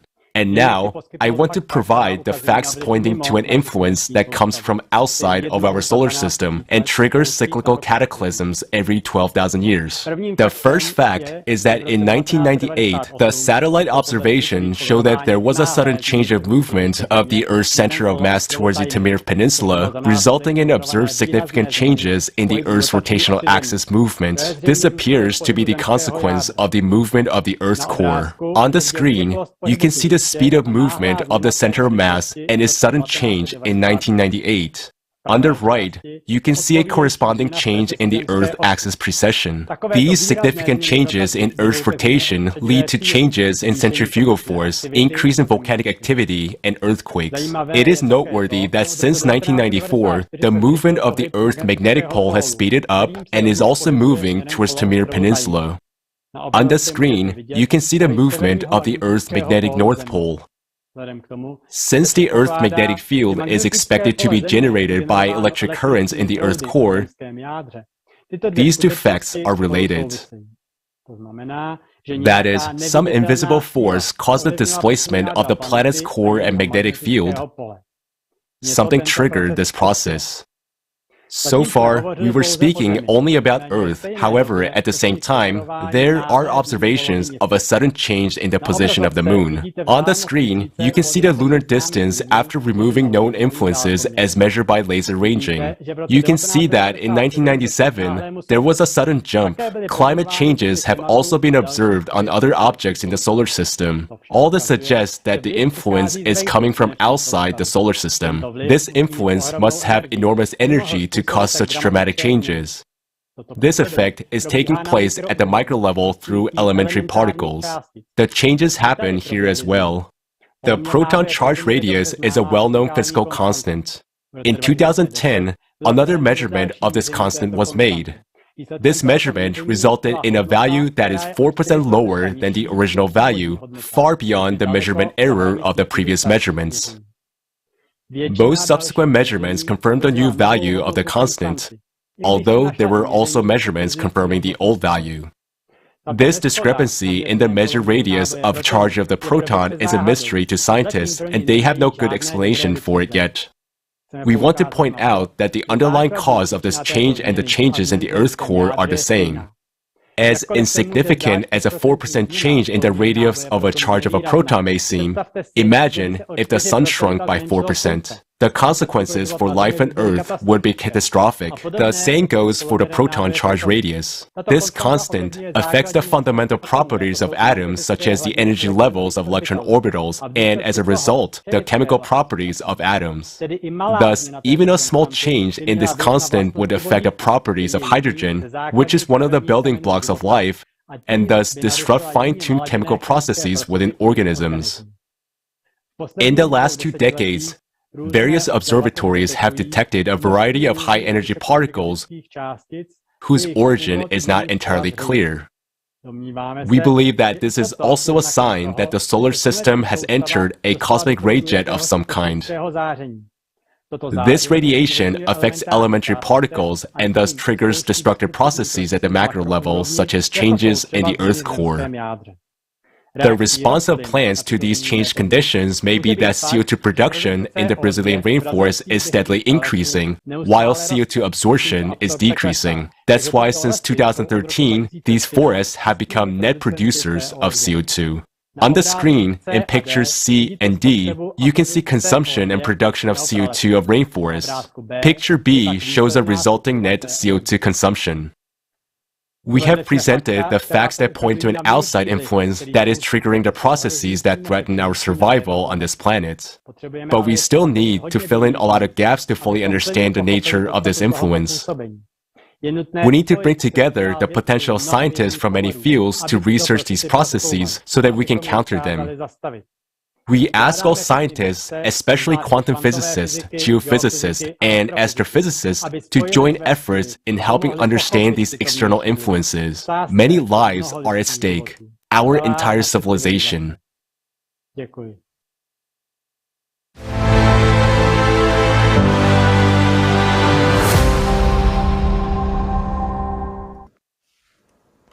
Thank you so much, Jan. Indeed, galactic radiation is a serious and yet unexplored problem for humankind. We have a lot of smart, inventive people, and we are quite capable of solving this problem.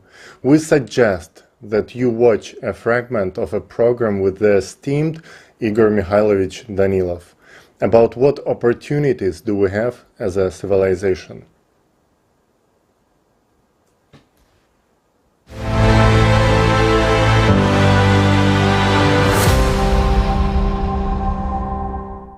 And if we gather all smart people, properly approach it, and start using the resources of our consciousness in the right way, it is not consciousness that will control us, but we will control it.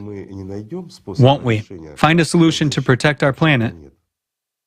Yet, these are, pardon me, merely cycles. It is merely energy.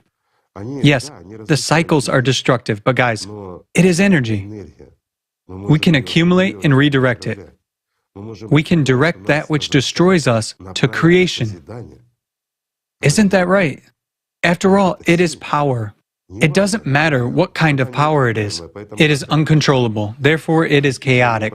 Chaotic, uncontrolled energy can destroy. But if we use this energy, we can create instead of destroying. Isn't that so? It is. If we understand the basics of energy redistribution among these particles, or their quantum entanglement, interconnection, not the interaction of two particles, but what forces them and what they control. While these particles control this very energy, this particular force, they perceive and transmit a signal. If we are able to perceive and transmit a signal, tremendous opportunities will open up for us, at least in the field of communication. But if we understand this mechanism, we will be able to control other particles as well. And if we go even further, we will be able to control various kinds of radiation and extract energy from them. And it's a serious step to even find tools to confront climate. Well, climate. It is necessary to confront climate.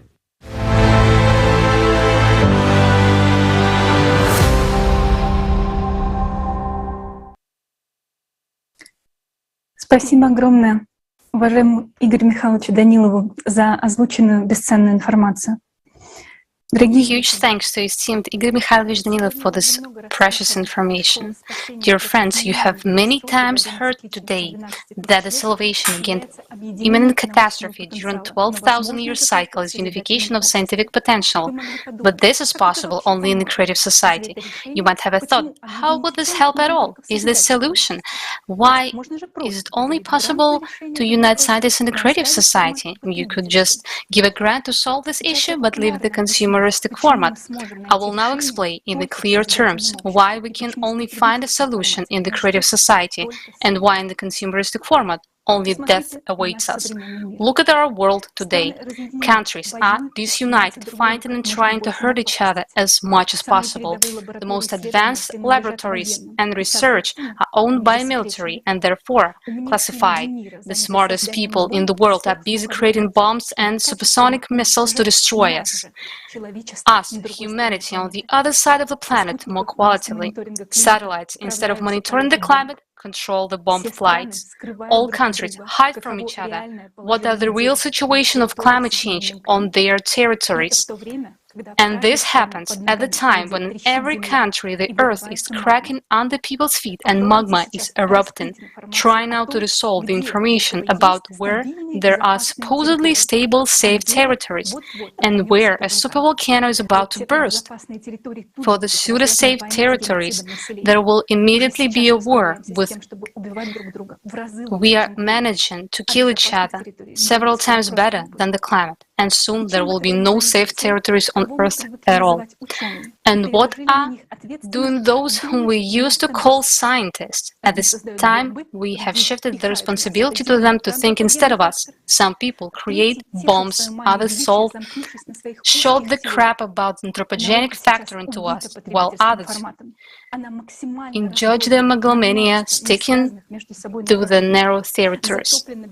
Science is now killed by the consumeristic format. It is maximally fragmented to a multitude of unrelated areas, flooded by bureaucracy and smoothed by false dogmas. A multitude of the smartest people do piffing jobs, hiding confidential data from each other and competing with each other. And now imagine that in this format we need to conduct in the shortest possible time research on a global scale with unlimited funding and access to any necessary equipment, because the task which stands before mankind is global. Do you know what will happen in the consumerist format? The same thing that is happening now in the fight against climate change. All countries will promise to allocate funds and take measures, but in fact they will do nothing, because those who control the capital will only care about their own wallets, while cyclicity devours the planet. In the consumerist format of society, no one needs our lives, not even ourselves. So why is the creative society format is the only solution? Creative society is a united humanity. It is not complicated at all. It is like union of several states, only there are not 28 of them, but 197, and it is not just a unit, but all of society that makes a decision. Will such a union of countries be able to provide unlimited funds for honest scientists to study the cycle? Yes, it will. Can it provide access to laboratories, advanced technology, satellite data, and equipment? It can. Why? Because we are people and we want to live. We are interested in life on Earth because it is our life and love of our children, each and every one of us. We need to set our one common goal for honest scientists from different countries. This goal is to understand the processes and influence that from cyclical planetary cataclysms, to find adaptation mechanisms and to prevent the global disaster, to save billions of human lives. It should be as interdisciplinary research as possible. An international team of conscientious scientists from different fields of science, engineers, practitioners, and theorists, united by a single potential, amplified many times by each participant. Those who doubt will only get in the way, so we need only conscientious, honest, and responsible specialists. We need climatologists and meteorologists to study the real processes that are now rapidly changing the atmosphere beyond the rays of negligible concentrations of CO2. We need oceanologists, volcanologists, and seismologists to assess the realities of magma rates, volcano activation, and earthquakes. We need geophysicists, geologists, earth physicists who study the subsurface, the magnetic field, the core, the rotation of the planet, who can model all the processes. We need astrophysicists, paleontologists, solar physicists to understand where the radiation comes from, how it works. We need quantum physicists, elementary particle physicists who study changes in the micro world to assess the strength of the impact of high energy radiation, its properties, its nature, to understand what force must be countered, and a lot of other directions and specialists should be united into one potential. Then we will be able to stop cyclic cataclysms occurring on our planet every 12,000 years. After all, there will be always counteraction to any action. With our level of even today's technology, it is possible to resist cosmic radiation. We need collective brainstorming. If we understand what this cycle is and what impact this radiation has, then we can understand how to counteract it. The first thing that will happen during the transition to a creative society is support for science, support for real scientists, not those who spend billions of obscure things. We need to act, and we can't waste time because these are human lives. That's why scientists will be on the front lines in the creative society. This will be the main front. If we bring together true scientists who are willing to face challenges and make new discoveries, we can take our science into skies and beyond. We will be able to make high precision advanced forecasts to all kinds of cataclysms even during transition phase.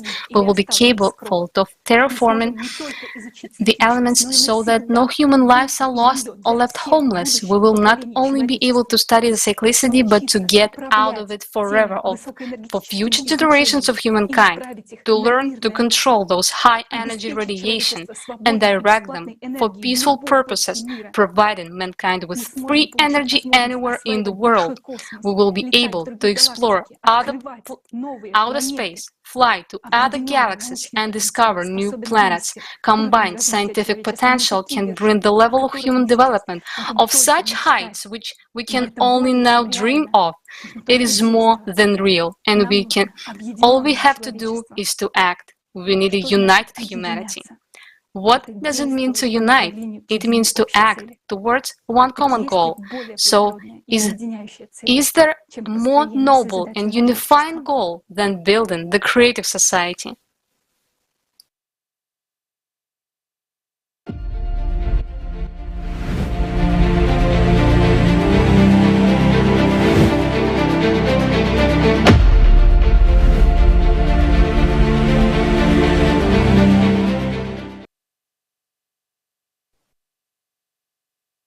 What you see now on your screens is the creative society in action. It would take a long time to list all the things that have been done by the participants and the ones which will be done by the participants of the project for its implementation. Let me just remind you once again that what matters in creative society is each person and their participation in the common cause. Today, we will see what people are capable of when they are united by one goal, the goal to live.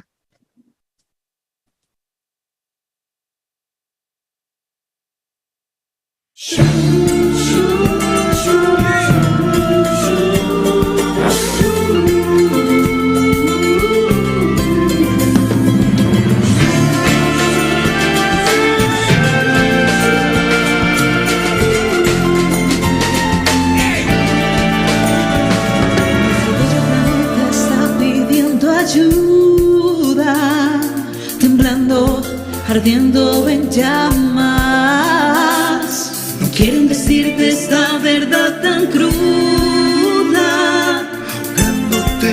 Mesías proclama, en una muestra sus crueles espinas, la batalla ya ha comenzado. El enemigo no espera, pero asesina en una guerra que no se ha declarado. Es hora de salir de nuestros caparazones. Somos personas, queremos vivir. Para perder la vida no existen razones. Para poder cambiarlo nos debemos unir. Es hora de la verdad, ya no se puede esperar. Ya es tiempo de actuar, hora de decidir. Gritemos todos, somos la humanidad. Somos personas, queremos vivir. Somos dignos de vivir en un mundo ideal. Es lo que nos mueve a seguir y nos motivará. Seamos breves en actuar para poder luchar. En sociedad creativa lo podemos lograr.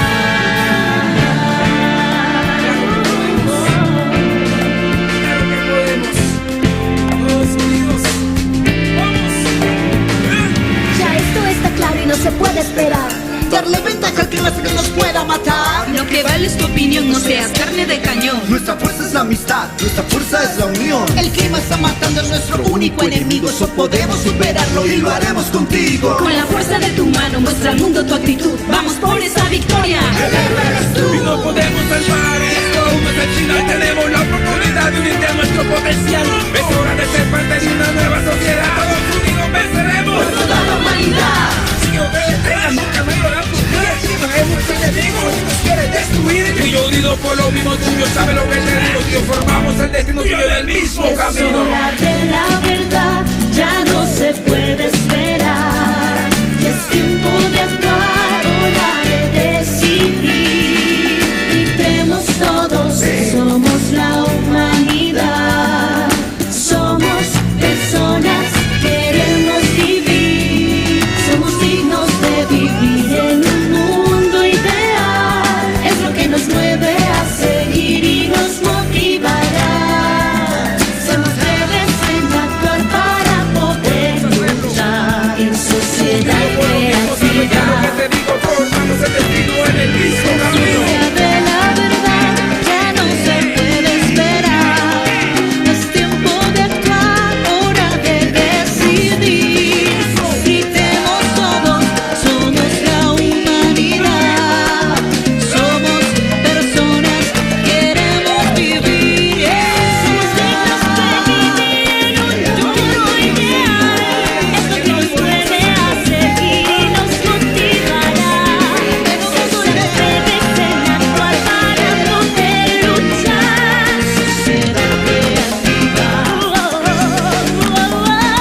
Sociedad creativa. Queremos vivir en sociedad creativa. Lo podemos lograr.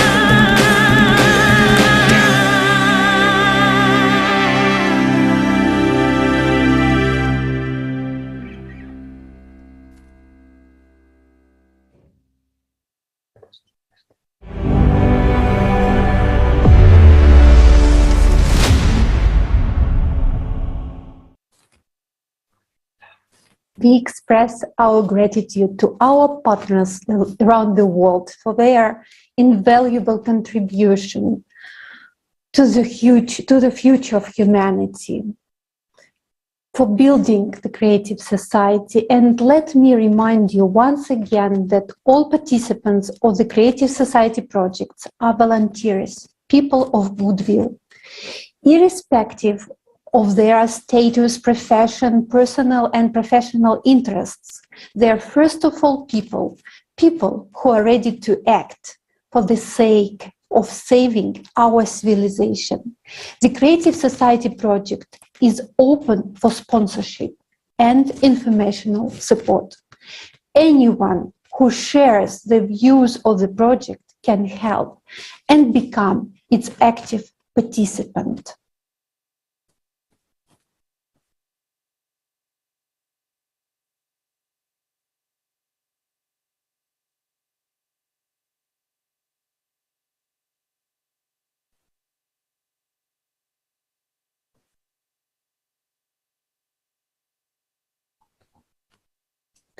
Do you see now how much people all around the world want to live? They know that 99% of people want to live in the creative society. And in order to share this information with you, volunteers are doing everything possible and impossible, including their talents, to create songs, such as the one we listened to. The basis of the creative society are the 8 foundations, 8 pillars. They should be implemented in every state. Our next speaker, Almira Nailova, an attorney from Kazakhstan, will go deeper into this topic.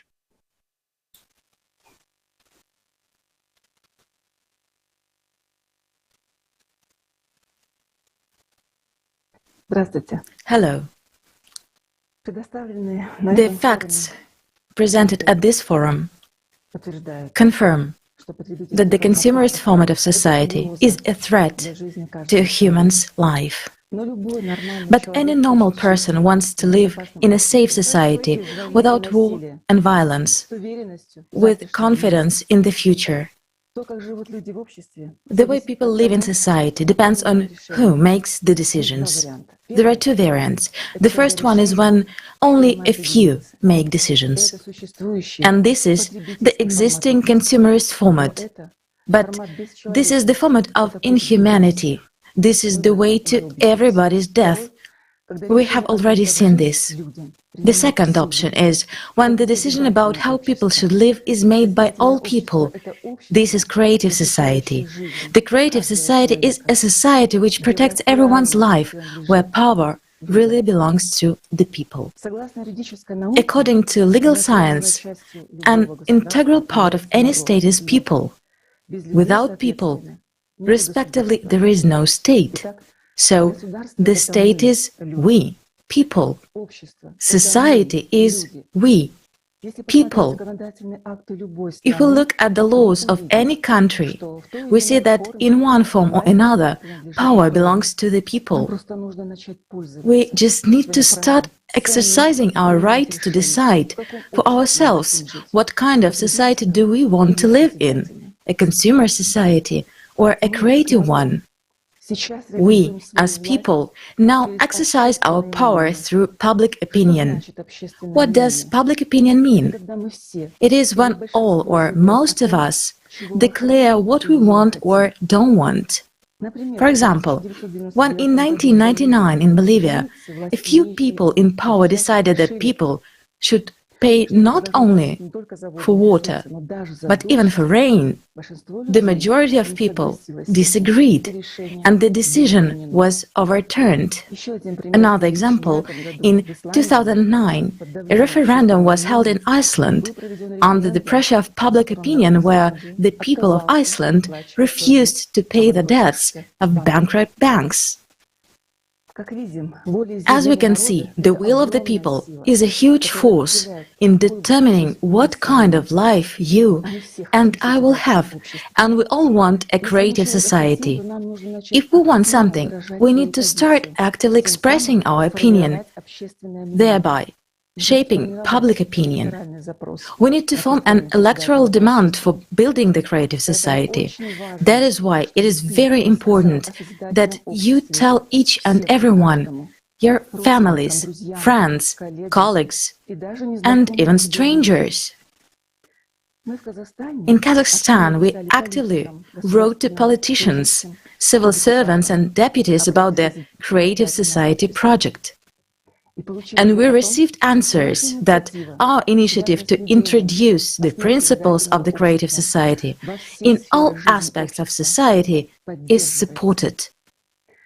Already today, changes are taking place in the political, economic and social life of the country aimed at increasing the role of people in the governance of the state, including through electoral processes.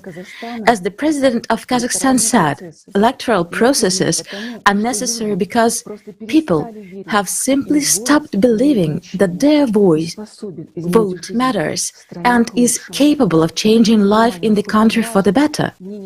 Pay attention how important people's opinion on what kind of society they would like to live in is. Today in Kazakhstan, a platform for manifestation of the power of people has been restored, the referendum, so that people could really realize that their voice matters. Already today we have declared a decisive position to the culture of consumption and corruption, and we have chosen a creative vector of Kazakhstan development. The principle, not a man for the state, but the state for the man, became a key factor in the development of the country. So when you have the question in your head, who is going to let us?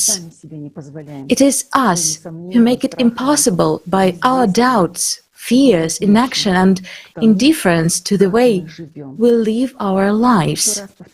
Once again, I repeat that the current law of any country allows us to build the creative society today. It is legally realistic, because under the law of any country, power belongs to people. Therefore, people can introduce the 8 foundations of the creative society into the constitution by means of a referendum. When the creative society is supported by more than 50% of the population, our representatives, presidents, deputies, and even monarchs cannot ignore the will of the people, because without support of people, there is no politics. Thus, anything is possible if we just take action. The reason why we have not yet built the creative society is because of us. This means that we are not working enough, not communicating the information, or doing it very slowly. It is necessary to take the initiative of people who already support the creative society and to keep informing in every country. As we can see, the creative society is more than real, but only if we all get involved in informing right now.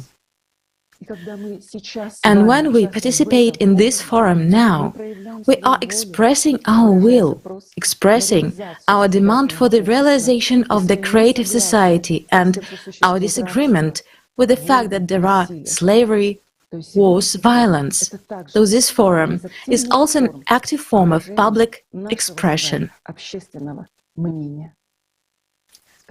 Thank you for your attention. Thank you, Almira.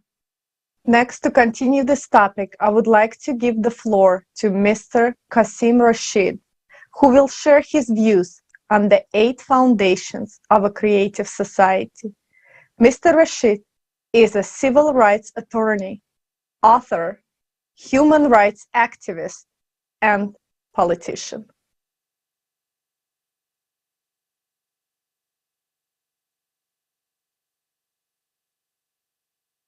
I'm a human rights lawyer. I'm practicing here in the United States, and my work focuses on civil rights. We talk about human life, human freedom, human safety. Those are the core of any government's responsibility. Transparency and openness of information. The creative ideology, innovation is the the lifeline of human progress, of building new technologies and new medicines. And then obviously development of personality, justice and equality, and self-governing society.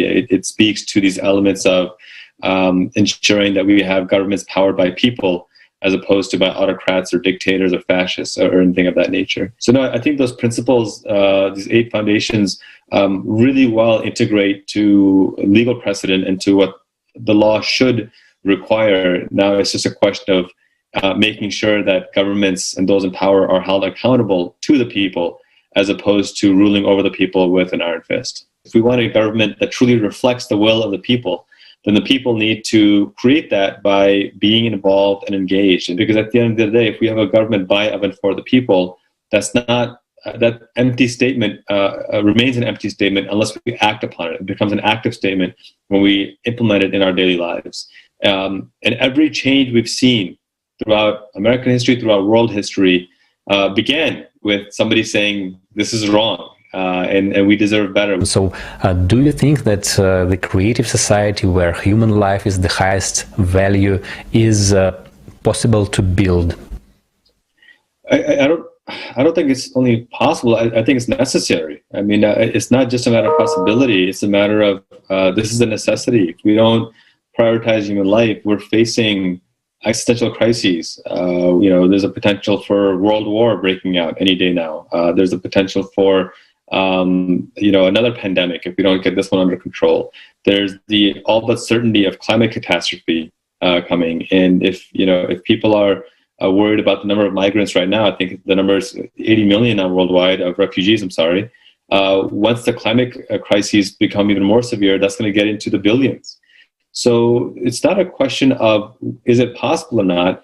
It's necessary, and there's a shift in how we need to think about these things. That it's not a question of want; it's a question of need. And if we don't take action immediately, personally and actively, then this is going to get even worse. So I think it's going to require more than simply politicians doing political things. It's going to require a mass movement of individuals to say, we are going to build a society built truly on justice, where people have freedom of worship, people have freedom of expression, but we do so in a way that truly respects one another as well. And so when we can talk about moving forward, we need to talk about how do we guarantee these things? Because once people are fed and they're clothed and they're educated and they have healthcare, then you see true innovation happen. Then you see true economies prosper. Then people can invent the next great widget, or they can invent the next great idea and be successful in it and reap the rewards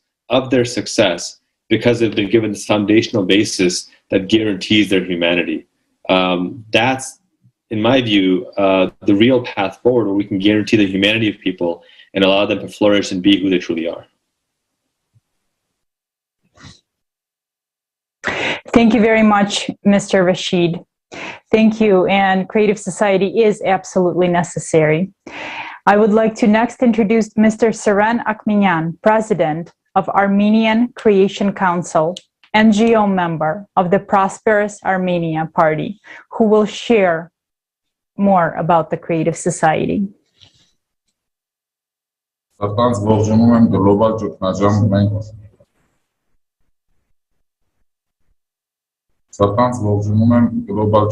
մենք մարդիկ ենք, մենք ուզում ենք ապրել խորագրով ֆորումի բոլոր մասնակիցներին։ Սիրելի բարեկամներ, այսօր մենք շատ կարևոր I warmly welcome all participants to the forum Global Crisis Where People We Want to Live.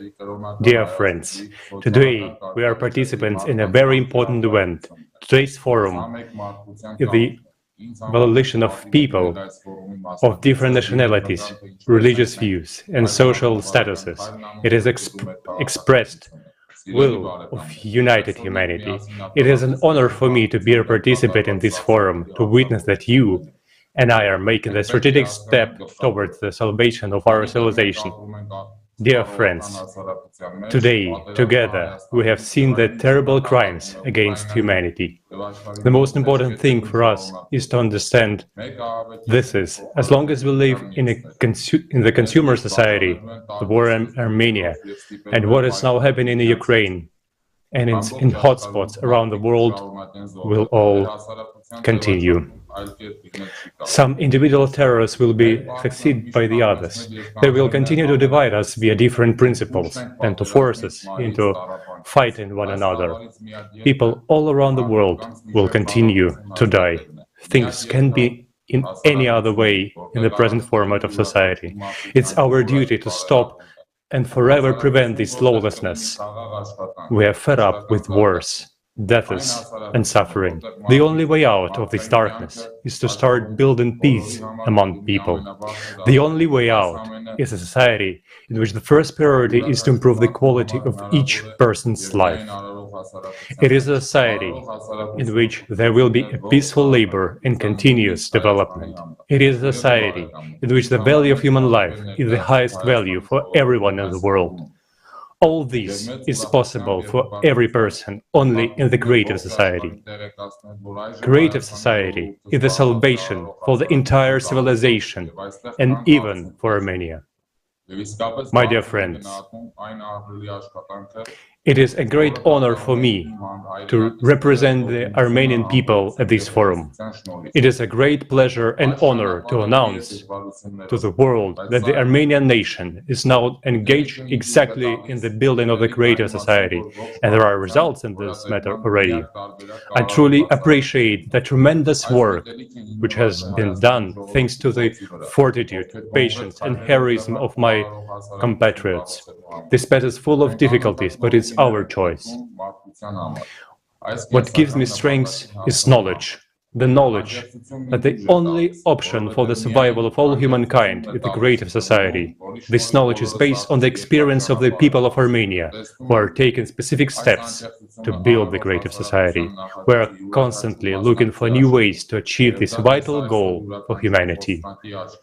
What gives me strength is sincerity, because only sincerity gives the selflessness due to which we have made immense progress. I see this sincerity in the eyes of every participant of the Creative Society project, and I have seen it in the eyes of every speaker today. This sincerity in my heart gives me confidence in every step we take. Dear friends, the enormous responsibility for the future of all humanity rests on our shoulders. If any of you is still unaware of the importance of your choices, the moment of truth has come. Everyone has a role to play in building the creative society. We should unite and accelerate our progress as we are faced with daunting challenges. Yes, we are busy all on sides, but we are resolute in our pursuit of light and life. President of the Nevada Semipalatinsk International Anti-Nuclear Movement. Please, the floor is yours.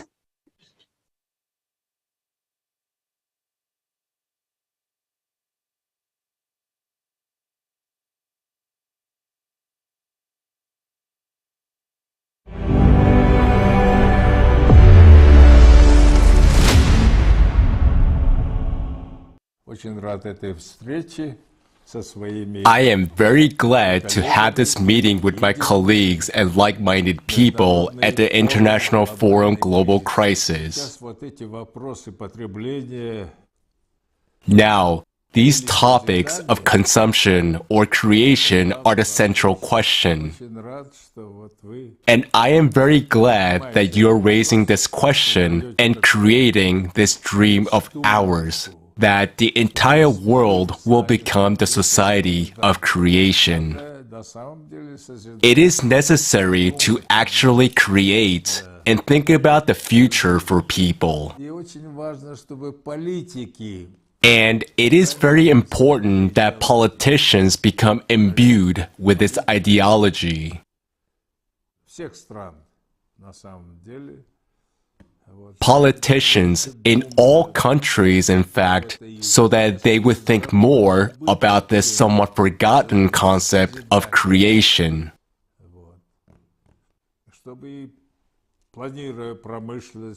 While planning industry, culture, and so on, when planning ecology, struggle for ecology, they should, in practice, pursue the very goals that you are talking about.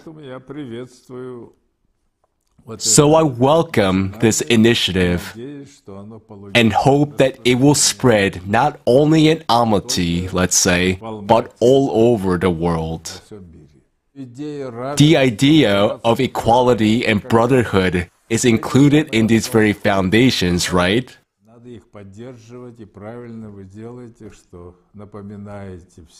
We should support them. You are right to remind everyone. Let us create. Creation is part of these very foundations that you introduced too. Indeed, human safety also depends on it. That is why information and the culture of humankind should be more open, so that it is not a whisper, but so that it is voiced openly. If we think not merely about survival, but about life in such a broad and multifaceted sense. Because the life of one person is one thing, but when we're talking about everyone's life, because unfortunately, we often see, especially in our politics, when the life of one person has become more important than the lives of the majority. That's what we are fighting against. I support the real development of this movement, especially in our country. So I salute you. Way to go. Let's work together.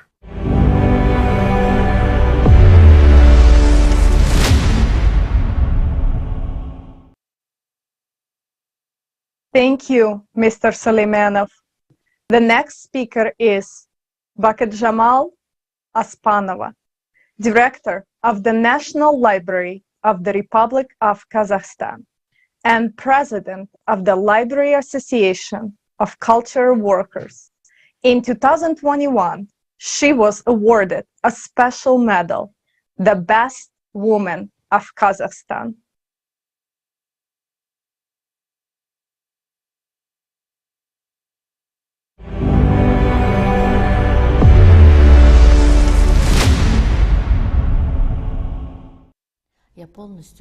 I fully support the 8 foundations of the Creative Society.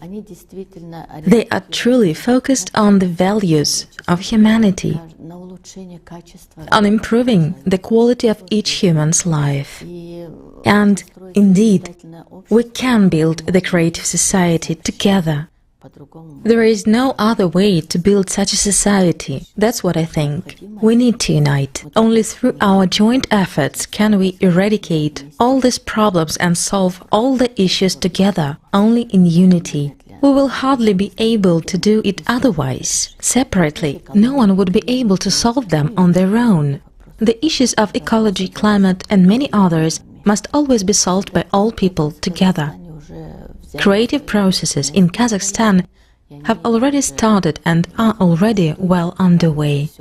We are creating a new Kazakhstan, and the president himself made a speech saying that he supports the Creative Society. So we will be creating a new Kazakhstan already without all that, as I said, without anger, without corruption, without anything negative. It seems to me we'll be living in such a way soon. I hope so. But we need to create all of this ourselves and also to take an active part. Only then will we create a new Kazakhstan in such a creative society. If all of us come together and invest our efforts into this idea, and support each other, then there will be a new Kazakhstan in the new creative society.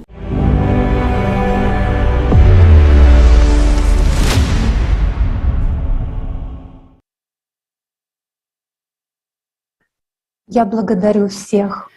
I would like to thank everyone who supports the project Creative Society, everyone who understood that Creative Society is our only chance. Ask yourself the question, if there is no more of the project Creative Society, if there are no more people of goodwill who do not stop building the Creative Society, even being in extremely difficult conditions, what does the future have in store for humanity? Let's take an honest look into this future. We can do it, because our present determines our future. And we saw that today, that without the Creative Society project, we will quietly and uncomplainingly wait until we are destroyed by tyrants, maniacs, famine, disease, and whipped off the face of the earth by climate.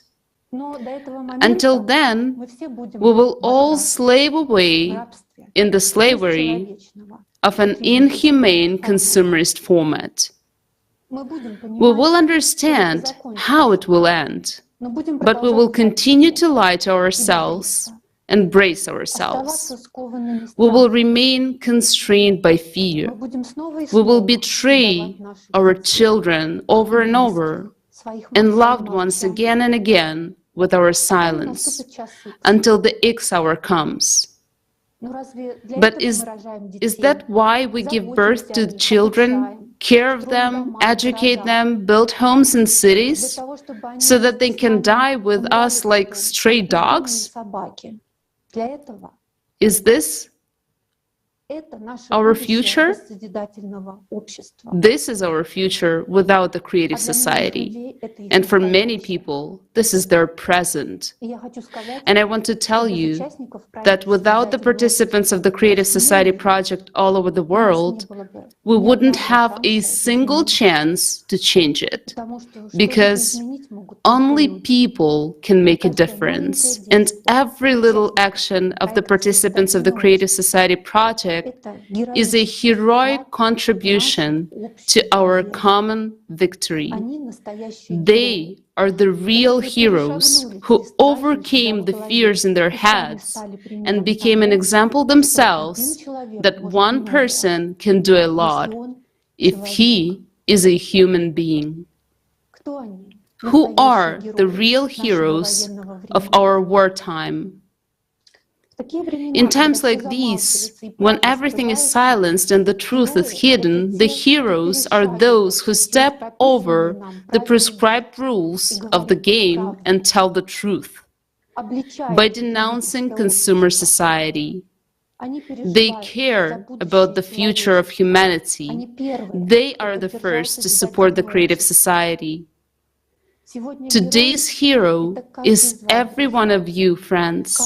Every one of you who now supports this broadcast, who broadcasts it in their social networks in 100 languages, who has sent it out to his friends and family. Building a creative society means fighting for every life. It is not easy, because often our calls to unite are not even understood even by our own dear and beloved ones. After all, they are also people living in a consumer society, and they are too afraid to look in the truth in their eyes. That is why your example is so important. Knowing what awaits us all for the sake of people you love and for the sake of all people, you are not silent. Every day you devote your free time to bring in the truth to people. You simply act no matter what. In the most adverse circumstances, you don't give up. You live as a creative society. Your faith in victory, your faith in unity, your faith in the creative society and people is our only chance.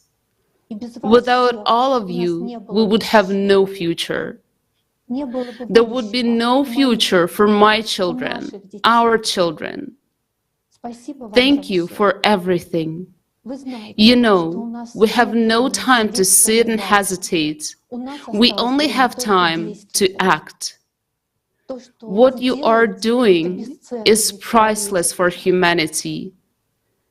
The real heroes of today are not the ones we see in the movies. It is not the one who destroys, but the one who builds. A real hero does not act in the name of fame or fortune, not on someone's orders, but on the call of the heart. True patriotism is to fight not against someone, but to fight for the life of every person. Among us today are those who continue to act under the blast of bombs, those who believe in the human and in us, humanity, even seeing with their own eyes what atrocities human beings are capable of in a consumerist format. But they did not give up. They did not stop building the creative society. This film is about them, about real heroes.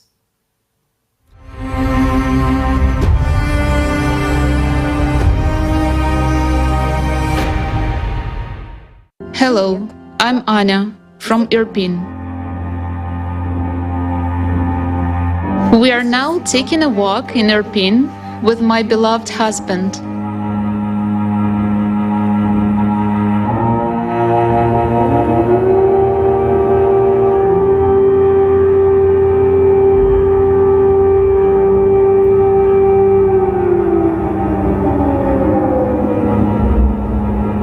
And this is the second war I'm facing in my life, from which I'm running away along with my entire family. Tell me, who needs all this? What is it all for? In this world, everything is arranged in such a way that nobody cares about human life at all, and it is far from being a priority. As long as we live in consumer society, we don't have a single safe place on the planet.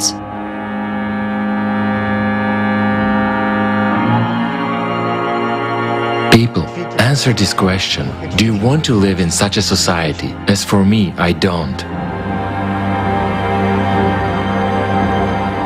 The only thing that kept my spirit up all this time was not to give up under any circumstances. As long as I have life, I should do my best, firstly, to remain a human being inside, and secondly, to actually do everything possible and impossible so that we could move from this murderous format, the consumerist format, to a creative format of society, and do my best for the project. Explosions were getting closer and closer. We evacuated the girls because only women and children could be evacuated.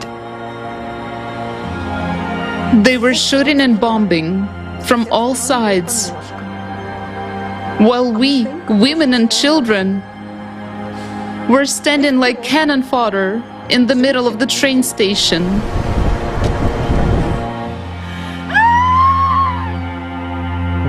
We passed through the area that was under fire at our own risk. I felt that I was on the verge of a breakdown. At some point, I wanted to scream.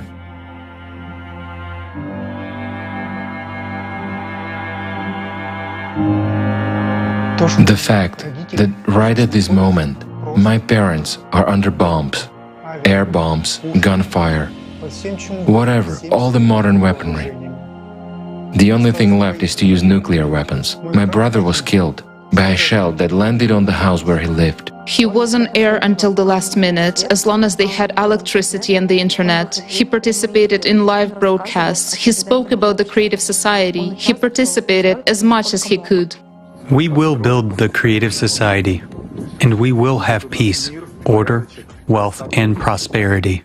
As long as we have even the slightest, even 0.001%, even a tiny, even a small chance to change everything, we should take this chance. We simply must. Corpses can no longer do anything. Only people that are alive can change something. And we are people. We just want to live. I'm not a cannon fodder. I'm a human being. And if I'm a human being, I must do everything I can to change the current situation. People, I want to live in the creative society. I want to appeal to you, people from all over the world. I believe in us. As long as we have each other, as long as we are people, we can change everything.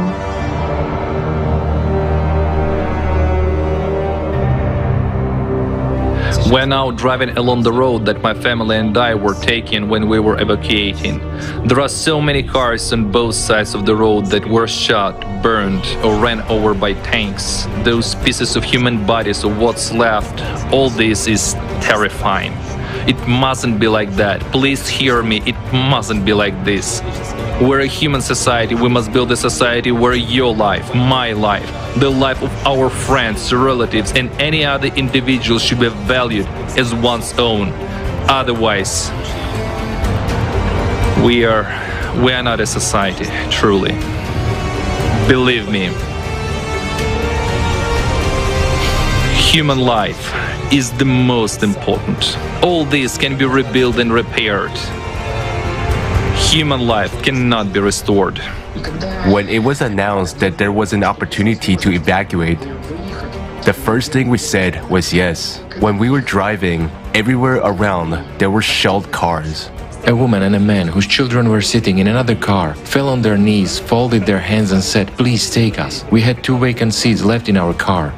We quickly opened the doors and they jumped into the car. We were not only saving our lives, but at that moment, we clearly understood that another person's life is just as important as yours. I think if there had been the Creative Society, nothing like this would ever have happened. I mean, there wouldn't be anything like that in any corner of the world. I lived in the city of Kharkiv until recently. It was impossible to imagine anything like that, even in our worst nightmares.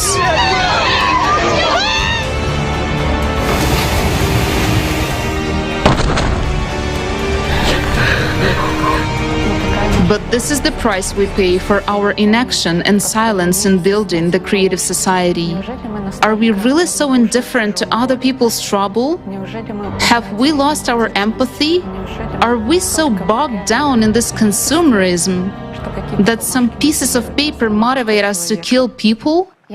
I'm taking part in the preparations for the International Forum on May 7, 2022, because I understand that building the creative society is the only chance for us, and it's the only chance for us to experience what it means to live in a prosperous society. Let's preserve the life of every person on the planet. I'm originally from Russia, but it's already been 10 years since I've been living in Ukraine, in the city of Irpin. I was unaware that everything I knew, my entire habitual way of life would vanish. And I don't know if I will ever be able to return to this city. I cannot go back to Russia either, because I have ties with Ukraine. Why did I, as a volunteer of the Creative Society project, continue to act despite the fact that explosions were rumbling outside my window and shells were exploding? To be honest, I had no idea whether I would survive or not, because explosions were very close by. I mean, Grad missiles were blasting in groups of 5, rocking the house violently. The sound hitting my eardrums, my head hurt terribly from all that noise, and when the internet was still on, I joined in translations. Even in such conditions, even just a little, but I would do something more, I still had a chance to do more. Why are we doing this? I will say right away that I'm not a hero, I'm an ordinary person, a participant of the Creative Society project, and together with all people of goodwill, we will do everything to preserve this world, even at risk of our own lives. We carry on. My workplace looks like this right now. Unfortunately, it's temporary. I think we'll have to go back to the hallway again soon, because it's really scary when you see a missile being shot down over your house, and when 2 neighboring houses on that street were hit by Grad missiles.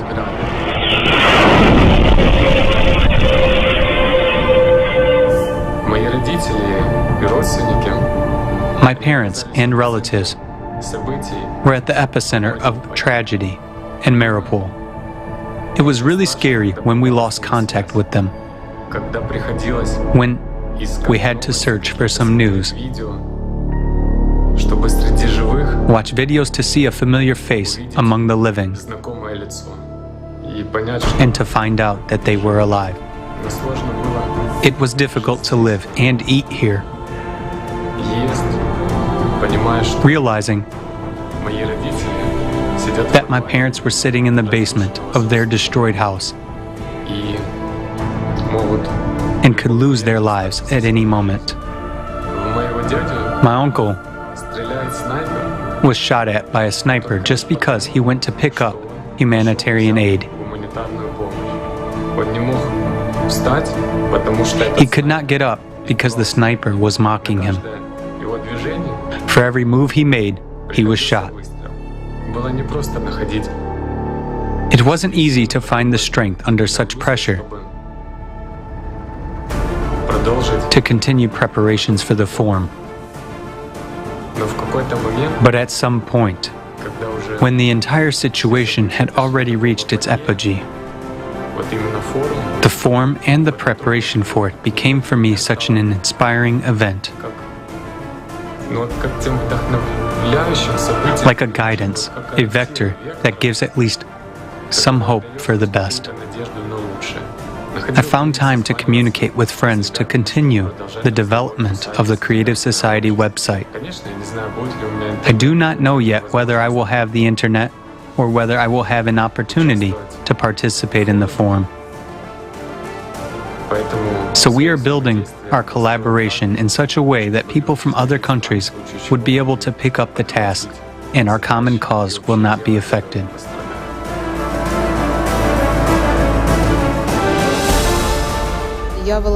I am a volunteer of the international project Creative Society from Ukraine. Unfortunately, 2 weeks ago, I had to leave my home because of the war in my country. What helped me to cope with this storm of emotions, with fear and panic that overwhelmed me at those difficult moments, what helped me to overcome everything was my participation in the preparations for the forum. I realized that the actions of each of us, of every person who now participates in the Creative Society project, save not only us personally, but they help all of humanity. I woke up to the sound of a missile flying over me.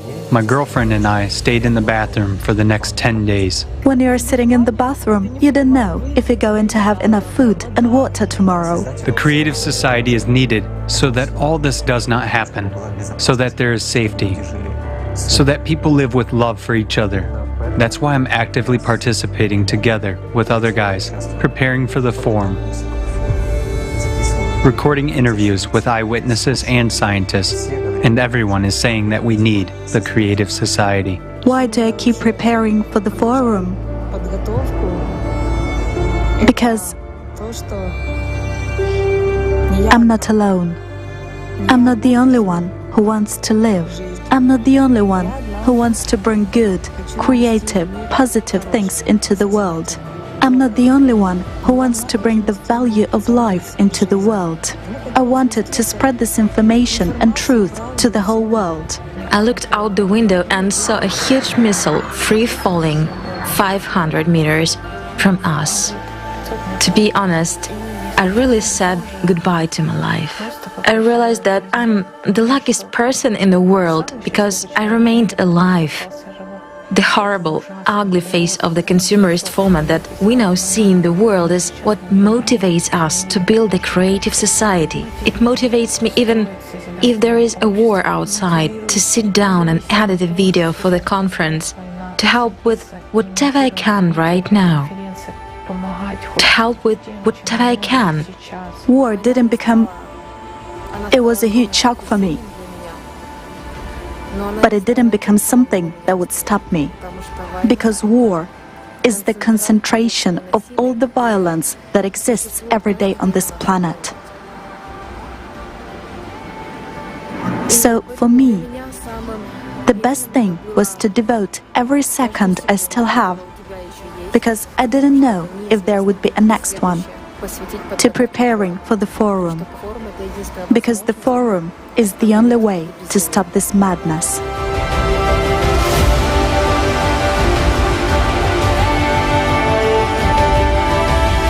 Looking at the situation that is now happening in my country, looking at how people are suffering, I understand that there is no time for inaction, and I don't want to be idle.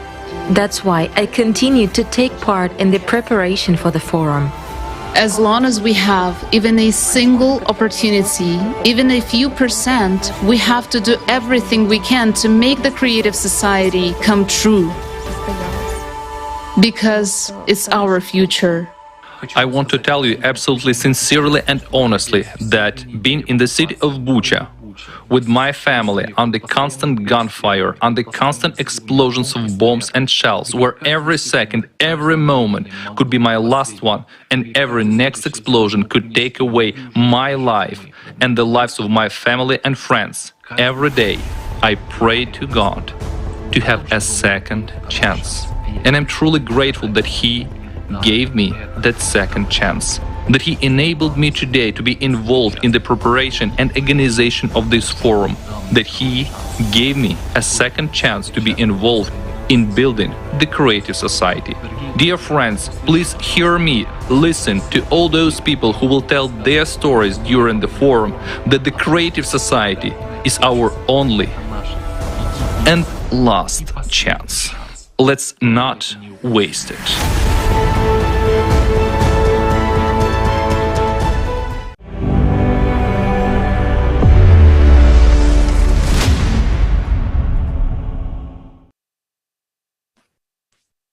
Today, the whole world is afraid of a nuclear bomb, a nuclear holocaust.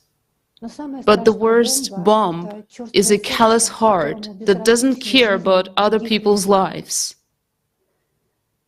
How many more human destinies are left behind?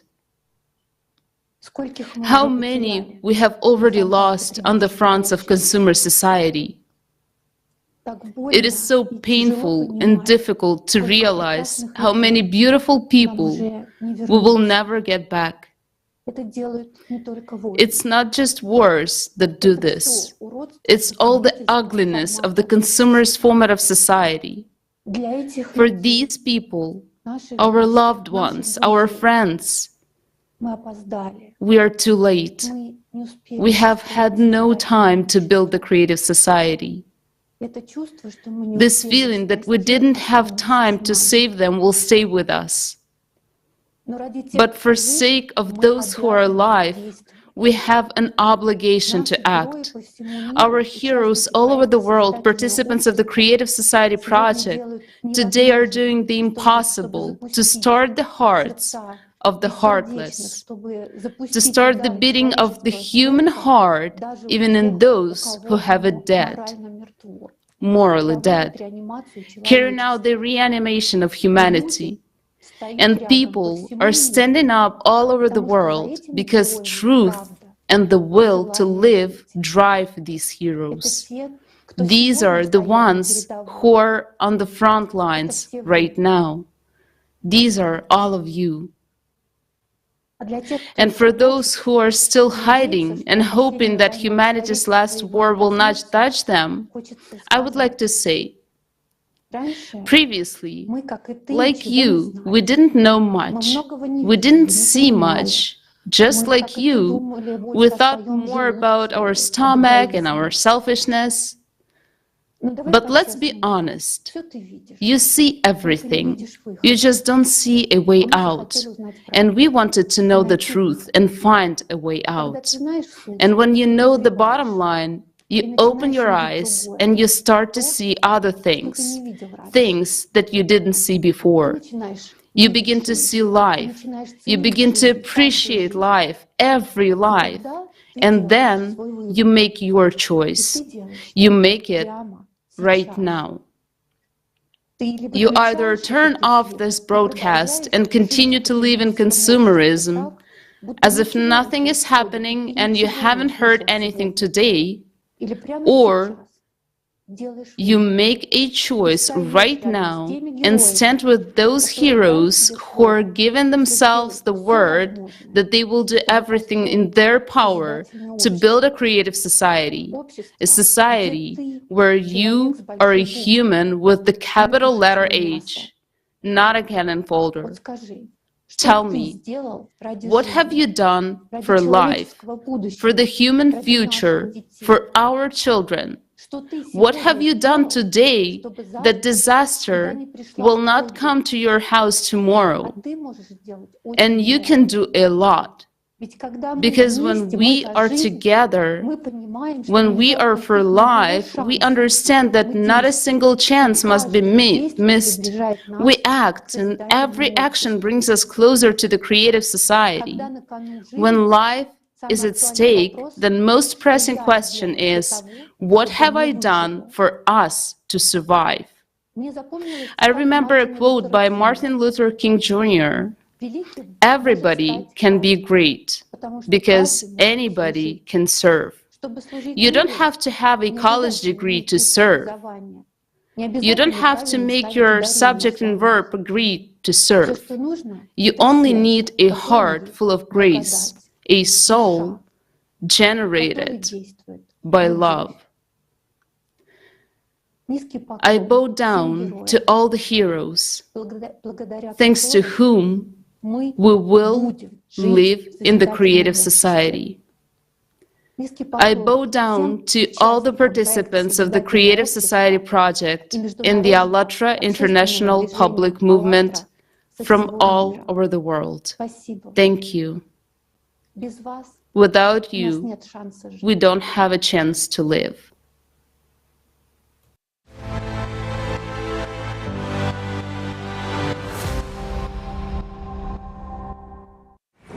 Today, we have seen with our own eyes the facts and evidence of brutal crimes against humanity and numerous human sufferings in the consumerist format of our society. There is no justification for violence in society. There is no justification for murders. It's a shame that all of us, the majority, allow that. Until now, with our own hands and our own choices. We support the animal conditions of existence imposed on us by the consumerist format. We do not express our inner vital need as a clear position and ultimatum. We are people, and we want to live. We are for the creative society. I want to address each of you. I want to address you, my friend. I want us all to remember that every day of our inaction is a loss of someone's life. Every day when we are inactive in building the creative society, people die. If we all together do not take action right now, tomorrow the consumerist format will take the lives of you and me and our loved ones. Some are dying of hunger and thirst right now. At this very moment, some are suffering from brutality and violence, while others are caught in the middle of a war and have lost everything overnight: their jobs, homes, and families.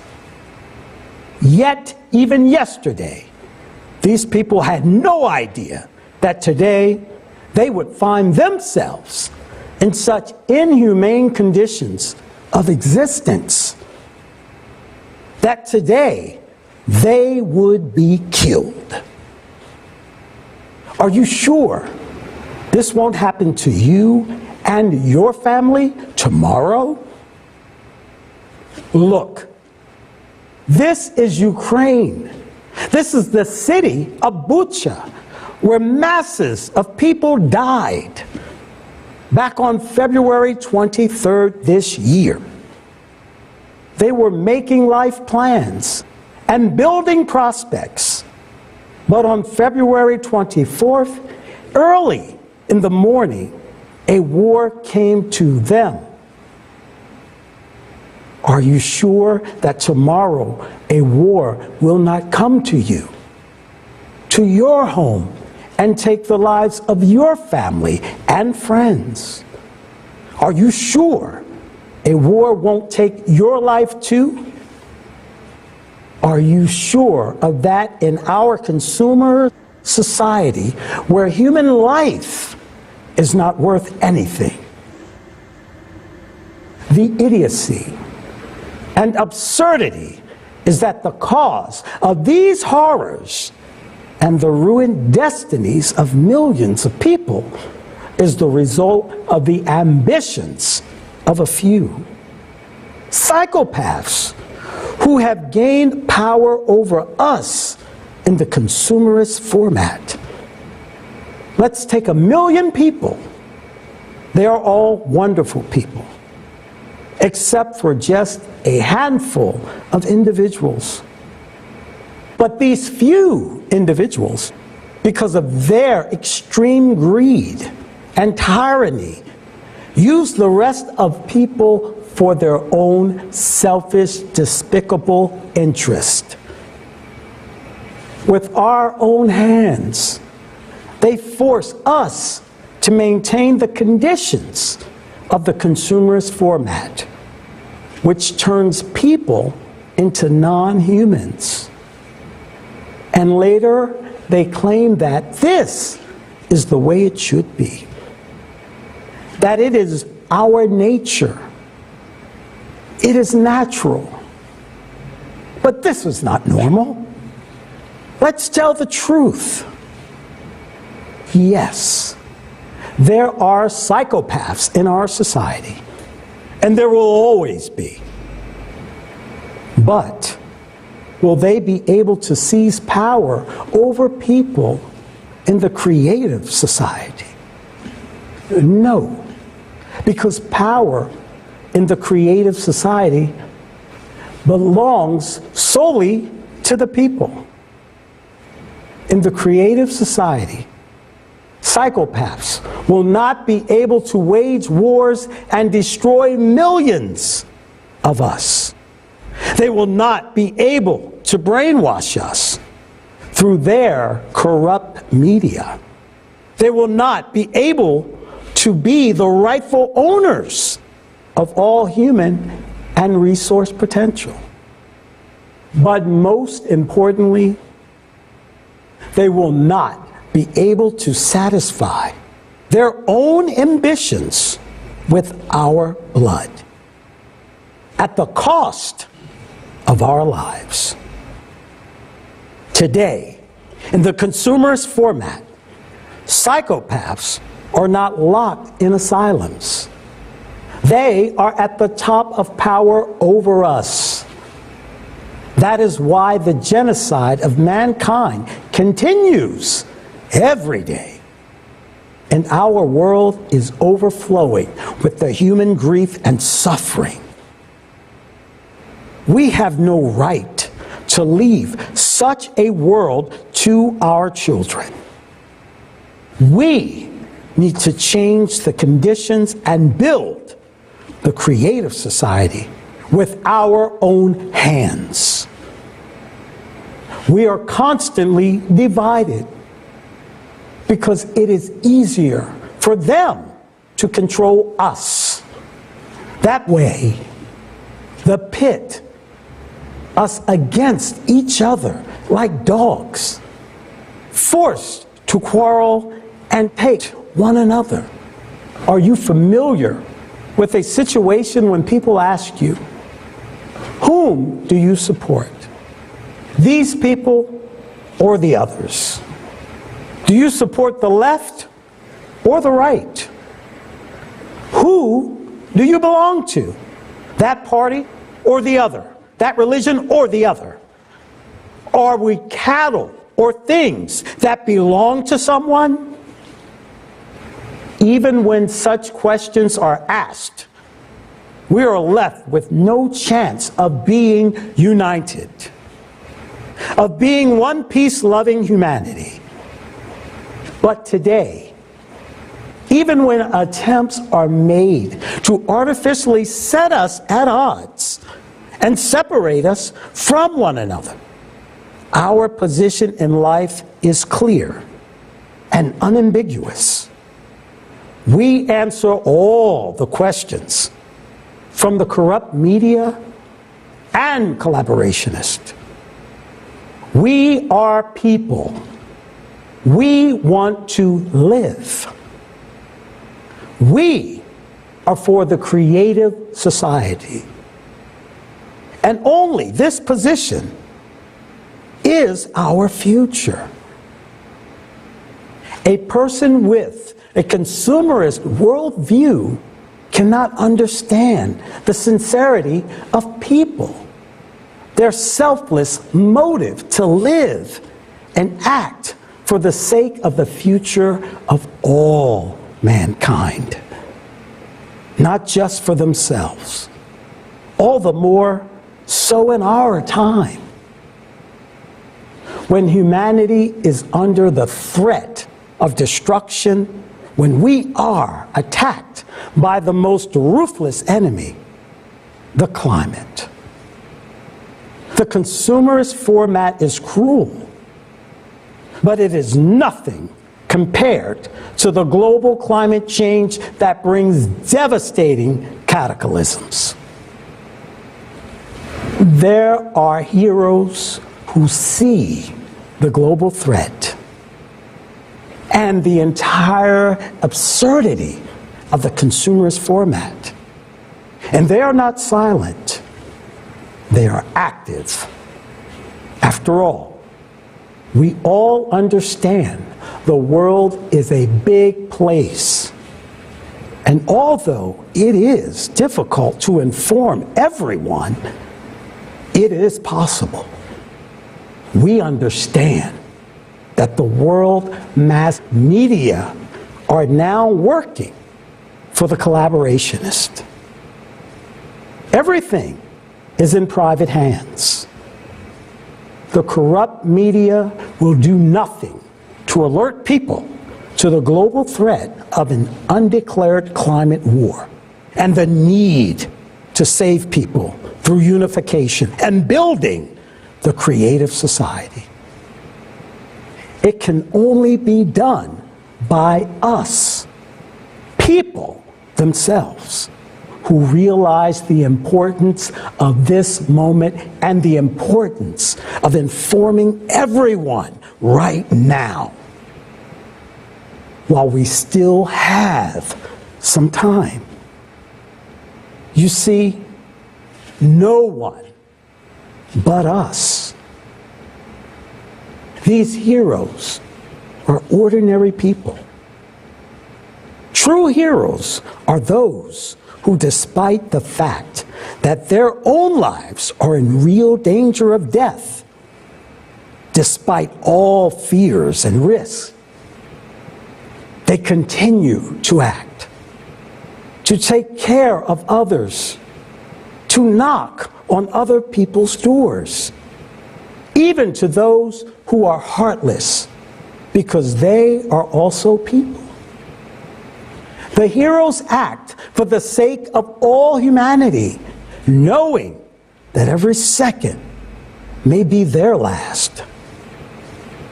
Participants of the Creative Society Project, the people of Alatra, are the true heroes. They, like all of us, are scared. They are scared to sit under bombardments in basements. But they act. They inform. They are scared for their lives, of their near and dear ones. But they act. They are afraid of what will happen to them in a minute. War, famine, crisis. But they inform, because they have the meaning of life, to save people's lives, to save the future of humanity, because they have a higher goal that prevails over their own fear. These are the true heroes, and we are proud that we have such people in the world. People who are worthy of the title of a real human. A human with the capital letter H. A human of peace. A hero is the one who is able to overcome his own fear and act for the sake of the future of all humankind. You may ask, what motivates them? I'll tell you, life. Here in the Creative Society Project, people value every human life. They are driven by the love for humanity and true altruism. Allatra is what is saving the lives of millions of people today instead of taking them. Allatra creates conditions for becoming a true free human, not a slave of the consumerist format or a soulless creature, a puppet in someone's hands. To be able to preserve one's humanness and love for people. Being on the verge of life and death, and at the same time to light the fire of faith and hope in others. Isn't it heroism? Many of our participants, having escaped the horrors of war, came out grateful for everything they had endured because they didn't give up. They helped everyone around them and continued participating in the Creative Society Project as best as they could.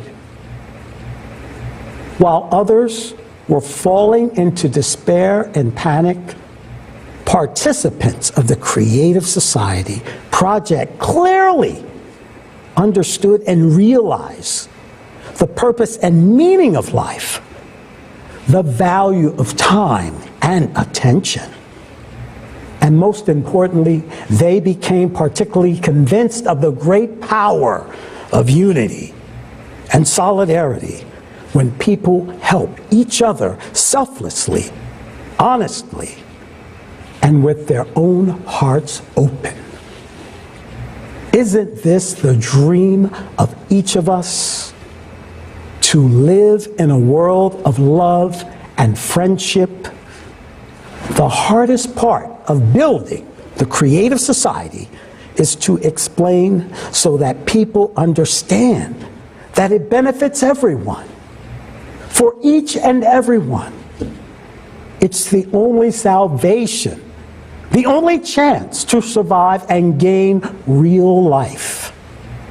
After all, the Creative Society opens up tremendous prospects and frontiers for all of humanity. Now, our weapon is the word. There's nothing stronger than words. Wars begin and wars end with words. Words can destroy, divide, and kill, or they can create, unite, and save. We have been brainwashed into thinking that we are stupid, worthless, and incapable of anything. But this is not true. We are the ones on whom the entire consumerist format is based. But we are also the ones who can change it. We are the ones who can get together, build the Creative Society, and create a better future for humanity. We must realize that if the climate catches us in this consumerist, selfish format, all of us will perish. Those who have already faced the hits of climate, to them, this understanding is absolute truth. But soon everyone will be personally convinced of that. We are already suffering casualties in the global climate war because we are divided, because we now listen to the corrupt media and collaborationist and do everything we can to lose this war. Think about it. Is there any idea in this consumerist format worth your life? Is there anything more valuable than human life? If we continue existing in the darkness of hatred and hostility, we will not survive. If we do not meet each other halfway and do not unite, we will not survive. If we do not build the creative society, we will not survive. We must make sure that we will never be in another war again. We must keep our children safe and build a different world, a world of justice, equality, and freedom. The most valuable thing every person has in this world is life. Your life and the life of others. We can only survive together. And it is life that we must learn to value and cherish above all. Do you want to live? I'm sure you do. Then it is time to do whatever it takes to survive. We have a choice. Either all of us will die, remaining scattered egoists, or we will learn to live together in one peace and mutual respect as one humanity. We can only survive if we unite and win. I wish all of us to live under peaceful skies, in freedom and prosperity, in accordance with the true values of a healthy human society. I believe we can do that. I look forward to the day when we walk together out of the darkness into the sun and become one true civilization. I dream of looking into the eyes of my children and grandchildren with pride and no longer being afraid for their future. I know we can only do this together because we are people and we want to live.